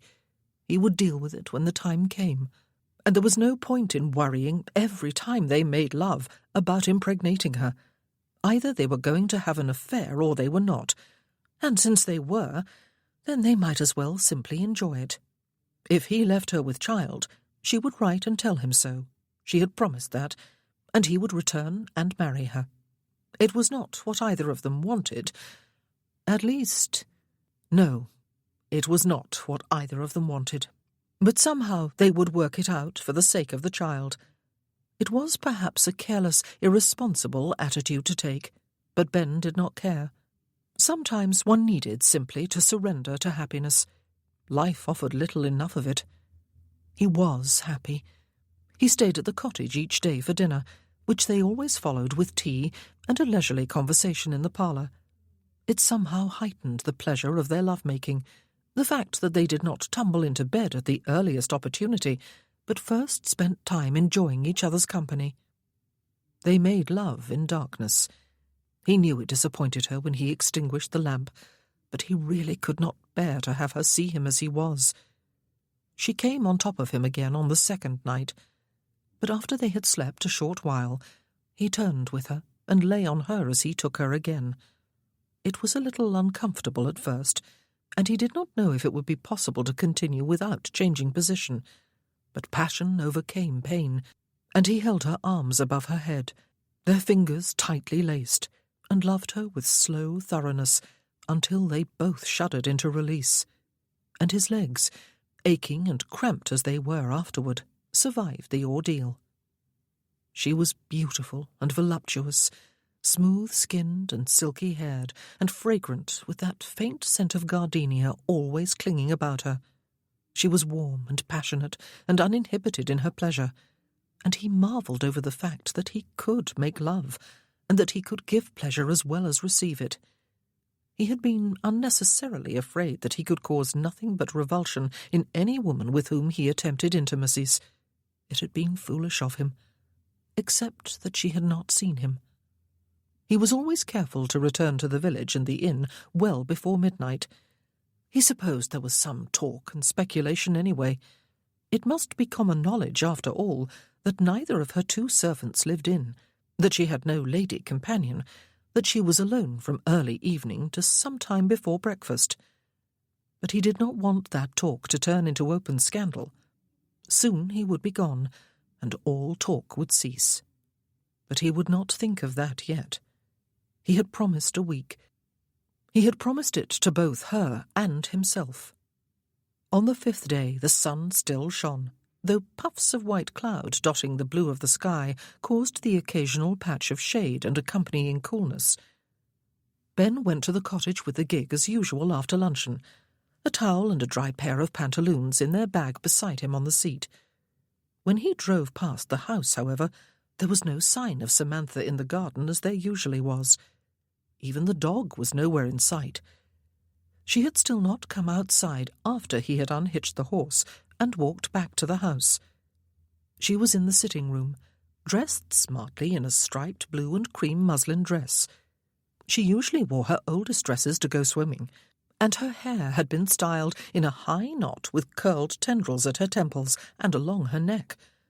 She looked as pale as a ghost, or as pale as someone of her complexion who had spent much of the past week out in the sun could look. There was no smile on her face when she greeted him. "Samantha," he said, moving into the room and stopping to pat the tail-wagging dog on the head. "I was foolish," she said. "I ought to have said no. I did say no, but not firmly enough. I want to go swimming with you. It is a nice day and we have so little time left." He stood still in the middle of the room, leaning on his canes. "What has happened?" he asked. "I am expecting a visitor," she said with some venom. "Oh?" But he could somehow guess. "He sent his secretary," she said, "to discover if I am who I say I am, I suppose, though he said he had come to see if I would be at home for a visit from his employer this afternoon." "Your grandfather?" "Mr. Bevan," she said. "Did he think to impress me by sending his secretary?" He sat down and propped his canes beside his chair. "Perhaps," he said, "he wished to give you some choice about whether you see him or not, Samantha. If he had come this morning instead of his secretary, you would have had no choice. Perhaps he does not wish to force himself upon you." "Well," she said, "I know he does not wish to do that. He never has." "But he is coming," he said. "So it would seem." She stared stormily at him, but he did not think she was really seeing him. "I informed his secretary," she said, "that I did not want to talk with him, or know him, or even see him. He told me that if I intended to continue living here, it was almost inevitable that I see his employer from time to time, unless I meant to be a hermit. He asked me if I intended going to church here." "Bevan goes?" he asked. "Yes," she said. "And so I said I would receive him. I will tell him what I think, and send him on his way, and then the matter is dealt with and done with. Whenever chance brings us within sight of each other after today, we will be able to nod politely and continue with our own lives, undisturbed by our connection." She did not sound at all convinced. "Shall I leave?" he asked her. "No." Her hands gripped the arms of her chair. "No, please. It is horribly cowardly of me not to want to face him alone. Perhaps I ought.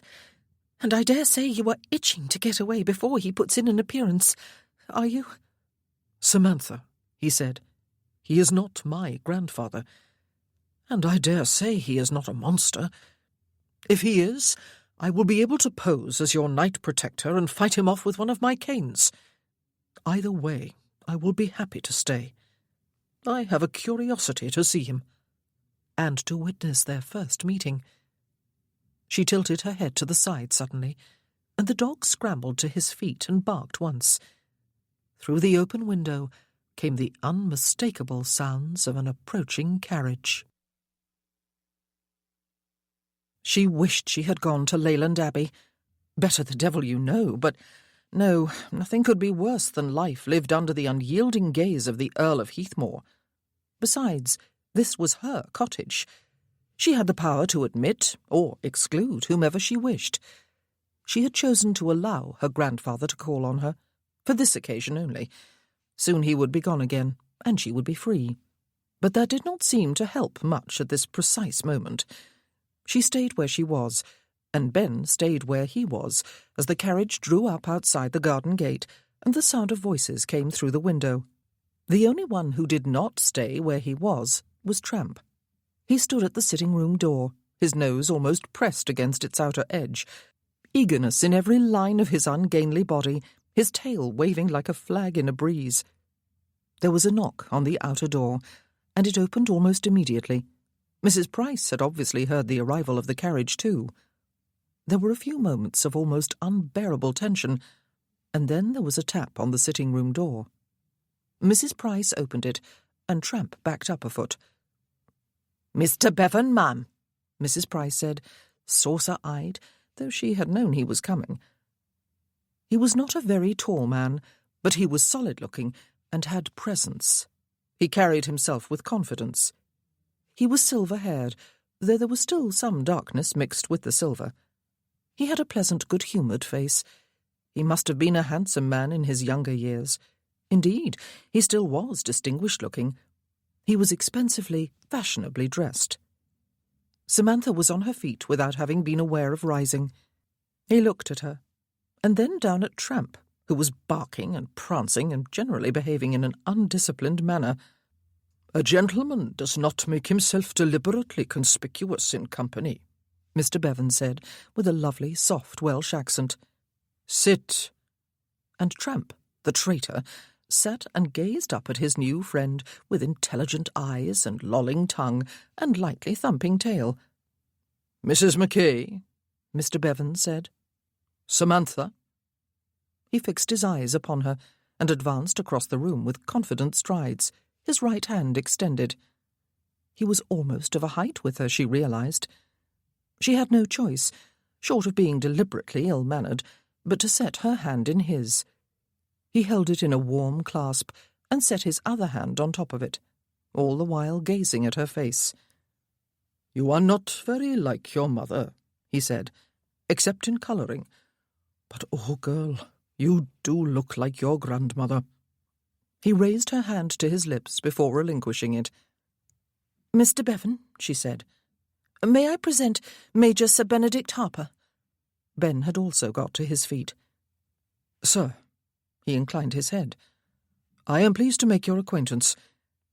Mr. Bevan's eyes swept over him. "Wounded in the wars, were you, Major?" he asked. "Yes," Ben said. "And a friend of the late Captain Mackay's, I have heard," Mr. Bevan said. "There is not much local news and gossip that does not reach my ears at Cartrev, you know. I could muzzle my servants, I suppose, but why should I? I like a bit of gossip." He was looking keenly at Ben as he said it, and Samantha felt anger well inside her. To what gossip in particular was he referring, and what business was it of his? "I never had the privilege of knowing Captain Mackay," Ben said, and Samantha's eyes flew to his. "My acquaintance with his widow began after his death. When she decided to come here, goaded to it by circumstances she found intolerable, she had no one to accompany her. I offered my services. It was a less than satisfactory arrangement, sir, but it was the best that could be done." Was he apologizing to her grandfather? Samantha raised her chin and glared at them both. "I did not need the protection of any man," she said, "but Sir Benedict insisted." They both looked at her, Ben a little sheepishly, her grandfather with a smile that revealed a fan of attractive lines at the outer corners of both eyes. He must smile frequently. "That is my girl," he said, further incensing her. "Oh, do have a seat," she said ungraciously.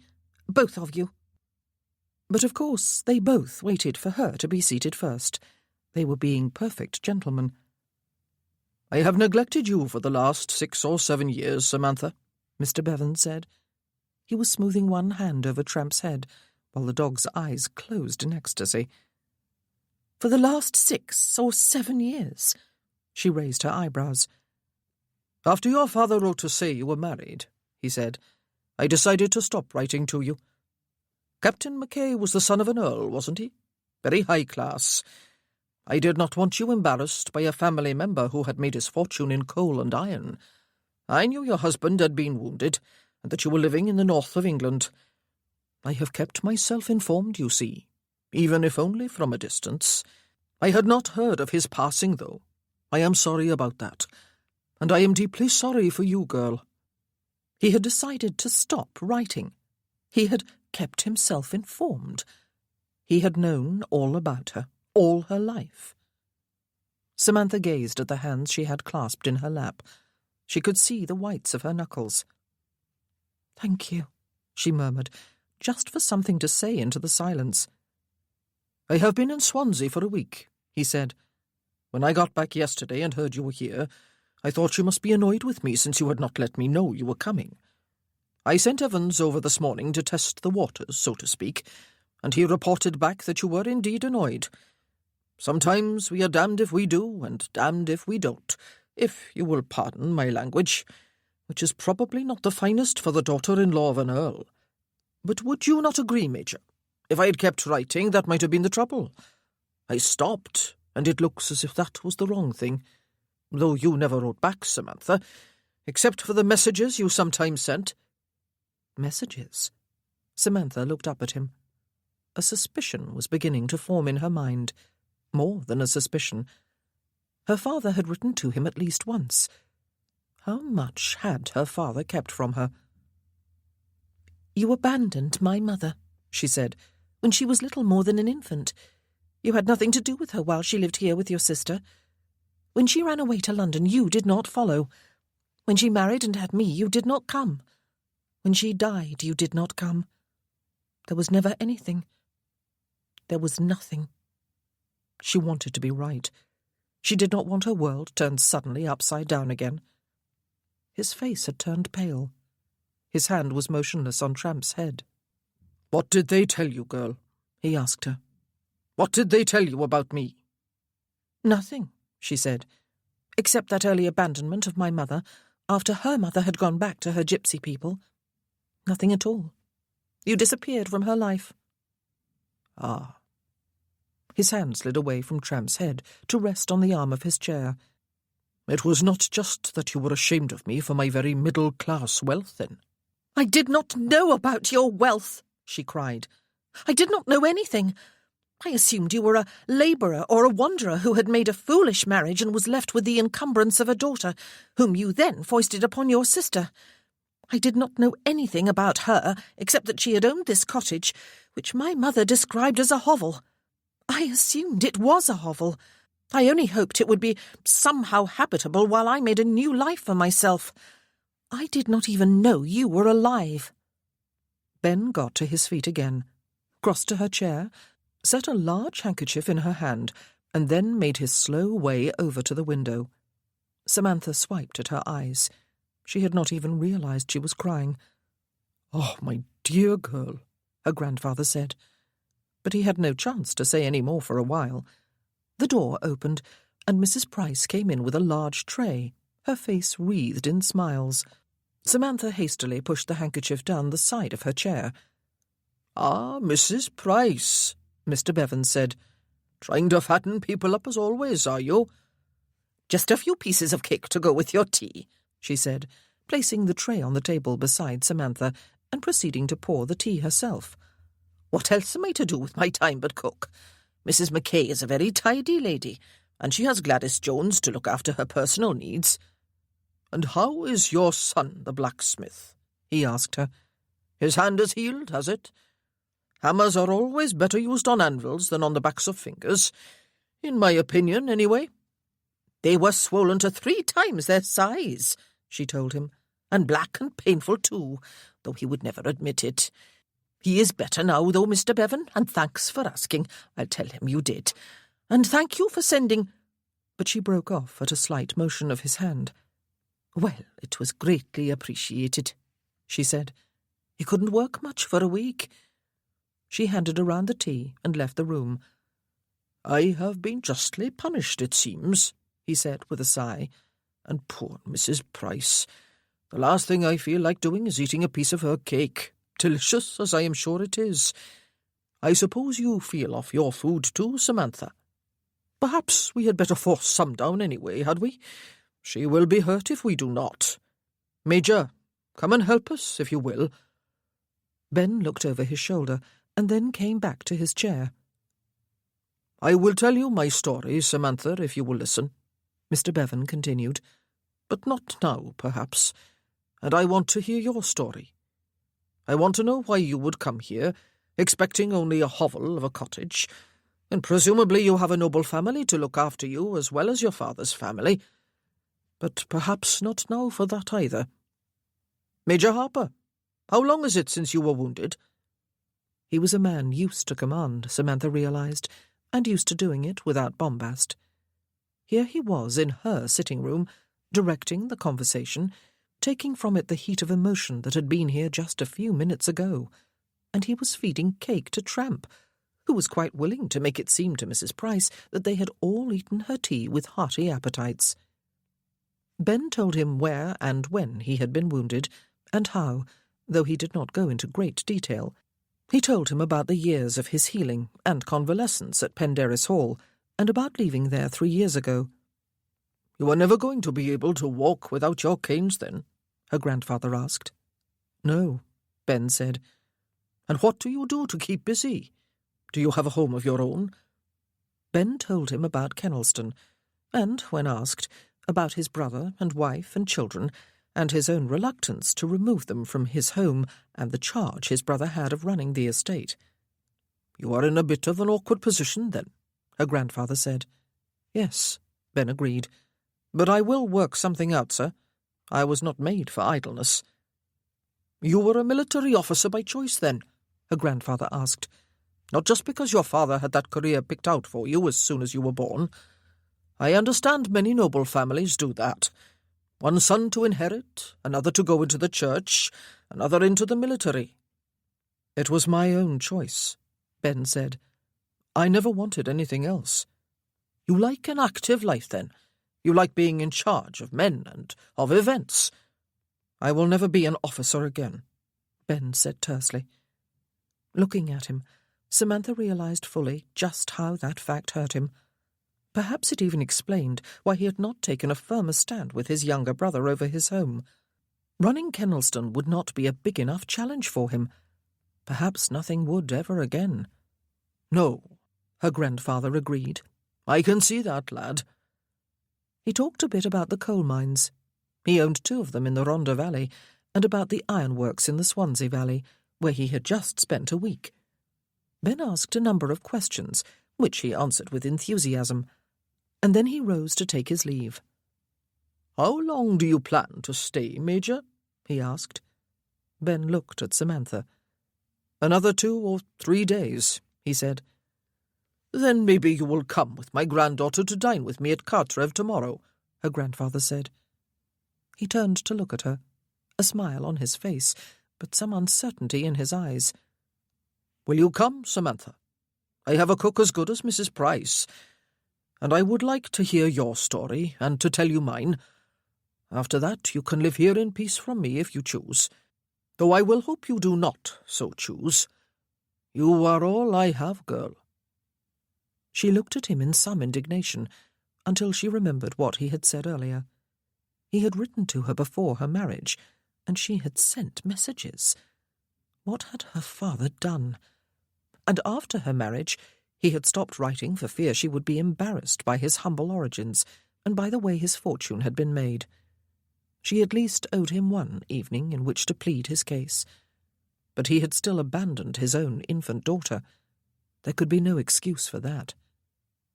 "Yes," she said, "I will come." "And I would be delighted, sir," Ben said. The older man came toward Samantha, his hand extended again. But when she set her own in it, he smiled at her, that look of uncertainty still in his eyes. "Allow me," he said, and leaned forward to kiss her cheek. "She was very, very beautiful, you know. I had her for 4 years, and have loved her forever." She did not follow him from the room. He had been talking about her grandmother, yet he had been married to someone else after her. She and Ben sat in silence until they heard the carriage drive away. Tramp was at the window, his tail waving as if in farewell. "He has loved her forever," she said bitterly. "Yet he abandoned the only child he had with her." "Listen to his story tomorrow," Ben said, "and then make a judgment if you must." "Oh, Ben," she said, turning her eyes on him, "I wish I could wave a magic wand and make your legs all better so that you could resume your military career and be happy and fulfilled. He smiled. "We are all dealt a hand of cards," he said. "Some of the originals get discarded along the way, and new ones get picked up. Sometimes not the ones we hoped for. That does not matter. It is how we play them that matters." "Even if it is a losing hand?" she asked him. "Perhaps it never needs to be," he said. "For life is not really a card game, is it?"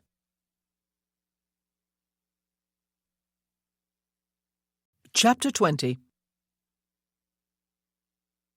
They went swimming after all, and they dined together after Mrs. Price and Samantha's maid had left for the day. They spent a few hours in bed before Ben returned to the village inn. They made love twice, slowly the first time, with fierce passion the second. But there had been something a little desperate about both encounters, Ben thought, as he lay alone in bed at the inn later. Nothing had been quite the same.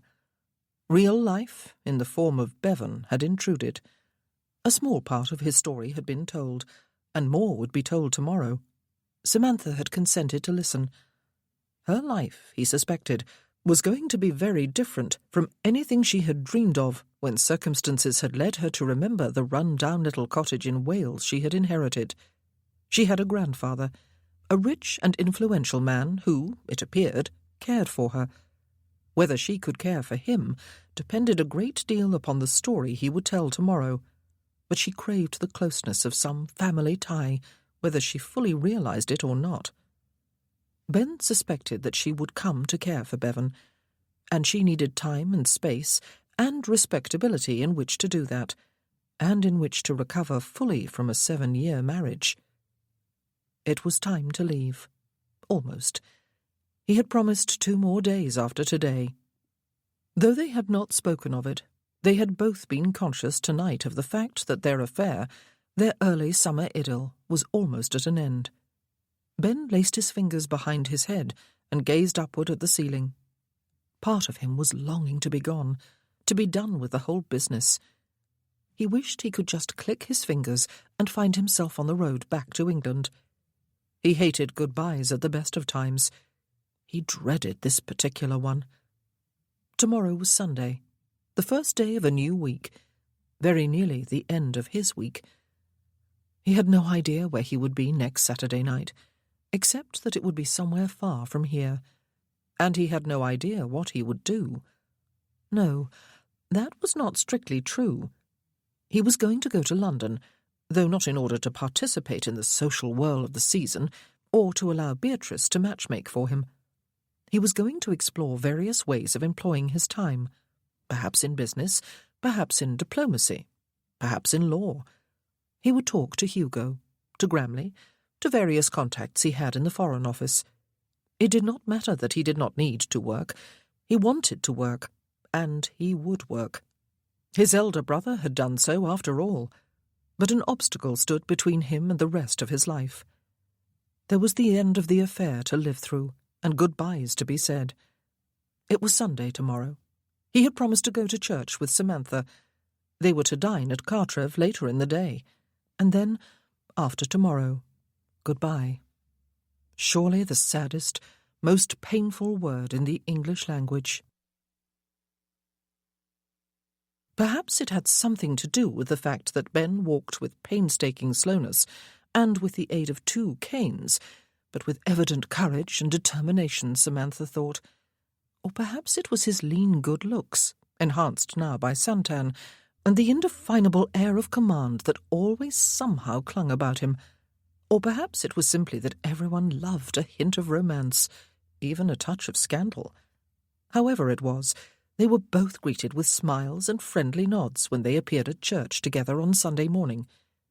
Samantha had been half expecting cold stares or frowns and turned shoulders, for obviously there had been talk. Her grandfather had heard it. And though Ben looked almost austere much of the time, he was quite capable of charm. He used it that morning on the people of Fisherman's Bridge and its environs, and Samantha smiled about her too, as she had not been allowed to do after Matthew's death, and shook the hands of those who extended their own to her. She was sure she would not remember the names of all who introduced themselves, and said so. "Don't worry about it, Mrs. Mackay," the doctor told her. "We have only 2 new names to remember, yours and Major Harper's, while you have a few dozen." Other people within earshot smiled their agreement. Samantha would have felt warm about the heart as they left church if her grandfather had not been there too. He had shaken hands heartily with Ben and kissed her on the cheek, while half the village looked on with interest, but he had not pressed his company on them. He had sat in the front pew, which was padded, though he did not act the part of grand gentleman after the service was over. He shook hands and exchanged a few words with everyone in his path. He dug into his pockets to bring out sweets for the very little children, coins for the older ones. Other people's children, Samantha thought with unexpected bitterness. How she would have loved to have a grandpapa to beam at her thus when she was a child, and give her sweets and coins. How her mother would surely have loved to have a papa to do those things. It was a cloudy day, but it was neither cold nor windy. "Do you want to swim this afternoon?" she asked Ben when they were walking slowly back to the inn. She was feeling a bit depressed. She wished the sun was shining. "What is it?" he asked without answering her question. "It would be more appropriate to ask what it is not," she said with a sigh, and then laughed. "The vicar was right about the singing, was he not?" "Well," he said, "I was disappointed not to see the roof lift off the building. I was watching for it." She laughed again. "But, yes," he said, "that church really does not need the choir, does it? The whole congregation is a choir." "With harmony?" "In 4 parts," he added. "Yes, let's swim. There will be time." She swallowed and heard a gurgle in her throat. There will be time. Time before they went to Cartrev for dinner. Time before the week of their affair was over. They went swimming. They raced and floated and talked, and they played silly games, the main object of which seemed to be to swim under water and come up unexpectedly to submerge each other. It was not a very effective game, since there was never any real possibility of surprise, but it kept them helpless with laughter for a time. Laughter was better than tears. A week had seemed a long time when they began their affair, but this was the 6th day. The knowledge weighed upon Samantha as if it were a physical thing, and she could not keep at bay the thought that they would be going to Cartrev later. She wished she had not been weak enough to agree.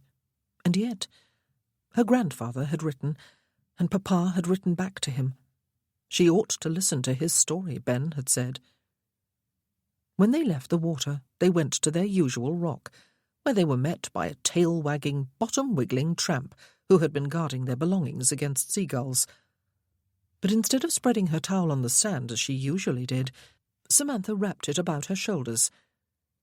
"I gave Mrs. Price and Gladys the day off," she said. "It is Sunday. Besides, I will be out for dinner today." He looked back at her. He was leaning against the ledge to take the weight off his legs and rubbing his towel over his chest and up under one arm. Oh dear, she was going to miss this. The daily swims, the sight of him, the smell of him, the touch of him. She was going to miss him. "Come back to the house," she said. They always went to the house after their swim and after lying for a while in the sun, but she knew from the look in his eyes that he understood what she meant. "Yes," he said, and, shockingly, they did not stop to dress, but walked back as they were, her towel about her shoulders, his draped about his neck. She insisted on carrying his boots. She had forgotten why he must leave. But of course he must. He could not stay here in the cottage with her, even if they married. He would have nothing to do here. He would be restless and unhappy in no time at all, and she could not go with him. It was much too soon for her to go with or marry anyone, and though he was not homeless, he had chosen to leave his brother and family in residence in his house, but had established no other home for himself. He was probably the most restless, unsettled man she had ever known. It had not always been so, of course, but it was now, and she wondered unhappily if he would ever find himself and his place in life. Yes, he must leave. Sometimes love was not enough. If it was love between them, it was probably not. She was lamentably naive about affairs. Perhaps this was not love, but mere physical attraction. That was undoubtedly all it was to him. Men did not fall in love as women did they? They went upstairs as soon as they reached the cottage, while Tramp padded off to the kitchen in search of his food bowl. Samantha led the way into her bedchamber. She drew the curtains across the window, though they were not heavy and did not block out much light. She peeled off her wet shift, towelled herself off, and rubbed at her hair, even though it was still in its tight knot at her neck. Ben was sitting with his back to her on the side of the bed. He was pulling off his wet pantaloons, though he had drawn the bedcovers up over himself to mask her view. "Don't," she said, kneeling up on the bed and moving across it toward him. "Don't?" He looked over his shoulder at her. "Don't hide yourself," she said. He held her eyes for a few moments, his own suddenly bleak, and then pushed back the covers, finished removing his clothes, and lay back on the bed, lifting his legs onto it one at a time. He looked at her again, his eyes hard now. His legs were thinner than they must once have been. The left one was slightly twisted, the right more noticeably so. They were horribly scarred. "Now tell me," he said, "that you want me to make love to you." His voice matched his eyes. She moved a little closer and set her hand on his upper right thigh. She stroked it lightly downward, feeling the deep gouges of his old wounds and the hard, raised ridges of the scars where the surgeons had tried to mend them. And the foolish, brave man had insisted upon walking again. She returned her hands to her own thighs as she kneeled naked beside him and raised her eyes to his. "Ben," she said, "my dearest, I am so very sorry. I am sorry for the pain you suffered and still suffer. I am sorry that you cannot do what you most want to do in life. I am sorry you feel diminished as a man and inadequate as a lover, that you feel ugly and undesirable. What happened to you was ugly, but you are not. I think you are the toughest, most courageous man I have ever met. I know you are the loveliest. You must believe me. Oh, you must, Ben. And yes, I want you to make love to me." He gazed at her, his look still hard, though she had the curious feeling that he was fighting the welling of tears to his eyes. "You are not repulsed." His voice was still hard, too, though there was a suggestion of a tremor in it. "Idiot," she said, and smiled. "Do I look repulsed? You are Ben, my lover. For this week, anyway, and I have had enormous pleasure with you. Give me more." She was remembering that she had called him "my dearest," and she did not want him to believe she had fallen in love with him. And so she spoke of the pleasure she had had of him, which was no lie. He must be the most wonderful lover in the world. He reached for her, and she moved to straddle him. His hands moved over her upper thighs, over her hips, into her waist, up to her breasts, which he cupped lightly. "You are perfection itself," he said. "I am not slender." "Thank God for that," he said, without contradicting her. "Do women really believe that men want them looking like sticks?" "And I am no English rose," she said. "I am downright swarthy." "My gypsy Sammy." He grinned at her. "My perfect gypsy Sammy." She laughed, set her hands on either side of his head, and leaned over to kiss him. His legs were not quite helpless, as she had discovered on previous occasions. Before she knew it, she was on her back and he was on top of her, his legs between hers, and his lips were on hers, his tongue deep in her mouth, and his hands were fierce on her, and then beneath her buttocks and holding her firm while he thrust deep into her. She lifted her legs from the bed and wrapped them about his lean hips, and they loved each other long and hard, until they were both panting and slick with sweat, and they broke together into glory and collapsed into the world beyond. They lay side by side afterward, sated and drowsy and dozing, their hands touching. Last night had felt a bit like goodbye, she thought. The melancholy of it had remained with her this morning. And now? No, she did not want to think. "I believe you will make a wonderful new life here," he said at last. "You have neighbours who seem very ready to accept you and welcome you into their midst. You will make friends here, and you have family here. You have a grandfather who wishes to be a part of your life. Listen to him this evening, Samantha, and think well before you reject him for all the apparent wrongs of the past." "I have agreed to listen," she reminded him. "I think you did the right thing," he said, coming here. "And I think it will be time for me to leave tomorrow, before speculation and a bit of gossip can blossom into scandal, as they surely would if I stayed longer." "I have delayed your travels for long enough," she said. He did not answer her, and they lay side by side, no longer either drowsy or dozing. Samantha fought tears. She fought the urge to beg him to stay just one more day, or perhaps two. For he was right. It was time for him to leave. It was time for him to go in search of his life, and for her to settle into her new one. It was time to let him go. After a while, he turned and sat up, moving his legs over the side of the bed. "I had better return to the inn," he said. "I will bring the carriage later to take you to Cartreff." "Yes," she said. "Thank you." She felt about as bleak as it was possible to feel. Mr. Bevan had the good manners and easy address of a true gentleman, Ben thought, even if he was not one by birth, and he dressed with fashionable elegance, yet without any ostentation or grand display of wealth. The wealth was clearly there, however. He took them on a tour of the house. Everything was of the finest, but with not the merest suggestion of vulgarity. The room in which they lingered longest was the long gallery at the back of the house. It was filled with paintings, and a few sculptures by the great masters. A few of them acquired by his father, he told them, but the majority by him. And he always purchased what he most liked, he explained to them, rather than what was most valuable, though Ben guessed there was a fortune in that room alone. There were paintings in every other room, too, some of them by acclaimed masters, some by unknown artists Mr. Bevan had admired and wanted to encourage. And wherever he took them, there were views from the windows, over the rolling Welsh countryside, over the beach and the sea. He plied them with sherry and conversation in the drawing-room, and then with good wine and food and conversation in the dining-room.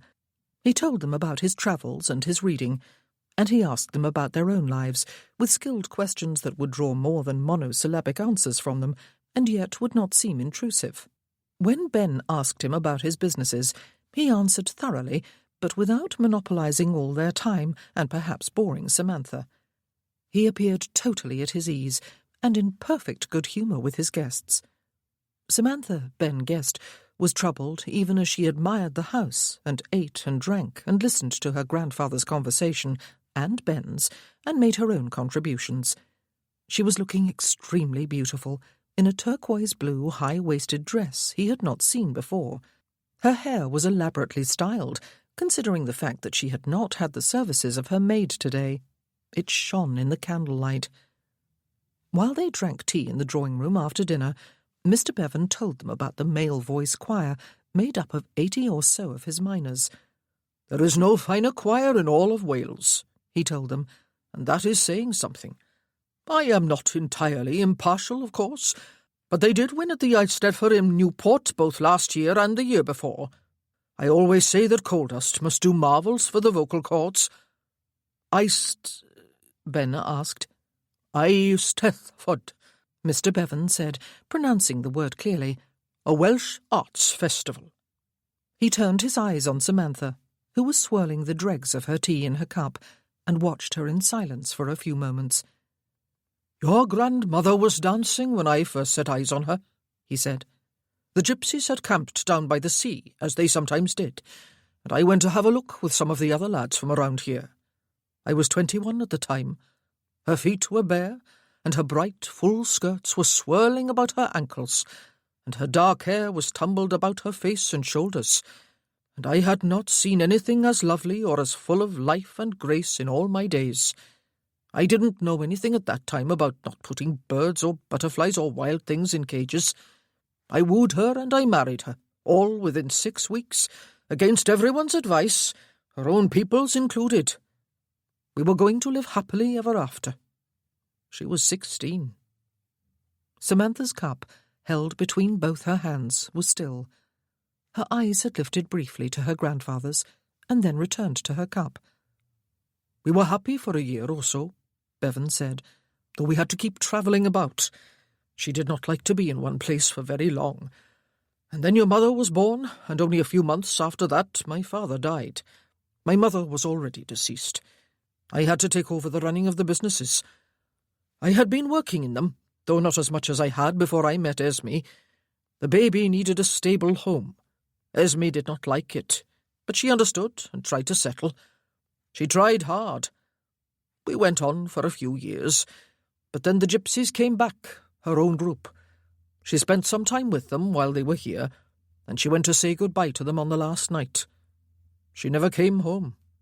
I thought she had stayed the night, but when I went looking the next morning, they were gone, and she with them. I didn't go after them. What was the point? She had been withering away at Cartreff here. She died 4 years after that, but I did not know it for another 6. Samantha leaned forward and set her cup down carefully on its saucer before sitting back in her chair. Ben wished he was sitting beside her. I took to drink, Bevan said. I made sure your mother had a good nurse and everything she needed, and I made sure that I had a good manager who would look after running the mines. And I dedicated my life to forgetting and dulling the pain at the bottom of a glass of liquor. A year or so after Esme left, I was in the library one night, drinking and feeling sorry for myself as usual, except it was worse than usual. It was the anniversary of our wedding. After a while I hurled my glass against the wall beside a bookcase, and the glass shattered, and someone started to cry. Gwyneth had come downstairs without her nurses seeing her, and she had curled up under a table just below where the glass hit. Samantha spread both hands over her knees and pleated the fabric of her dress between her fingers. The next morning, Mr. Bevan said, I took her to Dillis at the cottage where you now live, Samantha. We had never seen eye to eye. She had thought me wild and irresponsible as a boy. She had thought my marriage insanity. She was furious when she discovered that our father had left almost everything to me when she was the one with the business head. But I took your mother to her and asked her to take the child until I got myself properly sober. She told me I never would, that I would always be a worthless drunkard. She said she would take Gwyneth, but only on condition that she had the sole raising of her, that I would give her up and never see her again except by chance. Samantha was looking at him now. Ben was looking at her.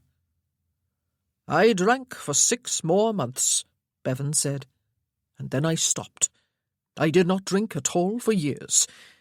Now I do occasionally, but only in a social way, never when I am alone. I applied myself to my work. I challenged myself by interesting myself in industries other than just coal, hence the ironworks. And in the meanwhile, every penny of the money I ever sent to help Dillis with the upbringing of your mother, and every gift I sent for birthdays or Christmas was returned. Every time I glimpsed Gwyneth, she was whisked away by my sister when she was younger. She turned away of her own accord when she was older. I wanted her back. I wanted to get her a proper governess. I wanted to get her ready for the life she could have lived as my daughter. I wanted to be her father, but I had forfeited my chance with her. When I heard she was not allowed to go on picnics with the local lads and lasses, though, and was not allowed to go to the village assemblies, even though she was 17 and ready for a bit of life of her own, I went and had it out with Dillis, and we both ended up shouting like fools and behaving like 2 snarling dogs fighting over the same bone. and Gwyneth was in the house and heard it all. The day after, she was gone. Just like Esme all over again. And as before, you did not go after her, Samantha said. I did, he said. She would not have anything to do with me. She would not let me pay for her lodgings. She would not let me give her some spending money. She would not let me help her find decent employment. And she would not come home with me. She got a job acting. I was proud of her spirit of independence, at the same time as I was terrified for her. And then she met your father, who was close to me in age and was everything I was not. I think maybe she was happy with him. Was she? Yes, she said. It was the old story after her marriage, he said. She returned my letters and my wedding gift and my christening gift to you and all the other gifts I sent. Though after she died, the letters and gifts I sent you stopped coming back, and sometimes your father would write to tell me about you and to include little messages of thanks from you for the gifts. I often thought of suggesting that I come to see you, but I could never quite get up the courage. You were the daughter of a gentleman, and his letters were always polite, but not exactly warm. I thought maybe the two of you would say no. And then all hope was gone. You married the son of an earl, and it seemed to me the last thing you would want was a visit from your maternal grandfather. I even stopped sending gifts after the wedding one. Samantha was pleating her dress again. I dare say your father felt sorry for me, Bevan said. But I suppose he felt even more loyalty to his wife, your mother, and agreed with her that it was best you not know me. You did not read any of those letters or see any of those gifts, did you? No. Her voice was a mere whisper of sound. It was not wicked of either your father or your mother, he said. I had done nothing to earn her love, and I did not deserve yours. I ruined my own life and your mother's over grief for what I could not have, and all the time I had a treasure in my grasp that I did not recognize until it was too late. You married again, she said. A year after your mother went to London. He sighed. I wanted a son. I wanted someone to hand everything on to. Perhaps I wanted some redemption too. I wanted to try again, to see if I could do better than I had done the first time. Isabel was a good woman. She was better than I deserved, and we were contented together despite the age difference. But we never did have children. We were denied that blessing. She died 2 years ago. Samantha said nothing, but she turned her head to look at Ben, her eyes wide and blank. I am sorry, Bevan said. The most useless 3 words in the English language when they are used together. I wish I could go back. I have wished it year after year since the night I smashed that glass above your mother's head. But that is something that is not granted to any of us. None of us can go back. I thought at least you must know about me, though. I thought your mother would have told you. No, she said. But she ought to have done. Ben said to me yesterday that we all have a story to tell. My mother had a story, but she never told it. Perhaps she meant to. Perhaps she thought I was too young. I was only 12 when she died. My father did not tell it either. But I suppose he felt it was not his story to tell. Except that I ought to have known. You know now, he said, and he got to his feet to pull on the bell rope. And it is not a pretty story. I cannot think of anything to add that might make you think it worth your while to accept me as your grandfather, Samantha. I wish I could, but I can't. I obviously did terrible damage to another human being, my own daughter, and I have no excuse for that, and no right to lay any claim to the affection of her daughter. I have no one, Samantha said. Your brother? Half-brother, she said. No. Your uncles and aunts and cousins on your father's side? Your father and mother-in-law and your sister and brothers-in-law? No. He turned his eyes on Ben and gazed steadily at him. And when are you leaving, Major Harper? He asked. Tomorrow, Ben said. They looked at each other for a few moments longer, taking each other's measure, until a servant answered the summons of the bell. "You can remove the tray," Bevan told him, "and have Major Harper's carriage brought around to the door." He waited until the servant had withdrawn, and then looked at Samantha's bowed head. "You can have me," he told her, "if you want me." She looked up at him. "I want to live in peace at my cottage," she told him. "I want to be alone. But perhaps one day I will tell you my story. Perhaps I will tell you everything that led up to my coming here. But not yet." He bowed his head in acknowledgement of her words. "It is time for you to go home, Samantha," he said.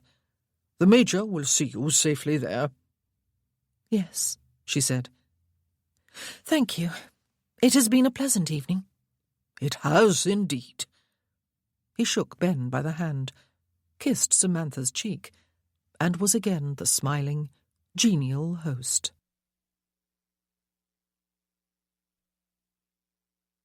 Chapter 21. They travelled back to the cottage in silence, and when the carriage stopped and the coachman opened the door and set down the steps before withdrawing, neither of them spoke for a while. He took her gloved hand in his. "Samantha," he said at last, "would you like me to stay for a few more days, until you have had time to digest what you have heard and made some decision?" Oh, she was so tempted to say yes, to cling to him, to use him as an emotional prop, and to postpone the inevitable goodbye just a little longer. "No," she said. "I need to be alone for a while. Everything I have known about my life has been turned upside down. I need to do some thinking." Alone. She was going to be alone. Without him. Forever. He raised her hand to his lips and kissed her fingers. "Shall we say goodbye now?" he asked her. "Or shall I call here before I leave in the morning?" She almost panicked then. She almost threw herself against him. She almost begged him not to go, never to go. And yet she had spoken truth. She needed to be alone. Would she be able to deal with goodbye better in the morning? No, she decided. There was never a good time for goodbye, and it would be unfair to him. He would want to be on his way. "Now," she said, and she turned on her seat and took both his hands in hers and raised them to her cheeks. She closed her eyes and bowed her head. "I do thank you, Ben, for all you have done for me, and I thank you for the past week. It has been a great pleasure, has it not?" She turned her face up to his and tried to smile. "It has," he agreed. "Samantha, if your travels ever bring you back to Wales," she said hastily, "perhaps— No, that would not be a good idea, would it? I will remember with pleasure. I hope you will too." "I will," he said, and he leaned toward her and set his lips to hers in a long, lingering kiss, while they clung to each other's hands. "Goodbye, Samantha," he said. "I will wait here until you are safely indoors with a lamp lit."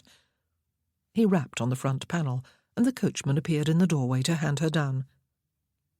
"Goodbye." She drew her hands from his. "Goodbye, Ben." And then she was stepping down and dashing up the garden path and fumbling with the key in the lock, and almost being bowled over by an exuberant tramp. She lit a lamp in the sitting-room with a trembling hand and darted to the window, desperate for one last sight of him. But the carriage door had been closed, and the coachman was up on the box, and the carriage was moving away. She could not see through the darkness into the interior. "Oh, tramp!" She collapsed onto the nearest chair, set her arms about him and wept against his neck. Tramp whined and tried to lick her face. Ben was down early to breakfast the following morning. Everything was packed, and he was eager to be on his way as soon as possible. He did not care what direction he took, though he had told his coachman last night that they would return the way they had come. All he really wanted was to put as much distance between him and Fisherman's Bridge as he possibly could. He was down early, but someone was earlier. Mr. Bevan rose from his place at a table by the window when Ben appeared, an open watch case in his hand. "Is this the time," he asked, "that the idle rich normally break their fast?" It was shortly after 7 o'clock. "I believe it is more the time they are going to bed," Ben said, making his way toward the table and propping his canes against a chair before shaking the man by the hand. "I have no right in the world to ask this," Bevan said when they were both seated. "and you have every right in the world to refuse an answer. But here goes anyway. What are your feelings for my granddaughter, Major?" Ben paused in the act of spreading his napkin across his lap. Here was a man who did not believe in wasting precious time on small talk, it seemed. "Mrs. Mackay," Ben said, choosing his words with care, "lost her husband less than 6 months ago, sir. She needs time to recover from that loss. She needs time to adjust her life to her new home and circumstances. As she told you last evening, she needs to be alone. Not necessarily without all company, but without emotional entanglements. It would be presumptuous for me to have feelings for her stronger than respect. Besides, at present I have nothing of value to offer her except a baronet's title and fortune." "At present," Bevan said.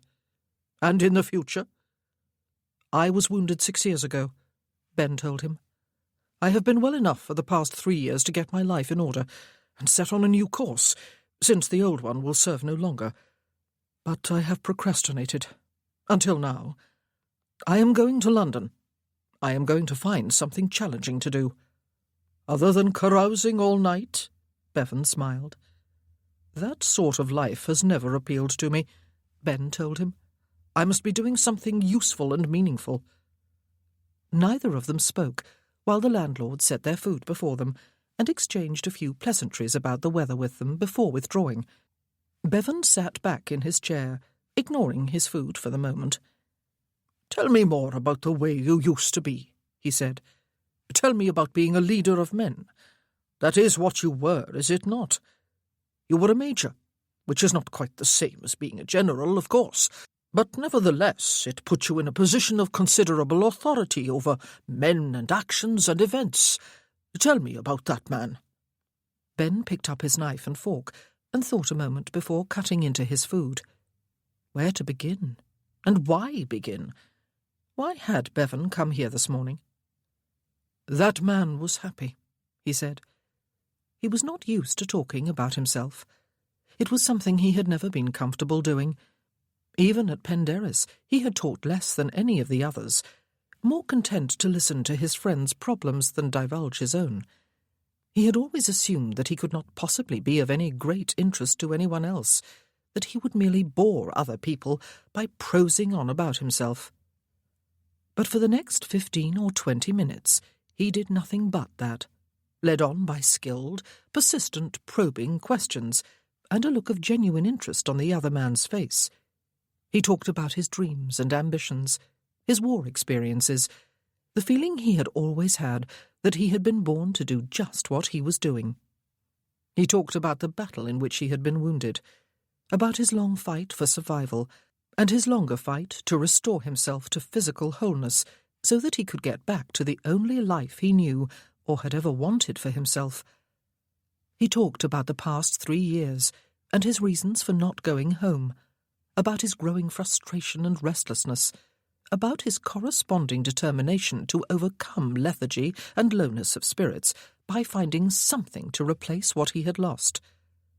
"I fought hard enough to live," he said. "Now I have to prove to myself that the fight was for some purpose." "Women?" Bevan asked. "Have there been many?" "None since I was hurt," Ben said. "Until now." Ben gave him a long, level look. "You escorted my granddaughter here from the north of England," Bevan said, "and you have been a good friend to her. Now you are about to leave, for reasons you have just given me. But you will not pretend to me that she is no more to you than a friend, Harper. Or if you do, I will not believe you." He smiled in a not unfriendly manner. "I will not pretend, then," Ben told him curtly. "Yes, I have feelings for her. inappropriate and pointless feelings. And I will be leaving this morning because there is no future for us, because she needs to be left alone to find herself and her place here. I believe she will, and I believe she has a chance for happiness. She has not had much of that in her life, and I will be leaving because I need to find myself and my place of belonging. I will do it. You need not fear that I will linger. And I would not believe Samantha, Bevan said, if she told me that you are no more to her than a friend. Pardon me, Ben said stiffly, but I am not sure you have the right to offer any opinion on this matter, sir. The older man's eyebrows rose, and he picked up his knife and fork and tackled his breakfast. I like you, Major, he said. You are a man after my own heart, and you are quite correct. I have no right whatsoever. He paused to eat, and Ben did likewise. He would excuse himself as soon as his plate was empty and be on his way. He did not know why Bevan had come, except perhaps to warn him to leave without delay and never to return. He did not need to say it. He really did not have the right anyway. I am 66 years old, Bevan said, picking up the conversation again. I am not an old man. At least I do not feel like one, but I am not young either. If I had a son, I would be gradually transferring my responsibilities to his younger shoulders, provided he showed the necessary interest and aptitude, of course. It has been one of the enduring disappointments of my life that I have no son, but that cannot be helped now. I have able and trusted men in charge at the mines and at the ironworks. I have been fortunate in my employees. What I have longed for, and actively searched for in the past 4 or 5 years, however, is an overseer. A super-manager, if you will. Someone with the interest and energy and ability to take charge of all my industrial concerns. Someone I can trust, and someone who trusts me. Someone who is as like a son to me as possible. Someone to replace me, in fact, after I retire and until my death, and to be well compensated afterward.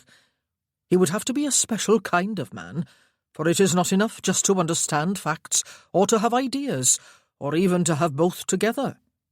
It is not enough even to have organizational skills, though they are necessary. He would have to be someone who could get work done and ensure profits while not neglecting the safety and well-being of all the workers under him. He would have to inspire trust and loyalty, and even liking, while at the same time demanding the best efforts of his workers. He would have to take a personal interest in what he does, as well as just a professional one. He would have to be someone rather like me, in fact. He has not been easy to find, Major, or to find at all, in fact. Ben had stopped eating to look fixedly at the other man. Are you offering me a job? He asked. Bevan set down his knife and fork and poured them each another cup of coffee before answering. I pride myself upon being a good judge of character, he said. I think it is one reason for my success. I sensed something about you as soon as I met you, even though I was predisposed to dislike you, having listened to some of the local gossip, which was not particularly vicious, I must add. I sensed something about you both then and last evening, and you have confirmed that impression this morning. You liked your men, Major. You were not the sort of officer who commanded obedience with a whip. I never ordered or condoned the British Army's practice of whipping its soldiers, Ben said. Yes, I liked my men. Apart from a few irredeemable rogues, most soldiers are the salt of the earth and will give their best, even their lives when called upon to do so. He was being offered a job in Wales, overseeing coal mines and ironworks. Could anything be more bizarre? Employment for me has always been about more than just making money, the older man said. I could have lived in great luxury on what my father left me. I could have appointed managers for the mines and given them no further thought. Indeed, I did just that during the years when I was drinking and feeling sorry for myself. Fortunately, I was not cut out for idleness of either body or mind, and that fact was perhaps my salvation. I believe that in many ways we are similar, Major. You are offering me employment, Ben said. Knowing that you do not need the money, Bevan said, raising his coffee cup to his lips, and that some gentlemen, maybe most, would find it demeaning to work around industry. But you do need to use your gifts and your skills, and you will never again use them in the army. I would rather you than anyone else I have met. Ben shook his head and laughed softly. Was he actually tempted? More than tempted? Everything I have will be Samantha's one day, Bevan said. Ben sobered instantly. Are you offering the job on condition that I marry Mrs. McKay? He asked. Sudden anger curled like a tight ball in his stomach. On the contrary, Major, Bevan said. I offer the employment on condition that you leave here. An empire is not run from a country estate, or even from a seaside cottage. I have homes in Swansea and in Merthyr Tydfil. You would live on site, and I do not offer permanent employment. Not yet. I do not know that you are capable of doing the job well. I do not know that it would suit you, or if it would suit me to have you. We would need time to discover if we are a good fit for each other. As for my granddaughter, well, I will not deny that I sat up half the night, thinking of how convenient it would be if you really did become my right-hand man, as capable and enthusiastic a manager as I have been, perhaps even with new fresh ideas to bring to the task, and of how convenient it would then be if you were to marry Samantha, for then, eventually, everything would be yours as well as hers. It would be a storybook ending for an elderly man who long ago gave up all hope of happy endings. But I press nothing on you, Major Harper, or on her. Indeed, I would insist that you leave here immediately. Mrs. McKay might nevertheless feel that pressure was being brought to bear upon her if I were to accept your offer, Ben said. She might well believe that you and I were trying to manipulate her life and interfere with her newfound freedom. I have already taken my leave of her. I cannot speak with her, Bevan said. She has not given me the right, and perhaps never will.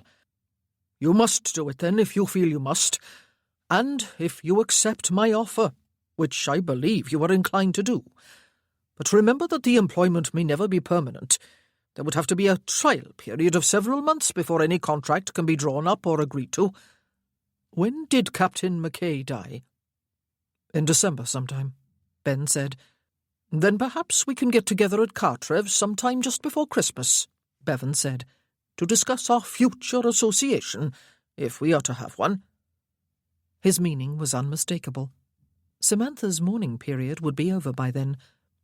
They gazed steadily at each other across the table. Ben reached for his canes abruptly and pulled himself to his feet. I need to do some thinking, he said, and depending upon the outcome of that, I need to talk with Mrs. McKay. This would not be a decision for me alone to make, even if I would not be living anywhere close to here, for she may not want anything more to do with you, and my working for you would seem like a betrayal. Even if she does wish to have a relationship with you, she may not want me running the businesses that will eventually be hers. It may seem like entrapment to her. I perfectly understand, Major. Bevan smiled and poured himself another coffee. You will write to me if you do not come to see me. Ben nodded curtly and made his slow way out of the dining room and up the stairs to his room. He felt rather as though he had been bashed over the head and had his brains scrambled. All his baggage had been taken down to the carriage already, he could see. Samantha kept busy through the early part of the morning, going through the linen closets with Mrs. Price, sorting out what was good, what was worth mending, and what was only good enough to be consigned to the rag bag. Tomorrow they would go through the china. Mrs. Price reported that all the cupboards were full to overflowing, but that some of the pieces were mismatched or chipped or altogether not worth keeping.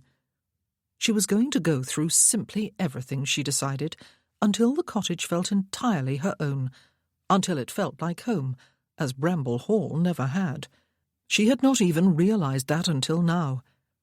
She was going to return the call of Mrs. Tudor and her daughter, who had already visited her, and she was going to make an effort to become acquainted with more of her neighbours, and to discover ways of becoming active and useful in village life. She was going to ask about the availability of a tutor to teach her Welsh. Not that it was spoken a great deal just here, but she wanted to be able to speak it anyway, or at least to understand it and perhaps read it. There were a few Welsh books in the bookroom, including a Welsh Bible. Perhaps she would even take music lessons. And perhaps... And every moment of the time she thought of Ben driving away from the inn. But which direction would he have taken? She had not asked. That thought brought a moment of foolish panic. She did not even know where he was going. And where was he now, at this moment? How was he feeling? Was he thinking of her? Or had he turned his thoughts forward to the future, eager to begin something new, relieved to be away from here and away from her? Or, like her, was he thinking of the future and of her at the same time? Would the pain lessen as time went on? But of course it would. And why was she even feeling pain? They had had a brief affair. They had agreed before it began that it would last just a week. She did not want him to stay, and he certainly would not want it. It was merely a leftover sexual passion she was feeling. Of course it would go away after a few days. By the middle of the morning she could stay in the cottage no longer. She pulled on her old bonnet, called to Tramp, who was busy gnawing on an old soup bone in the kitchen, and went out.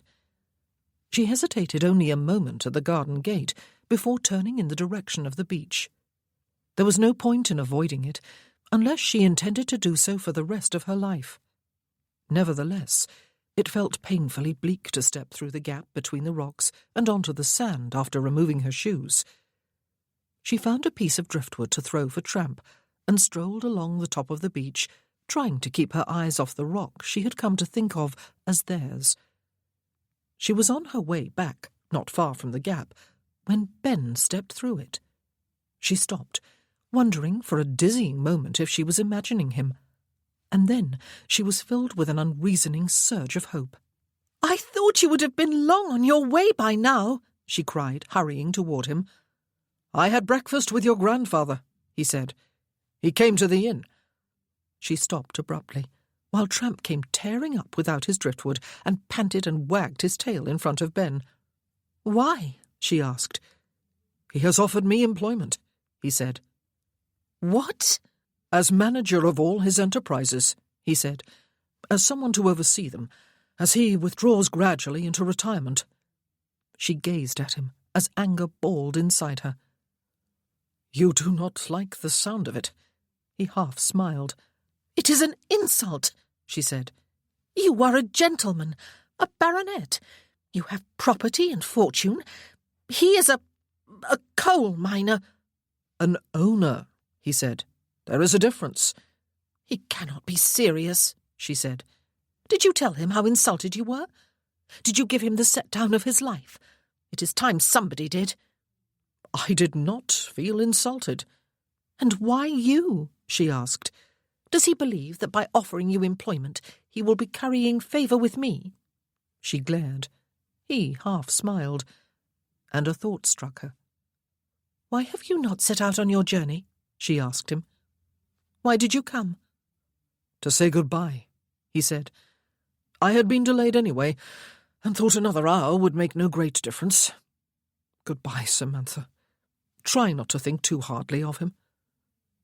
She watched him turn and make his way back through the gap and move in the direction of the cottage. Tramp started to go after him, and then turned to stare at her, his tail waving, waiting for her to come too. To say goodbye. I had been delayed anyway, and thought another hour would make no great difference. She went hurrying after him, and caught up with him just above the rock where she had left her shoes. "You came to tell me, did you not?" she said. "You have accepted his offer." "I have not," he said. "I will be leaving as planned within the hour." "Oh, Ben," she said, setting a hand on his arm. "Come to the house and sit down. Mrs. Price will bring us some tea. You came to ask me what I thought, then. You would not accept without my approval. Am I right?" "I will not accept without your approval," he said. and you do not approve. That is the end of the matter." "No, it is not," she said with a sigh, as they reached the garden gate, and she held it open for him. "I was insulted for you, but you were not insulted. You must tell me why not, and you must tell me why on earth you would consider taking employment with the owner of a coal mine." "Coal mines," he said, "and ironworks." They went into the house, and Samantha went back to the kitchen to talk to Mrs. Price, while he went on his way to the sitting room. It was only as she joined him there that it struck her fully. He was still here. She had thought never to see him again, but here he was seated in his usual chair, his canes propped beside it. "Your grandfather claims to be a good judge of character," he told her. "He believes I have the abilities and experience and qualities of character he has been looking for in an overseer. Apart from all the knowledge and experience I would have to acquire, being in charge of everything would have certain similarities to being a military officer." "All you ever wanted to do in life," she said softly. "And," he said, "it is something I could do despite my disability." "Yes," she said. "I would not be here to trouble you," he said. "I would have to live and work in Swansea in the Rhondda Valley. I need never come here again. If I accept the offer, I will be leaving immediately, just as I planned anyway." "Then why," she asked him, "did you need my approval?" "I would be working for your grandfather," he said, "from whom you may choose to remain estranged. And, Samantha, you are his heir. If he were to die suddenly, I might be working for you until a replacement could be found." She sat back in her chair and gripped the arms. Her grandfather's heir? But she would think of that later. "Oh, Ben," she said, "this is something you really want to do, is it not? And now I can see why. It was blind of me not to realize it immediately. It is just the sort of thing for which you have been searching." "I'll not do it," he said, "if it will make you uncomfortable." "Why did he offer you this?" she asked, frowning. "Was it just on this instinct he says he has to judge character? Or does it have something to do with me?" He looked steadily back at her for a few silent moments. "He wants me to do it on a trial basis for a few months," he said, "so that we can both decide if I am the right man for the job. He wants me to come to Cartref close to Christmas to discuss it, and to draw up a contract if we both wish for it." She might see him again, then. "Before setting the month," he said, "he asked when your husband had died last year." She thought a moment. "My year of mourning will be over by then." "Yes." Mrs. Price came in with the tray, and Samantha got to her feet to cross to the window. "He is manipulating us," she said, when the housekeeper had left. "Yes," he said, "I believe he is, though it is a benevolent type of manipulation. He wants me gone without delay. I dare say he is afraid of what gossip might do to you. At the same time, he believes we have feelings for each other, both of us." She turned her head to look back at him. "And he genuinely believes I am the right man for the job," he said. "Do we have feelings for each other?" she asked. "I cannot answer for you," he said, "but yes, I have feelings." She waited, but he did not say what those feelings were. "By Christmas," she said, "everything will have changed, for you and for me." "Yes," he agreed, "but nothing would work now, would it?" Christmas was an eternity in the future, but not as long as his going away altogether and never coming back. "You must accept the employment, Ben," she said, "with my approval and blessing. I believe it will work wonderfully for you, though your family will think you have taken leave of your senses when they know. Go and be happy, and we will let Christmas take care of itself, shall we?" "Yes. No commitments, no obligations." He got to his feet, and she noticed that she had not even poured the tea. "Ben!" She hurried toward him, and he cast aside his canes in order to wrap his arms about her. "Oh, Ben, Be happy. And you, he said, his breath warm against her ear, his arms like iron bands around her. They did not kiss, and then he took up his canes again and made his way to the door. Shall I come out to the barn to see you on your way? She asked. No. He did not turn to look at her, but he smoothed a hand over Tramp's head. Take care of her, you great wretch of a hound. Tramp stood with his nose against the door after Ben had closed it on the other side, his tail wagging. Samantha spread both hands over her face and drew a deep breath. I have feelings. She had not even said that much to him in reply.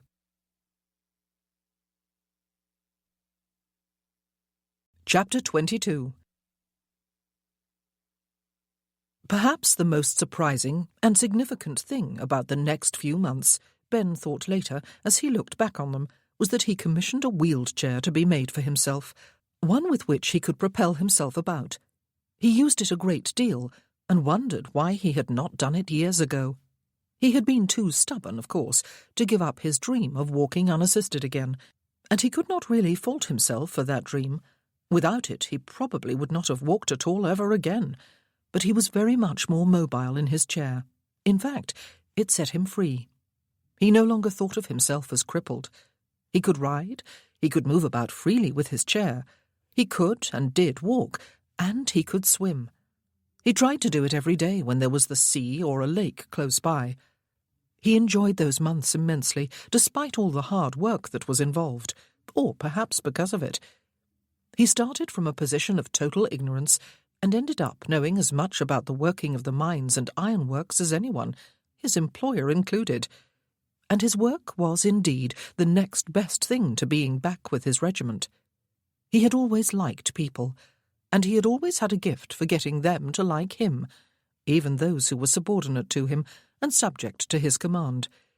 He might well have been resented in his new role. He was English, he was of the privileged classes, he was half-crippled, he was lamentably ignorant and inexperienced, and perhaps he was resented at the beginning. Wisely, he did not worry about whether he was popular or not. He did not set about being liked, and perhaps that was the secret of his success. For respect, liking, and loyalty came gradually as he earned them. Mr. Bevan spent a good deal of time with him. Ben liked him and learned from him. Ben had ideas of his own, too, mainly about transportation and shipping, for which Bevan hired outside companies at great expense. But he kept those ideas to himself at this early stage of his career. This was the time to listen and learn.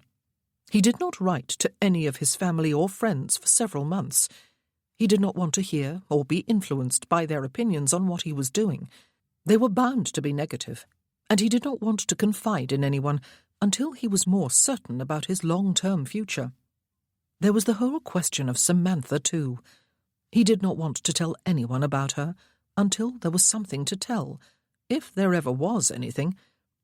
He had told her he had feelings for her. She had not said she returned those feelings, and he had not been specific about his own. He heard very little about her during those months. He made it a point never to ask Bevan about her, and sometimes he thought the man deliberately refrained from mentioning her himself. There were only a few stray snippets of information, tantalizing in their very brevity. She had had a pianoforte delivered to the cottage, Bevan mentioned on one occasion. How did he know? Had he seen the instrument? Or had someone told him about it? She had attended an assembly at the village inn in celebration of the harvest, but she had worn lavender to indicate mourning, and had refused to dance. But had Bevan seen her there? Or had he been told? Ben did not even know if she had a relationship with her grandfather. He did not know if time had erased him from her mind, or if she was glad he was gone. As for him, he had fallen in love during those brief weeks he had spent with her, and he remained in love, as he never had with any woman before. Finally, in early November, Ben wrote 3 letters, to Calvin, to Beatrice, and to George at Penderys Hall. Calvin wrote back immediately, and with a warmth Ben found surprising and rather touching. He and Julia had been frantic with worry, Calvin had written. Beatrice had informed them that he had gone travelling in Scotland, but as time had gone on and no one heard from him, they had been sick with apprehension, for they would not know where to begin looking for him if he never returned, and Scotland was a large country. Yet all the time he had been in Wales. He gave no opinion of what Ben had been doing with his time. His letter was filled with obvious relief over his brother's safety and brief details of the harvest at Kennelston and other estate matters. It seemed, after all, Ben thought, that his brother loved him. Beatrice's letter was full of amazement and good-natured scolding for his long silence. Gramley, she reported, had given it as his opinion that his brother-in-law had taken leave of his senses, if it was true that he was working down a coal mine.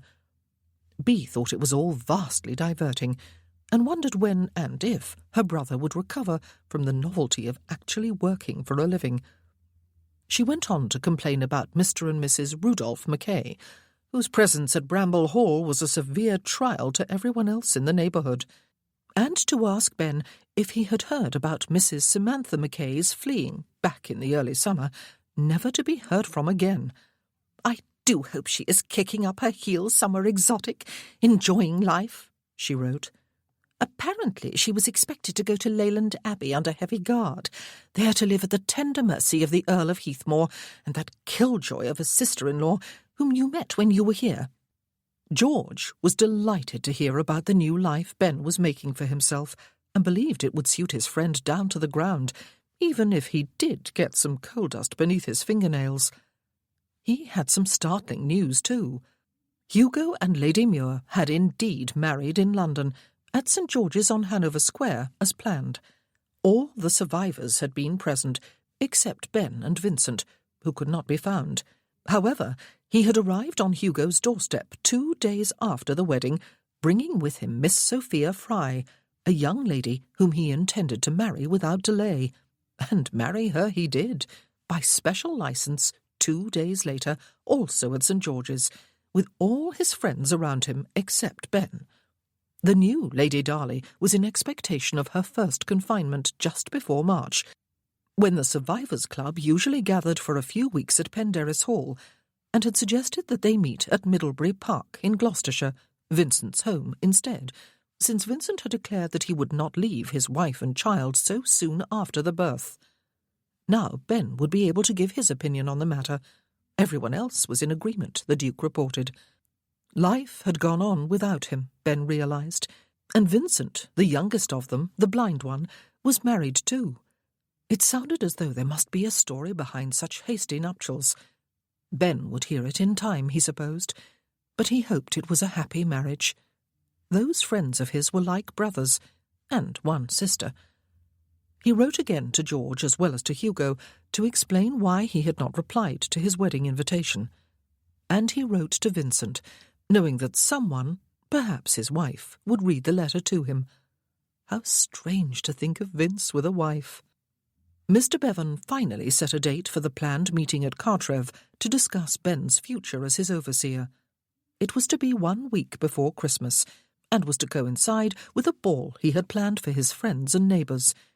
They would spend a few days together, he said, relaxing and talking things over. There would be a few other guests, too, to make things more sociable. He did not say if Samantha would be at the ball. Samantha was almost entirely happy during those months.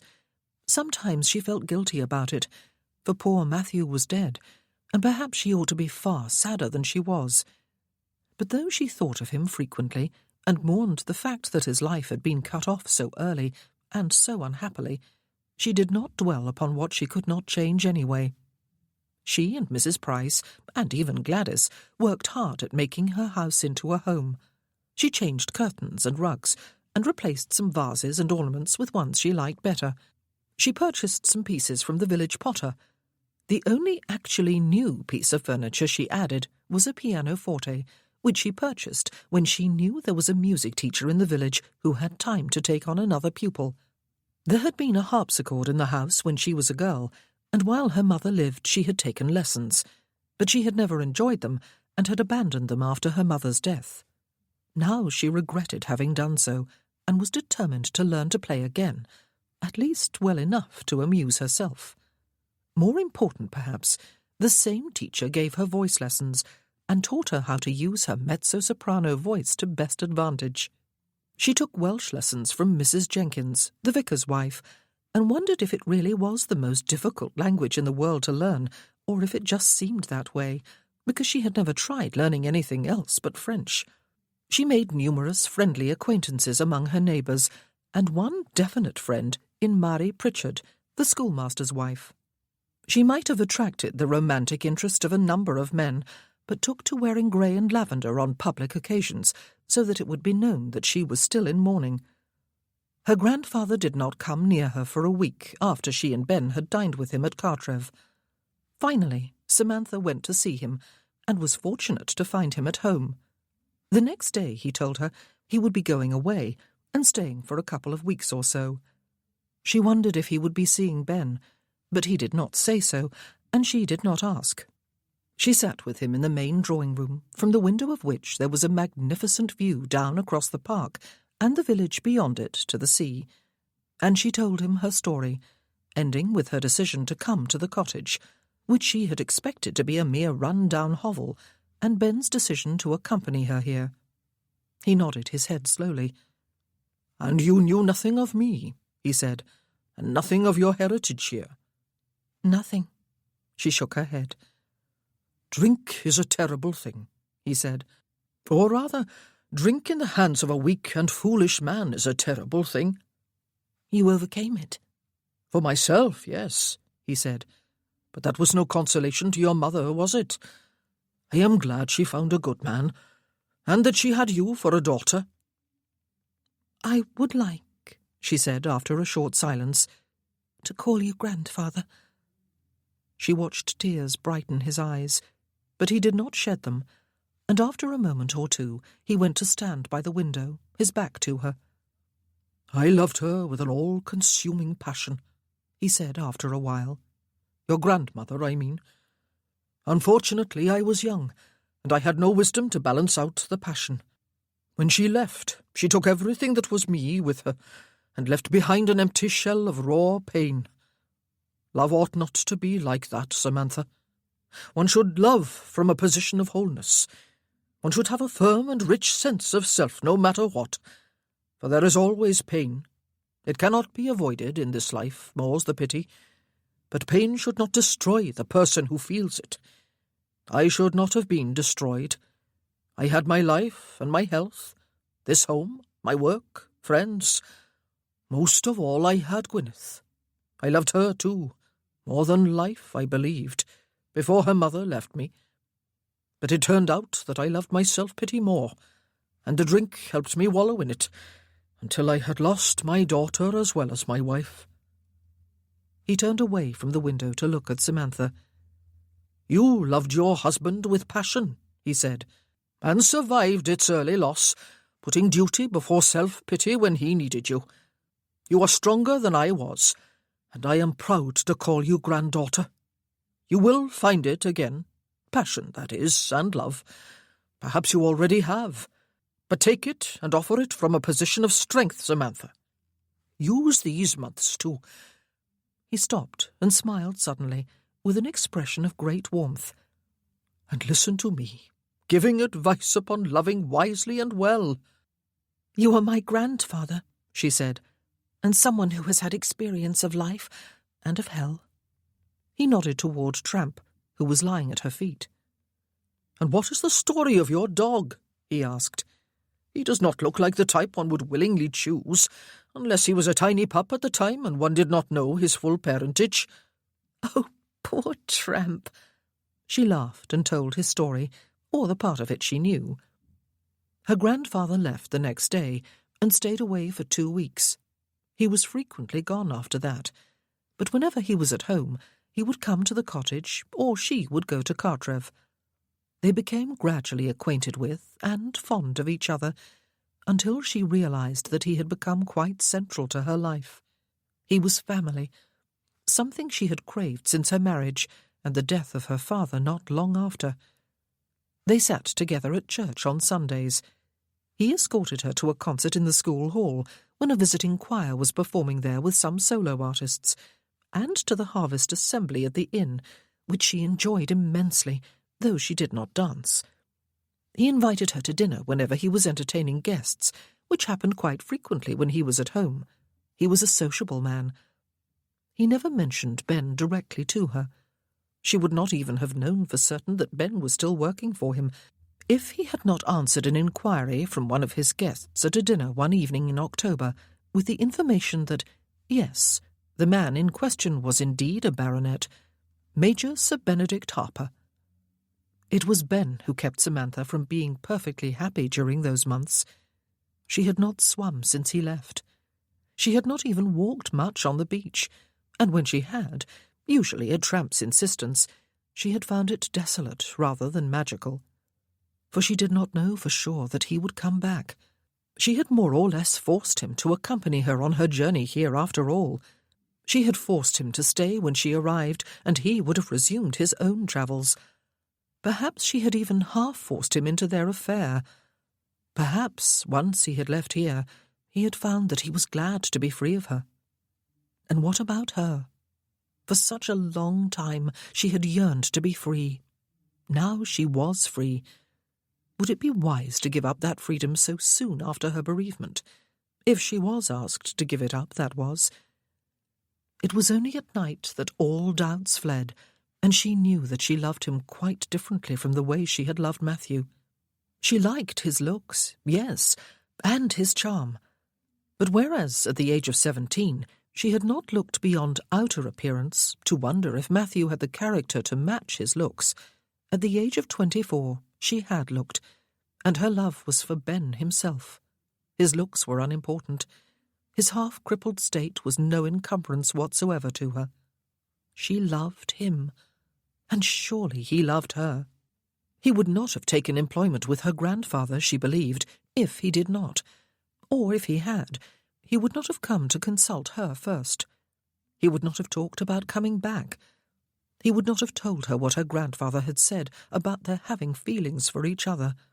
He had even admitted that he had feelings, though, like a typical man, he had not elaborated. And then, in December, her grandfather called at the cottage one morning, while she was practising at the pianoforte, to tell her that he was going to host a ball at Cartreve a week before Christmas for everyone in the neighbourhood, and a few friends from more distant places who would stay with him for a few days. He wanted her to come to stay too, and to be his hostess at the ball. "All of which you can do with a clear conscience, my dear," he said, "for your year of mourning is at an end, is it not?" "It is," she said. "I will be happy to come, Grandpapa." Was Ben to be one of those more distant friends? "Major Harper will be one of my guests," he said, as if she had asked aloud. "Ah," she said, "it will be good to see him again." His eyes twinkled at her. "Come into the sitting-room," she said, rising from the bench to lead the way. "Mrs. Price has been baking, and will be eager for you to sample her cake." "I could smell it all the way up at Cartreve," he said. "Why else do you think I walked over here?" Ben was coming, she thought, a flutter of mingled excitement and anxiety in her stomach. It had been such a long time. It had seemed like forever. Sometimes she struggled to remember just how he looked. He was coming, of course, to discuss business with Grandpapa. And maybe... well, maybe...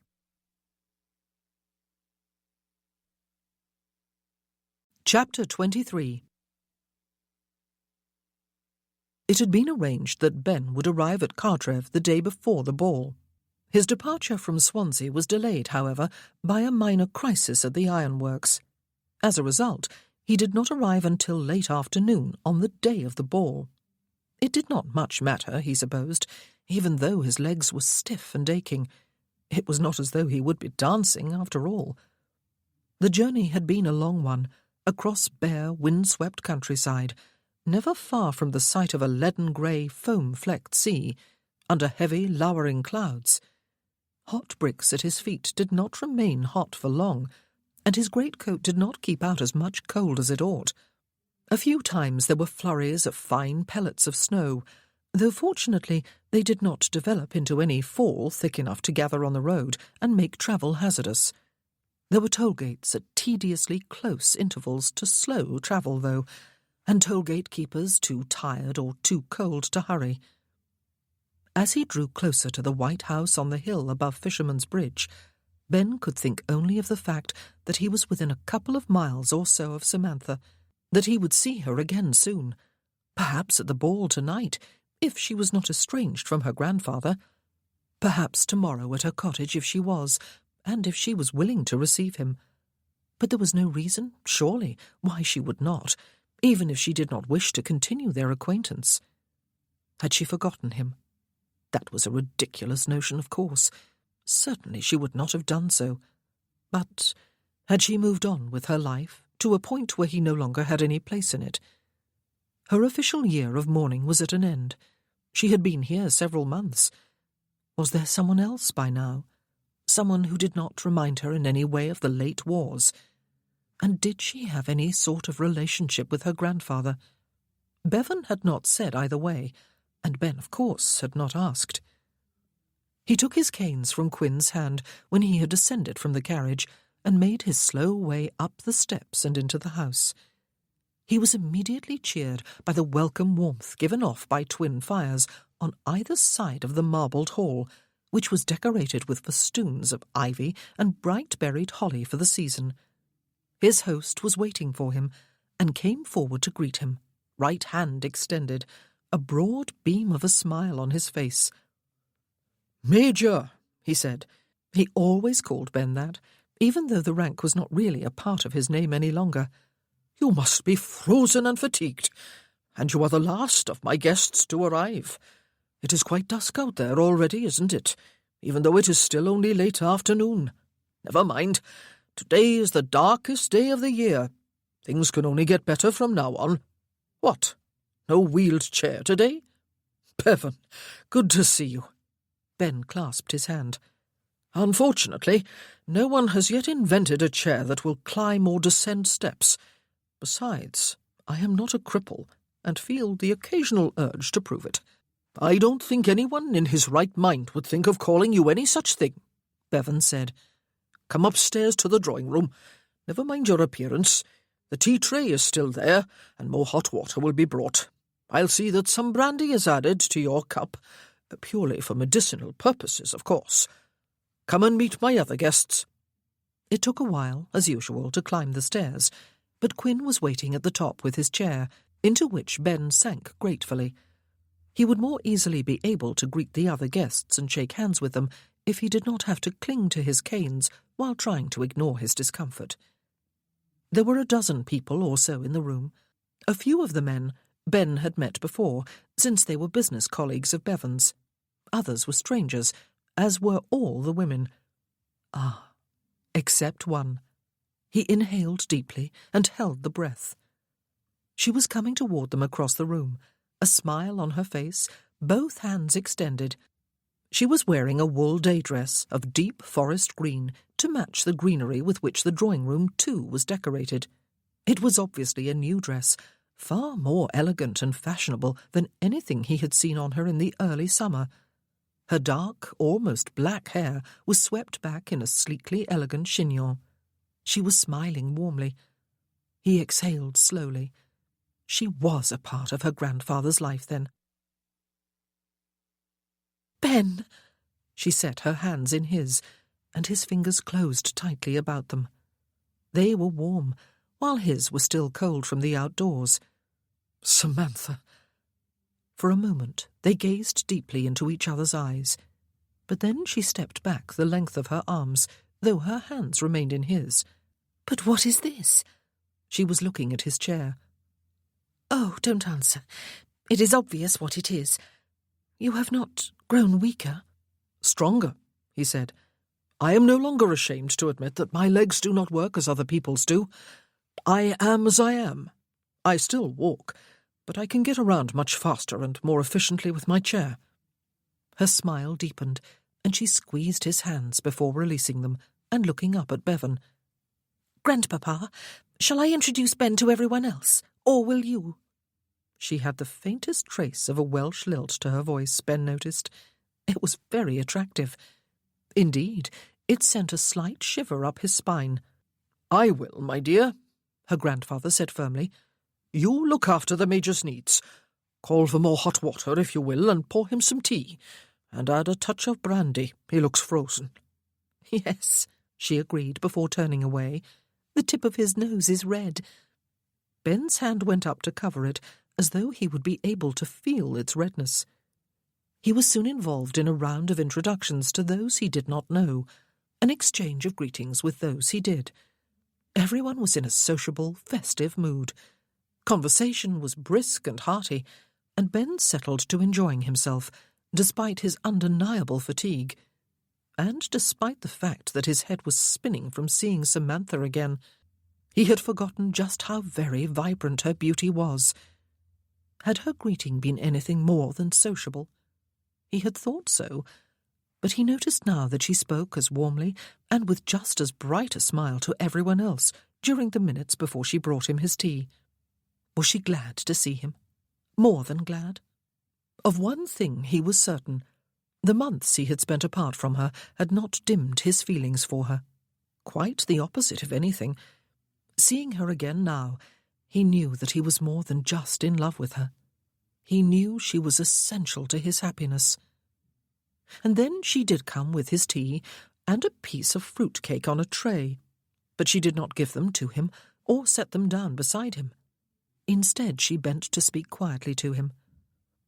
"I am going to have a servant carry the tray and show you the way to your room," she said. "You're in pain, Ben, and you may not deny it. I recognize the signs." "I suppose," he said, "I am smiling too much." "Not too much," she said, "but in too wolf-like a way, with your teeth clenched. Quite frightening, in fact." He laughed at her as she straightened up and led the way to the door. He made his excuses to the group around him and followed her. She had not forgotten, then, that travel did not agree too well with him.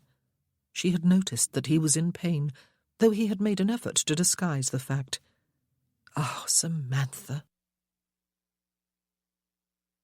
It should seem like a sign of defeat that he was propelling himself about in a wheeled chair instead of walking with his canes, Samantha thought, as she dressed later for dinner and the grand ball.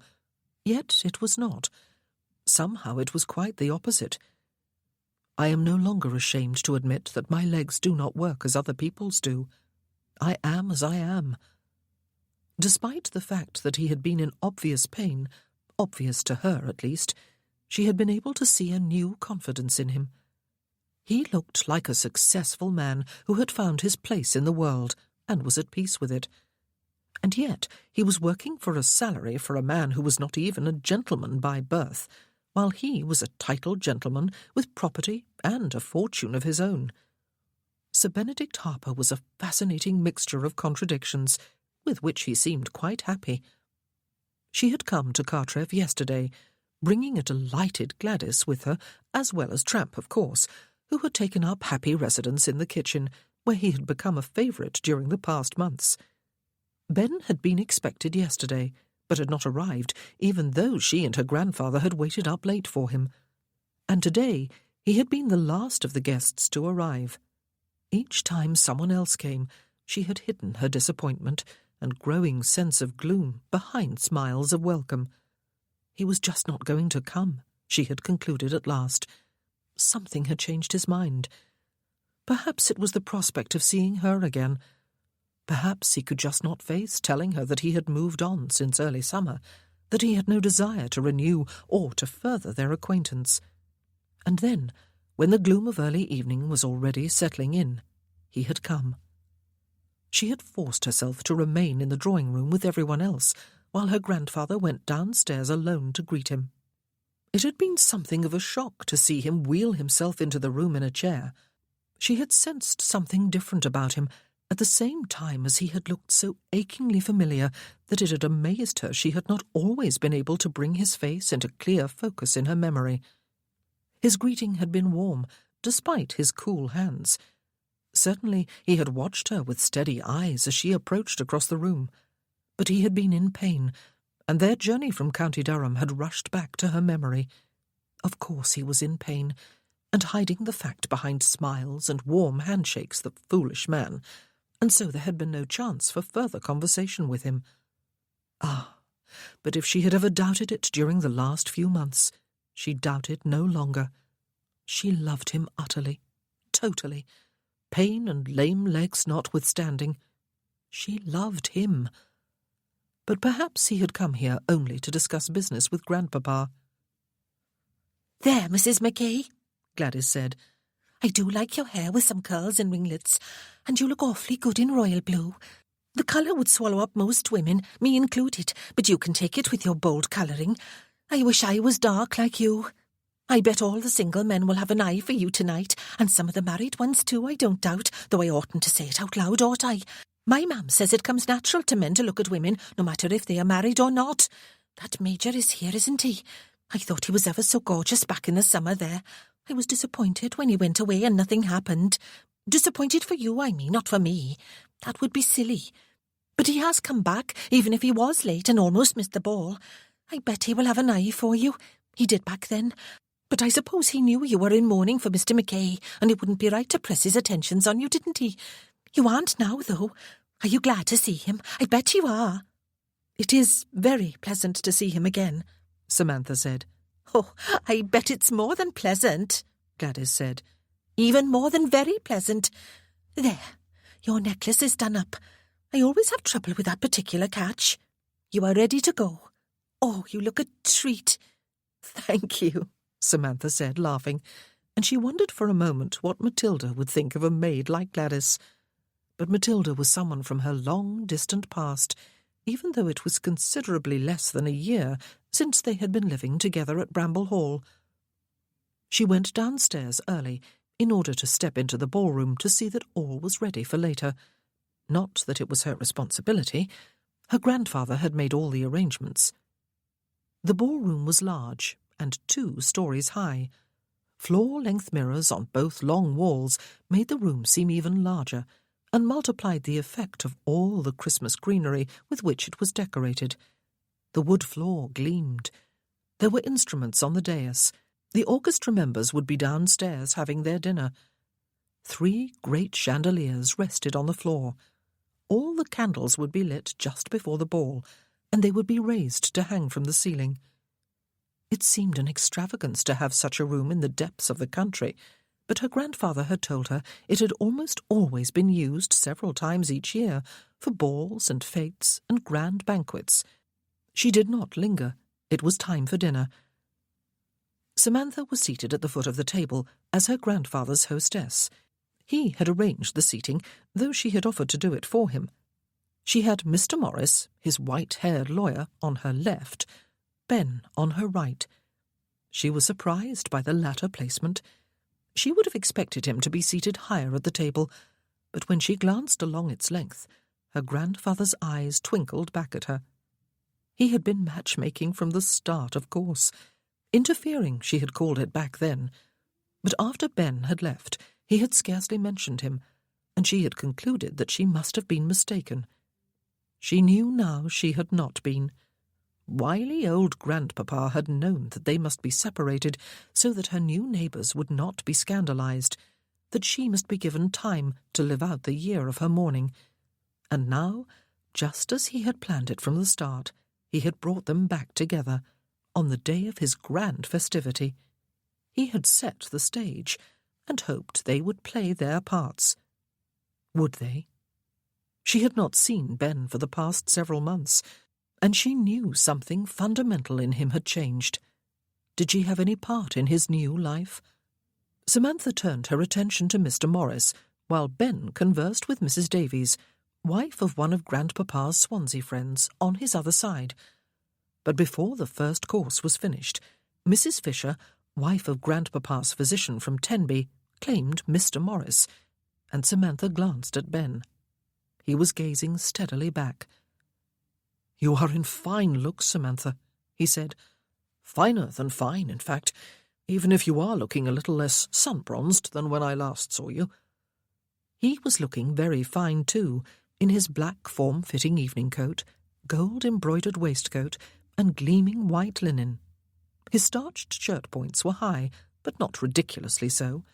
His neckcloth was tied in an intricate style that had drawn glances of envy from two of the younger male guests in the drawing-room earlier. A single diamond winked from its folds. "You have changed." She leaned a little toward him. "You have found what you were looking for, have you not? Down a coal mine." He smiled at that. "There are worse places," he said, "though I cannot for the life of me think of any." She had always loved his smile. It was the expression she had remembered best through the past months, she realized. He had white, even teeth, and his eyes narrowed slightly and crinkled into laugh lines at the outer corners. "You were happy?" she asked him. "I have enjoyed the experience," he told her, "and I have learned a great deal from it, both about the job and about myself." "What about yourself?"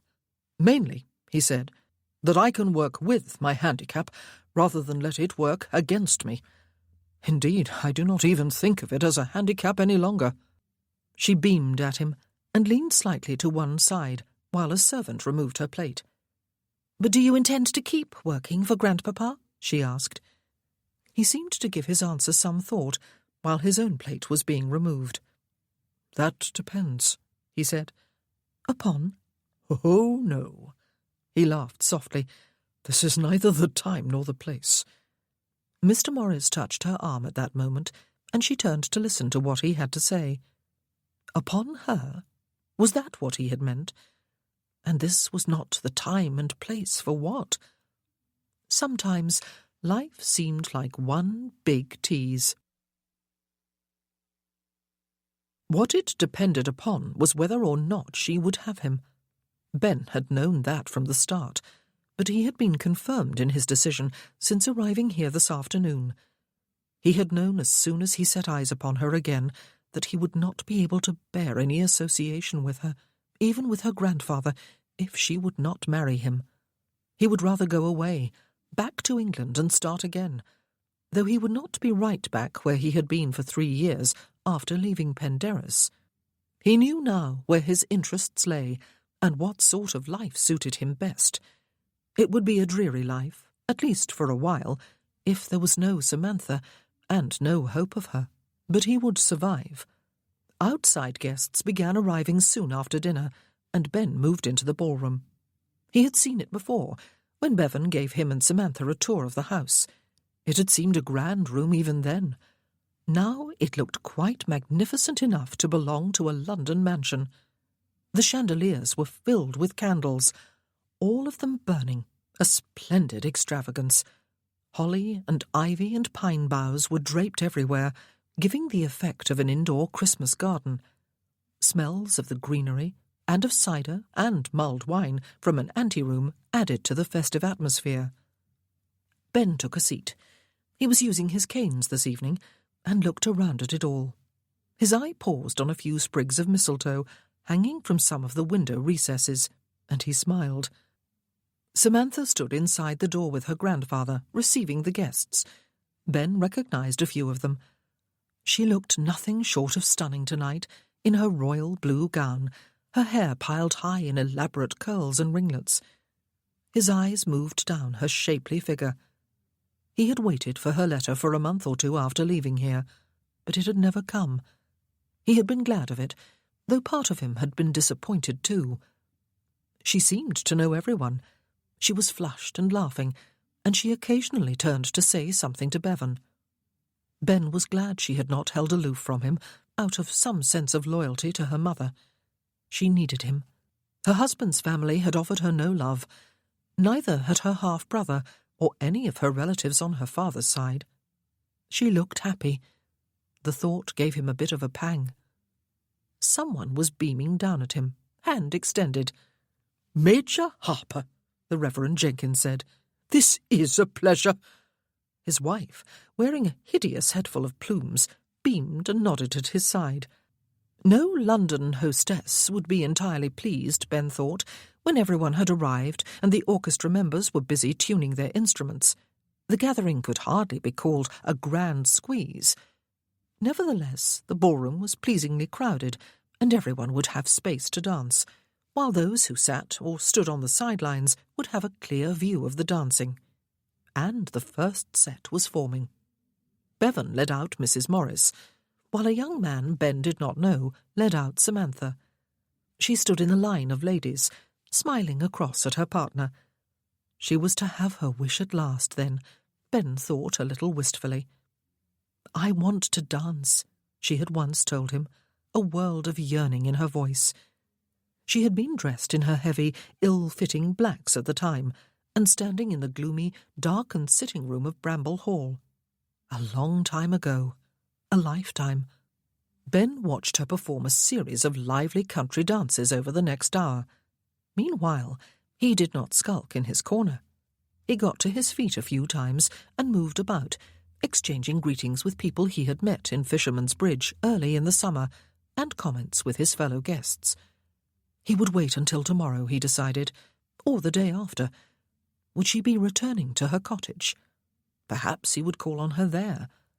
Tonight's setting, though wondrously festive, even romantic, was quite unsuited to him. He fought a return of the old frustration with his condition. He was laughing over a story the landlord of the inn had just told him when someone touched his sleeve. He turned, and there she was. "Ben," she said. "are you enjoying yourself?" He smiled at her and tried to look as if he was. Well, it was not difficult, was it? On a certain level, he was enjoying himself. He liked this place and these people. "Come and sit with me," she said. "The next dance is a waltz." "You do not want to dance it?" he asked her. She shook her head slightly and turned to lead the way to a deep alcove at one end of the ballroom. It was the mirror image of the orchestra alcove at the other end, though without the dais. Heavy velvet curtains had been pulled across it, though they had been looped back tonight, so that anyone sitting within, there was a long velvet couch there, could watch the dancing. But no one was there. She sat on the couch, and he seated himself beside her and propped his canes against the arm. "Is this the first time you have danced?" he asked. "Yes," she said. "Do you remember what you once said to me about dancing?" he asked her. She nodded. "And I remember what you said to me." Ah, he had told her he wanted to dance too. "I meant," he said, "that I wanted to run free. Now I ride free in my chair." She smiled at him. "But you were talking about dancing," she said. The orchestra struck an opening chord, and the lilting music of the waltz filled the ballroom.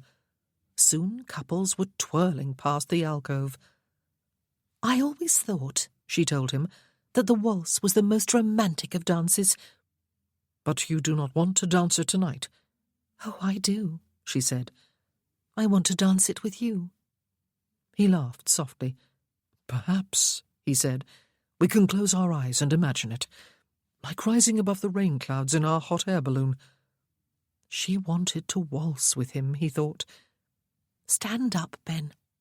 She got to her feet. He gathered his canes and stood. Did she imagine he could dance? She took the canes from him, just as she had done with one of them when he had stepped into the sea with her, he remembered, and set them aside. "Put your right arm about me," she said. He set it about her waist and took her hand in his. She did not set her other hand on his shoulder, but about his own waist to support him, and she gazed into his eyes, laughter and perhaps anxiety in her own.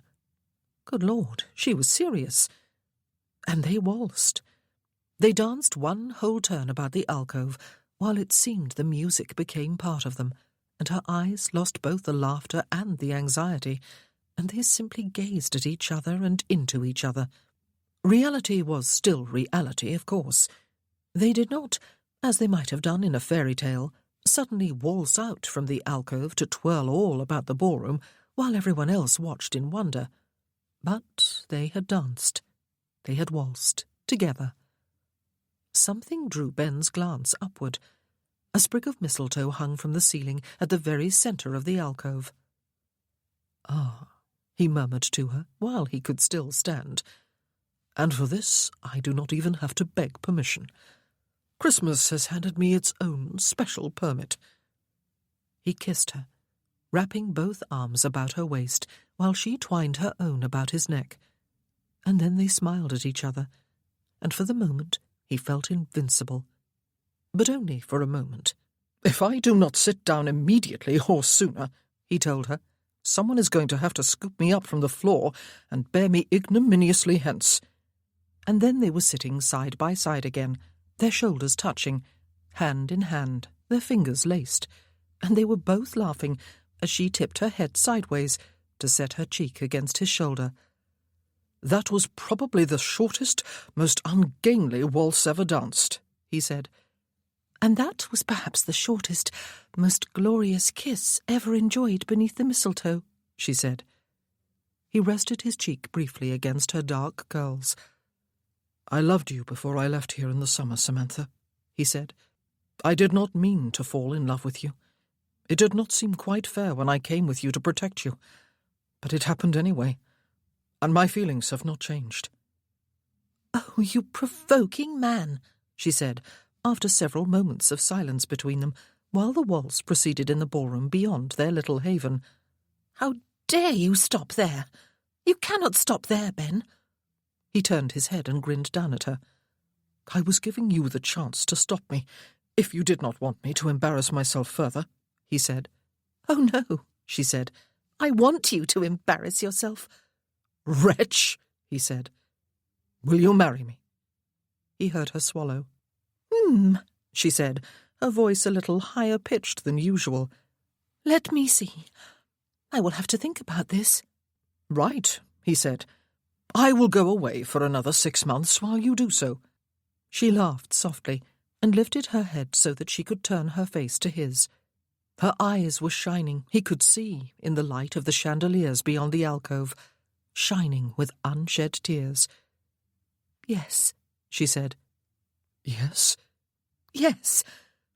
They gazed at each other for a few moments, and then they were in each other's arms again, and laughing. Oh, yes, and shedding more than a tear apiece, too. "I love you," she said, her breath warm against his ear. "Oh, Ben, I have missed you. I have missed you so very much."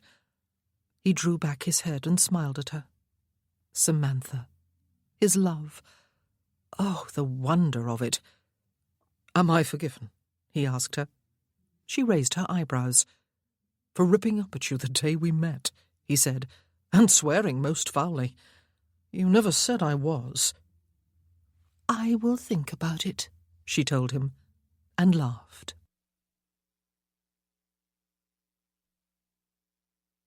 Chapter 24. They considered waiting for a more clement time of year, but neither wanted to put off their wedding until June or July or even May.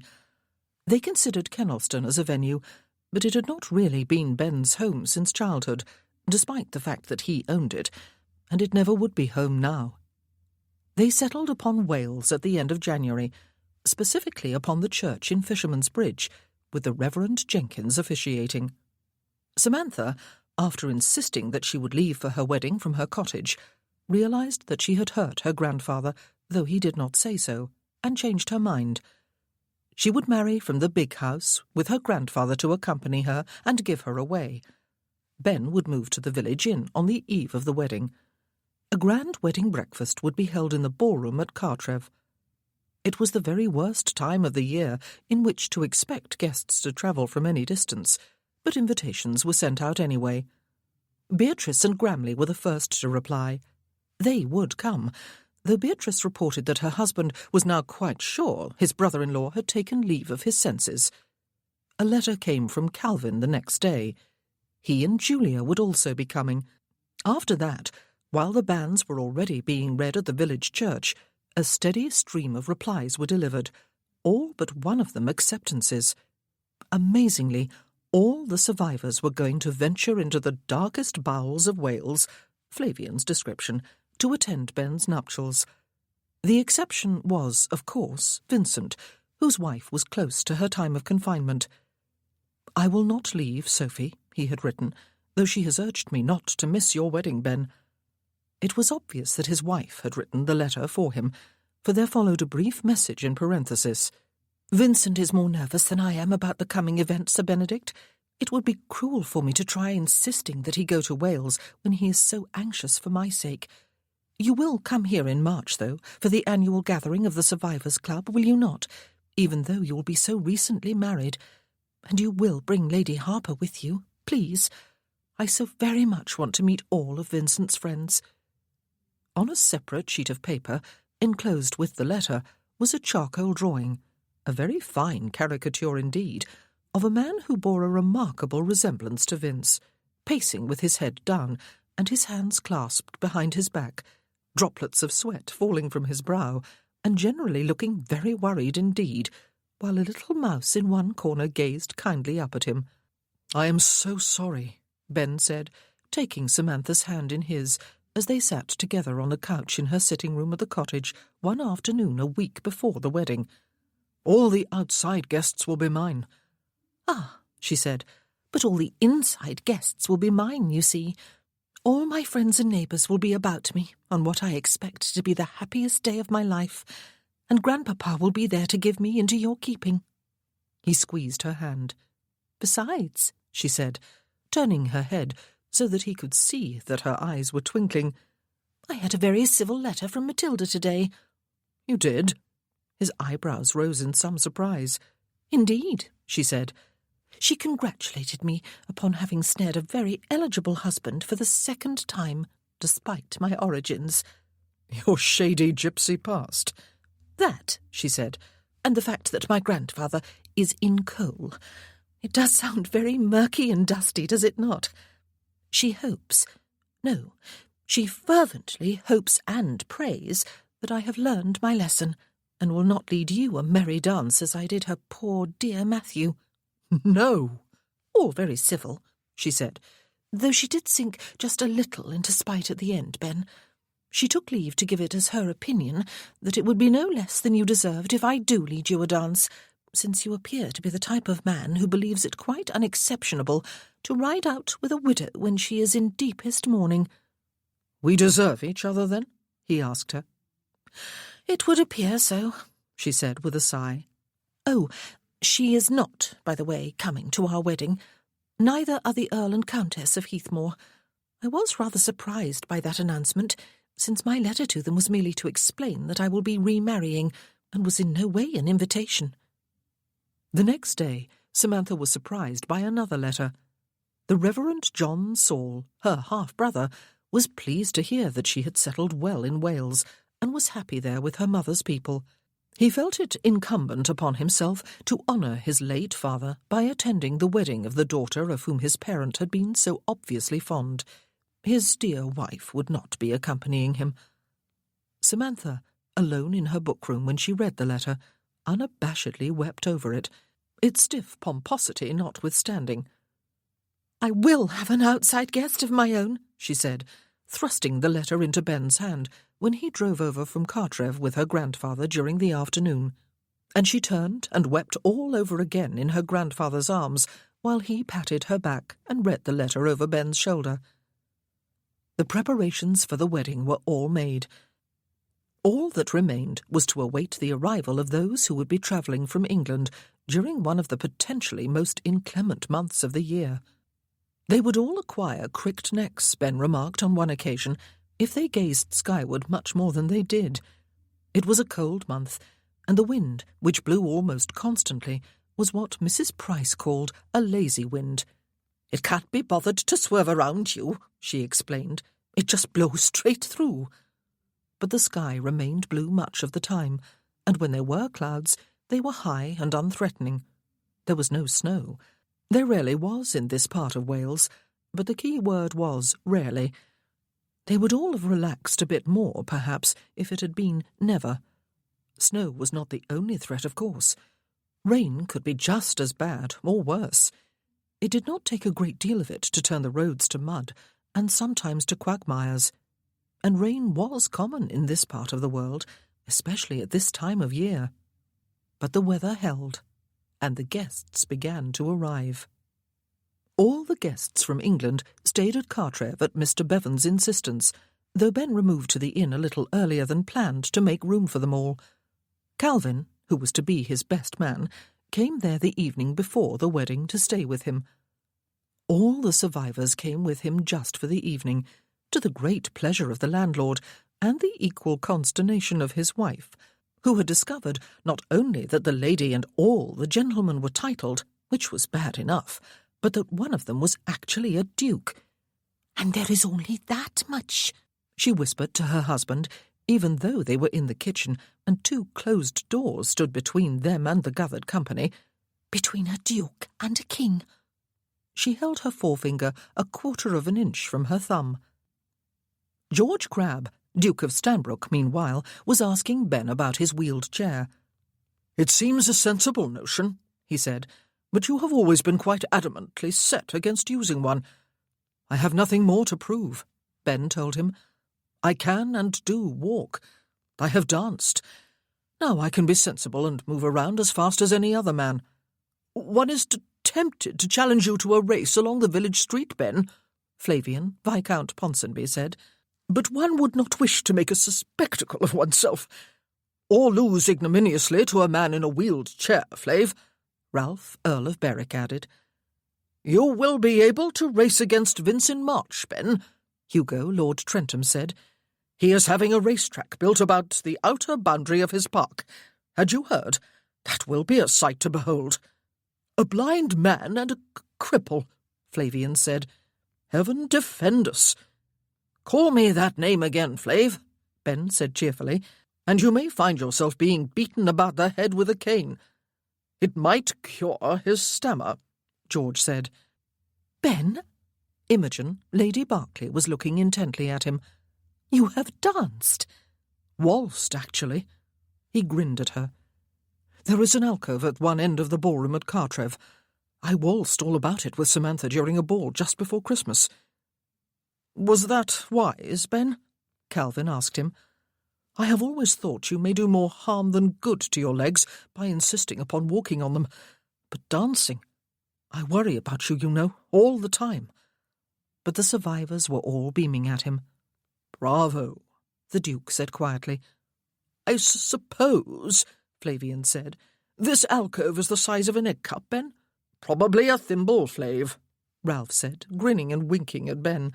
"It does not matter if it is the size of a pin, you fatheads," Hugo said, holding out one huge hand and giving Ben's a hearty shake. "Good for you, lad.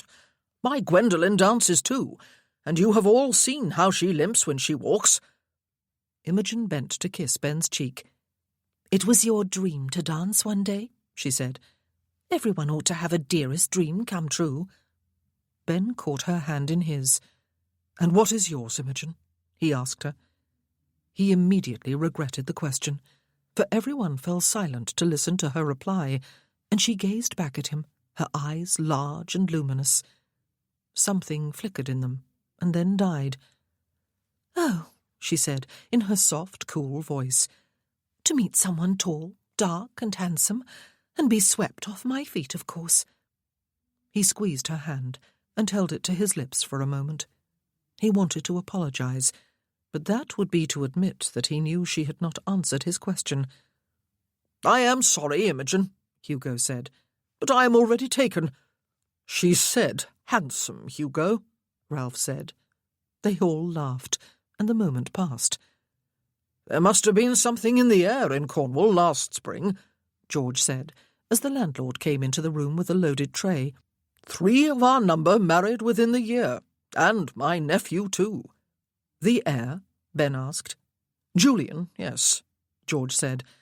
"And all love matches, it seems to me. One only has to look at you and Mrs. Mackay, Ben, to smell May blossoms. You have done well. You will have a wife for whom you obviously care deeply, and a way of life that seems to have been custom-made for you, all in one neat package. And all in the darkest bowels of the wild country," Flavian said. "I expected savages to jump out at me from behind every rock as I travelled here, Ben, intent upon slitting my throat." "It is more likely," Ben said, "that they would want to kidnap you so that they could sing to you, Flav. You should hear the miners' choir where I work. It would be enough to make you weep sentimental tears." "Spare me," Flavian said faintly. Hugo had a tankard of ale in his hand.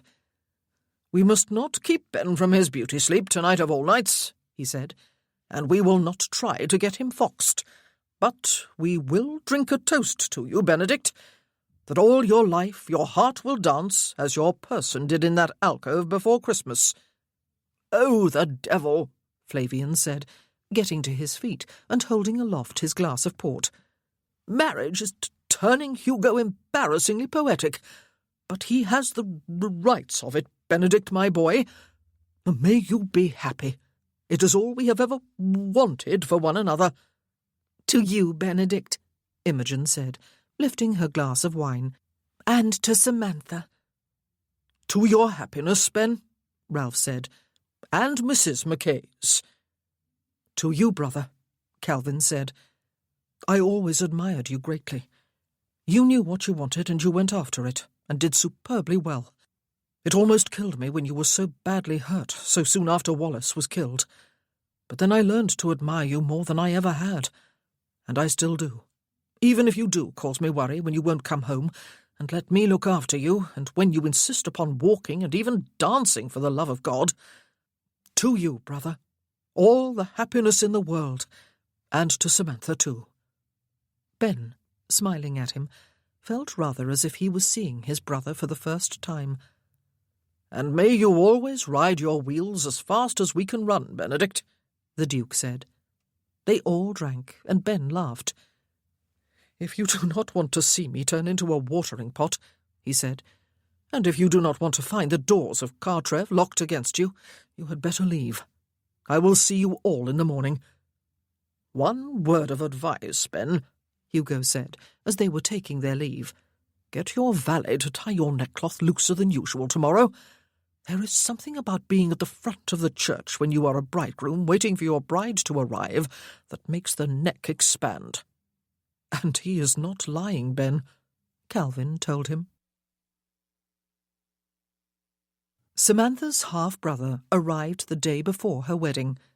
She had already moved into the big house and greeted him there on his arrival. They shook hands and conversed politely. She asked about her sister-in-law and nephews and nieces. He asked her about her home and her connections in the village. He shook hands with Ben and conversed politely with him. But it was all done in company with others. Samantha was touched that he had come so far, and at the worst time of the year, for her sake. But he seemed more like a stranger she had once known than someone who was close to her. She hoped he would not regret coming, but she supposed he would not. He had come out of a sense of duty to their father, not out of any fondness for her. Ah, life was difficult sometimes. It was not until the following morning that she finally saw him alone. She was dressed for her wedding. She had chosen a simply styled dress of warm white velvet with a gold chain and locket about her neck and gold earrings. A small gold-coloured bonnet hugged her head. Her heavy cloak, which was flung over the back of a chair in her dressing-room, was also of white velvet with gold-frogged fasteners at the front and fur lining. She had considered various bright colours, but had rejected them all in favour of white. She wanted simplicity. She wanted just herself on display to her bridegroom, not the brightness of her clothes. "Oh," Gladys said, when she had fitted the bonnet carefully over Samantha's curls and tied the ribbons in a bow to one side of her chin. "You were right, and I was wrong, Mrs. Mackay. White is your colour. Every colour is your colour, but you look perfect today. The Major is going to eat you up, he is, when he sees you. Not that he'd better do it, mind. Not when—" But her monologue was interrupted by a knock on the dressing-room door, and she went to see who was there. "Thank you, Gladys," Samantha said. "That will be all." She smiled at John. She had thought everyone had left for the church by now. "You look very fine," he said, his eyes moving over her. He was frowning. "I have always thought of you, you know, as your mother's daughter. I would never think of you as my father's too. But you were. You are. You look like your mother, of course. Well, a bit like her anyway. I was always thankful about that, for I am like my father. I can see it when I look in a glass. But you do too.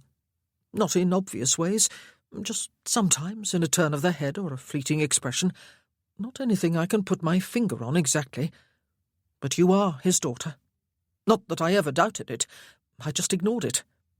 John, she stepped forward and extended her right hand. You have come all this way, and I am touched. I know it was hard for you when our father married my mother. You are my sister, he said. I had to come and tell you that, Samantha. Not that you did not know it, but, well, everyone needs family, and I know you have always been denied half of yours, and didn't know about the other half until recently. I am glad you have discovered that half. Bevan seems a decent sort, as well as being rich as Croesus. John, she said hesitantly, hoping she was not about to introduce a discordant note into their meeting. Why did you keep his letters from me and all of Mr. Reese's, except the one you sent soon after Papa's death? Why did I not know about the money my aunt left me, or all the gifts my grandfather sent? He frowned. I knew nothing of any gifts or money, he told her. I do know that when our father was dying, he had me find 2 bundles of letters and burn them while he watched. He told me your mother had not wanted you to have anything to do with her Welsh relatives, that they had treated her badly and must not be allowed to bother you. He wanted to honour her wishes, especially as you had made such an advantageous marriage. All I ever had was letters asking what you wanted to do about the cottage. Father had said it was just a run-down building, not worth anything. I sent the one letter on to you after answering it myself. I thought perhaps you ought to see it so that you could send an answer of your own if you wanted. You did not write back, and your husband was in a bad way, and I didn't bother you with the other few letters that came. But they did not mention any money, Samantha, only the cottage. I had no idea it was the house it is. Me neither, she said, smiling at him. As it has turned out, John, it is a good thing I knew nothing, but discovered the truth only when it would mean most to me. You are marrying a good man, he said, even if he is half a cripple. There is no one less crippled than Ben, she said. But thank you, John. I wept, you know, when I knew you were coming. You did? I did. She smiled and looked beyond his shoulder. Her grandfather had come to fetch her. He was beaming at her, and then smiling genially at John. The bridegroom will have heart palpitations if we are late, he said. Bridegrooms always do. It is a hazardous thing to be. I know. John smiled at him, and looked so much like their father that Samantha's heart turned over. I see enough of them, and I was one myself once. He turned back and took a step closer so that he could kiss Samantha's cheek. Be happy, he said. Our father loved you very dearly, you know. I do know, she said softly, just as he loved you. He hurried away, and Samantha looked at her grandfather. Oh, dear God, girl, he said, but you look like my Esme, except that I never saw her in white. It was a colour she never wore. You are beautiful, and what an inadequate word that is. Come, let me help you on with your cloak, and we will go rescue the Major from death by heart failure, shall we? Oh, by all means, Grandpapa, she said. But I must not forget my muff. It was her wedding day, she thought, and felt a flutter of almost unbearable excitement in her stomach. It had been decided at Christmas time that Ben would take 3 months during which to get married and enjoy a wedding trip and a stay with his fellow members of the Survivors' Club. After that, as Mr. Bevan's grandson-in-law, rather than simply as his employee, he would gradually take over the running of the mines and ironworks, while Bevan himself relaxed into a semi-retirement. The newly wedded couple would live at the cottage, though the invitation to take up their residence at Cartref was an open one. There would be homes in Swansea and the Rhondda Valley too, all of which was satisfying, even exciting to consider, Ben thought, as he sat beside his brother at the front of the church in Fisherman's Bridge, while his family and friends and Samantha's murmured in soft conversation behind him. But in the meanwhile, there was today, his wedding day. He had not really expected to be nervous. How could one feel any anxieties when one was so entirely happy? But he knew what Hugo had meant about his neckcloth, and he could not stop himself from fearing that he would drop the wedding ring just when he was about to slide it onto Samantha's finger. Indeed, he had woken up more than once during the night with just that fear. He would have to let someone else crawl around on hands and knees to retrieve it, and then he would have to go through the ordeal all over again. "You are in pain, Ben?" Calvin asked, his voice full of concern. "No." Ben looked at him in some surprise, but he realized he had been rubbing his hands over his upper thighs.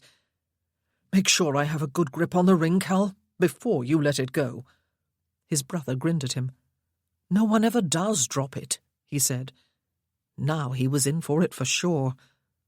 And then the Reverend Jenkins, gorgeously clad in his clerical robes, was telling the congregation to stand, and the pipe organ was striking a chord. It seemed to take Ben forever to push himself to his feet with his canes, but when he had done so, she was only just coming into sight at the end of the nave, on the arm of a proudly beaming Bevan.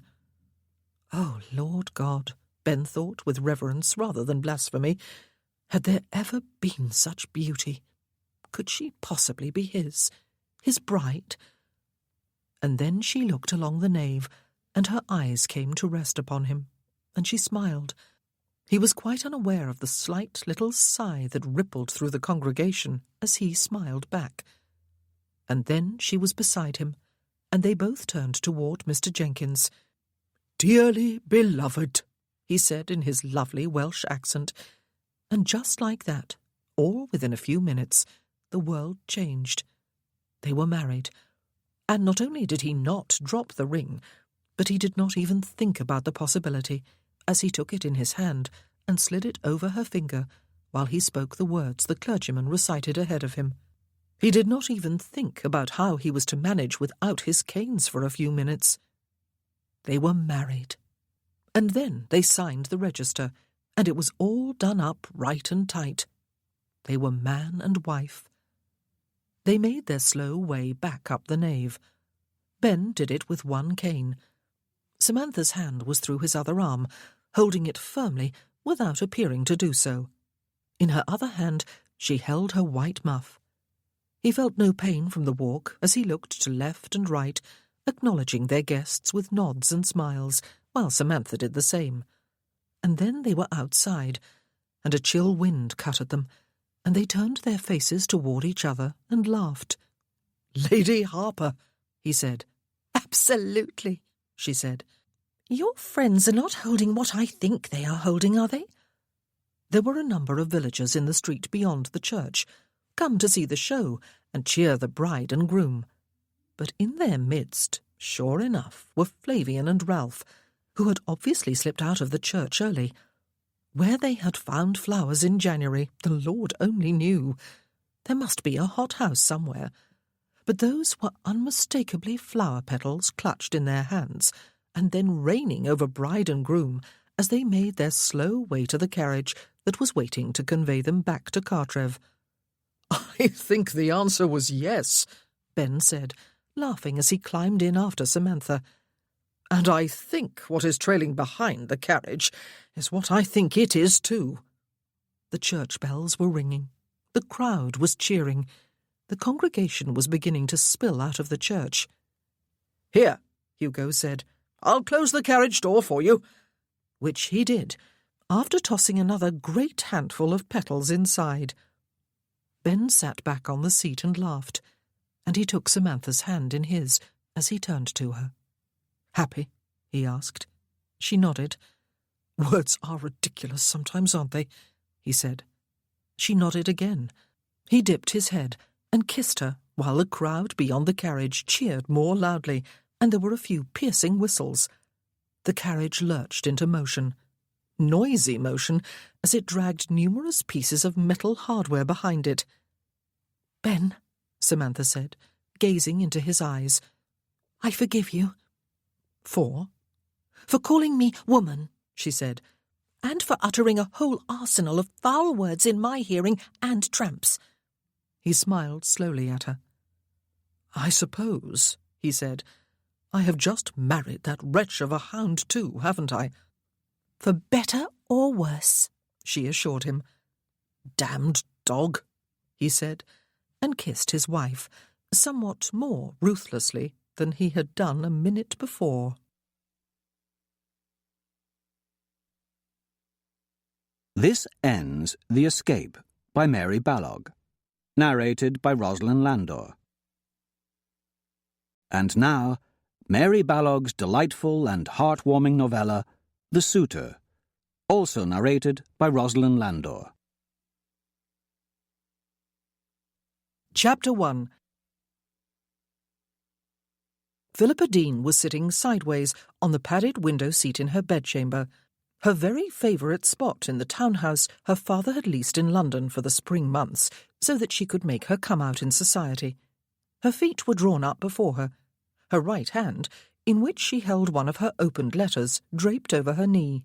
The other letter lay forgotten in her lap. She was gazing out the window to the garden below, though she was not really seeing either the flowers or the grass and trees. She was seeing a future filled to the brim with happiness, and this, now, this moment, was the beginning of that future. This was the happiest day of her life. She raised her hand and looked at the letter again, though she had it by heart already, after at least a dozen readings. Julian was coming to London. He would be here in a week's time, perhaps a little longer, certainly no more than 2.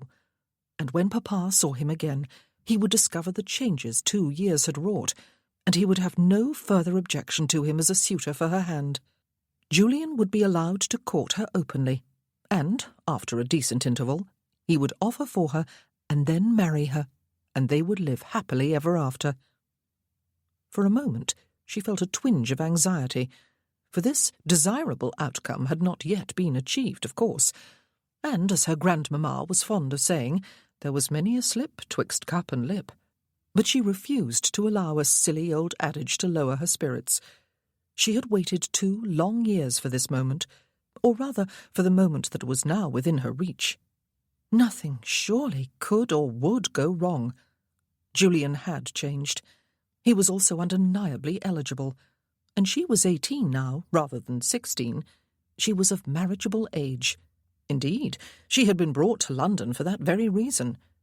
It was the season, and she had been brought here to find an eligible husband. Papa loved her, as did Mamma. They wanted her to make a good marriage, of course. She was the eldest of 5 children, all of whom would need to be suitably settled within the next few years, and Papa, though comfortably well off, was not vastly wealthy. But equally important to her parents was that she make a marriage in which her affections would be engaged, a marriage in which she would be happy. They had said so repeatedly. Philippa tipped her head sideways to rest her temple against the glass of the window. She sighed deeply and happily. Julian was coming, all the way from Cornwall. She would see him again. She closed her eyes and remembered his tall, lithe figure, his handsome, vital face, with a slightly crooked smile, his dark, often intense eyes, his brown hair always attractively dishevelled, as though he had just been running in a wind. Had she remembered him as he really was? She sometimes wondered. 2 years was an awfully long time. Had he changed? What did he look like now? Would he think her changed? She hoped so, for she had grown up since he saw her last. She had been a girl then. She was a woman now. She looked down at his letter, read it once more, and folded it small, as it had come to her inside Barbara's letter. Barbara Redford, Philippa's closest friend in Bath, was Julian's cousin on his mother's side. It was through her that the 2 of them had met, and then kept up a correspondence for 2 years, a clandestine, guilty exchange between a single gentleman and a young girl who was not even out of the schoolroom when it started. Philippa hoped that when she was the mother of daughters grown beyond childhood, but not yet quite to adulthood, She would remember that it was possible to fall in love with a steadfastness of devotion that would continue unabated through a lifetime. Her love for Julian had not wavered in 2 years. Neither had his for her. He had written to her faithfully every month of those years, though everyone knew that men were not the most constant of letter-writers or of suitors. She drew her feet a little closer to her body and clasped her arms about her knees. She gazed down at the spring flowers blooming in the garden with a more conscious appreciation. Her court appearance 2 weeks ago had dazzled her with its splendour, and her come-out ball had been wonderful beyond imagining. She had danced every set, and she had received no fewer than 8 bouquets of flowers the morning after. It could only have been more perfect if Julian had been there, but he had thought it wiser to wait a short while before coming. Mamma and Papa might be a little suspicious if he appeared too soon, he had written. Indeed, they might not even have invited him to her ball, since Papa had been very vexed with him 2 years ago. That would have been horrible. Quite disastrous, in fact. Now he was coming, before any of her admirers could turn into serious suitors for her hand and complicate matters. She wondered which ball he would choose to attend first after his arrival. She considered which of her gowns she would wear for the occasion, and how she would have her hair dressed. But these happy thoughts were interrupted by a tap on her bedchamber door. Her mother came inside, without waiting for an invitation. Philippa smiled at her as she folded Barbara's letter around the smaller one and slid them beneath the cushion on which she sat. Her mother paused before she came closer. "Oh, Philippa," she said, "you are in such good looks. You look quite radiant, even though we did not get home until after 2 o'clock last night. You are enjoying yourself, are you not?" "I am, Mamma," Philippa assured her, "more than anything in the world." "You are looking happy now," her mother said, smiling archly at her. "But just wait until I tell you what the Morning Post brought your papa. Philippa, how would you like to be a Viscountess? Viscountess Darley." Philippa stared back, her smile frozen as she searched her mind. "I do not even know a Viscount Darley." Her mother came across the room and seated herself on the end of her daughter's bed. "He lives at Middlebury Park in Gloucestershire," she explained. "It is quite famous, both for the magnificent mansion there and for the vast landscaped park, and his fortune is said to be very large indeed. He is Mrs. Pearl's grandson." Mrs. Pearl was a friend of Grandmamma Dean in Bath, though she had moved away a while ago, Philippa remembered, to live with her daughter at the home of her grandson, who was blind. "He is blind, poor gentleman," her mother said, dispelling any possibility that she was mistaken. "He lost his sight in battle in Spain or Portugal, where he was an artillery officer. He is still very young. His mother believes it is time he married." Philippa licked lips, turned suddenly dry. "Mamma, your father has received an invitation for us all to spend a week or 2 at Middlebury Park," her mother said. "The poor gentleman is unable to come to town, and he cannot be overwhelmed by too large a house party. We are to be the only guests. Mrs. Pearl sent a letter with the invitation. She assured Papa that despite his affliction, the Viscount is both handsome and personable. Mamma, Philippa," her mother leaned eagerly toward her, "this is a wonderful opportunity for you, a dream come true. You could be betrothed within a month of your come-out, married before the season ends. Think what a coup that would be. We could let the London house go early and return to Bath. You could be Viscountess Darley, mistress of Middlebury Park, wealthy and influential beyond your wildest dreams. You would have influence, you know. Doubtless your husband would depend upon you in all things. It is unfortunate, truly unfortunate, that he is blind, but if he is handsome and personable, I do not doubt you will come to care for him. You have always been a girl with tender sensibilities. You are kind and gentle. This would be a dazzling match for you. I scarcely believe it can be true."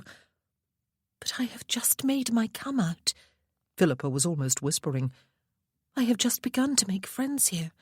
We have accepted invitations for almost every day in the next month. Mamma, I am happy here. Of course you are, her mother agreed. You have taken extremely well, and I do not doubt that were we to remain here, Papa would be in receipt of more than one eligible offer for your hand before the season is out. Probably not, however, one that goes with a title, a large estate, and a fabulous fortune. You are of excellent birth and lineage on both Papa's side and mine, of course, and Papa can offer a respectable dowry with you, and you are very pretty. But without being either a peer's daughter or in possession of a large fortune of your own, you know, you cannot aspire to any title or any great fortune in a husband, or could not in the ordinary way of things. But now opportunity has fallen into your lap, and those things and more can be yours. Will not such a triumph be worth the sacrifice of a couple of weeks of the season? Perhaps all the rest of it too, if you are successful. And I cannot see why you should not be. We have been invited for the specific purpose of presenting Lord Darley with a prospective bride. I would far rather stay here, Philippa said. Mamma? Philippa! Her mother got to her feet and took a few steps closer to her. Some of the brightness had gone from her face. You have always been such a good girl, and such a dutiful daughter and loving sister. Think of your papa now. He does not say a great deal, even to me, but I know he worries about the future, about not being able to provide as he ought for you girls, and for Everett and Oswald. Everett talks about a military career after he has finished school, and of course he has his mind set on a prestigious regiment, and it has always been assumed that Oswald is for the church, and therefore a few years at Oxford or Cambridge first.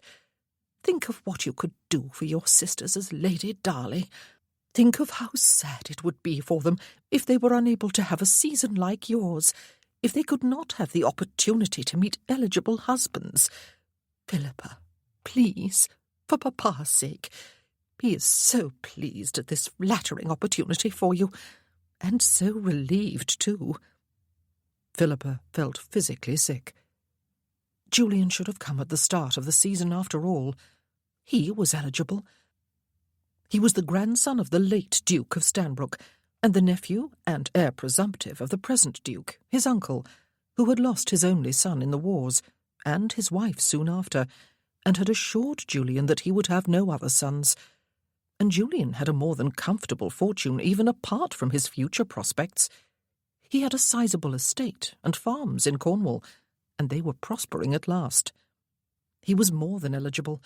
If he could only convince Papa that he was no longer the wild, rakish young hellion who had gone to rusticate with his uncle in Bath 2 years ago, when London grew too hot for him. The same hellion who had been discovered sitting in Sydney Gardens one gala evening, holding 16-year-old Philippa's hand. But that was 2 years ago, an eon ago. Julian was perfectly eligible now, and he was coming to London to court her and offer for her. How could she tell her mamma that, though?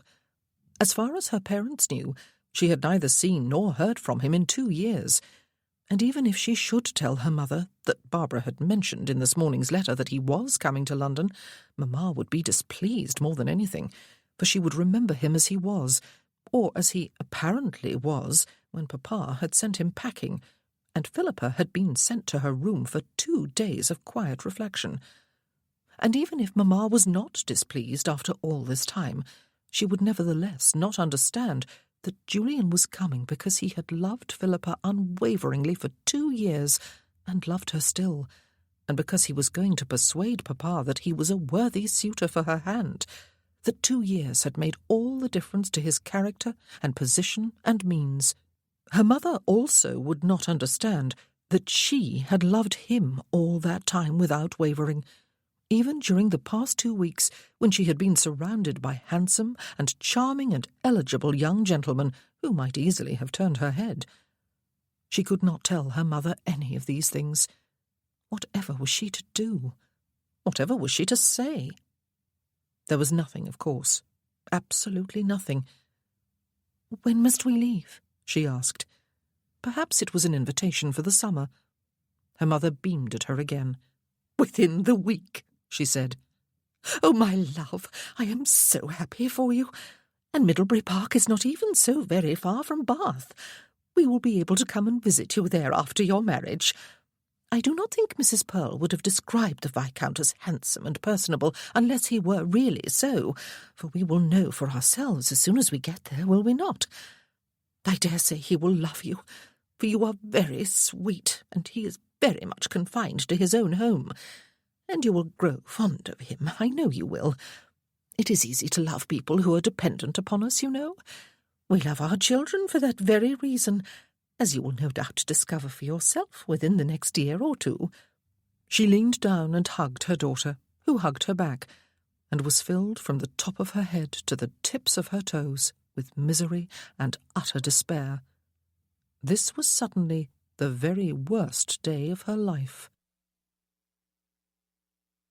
The Honourable Julian Crabbe broke his journey from Cornwall in Bath, where he planned to spend a few days with his uncle and aunt. There he intercepted a letter whose sender had feared he would not receive it at all. She had sent it enclosed in a short note to his cousin Barbara, in the faint hope that it would reach him in Cornwall before he set out on his journey. The letter was not a long one, but its brief contents were devastating to the hopes that had buoyed him for so long. Philippa was being taken, within a week of writing, to Middlebury Park in Gloucestershire, where she was to be presented as a prospective bride to the blind Viscount Darley. She would be there by now. His caution had been his undoing, their undoing. He was too late. He had spent 2 years turning his life about, living down the deserved notoriety the sowing of his youthful wild oats had earned him before he removed from London to rusticate in Bath. He had spent 2 years making himself into someone the Deans would consider a husband worthy of their daughter when she was old enough to be married.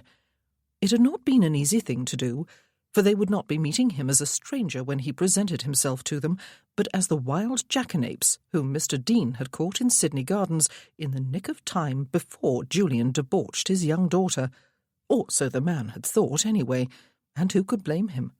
Philippa had been 16, and he had been 6 years older than she, and the owner of a tarnished reputation. Julian had been holding her hand. He had had no intention even of kissing her.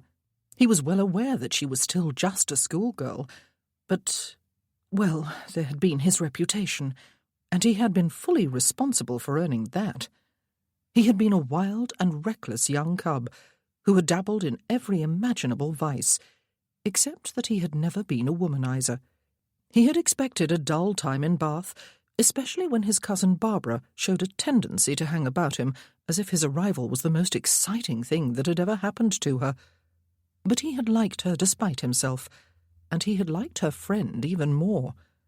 Philippa Dean had been sweet and modest and bright and cheerful and remarkably pretty.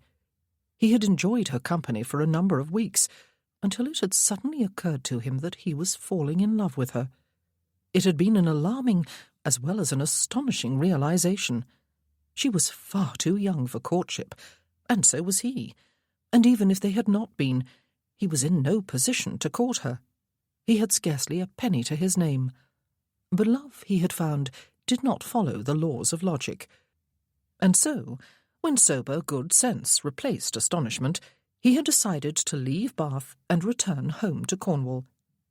He had taken her aside after the concert at that grand and crowded gala in Sydney Gardens in order to say goodbye to her, only to discover that her feelings were engaged as deeply as his. But it would not do, he had decided. He had taken her gloved hand in his to say his farewells. And, irony of ironies, that had been the very moment when her father had found them and drawn his very understandable conclusions. That might have been the end of it, but he had felt horribly guilty at getting her into trouble, as he did not doubt he had done, and wrote a letter of apology, which he smuggled to her through Barbara. She had written back, and so had started their secret correspondence. He had never stopped loving her. Would he have without the letters? He supposed it was possible, even probable. But there had been the letters, and so there was their love, 2 years old now, and in no way dimmed. Quite the contrary. He had tried to make allowances for her youth, though, to allow her to meet other eligible gentlemen before she saw him again. Hence his decision not to arrive too soon in London when she was finally 18, and about to make her come out. She must be allowed some little time, he had decided, to discover if her heart was indeed as set upon him as she believed it to be. There was no longer any question of his eligibility, thank God. The circumstances of his life had changed, and helped him to change. His father had died 6 months after the Bath incident, and Julian had been able to set to work on the difficult task of bringing the Cornwall property and estate back to something resembling the splendour and prosperity they had enjoyed before the Duke of Stanbrook, Julian's grandfather, had willed them to his younger son. Lord Charles Crabbe, Julian's father, had lived a life of expense and dissipation, and had neglected his inheritance, except to draw every penny from the rents he could squeeze out of tenants whose genuine complaints had gone unheeded for years. Julian had worked hard to reverse the long neglect, and this year he expected to make a decent profit from his farms and holdings, even if not a fortune. Next year would bring even higher returns, and the year after more again. He would see to that. He was not without fortune even now, however. His maternal grandmother, who had died just 1 month after his father, had left half her considerable fortune to his mother and half to him. He had something solid, then, with which to convince Mr. Dean that he was a worthy suitor, accomplishments that came from both steady, hard work and inherited wealth. And, of course, there were his expectations. For his uncle, the present Duke of Stanbrook, had shown no inclination to remarry since the death of Aunt Miriam, and no inclination, therefore, to secure the succession in his direct line. Julian had the probability, then, of a future dukedom to dangle before Mr. Dean. But now everything had changed. He had waited too long, and she was to be affianced to Viscount Darley. "You have turned quite white," Barbara said from her place beside him at the breakfast table. She set a hand over his. "It is bad news, I know. She told me in her note." They were alone there, his aunt and uncle having withdrawn from the room to go about their own business. "She will say no," Barbara assured him. "She will refuse to marry him, and then she will return to London, where you will be waiting for her." "No." He refolded the pink note into its 8 folds. "I have heard of Middlebury Park, Barbara. It is one of the great showpieces of England. Its owner is a viscount, and I have no doubt he is vastly wealthy. And he is actively in search of a bride. Philippa has been invited there with her family, specifically for his inspection. He is not going to reject her under the circumstances, is he? He has committed himself, and the Deans have committed themselves by going there." "But he is blind," Barbara said. Julian picked up and unfolded the note again. "I cannot say no if he offers," Philippa had written. "I cannot, Julian. Mamma has impressed upon me that it is my duty to do this for Papa's sake, and the duty is one of love. I might resist if he were a tyrant, or if Mamma were, but they are not, and my sisters are excited at the prospect of my marrying a viscount and being able to sponsor dazzling come-outs for them when it is their turn. Oh, Julian, my only hope is that he will not offer for me, and I shall do all in my power to see to it that he does not. I do not know how that is to be accomplished, though, or even if it can be accomplished. I can only try." Julian refolded the letter with deliberate care and got to his feet. "What are you going to do?" Barbara asked. "Will you go back home?" Something was niggling at the back of Julian's mind. He held up a staying hand and frowned in thought. Darley. A blind man. Was it possible? "My uncle," he said, "the Duke of Stanbrook, that is, opened his home during the wars to officers while they recuperated from the wounds they had sustained in battle. He had lost my cousin in the wars, you know, and then Aunt Miriam. I suppose it was his way of keeping busy and healing himself." "Yes," she said. "I remember your telling us, Julian." "Some of them stayed for several years," he said. "One of them was blind and very young. I wish I could recall his name. Was it Darley? By God, it was. I remember at one time my father making a joke about Darling Darley. It was him, Barbara. He did not have the title when he went to Penderys Hall. He acquired it later. That was when my father made that joke. And now he is going to marry Philippa, she said. Oh, Julian, I am so sorry. He looked at her, the frown still on his face. Middlebury Park, he said. It is not even so very far from here. And I met him once, you know, when I went to Penderys with my father. What are you thinking, Julian? She asked, after a lengthy silence. I am thinking, he said, that I have an acquaintance not far from Middlebury Park, whom I have been meaning forever to visit. I am thinking that it would be common civility to call at Middlebury while I am in the vicinity, to pay my respects to Lord Darley, my uncle's friend. You have an acquaintance nearby? She asked, her eyes widening and then narrowing again. Oh, of course you do not. But what can you hope to accomplish by going there, Julian? To plant Darley a facer, a blind man. Great credit that would gain him. To plant Dean a facer. Better still. That would clear his reputation for all eternity. To throw Philippa over his horse before him and gallop off for the border and Gretna Green. A marvellously mature plan. But go he must. He could not remain passively here or go back home to Cornwall while all his hopes and dreams, his very being, were being shattered where he had no control whatsoever over them. I have no idea, he told his cousin, quite truthfully.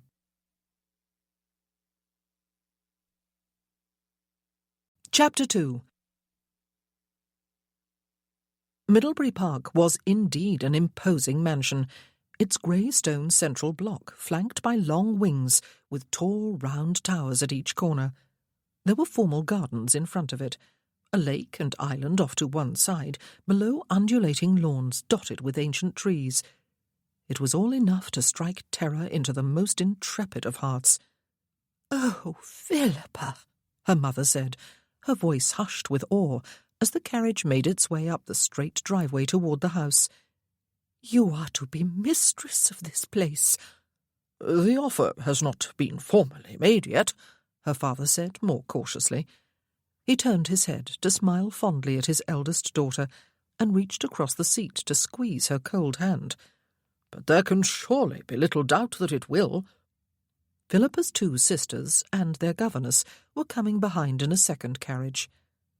Philippa felt an overwhelming longing to be with them again, back in the schoolroom, where life was dull but safe. She wondered, fleetingly, how she would be feeling at this moment if she had never met Julian. Would she be filled with excited anticipation, even if Viscount Darley was blind? But it was a question impossible to answer, for she had met Julian, and so her heart was in her shoes and heavy with dread. The front doors had opened and spilled out ladies by the time the carriages drew to a halt on the terrace. Philippa recognised Mrs. Pearl in their midst, Grandmamma's friend, the Viscount's grandmother. Soon they were engulfed in greetings and introductions, while the girls and their governess were whisked off indoors. Mrs. Pearl introduced them to Mrs. Hunt, her daughter, and the Viscount's mother, and to his three sisters, whose names Philippa forgot the instant she heard them. She had a bright smile on her face, and they all looked back at her with identical smiles and frank curiosity. Mrs. Pearl called upon her daughter to agree that she had not exaggerated Miss Dean's prettiness, and Mrs. Hunt declared that indeed she had not. And then they were taken up to the drawing-room, a magnificent apartment overlooking the parterre gardens, where they were introduced to the sisters' husbands, and there were more smiles and handshakes and curtsies and bows. And then everyone stood back, for there was another gentleman standing farther into the room, close to the windows. Viscount Darley. Philippa was painfully conscious of everyone's attention focusing upon their first meeting. She curtsied and murmured his name. He bowed and murmured hers. He was of slightly above average height, slender and elegant. He had fair, wavy hair and a handsome, good-humoured face. His eyes, large and very blue, were, sad irony, his best feature.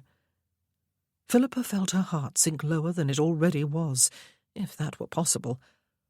She had hoped for an ugly, boorish, ill-bred, unkempt, bad-tempered man, even though Mrs. Pearl had described him quite otherwise. She would have felt pity for such a man, she supposed, for she could not imagine an affliction much worse than blindness. But at least then her mamma and papa would have recognised his unsuitability as a husband for her, and would have found a way of rescuing her. They loved her, after all. They wanted a happy marriage for her, as well as an eligible one. He was not boorish. He proceeded to converse with her parents, asking them about their journey, hoping it had not been tedious. He apologised for bringing them away from London at a time when they, and Miss Dean, must have been enjoying the social entertainments of the season. He hoped their stay at Middlebury Park, and the company of friends, would atone for what they would miss in town. Viscount Darley was charming as well as handsome, and he had the uncanny ability to look in the direction of the person who was speaking, almost as if he could see that person. He moved about with the aid of a cane, but with surprising confidence. It was clear that he had learned how to cope with his blindness, at least within the confines of his own home. If circumstances had been different, Philippa admitted through the rest of the day, she might well have been happy to fall in love with Vincent Hunt, Viscount Darley, but her heart was already taken. She noticed a few interesting things about him, perhaps because she was observing him so closely, desperately hoping to find a way out of having to marry him. He did not like being treated as a blind man. The solicitude with which his mother and sisters treated him annoyed him. She was not quite sure how she knew it, for he was careful to smile at them and thank them each time they did something for him. But she did know it, just as she knew that he was irritated by the way their voices changed when they spoke to him. They spoke gently, as one would speak to a child or an invalid. They tended to use the same phrases rather frequently. "I understand," and "I do not mind," to assure him that tending to him was no trouble at all. But Philippa could see his lips slightly thinning each time. It was bothersome to him, if not to them. And the suspicion grew upon her as that first day, and then the next, went by, that the idea of finding him a bride, of bringing her here for his approval, had not been his. He had 5 close female relatives, mother, grandmother, and sisters, all of whom clearly adored him, and would give their lives for him if such a sacrifice were ever called for. They were smothering him, and now they wanted a wife for him so that she would smother him with love and care too. Poor gentleman! How could she escape becoming that wife? How could she get back to London before Julian arrived there and left again? Had her letter reached him in time, before he left home? What if it had not? What would he think if he arrived in London and she was not there? They had waited 2 years, and happiness had been so nearly within their grasp at last. But nearly was not close enough. There is many a slip twixt cup and lip. She wished her grandmother had not always been so ready with those old adages. The trouble was that the stay at Middlebury Park really was pleasant. It was pleasant to be treated as an adult at last, to be included in conversations, to have her comments and opinions both solicited and listened to.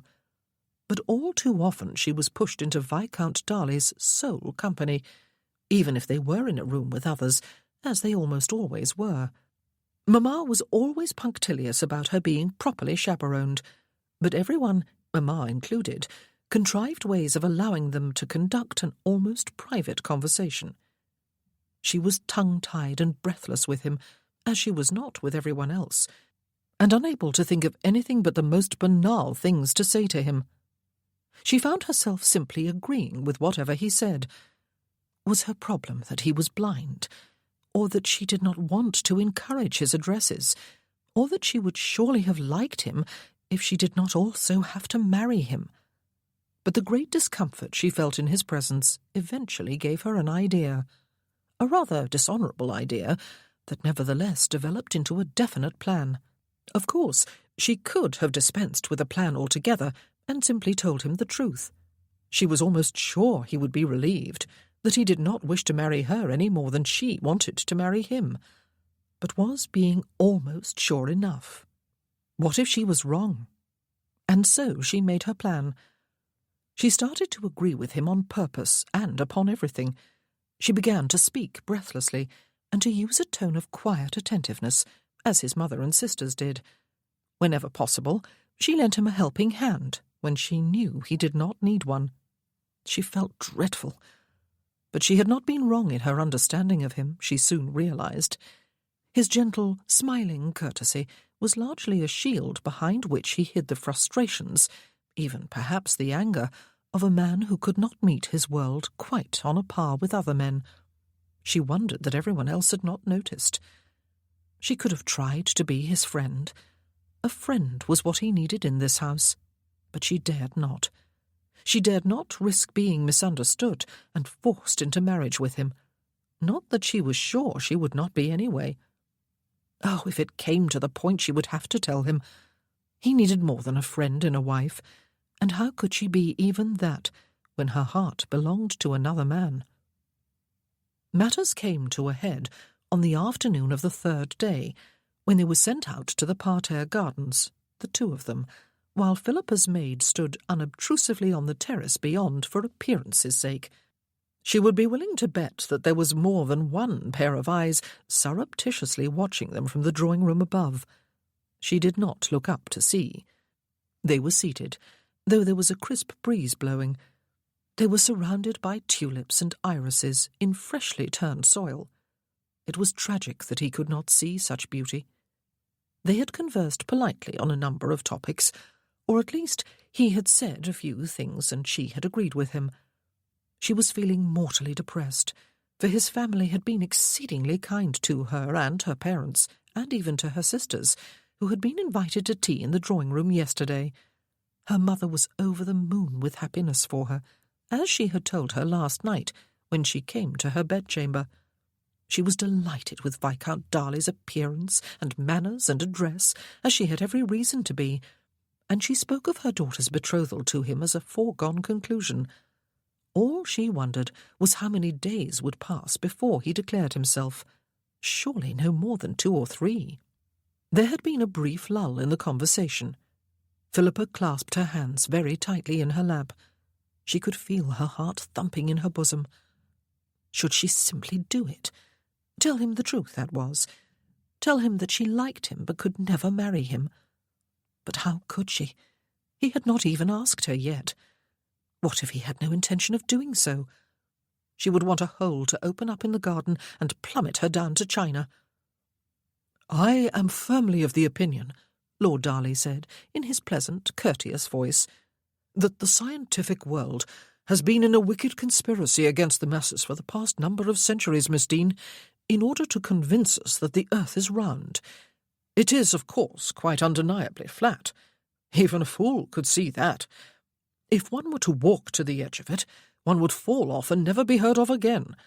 What is your opinion?" She turned her head sharply to gaze at his profile. Oh, he knew her game, and he was trying to flush her out into the open.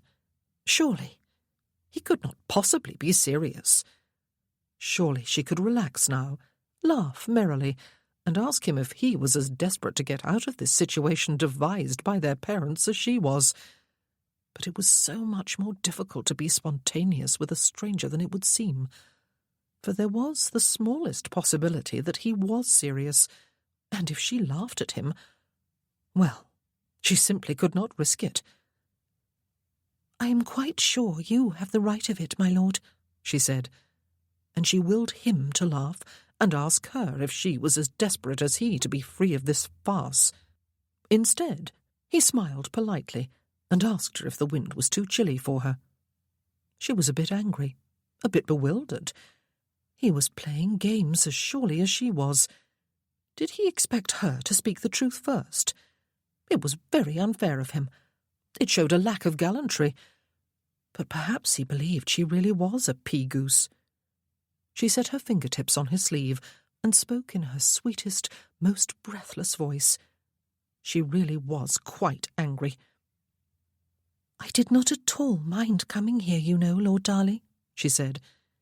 "Even though I have been looking forward for ever to my first season in London, and do not remember ever being happier than I was on the night of my come-out ball. But I know enough about life to understand that I was taken there not just for enjoyment. Mamma and Papa have explained what a wonderful opportunity this invitation is for me, as well as for my sisters and brothers. I did not mind coming, truly. Indeed, I came willingly. I understand, you see, and I will not mind one little bit." And if that did not flush him out into the open, she did not know what would. "You will think I am forward," she added for good measure, "though I am not usually so outspoken. I just thought you needed to know that I do not mind, for perhaps you fear I do." Perhaps, she thought, she was merely digging a deeper and deeper hole for herself, and perhaps she had read all the signs wrong, and if so, then she had surely just committed herself to the very future she was most intent upon avoiding. She willed him to turn his head and laugh at her. He could not possibly think she was serious. She was a walking, talking cliché.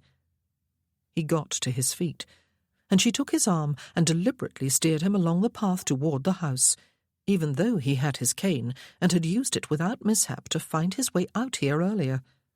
She really had sealed her own doom. Oh, Julian! She shivered in the chill of the wind. Julian's first sight of Middlebury Park was intimidating. First, the ivy-clad outer wall, stretching as far as the eye could see to either side of the gates, then the long, winding driveway through dense woodland, and then the sudden vista of the imposing mansion and the formal gardens before it, with closely scythed lawns stretching away to either side. It was late morning, and the early mist had burned off to be replaced by sunshine. He still did not know quite what he hoped to accomplish by coming here, but he did at least have his story clear in his mind. He hoped it would not seem hopelessly thin. The butler looked dubious when Julian presented his card and asked to see Viscount Darley. He would see if his lordship was at home, the man said, and away he went, leaving Julian standing in the tiled hallway with its high ceiling, marble fireplaces on either side, and marble statuary, and a silent footman. It was a hall meant to reduce callers to size, he thought, and it succeeded admirably. Not that he would have been intimidated if, as was entirely possible, he really was passing by and had thought to call upon an acquaintance and friend of his uncle's in order to pay his respects. He could feel his heart hammering against his ribs, as though he was some sort of impostor. Philippa was staying here. Would he see her? But to what purpose? Was he already too late? But too late for what? He had come here without any clear plan. Would Darley merely receive him in a private salon, shake his hand, offer him refreshments, make polite conversation for a while, then send him on his way? Would he allow that to happen? But what could he do to stop it? "If you will follow me, sir." The butler had returned on silent feet. Julian was led into the west wing of the house and along a wide corridor until they stopped outside high double doors, which the butler opened. "The Honourable Mr. Julian Crabbe, ma'am," he announced. The room, a large, comfortable-looking apartment that Julian assumed was the morning room, was crowded with people. One of them, a lady of middle years, was on her feet and coming toward him, her right hand outstretched, a look of eager anxiety on her face. "Mr. Crabbe," she said, "how do you do? What can you tell me of Vincent?" Vincent? He felt stupid for a moment, as well as dazed, for two of the occupants of the room were Mr. and Mrs. Dean, who were seated opposite the doorway, close to the fireplace, and off to one side of the room, by the window, standing apart from everyone else, was Philippa. Her startled face turned his way. Good God! All else fled from his mind, though he dared not turn his head to look fully at her, and yet he knew that her face was parchment white, as pale as her muslin dress. Vincent, he realised, his mind coming back to him with a jolt, was Viscount Darley. Vincent Hunt. "How do you do, ma'am?" He shook the lady's hand and bowed over it. "Lord Darley is a friend of my uncle, the Duke of Stanbrook. I met him at Penderys Hall once, when he was there recovering from his war wounds. I am on my way to visit friends in this part of the country, and called to pay my respects. I hope this is not an inconvenient time." Her shoulders slumped. "I beg your pardon, Mr. Crabbe," she said. "I thought perhaps you brought news of my son." "He is not here?" he asked. "I beg your pardon for intruding upon you, ma'am." Philippa, he could see with his peripheral vision, was as still as a statue. "Not at all," the older lady said briskly. "I am sorry that you have come out of your way for nothing. He is not here." "Perhaps he has merely gone somewhere for the day, mamma, and forgot to tell us," a young lady said from her seat to Julian's left. "With his trunk, and half his clothes, and his valet," a gentleman who was standing before the fireplace said. "Not to mention his travelling carriage and his coachman and 4 horses. Hardly, Ursula." "Antony," another young lady said sharply. "He has bolted," the man called Antony said. "That is what he has done. I said it at breakfast, and I say it again." "Antony!" The same young lady sounded mortified. "He has indeed gone," Mrs. Hunt said with weary resignation. Julian felt acutely embarrassed, and something else too, which he was not yet at liberty to explore. Darley had gone, left home, run away, just when he had been presented with a prospective bride and was expected to make her an offer of marriage. And she was here in this very room with her parents, no doubt a horrible embarrassment for his family. "I do beg your pardon, Mr. Crabbe," Mrs. Hunt said. "You will think we all have the shabbiest of manners. Allow me to introduce everyone, and then we will all have coffee and cakes. Vincent has gone away quite abruptly, and I invited you in here in the hope that you brought word of him. No matter. You must stay a while anyway." She proceeded to introduce him to her mother, to her daughters and their husbands, and to her guests. He should, Julian thought, withdraw immediately. His continued presence here would seem an unpardonable intrusion, but he could not tear himself away just yet. "Crabbe." Mr. Dean got to his feet when he was introduced and bowed stiffly. "I believe we have a previous acquaintance." "An unhappy one, as I remember with deep regret, sir." Julian returned his bow. "I was a wild young cub in those days." He bowed to Mrs. Dean and asked her how she did. "Do you have an acquaintance with Miss Dean also, Mr. Crabbe?" Mrs. Hunt asked him, indicating Philippa by the window. At last she moved, and at last he looked at her. For the first time in 2 years. She curtsied. He bowed. She raised her eyes to his. He had held, in his memory, an image of a sweet, almost ethereally pretty blonde, green-eyed slip of a girl with an eager, smiling countenance. 2 years had made her only more beautiful, for she was clearly a woman now. If it was possible for a heart to stop and then resume its beating, then his surely did just that within the second or two that elapsed after the introduction. "Miss Dean," he said. "Mr. Crabbe." Ah, that well-remembered, sweet, light voice. Memory had not done it full justice. Why the devil had Darley gone away? But he had, and she was free. She was free. "You must be wishing me a Jericho, ma'am," he said to Mrs. Hunt, tearing his eyes away from Philippa's. "I have come at an awkward time and embarrassed everyone." He hoped the Deans would not hold it against him. "No one need be embarrassed on our account," Mrs. Dean said briskly. "You invited us here for a week or two, Mrs. Hunt, on account of my mamma-in-law's friendship with Mrs. Pearl, and we have enjoyed your kind hospitality more than I can say. We will return to London with renewed vigour to enjoy the rest of the season." "It is kind of you to be so gracious," Mrs. Hunt said. "I am quite sure there are many gentlemen who will be delighted to see Miss Dean back among them." All eyes turned toward Philippa, and she half stumbled, as she turned back to the window, reaching out to the windowsill to steady herself, even as Julian took a hasty step toward her and her mother jumped to her feet. "Come and sit down, my love," she said, hurrying toward her daughter. "No," Philippa said. "thank you. I would rather take a turn outside and breathe in some fresh air, if I may be excused. It has turned into such a lovely day." "I will come with you," her mother said. "I beg you will not." Philippa looked distressed again. "I would rather—" "If I may be permitted," Julian said. "My presence here in this room is decidedly de trop, but it would be my pleasure to escort Miss Dean into the garden before the house, if her maid will chaperone her." "That is both tactful and kind of you, Mr. Crabbe," elderly Mrs. Pearl said, even as Mr. Dean opened his mouth to speak. "You are a relative of the Redfords of Bath, are you not? And a nephew of the Duke of Stanbrook, did you say? His heir, I believe." "I have that honour, ma'am."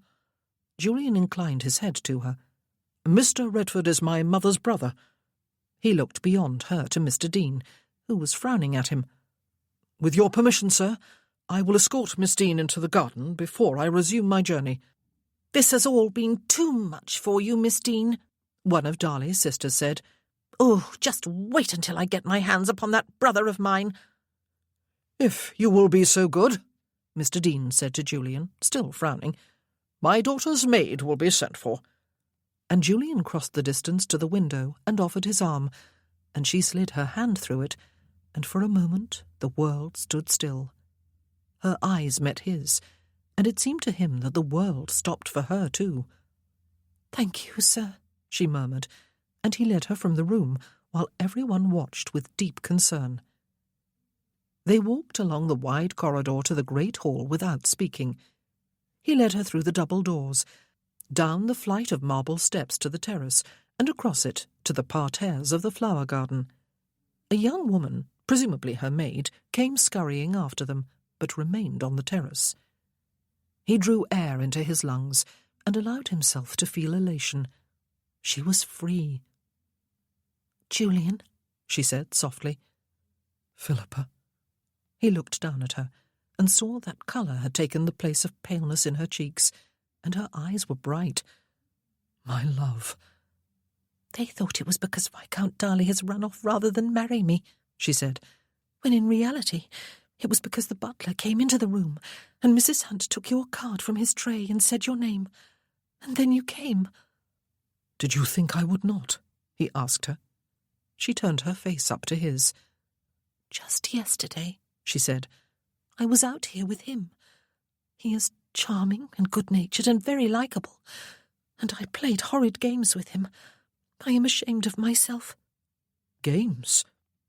"I did what I could see most annoys him when his family does it," she told him, "though he is always cheerful and well-mannered and patient with them. I spoke to him as though he were an invalid. I agreed with everything he said, and I offered him help even when he did not need it and resented it. I drove him away." "Are you sure?" he asked her. "Those seem very small, very subtle things, especially if he is accustomed to such treatment from his family." "He told me," she said, "that he was convinced the earth was flat, that the experts had got it wrong all those centuries ago when they apparently discovered that it is a sphere. He said it was obvious to an idiot that if one walked to the horizon one would fall off the edge. And I agreed with him." He grinned at her. "He is an idiot, then?" "Far from it," she said. "He was goading me. He was playing games with me as surely as I was with him.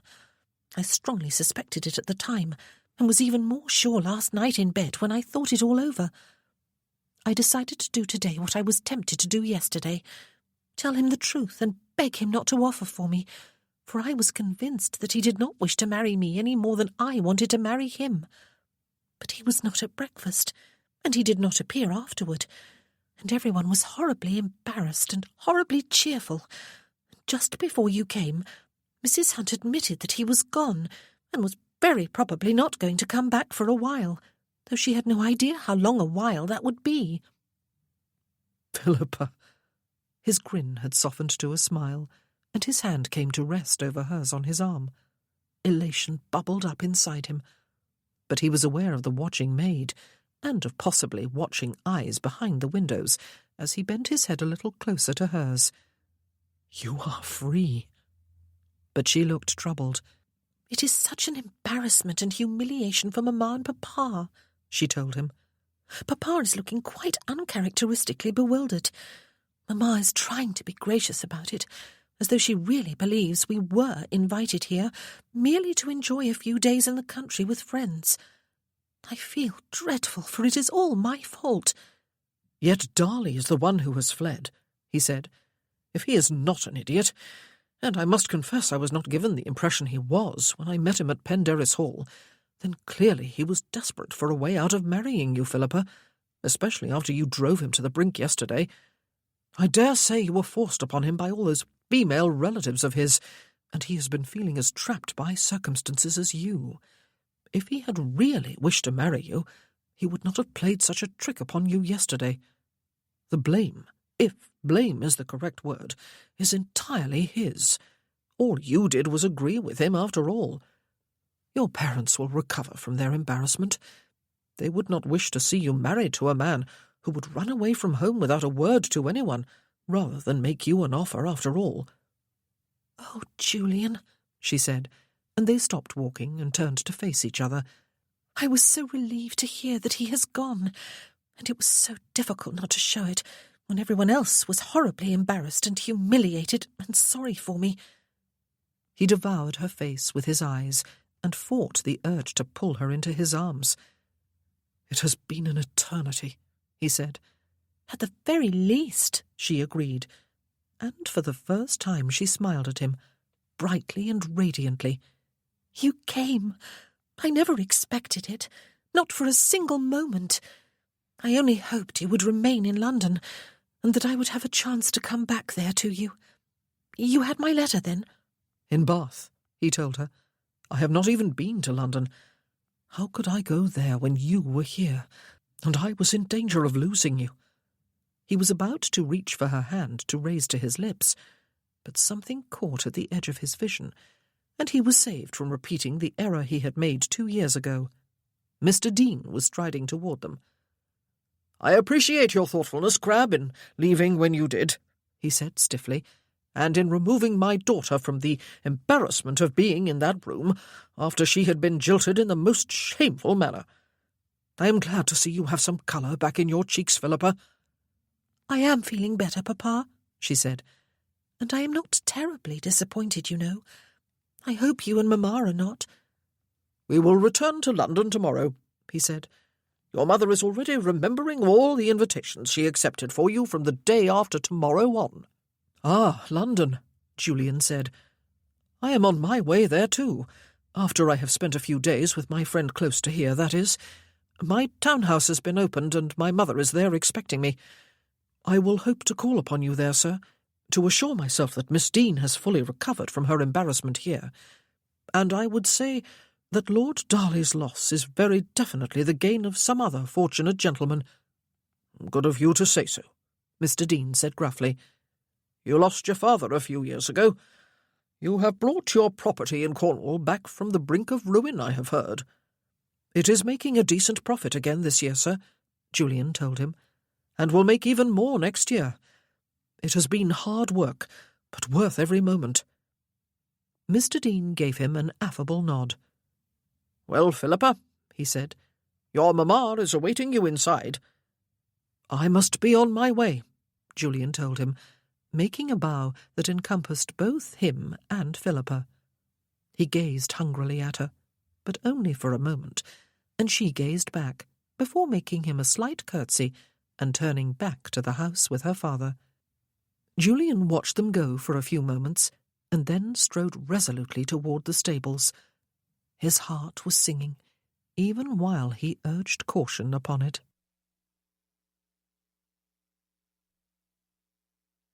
Chapter 3. Throughout the return journey from Gloucestershire to London, Philippa's parents tried to console her for her disappointment, even though she assured them that she was not disappointed at all. She could not press the point too strongly, of course, lest they suspect that she had had a hand in the Viscount fleeing. She felt guilty about that. Equally, she felt that he would not have gone simply because she agreed with everything he said. When they were not talking in the carriage, she dreamed. Julian had come to Middlebury Park. It had not even occurred to her that he might. But then Lord Darley's butler had come to announce a visitor, and Mrs. Hunt, lifting the visiting card from his silver tray, had murmured his name. "The Honourable Mr. Julian Crabbe," she had said. "And he has word of my son. Show him in." And Philippa had known she was about to see him again, suddenly, with no warning at all. Ah, memory was a poor preserver of reality.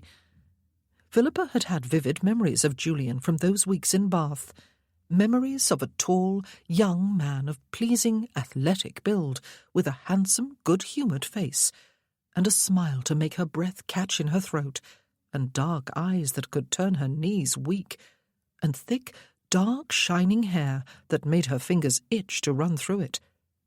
But the present reality was so much more real, and so much more. A man, a stranger, had stridden into the morning room at Middlebury Park following the butler's announcement, a confident gentleman with a commanding presence and a serious, intelligent face beneath dark, neatly styled hair. A man to be reckoned with. A man who looked virile and elegant, even in riding breeches and top boots, with a coat of expensive cut and a simply tied neckcloth. And yet not a stranger, for he was Julian, as he had become in 2 years, and her heart would have known him anywhere. Her whole body had yearned toward him, with an awareness she had felt for no other man. He had made a good impression. He was the nephew and heir of the Duke of Stanbrook, who had taken in Lord Darley when he was carried back from the peninsula, both deaf and blind, and he had come, as was courteous and proper, to pay his respects, and had then behaved with consummate tact, withdrawing his person as soon as he decently could, and escorting Philippa out into the garden for a few minutes so that she could recover from her near swoon. Even Philippa's parents had been inclined to look kindly upon him, and had commented upon how he had changed for the better since their last encounter with him. He was not mentioned during the journey back to London, but surely, when they met him there again, oh, surely. He did not come for 5 whole days. Of course, he would have felt obliged to stay away for a short while, in order to make his story about visiting a friend in Gloucestershire believable. In the meanwhile, the busy round of social activities resumed. Philippa went out every evening, including a first visit to Almack's, her mother having finally procured the coveted vouchers. She danced every set there except the waltz, for which she needed permission from one of the patronesses. She had 3 regular partners wherever she went, each of them personable and eligible, and 5 or 6 other gentlemen had solicited her hand for a dance more than once, or stopped to exchange pleasantries if they saw her on Bond Street or Oxford Street or strolling in Hyde Park. They could put the unfortunate incident of their visit to Middlebury Park out of their minds, her mamma remarked, on the 5th morning after their return, while they were at breakfast. Miss Ginty had invited Philippa to a picnic at Richmond during the afternoon, and there was to be a party of young people with them, as well as Mrs. Ginty, of course, to act as chaperone. Mr. Mendenhall was to be one of their number. He had singled out Philippa for particular attention ever since her come-out, and everyone knew that he was in possession of a substantial fortune. "I believe we may be confident of an offer from him before too many weeks have passed," she said, smiling at her daughter and looking at her husband. Mr. Mendenhall was good-looking, in a boyish sort of way, and he had agreeable manners and easy conversation. Philippa enjoyed his company, and that of her other new friends. Indeed, she told herself, at the end of a very pleasant afternoon, she was one of the most fortunate of mortals. If she tried to list all her blessings, she would grow weary long before reaching the end of the list. Except that Julian had not come, and 5 days seemed like forever. How much longer would he stay away? Mrs. Ginty's coachman set down the steps of the barouche when she arrived home, and she turned on the pavement to offer her thanks and say her farewells. There was a flurry of merry goodbyes as the butler opened the door of the house and held it open for her, and the barouche went on its way. Philippa ran up the steps and into the house, and almost collided with someone coming the other way. He caught her upper arms in his hands to steady her, and took one step back from her. And suddenly the determinedly cheerful smile she had brought into the house with her, so that her mamma and papa would smile in return and believe her happy, suddenly her smile glowed with all the sunshine in the world. "Julian!" she cried. "Miss Dean!" He dropped his hands from her arms and made her a bow, and she was reminded of the presence of the butler, and perhaps other persons not far off. "Mr. Crabbe," she said. She could not tear her gaze from his face. His skin had a dark tone to it, as though it was sun-bronzed. She had forgotten that about him. It was a fact that made him more than just handsome. "I came to pay my respects to Mrs. Dean," he told her, "and to assure myself that you had returned safely from Gloucestershire. I was fortunate enough to find Mr. Dean at home too." "Oh," she said, disappointment suddenly taking the place of the first euphoria of seeing that he had come at last. She had missed his visit. "I have been to Richmond for a picnic." "I trust you enjoyed it," he said. "You have certainly had a lovely day after all the rain of the past week. Mrs. Dean has informed me that you will be at Lady Ingersoll's ball tomorrow evening, and she has kindly granted me permission to solicit your hand for a set of dances there." "Oh!" Her eyes devoured him. "Will you waltz with me?" "Oh," she said again, less happily. "No, not the waltz, I am afraid. I have not yet been granted permission." "Permission?" He frowned. "That archaic social law is still in force, is it? Would you waltz with me if you were permitted?" "But I am not, alas," she told him. "I have been out for only—" He set a finger briefly over her lips and winked slowly at her.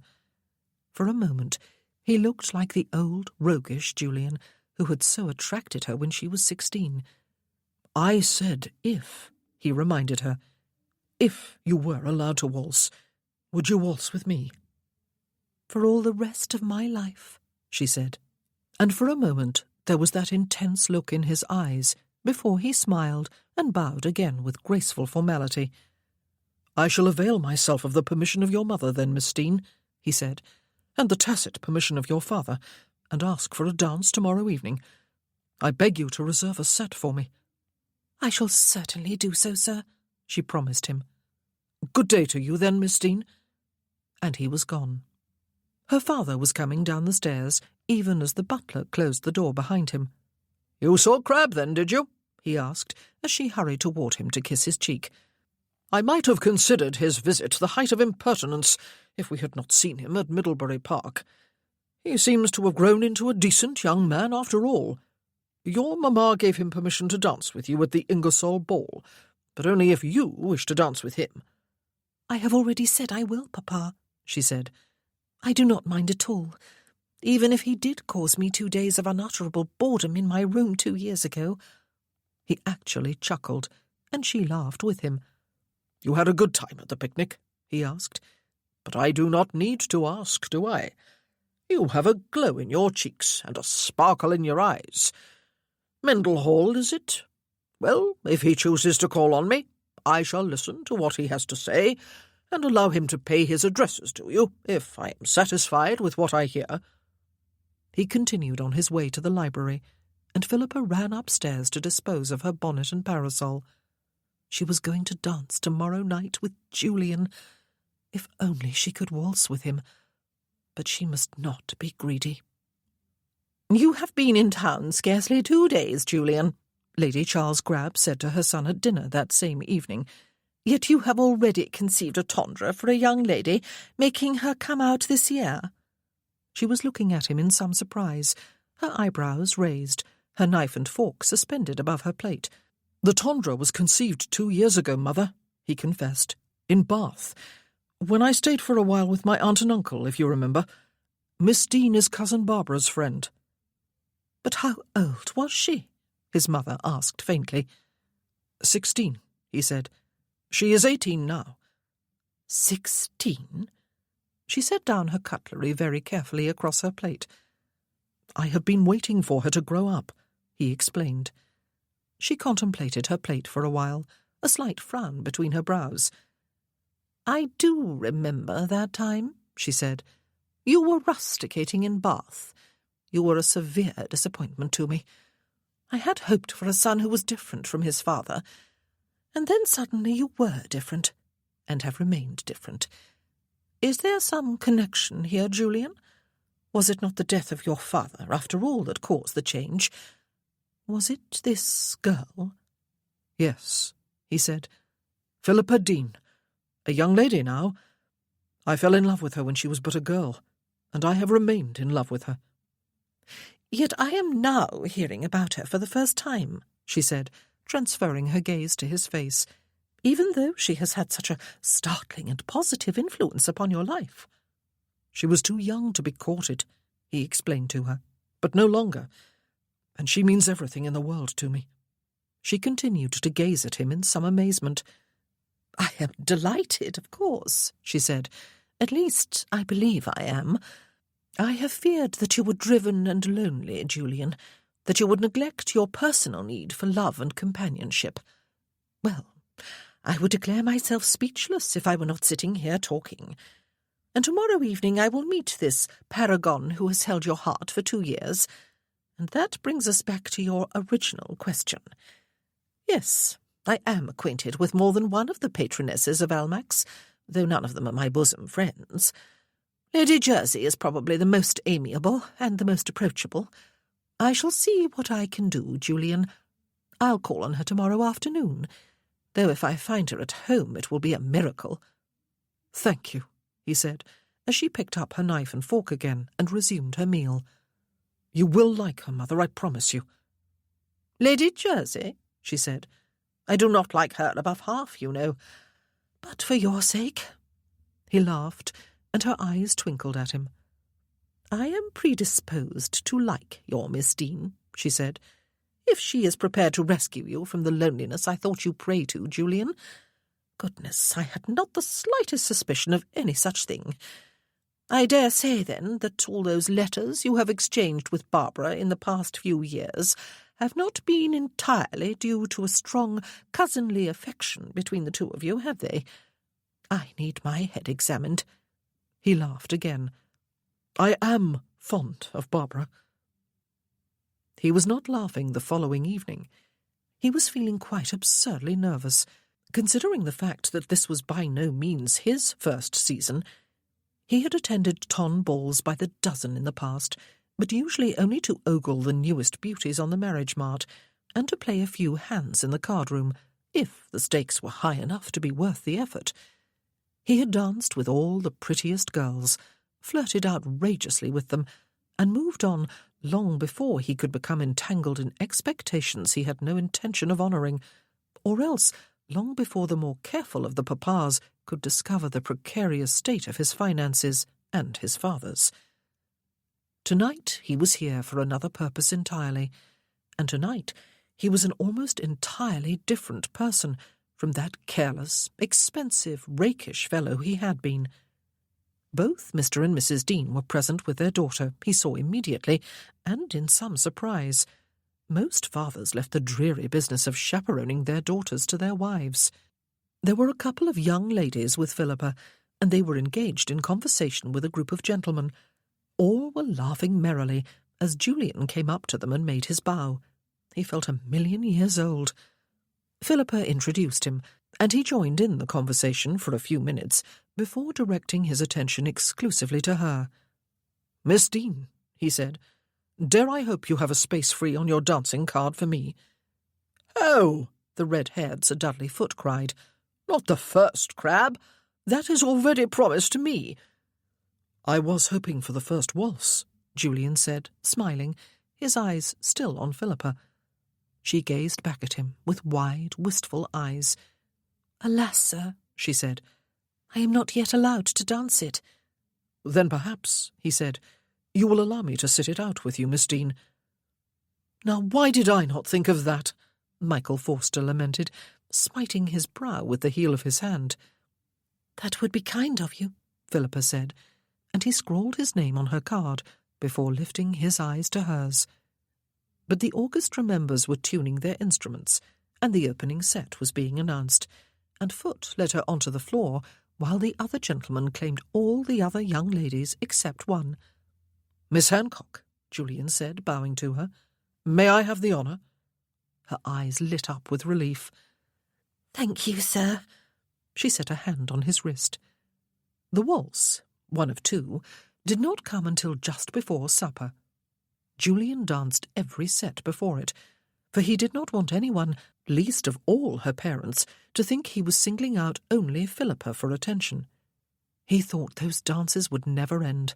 His mother had indeed found Lady Jersey at home this afternoon, and that grand lady was in attendance this evening, and bowing her head graciously to all about her, her plumes nodding above her head.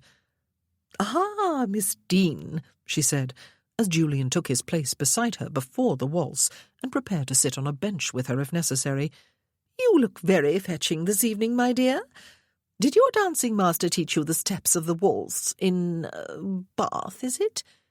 She made Bath sound as if it were a distant and uncouth province. "I have learned the steps, my lady," Philippa said, curtsying low, while Mr. and Mrs. Dean closed in on either side of her. Lady Jersey's eyes moved to Julian. "I have seen Mr. Crabbe waltz," she said, "though it was some time ago.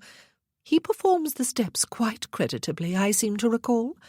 I believe he is a suitable partner to lead you into your first waltz in public. With your parents' permission, of course." Her plumes nodded graciously in their direction. "I may waltz, my lady?" Philippa's lovely green eyes were wide with wonder. "You may, my dear," Lady Jersey said, before sweeping onward to favour someone else with her attention. "Oh, my love," Mrs. Dean said, smiling with obvious delight. Mr. Dean looked hard at Julian. And then they were on the gleaming dance floor together, waiting for the music to start, and Julian set one hand behind her waist, while she lifted a hand to his shoulder and set the other hand in his. Her waist was warm and tiny and supple.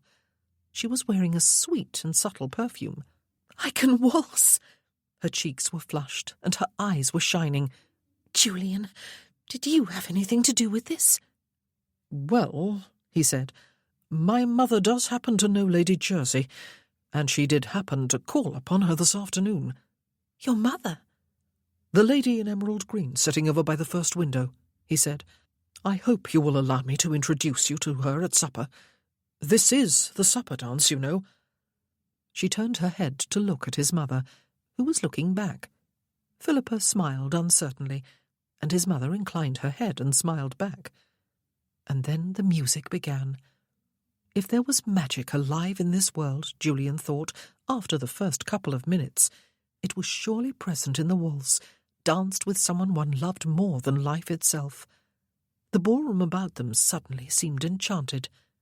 Her face was raised to his, wonder and love naked in her eyes. She danced the steps lightly and correctly for those first minutes, until he felt her relax fully, and their steps became more instinctive as he whirled her into the turns and steered her past slower dancers without colliding. He was aware only of the woman in his arms, and yet there was an unconscious awareness too of their surroundings. Candlelight swirling, coloured gowns swaying, music lilting, the flowers fragrant and lovely, the sounds of conversation and laughter enclosing them in their own private world of magic and romance. He supposed, when he thought about it, that his expression must match hers. Certainly he had been making no effort to hide his feelings. He did not care. He would take a few weeks to court her before speaking to her father, and he would show the Deans that he knew how to do it properly, with the proper care for her reputation. But he would make no secret from this moment on of the fact that he was courting her. The long wait was over, even if a twinge of uncertainty remained. "Happy?" he asked her. "This is the happiest night of my life," she assured him. "Ah, Philippa, Where was the feigned ennui with which most young girls, making their come-out, armed themselves so that they would not appear over-eager to prospective suitors? "And of mine," he told her. Her smile was so openly happy that he almost stopped to gather her into his arms. Almost, but he was not quite dead to his surroundings. They waltzed in silence for what remained of their half-hour before supper. For really, there was no need for words. Words, written words, had been the only medium of communication between them for 2 years. Now they were together, and for the moment, for tonight, that was enough.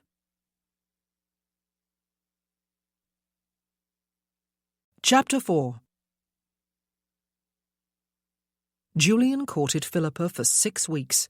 She continued attending balls, soirees, concerts, the theatre, picnics, and Venetian breakfasts, just as if nothing had happened to shift her world. She spent an evening of music and dancing and fireworks at Vauxhall Gardens as a member of a party made up by Mr. Mendel Hall's mother. She walked in Hyde Park with her sisters and their governess, and with Miss Ginty and a few of her other lady friends, their maids trailing behind. She was driven there at the fashionable hour by 4 different gentlemen.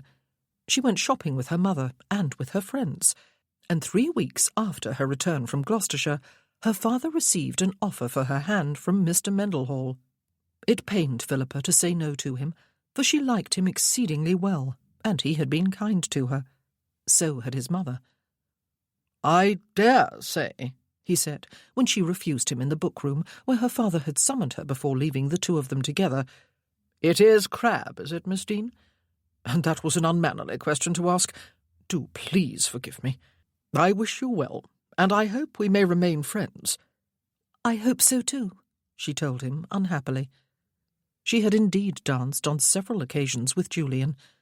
She had sat beside him at a private concert, driven twice in the park with him, conversed with him at various parties and soirees, and met him once by chance on Bond Street when she was with her mother.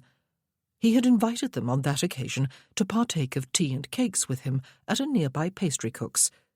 She and her mother called upon Lady Charles Crabbe one afternoon when she was entertaining, and Julian put in an appearance there and conversed with them for a few minutes before moving on to speak with other ladies. Lady Charles paid particular attention to Philippa during the visit, even taking her hand in her own at one point and keeping it there longer than was necessary while they conversed with someone else. It seemed an endless 6 weeks to Philippa, but she honoured Julian's determination to do things correctly at last, for of course their 2-year correspondence had been anything but correct. He wanted to win the trust and approval of her parents, and it seemed to be working. "He is a pleasant young man," Philippa's mother commented after the visit to Lady Charles. "A dutiful son and attentive to all her guests, which I know men find difficult when all those guests are ladies. I believe he favours you, Philippa." "I was unsure whether to be pleased or disturbed when he called here on his arrival to London," her father said at dinner one evening when Julian's name had been mentioned. "He was a wild jackanapes when he came to Bath, and I came very close to boxing his ears when he had the effrontery to take Philippa's hand in his for all the world to see at Sydney Gardens when she was just a schoolgirl. But I have heard nothing but good of him since then, I must say, and his behaviour seems to bear that out. And he appears to like you all over again, Philippa." "I like him too, Papa," she said, "but I like a number of the gentlemen who have been obliging enough to seek out my acquaintance." "Oh, I think you like him a little more than you like the others," her mother said with a twinkling smile. Philippa could feel her cheeks grow warm. "I do," she admitted, "but I hope I am not making my preference obvious to other people. I always try—" "And you succeed." Her mother's hand stretched across the table to cover hers. "Your papa and I are very pleased with you, Philippa. You are a good, dutiful girl." She felt guilty then, for she had not always been good. She had frightened off Viscount Darley quite deliberately, and she had written secretly to Julian for 2 years. "Your mamma is quite right," her father agreed, beaming genially at her. "And if young Crabbe should come offering for you, and can convince me that he is as eligible as he appears to be, then I will allow him to speak to you." "I am sorry about Mr. Mendenhall," she said. "I know you and Mamma approved of him, and were hoping I would accept him." 2 days later, her father arrived home late in the morning with the announcement that Julian had found him at White's Club and asked if he might call upon him during the afternoon. Philippa sat in the drawing-room, stitching at her embroidery. Embroidering was one of her favourite activities, but she had scarcely touched it since coming to London. She had been too busy, and it was hard now to think her way back into the design, which she was creating for herself rather than working from a pattern book. Her thoughts were otherwise occupied. Her mother sat across from her, similarly employed. He had arrived. Julian, that was. Her mamma had been looking through the window. She herself had studiously avoided doing so, and had seen him come. He had been downstairs with her father for what seemed an endless age. What if he could not convince Papa that he would make her a good husband? What if he had been sent away already, and Papa had neglected to come to tell them so? The door opened even as the horrid thought came to her. "Well, Philippa," her father said, after coming inside the room and closing the door behind him. "Crabbe is in the book-room, waiting to speak to you. I have given my leave for him to pay you his addresses, though I assured him that the final decision is yours and yours alone to make. You know that bringing you here for the season has been an expensive business, and one I could not repeat next year, not with 2 other girls to bring out within the next few years. Nevertheless, your happiness is of the first importance to me, and to your mamma. If this young man does not suit you, then you must tell him so without the fear—" "Oh, good gracious, Geoffrey," Philippa's mother said impatiently. "Can you not tell that Philippa is head over ears in love with the man?" He raised his eyebrows, set his hands behind him, and rocked on his heels. "Well, I can tell," he said, "but I—" "Thank you, Papa." Philippa had threaded her needle through her cloth and set it aside and got to her feet. She crossed the room to him and hugged him and kissed his cheek. "I do love him, you know, and always have. But I love you too, and I was sorry to disappoint you and Mamma 2 years ago. I hope I will never do so again." And she left the room and ran lightly down the stairs, forgetting about the dignity that should have taken her down far more slowly, as if she did not care that all her future happiness was waiting on the other side of the book-room door. The butler opened it, and she stepped inside. Julian was standing over by the window, formally and elegantly dressed in tight pantaloons and shining Hessian boots, and with a form-fitting coat of green superfine over crisp white linen and neckcloth. He looked more handsome than ever, and nervous. She smiled at him and stopped herself from rushing across the room toward him. She sank her teeth into her lower lip. "Philippa," he said. She blinked away tears.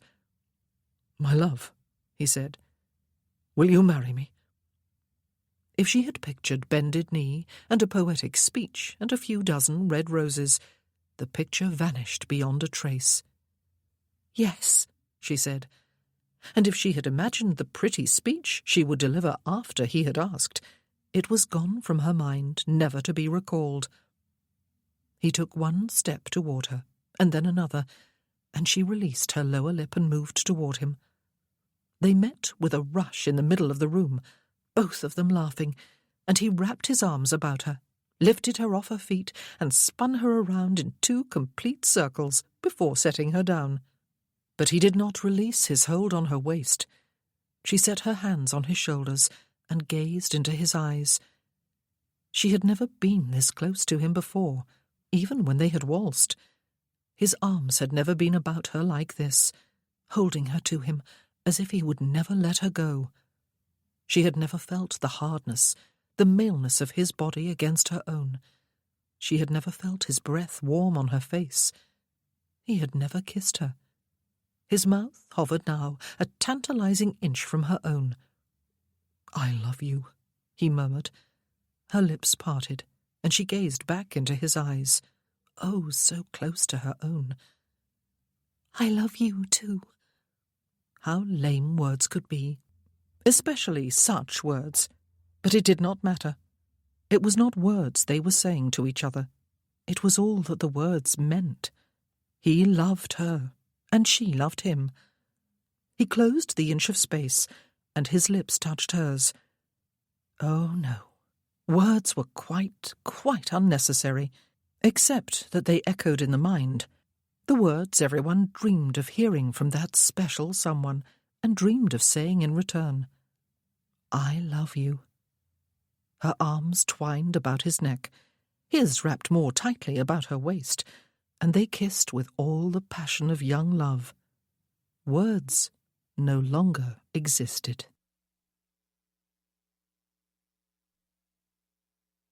The End. You've been listening to The Escape, a novel, and The Suitor, a novella, both by Mary Balogh, and narrated by Rosalind Landor. If you've enjoyed this book and this performance, Recorded Books recommends No Longer a Gentleman by Mary Jo Putney, narrated by Stephen Crossley. Grey Summers, Lord Wyndham, never met a predicament he couldn't charm his way out of. Then a tryst with a government official's wife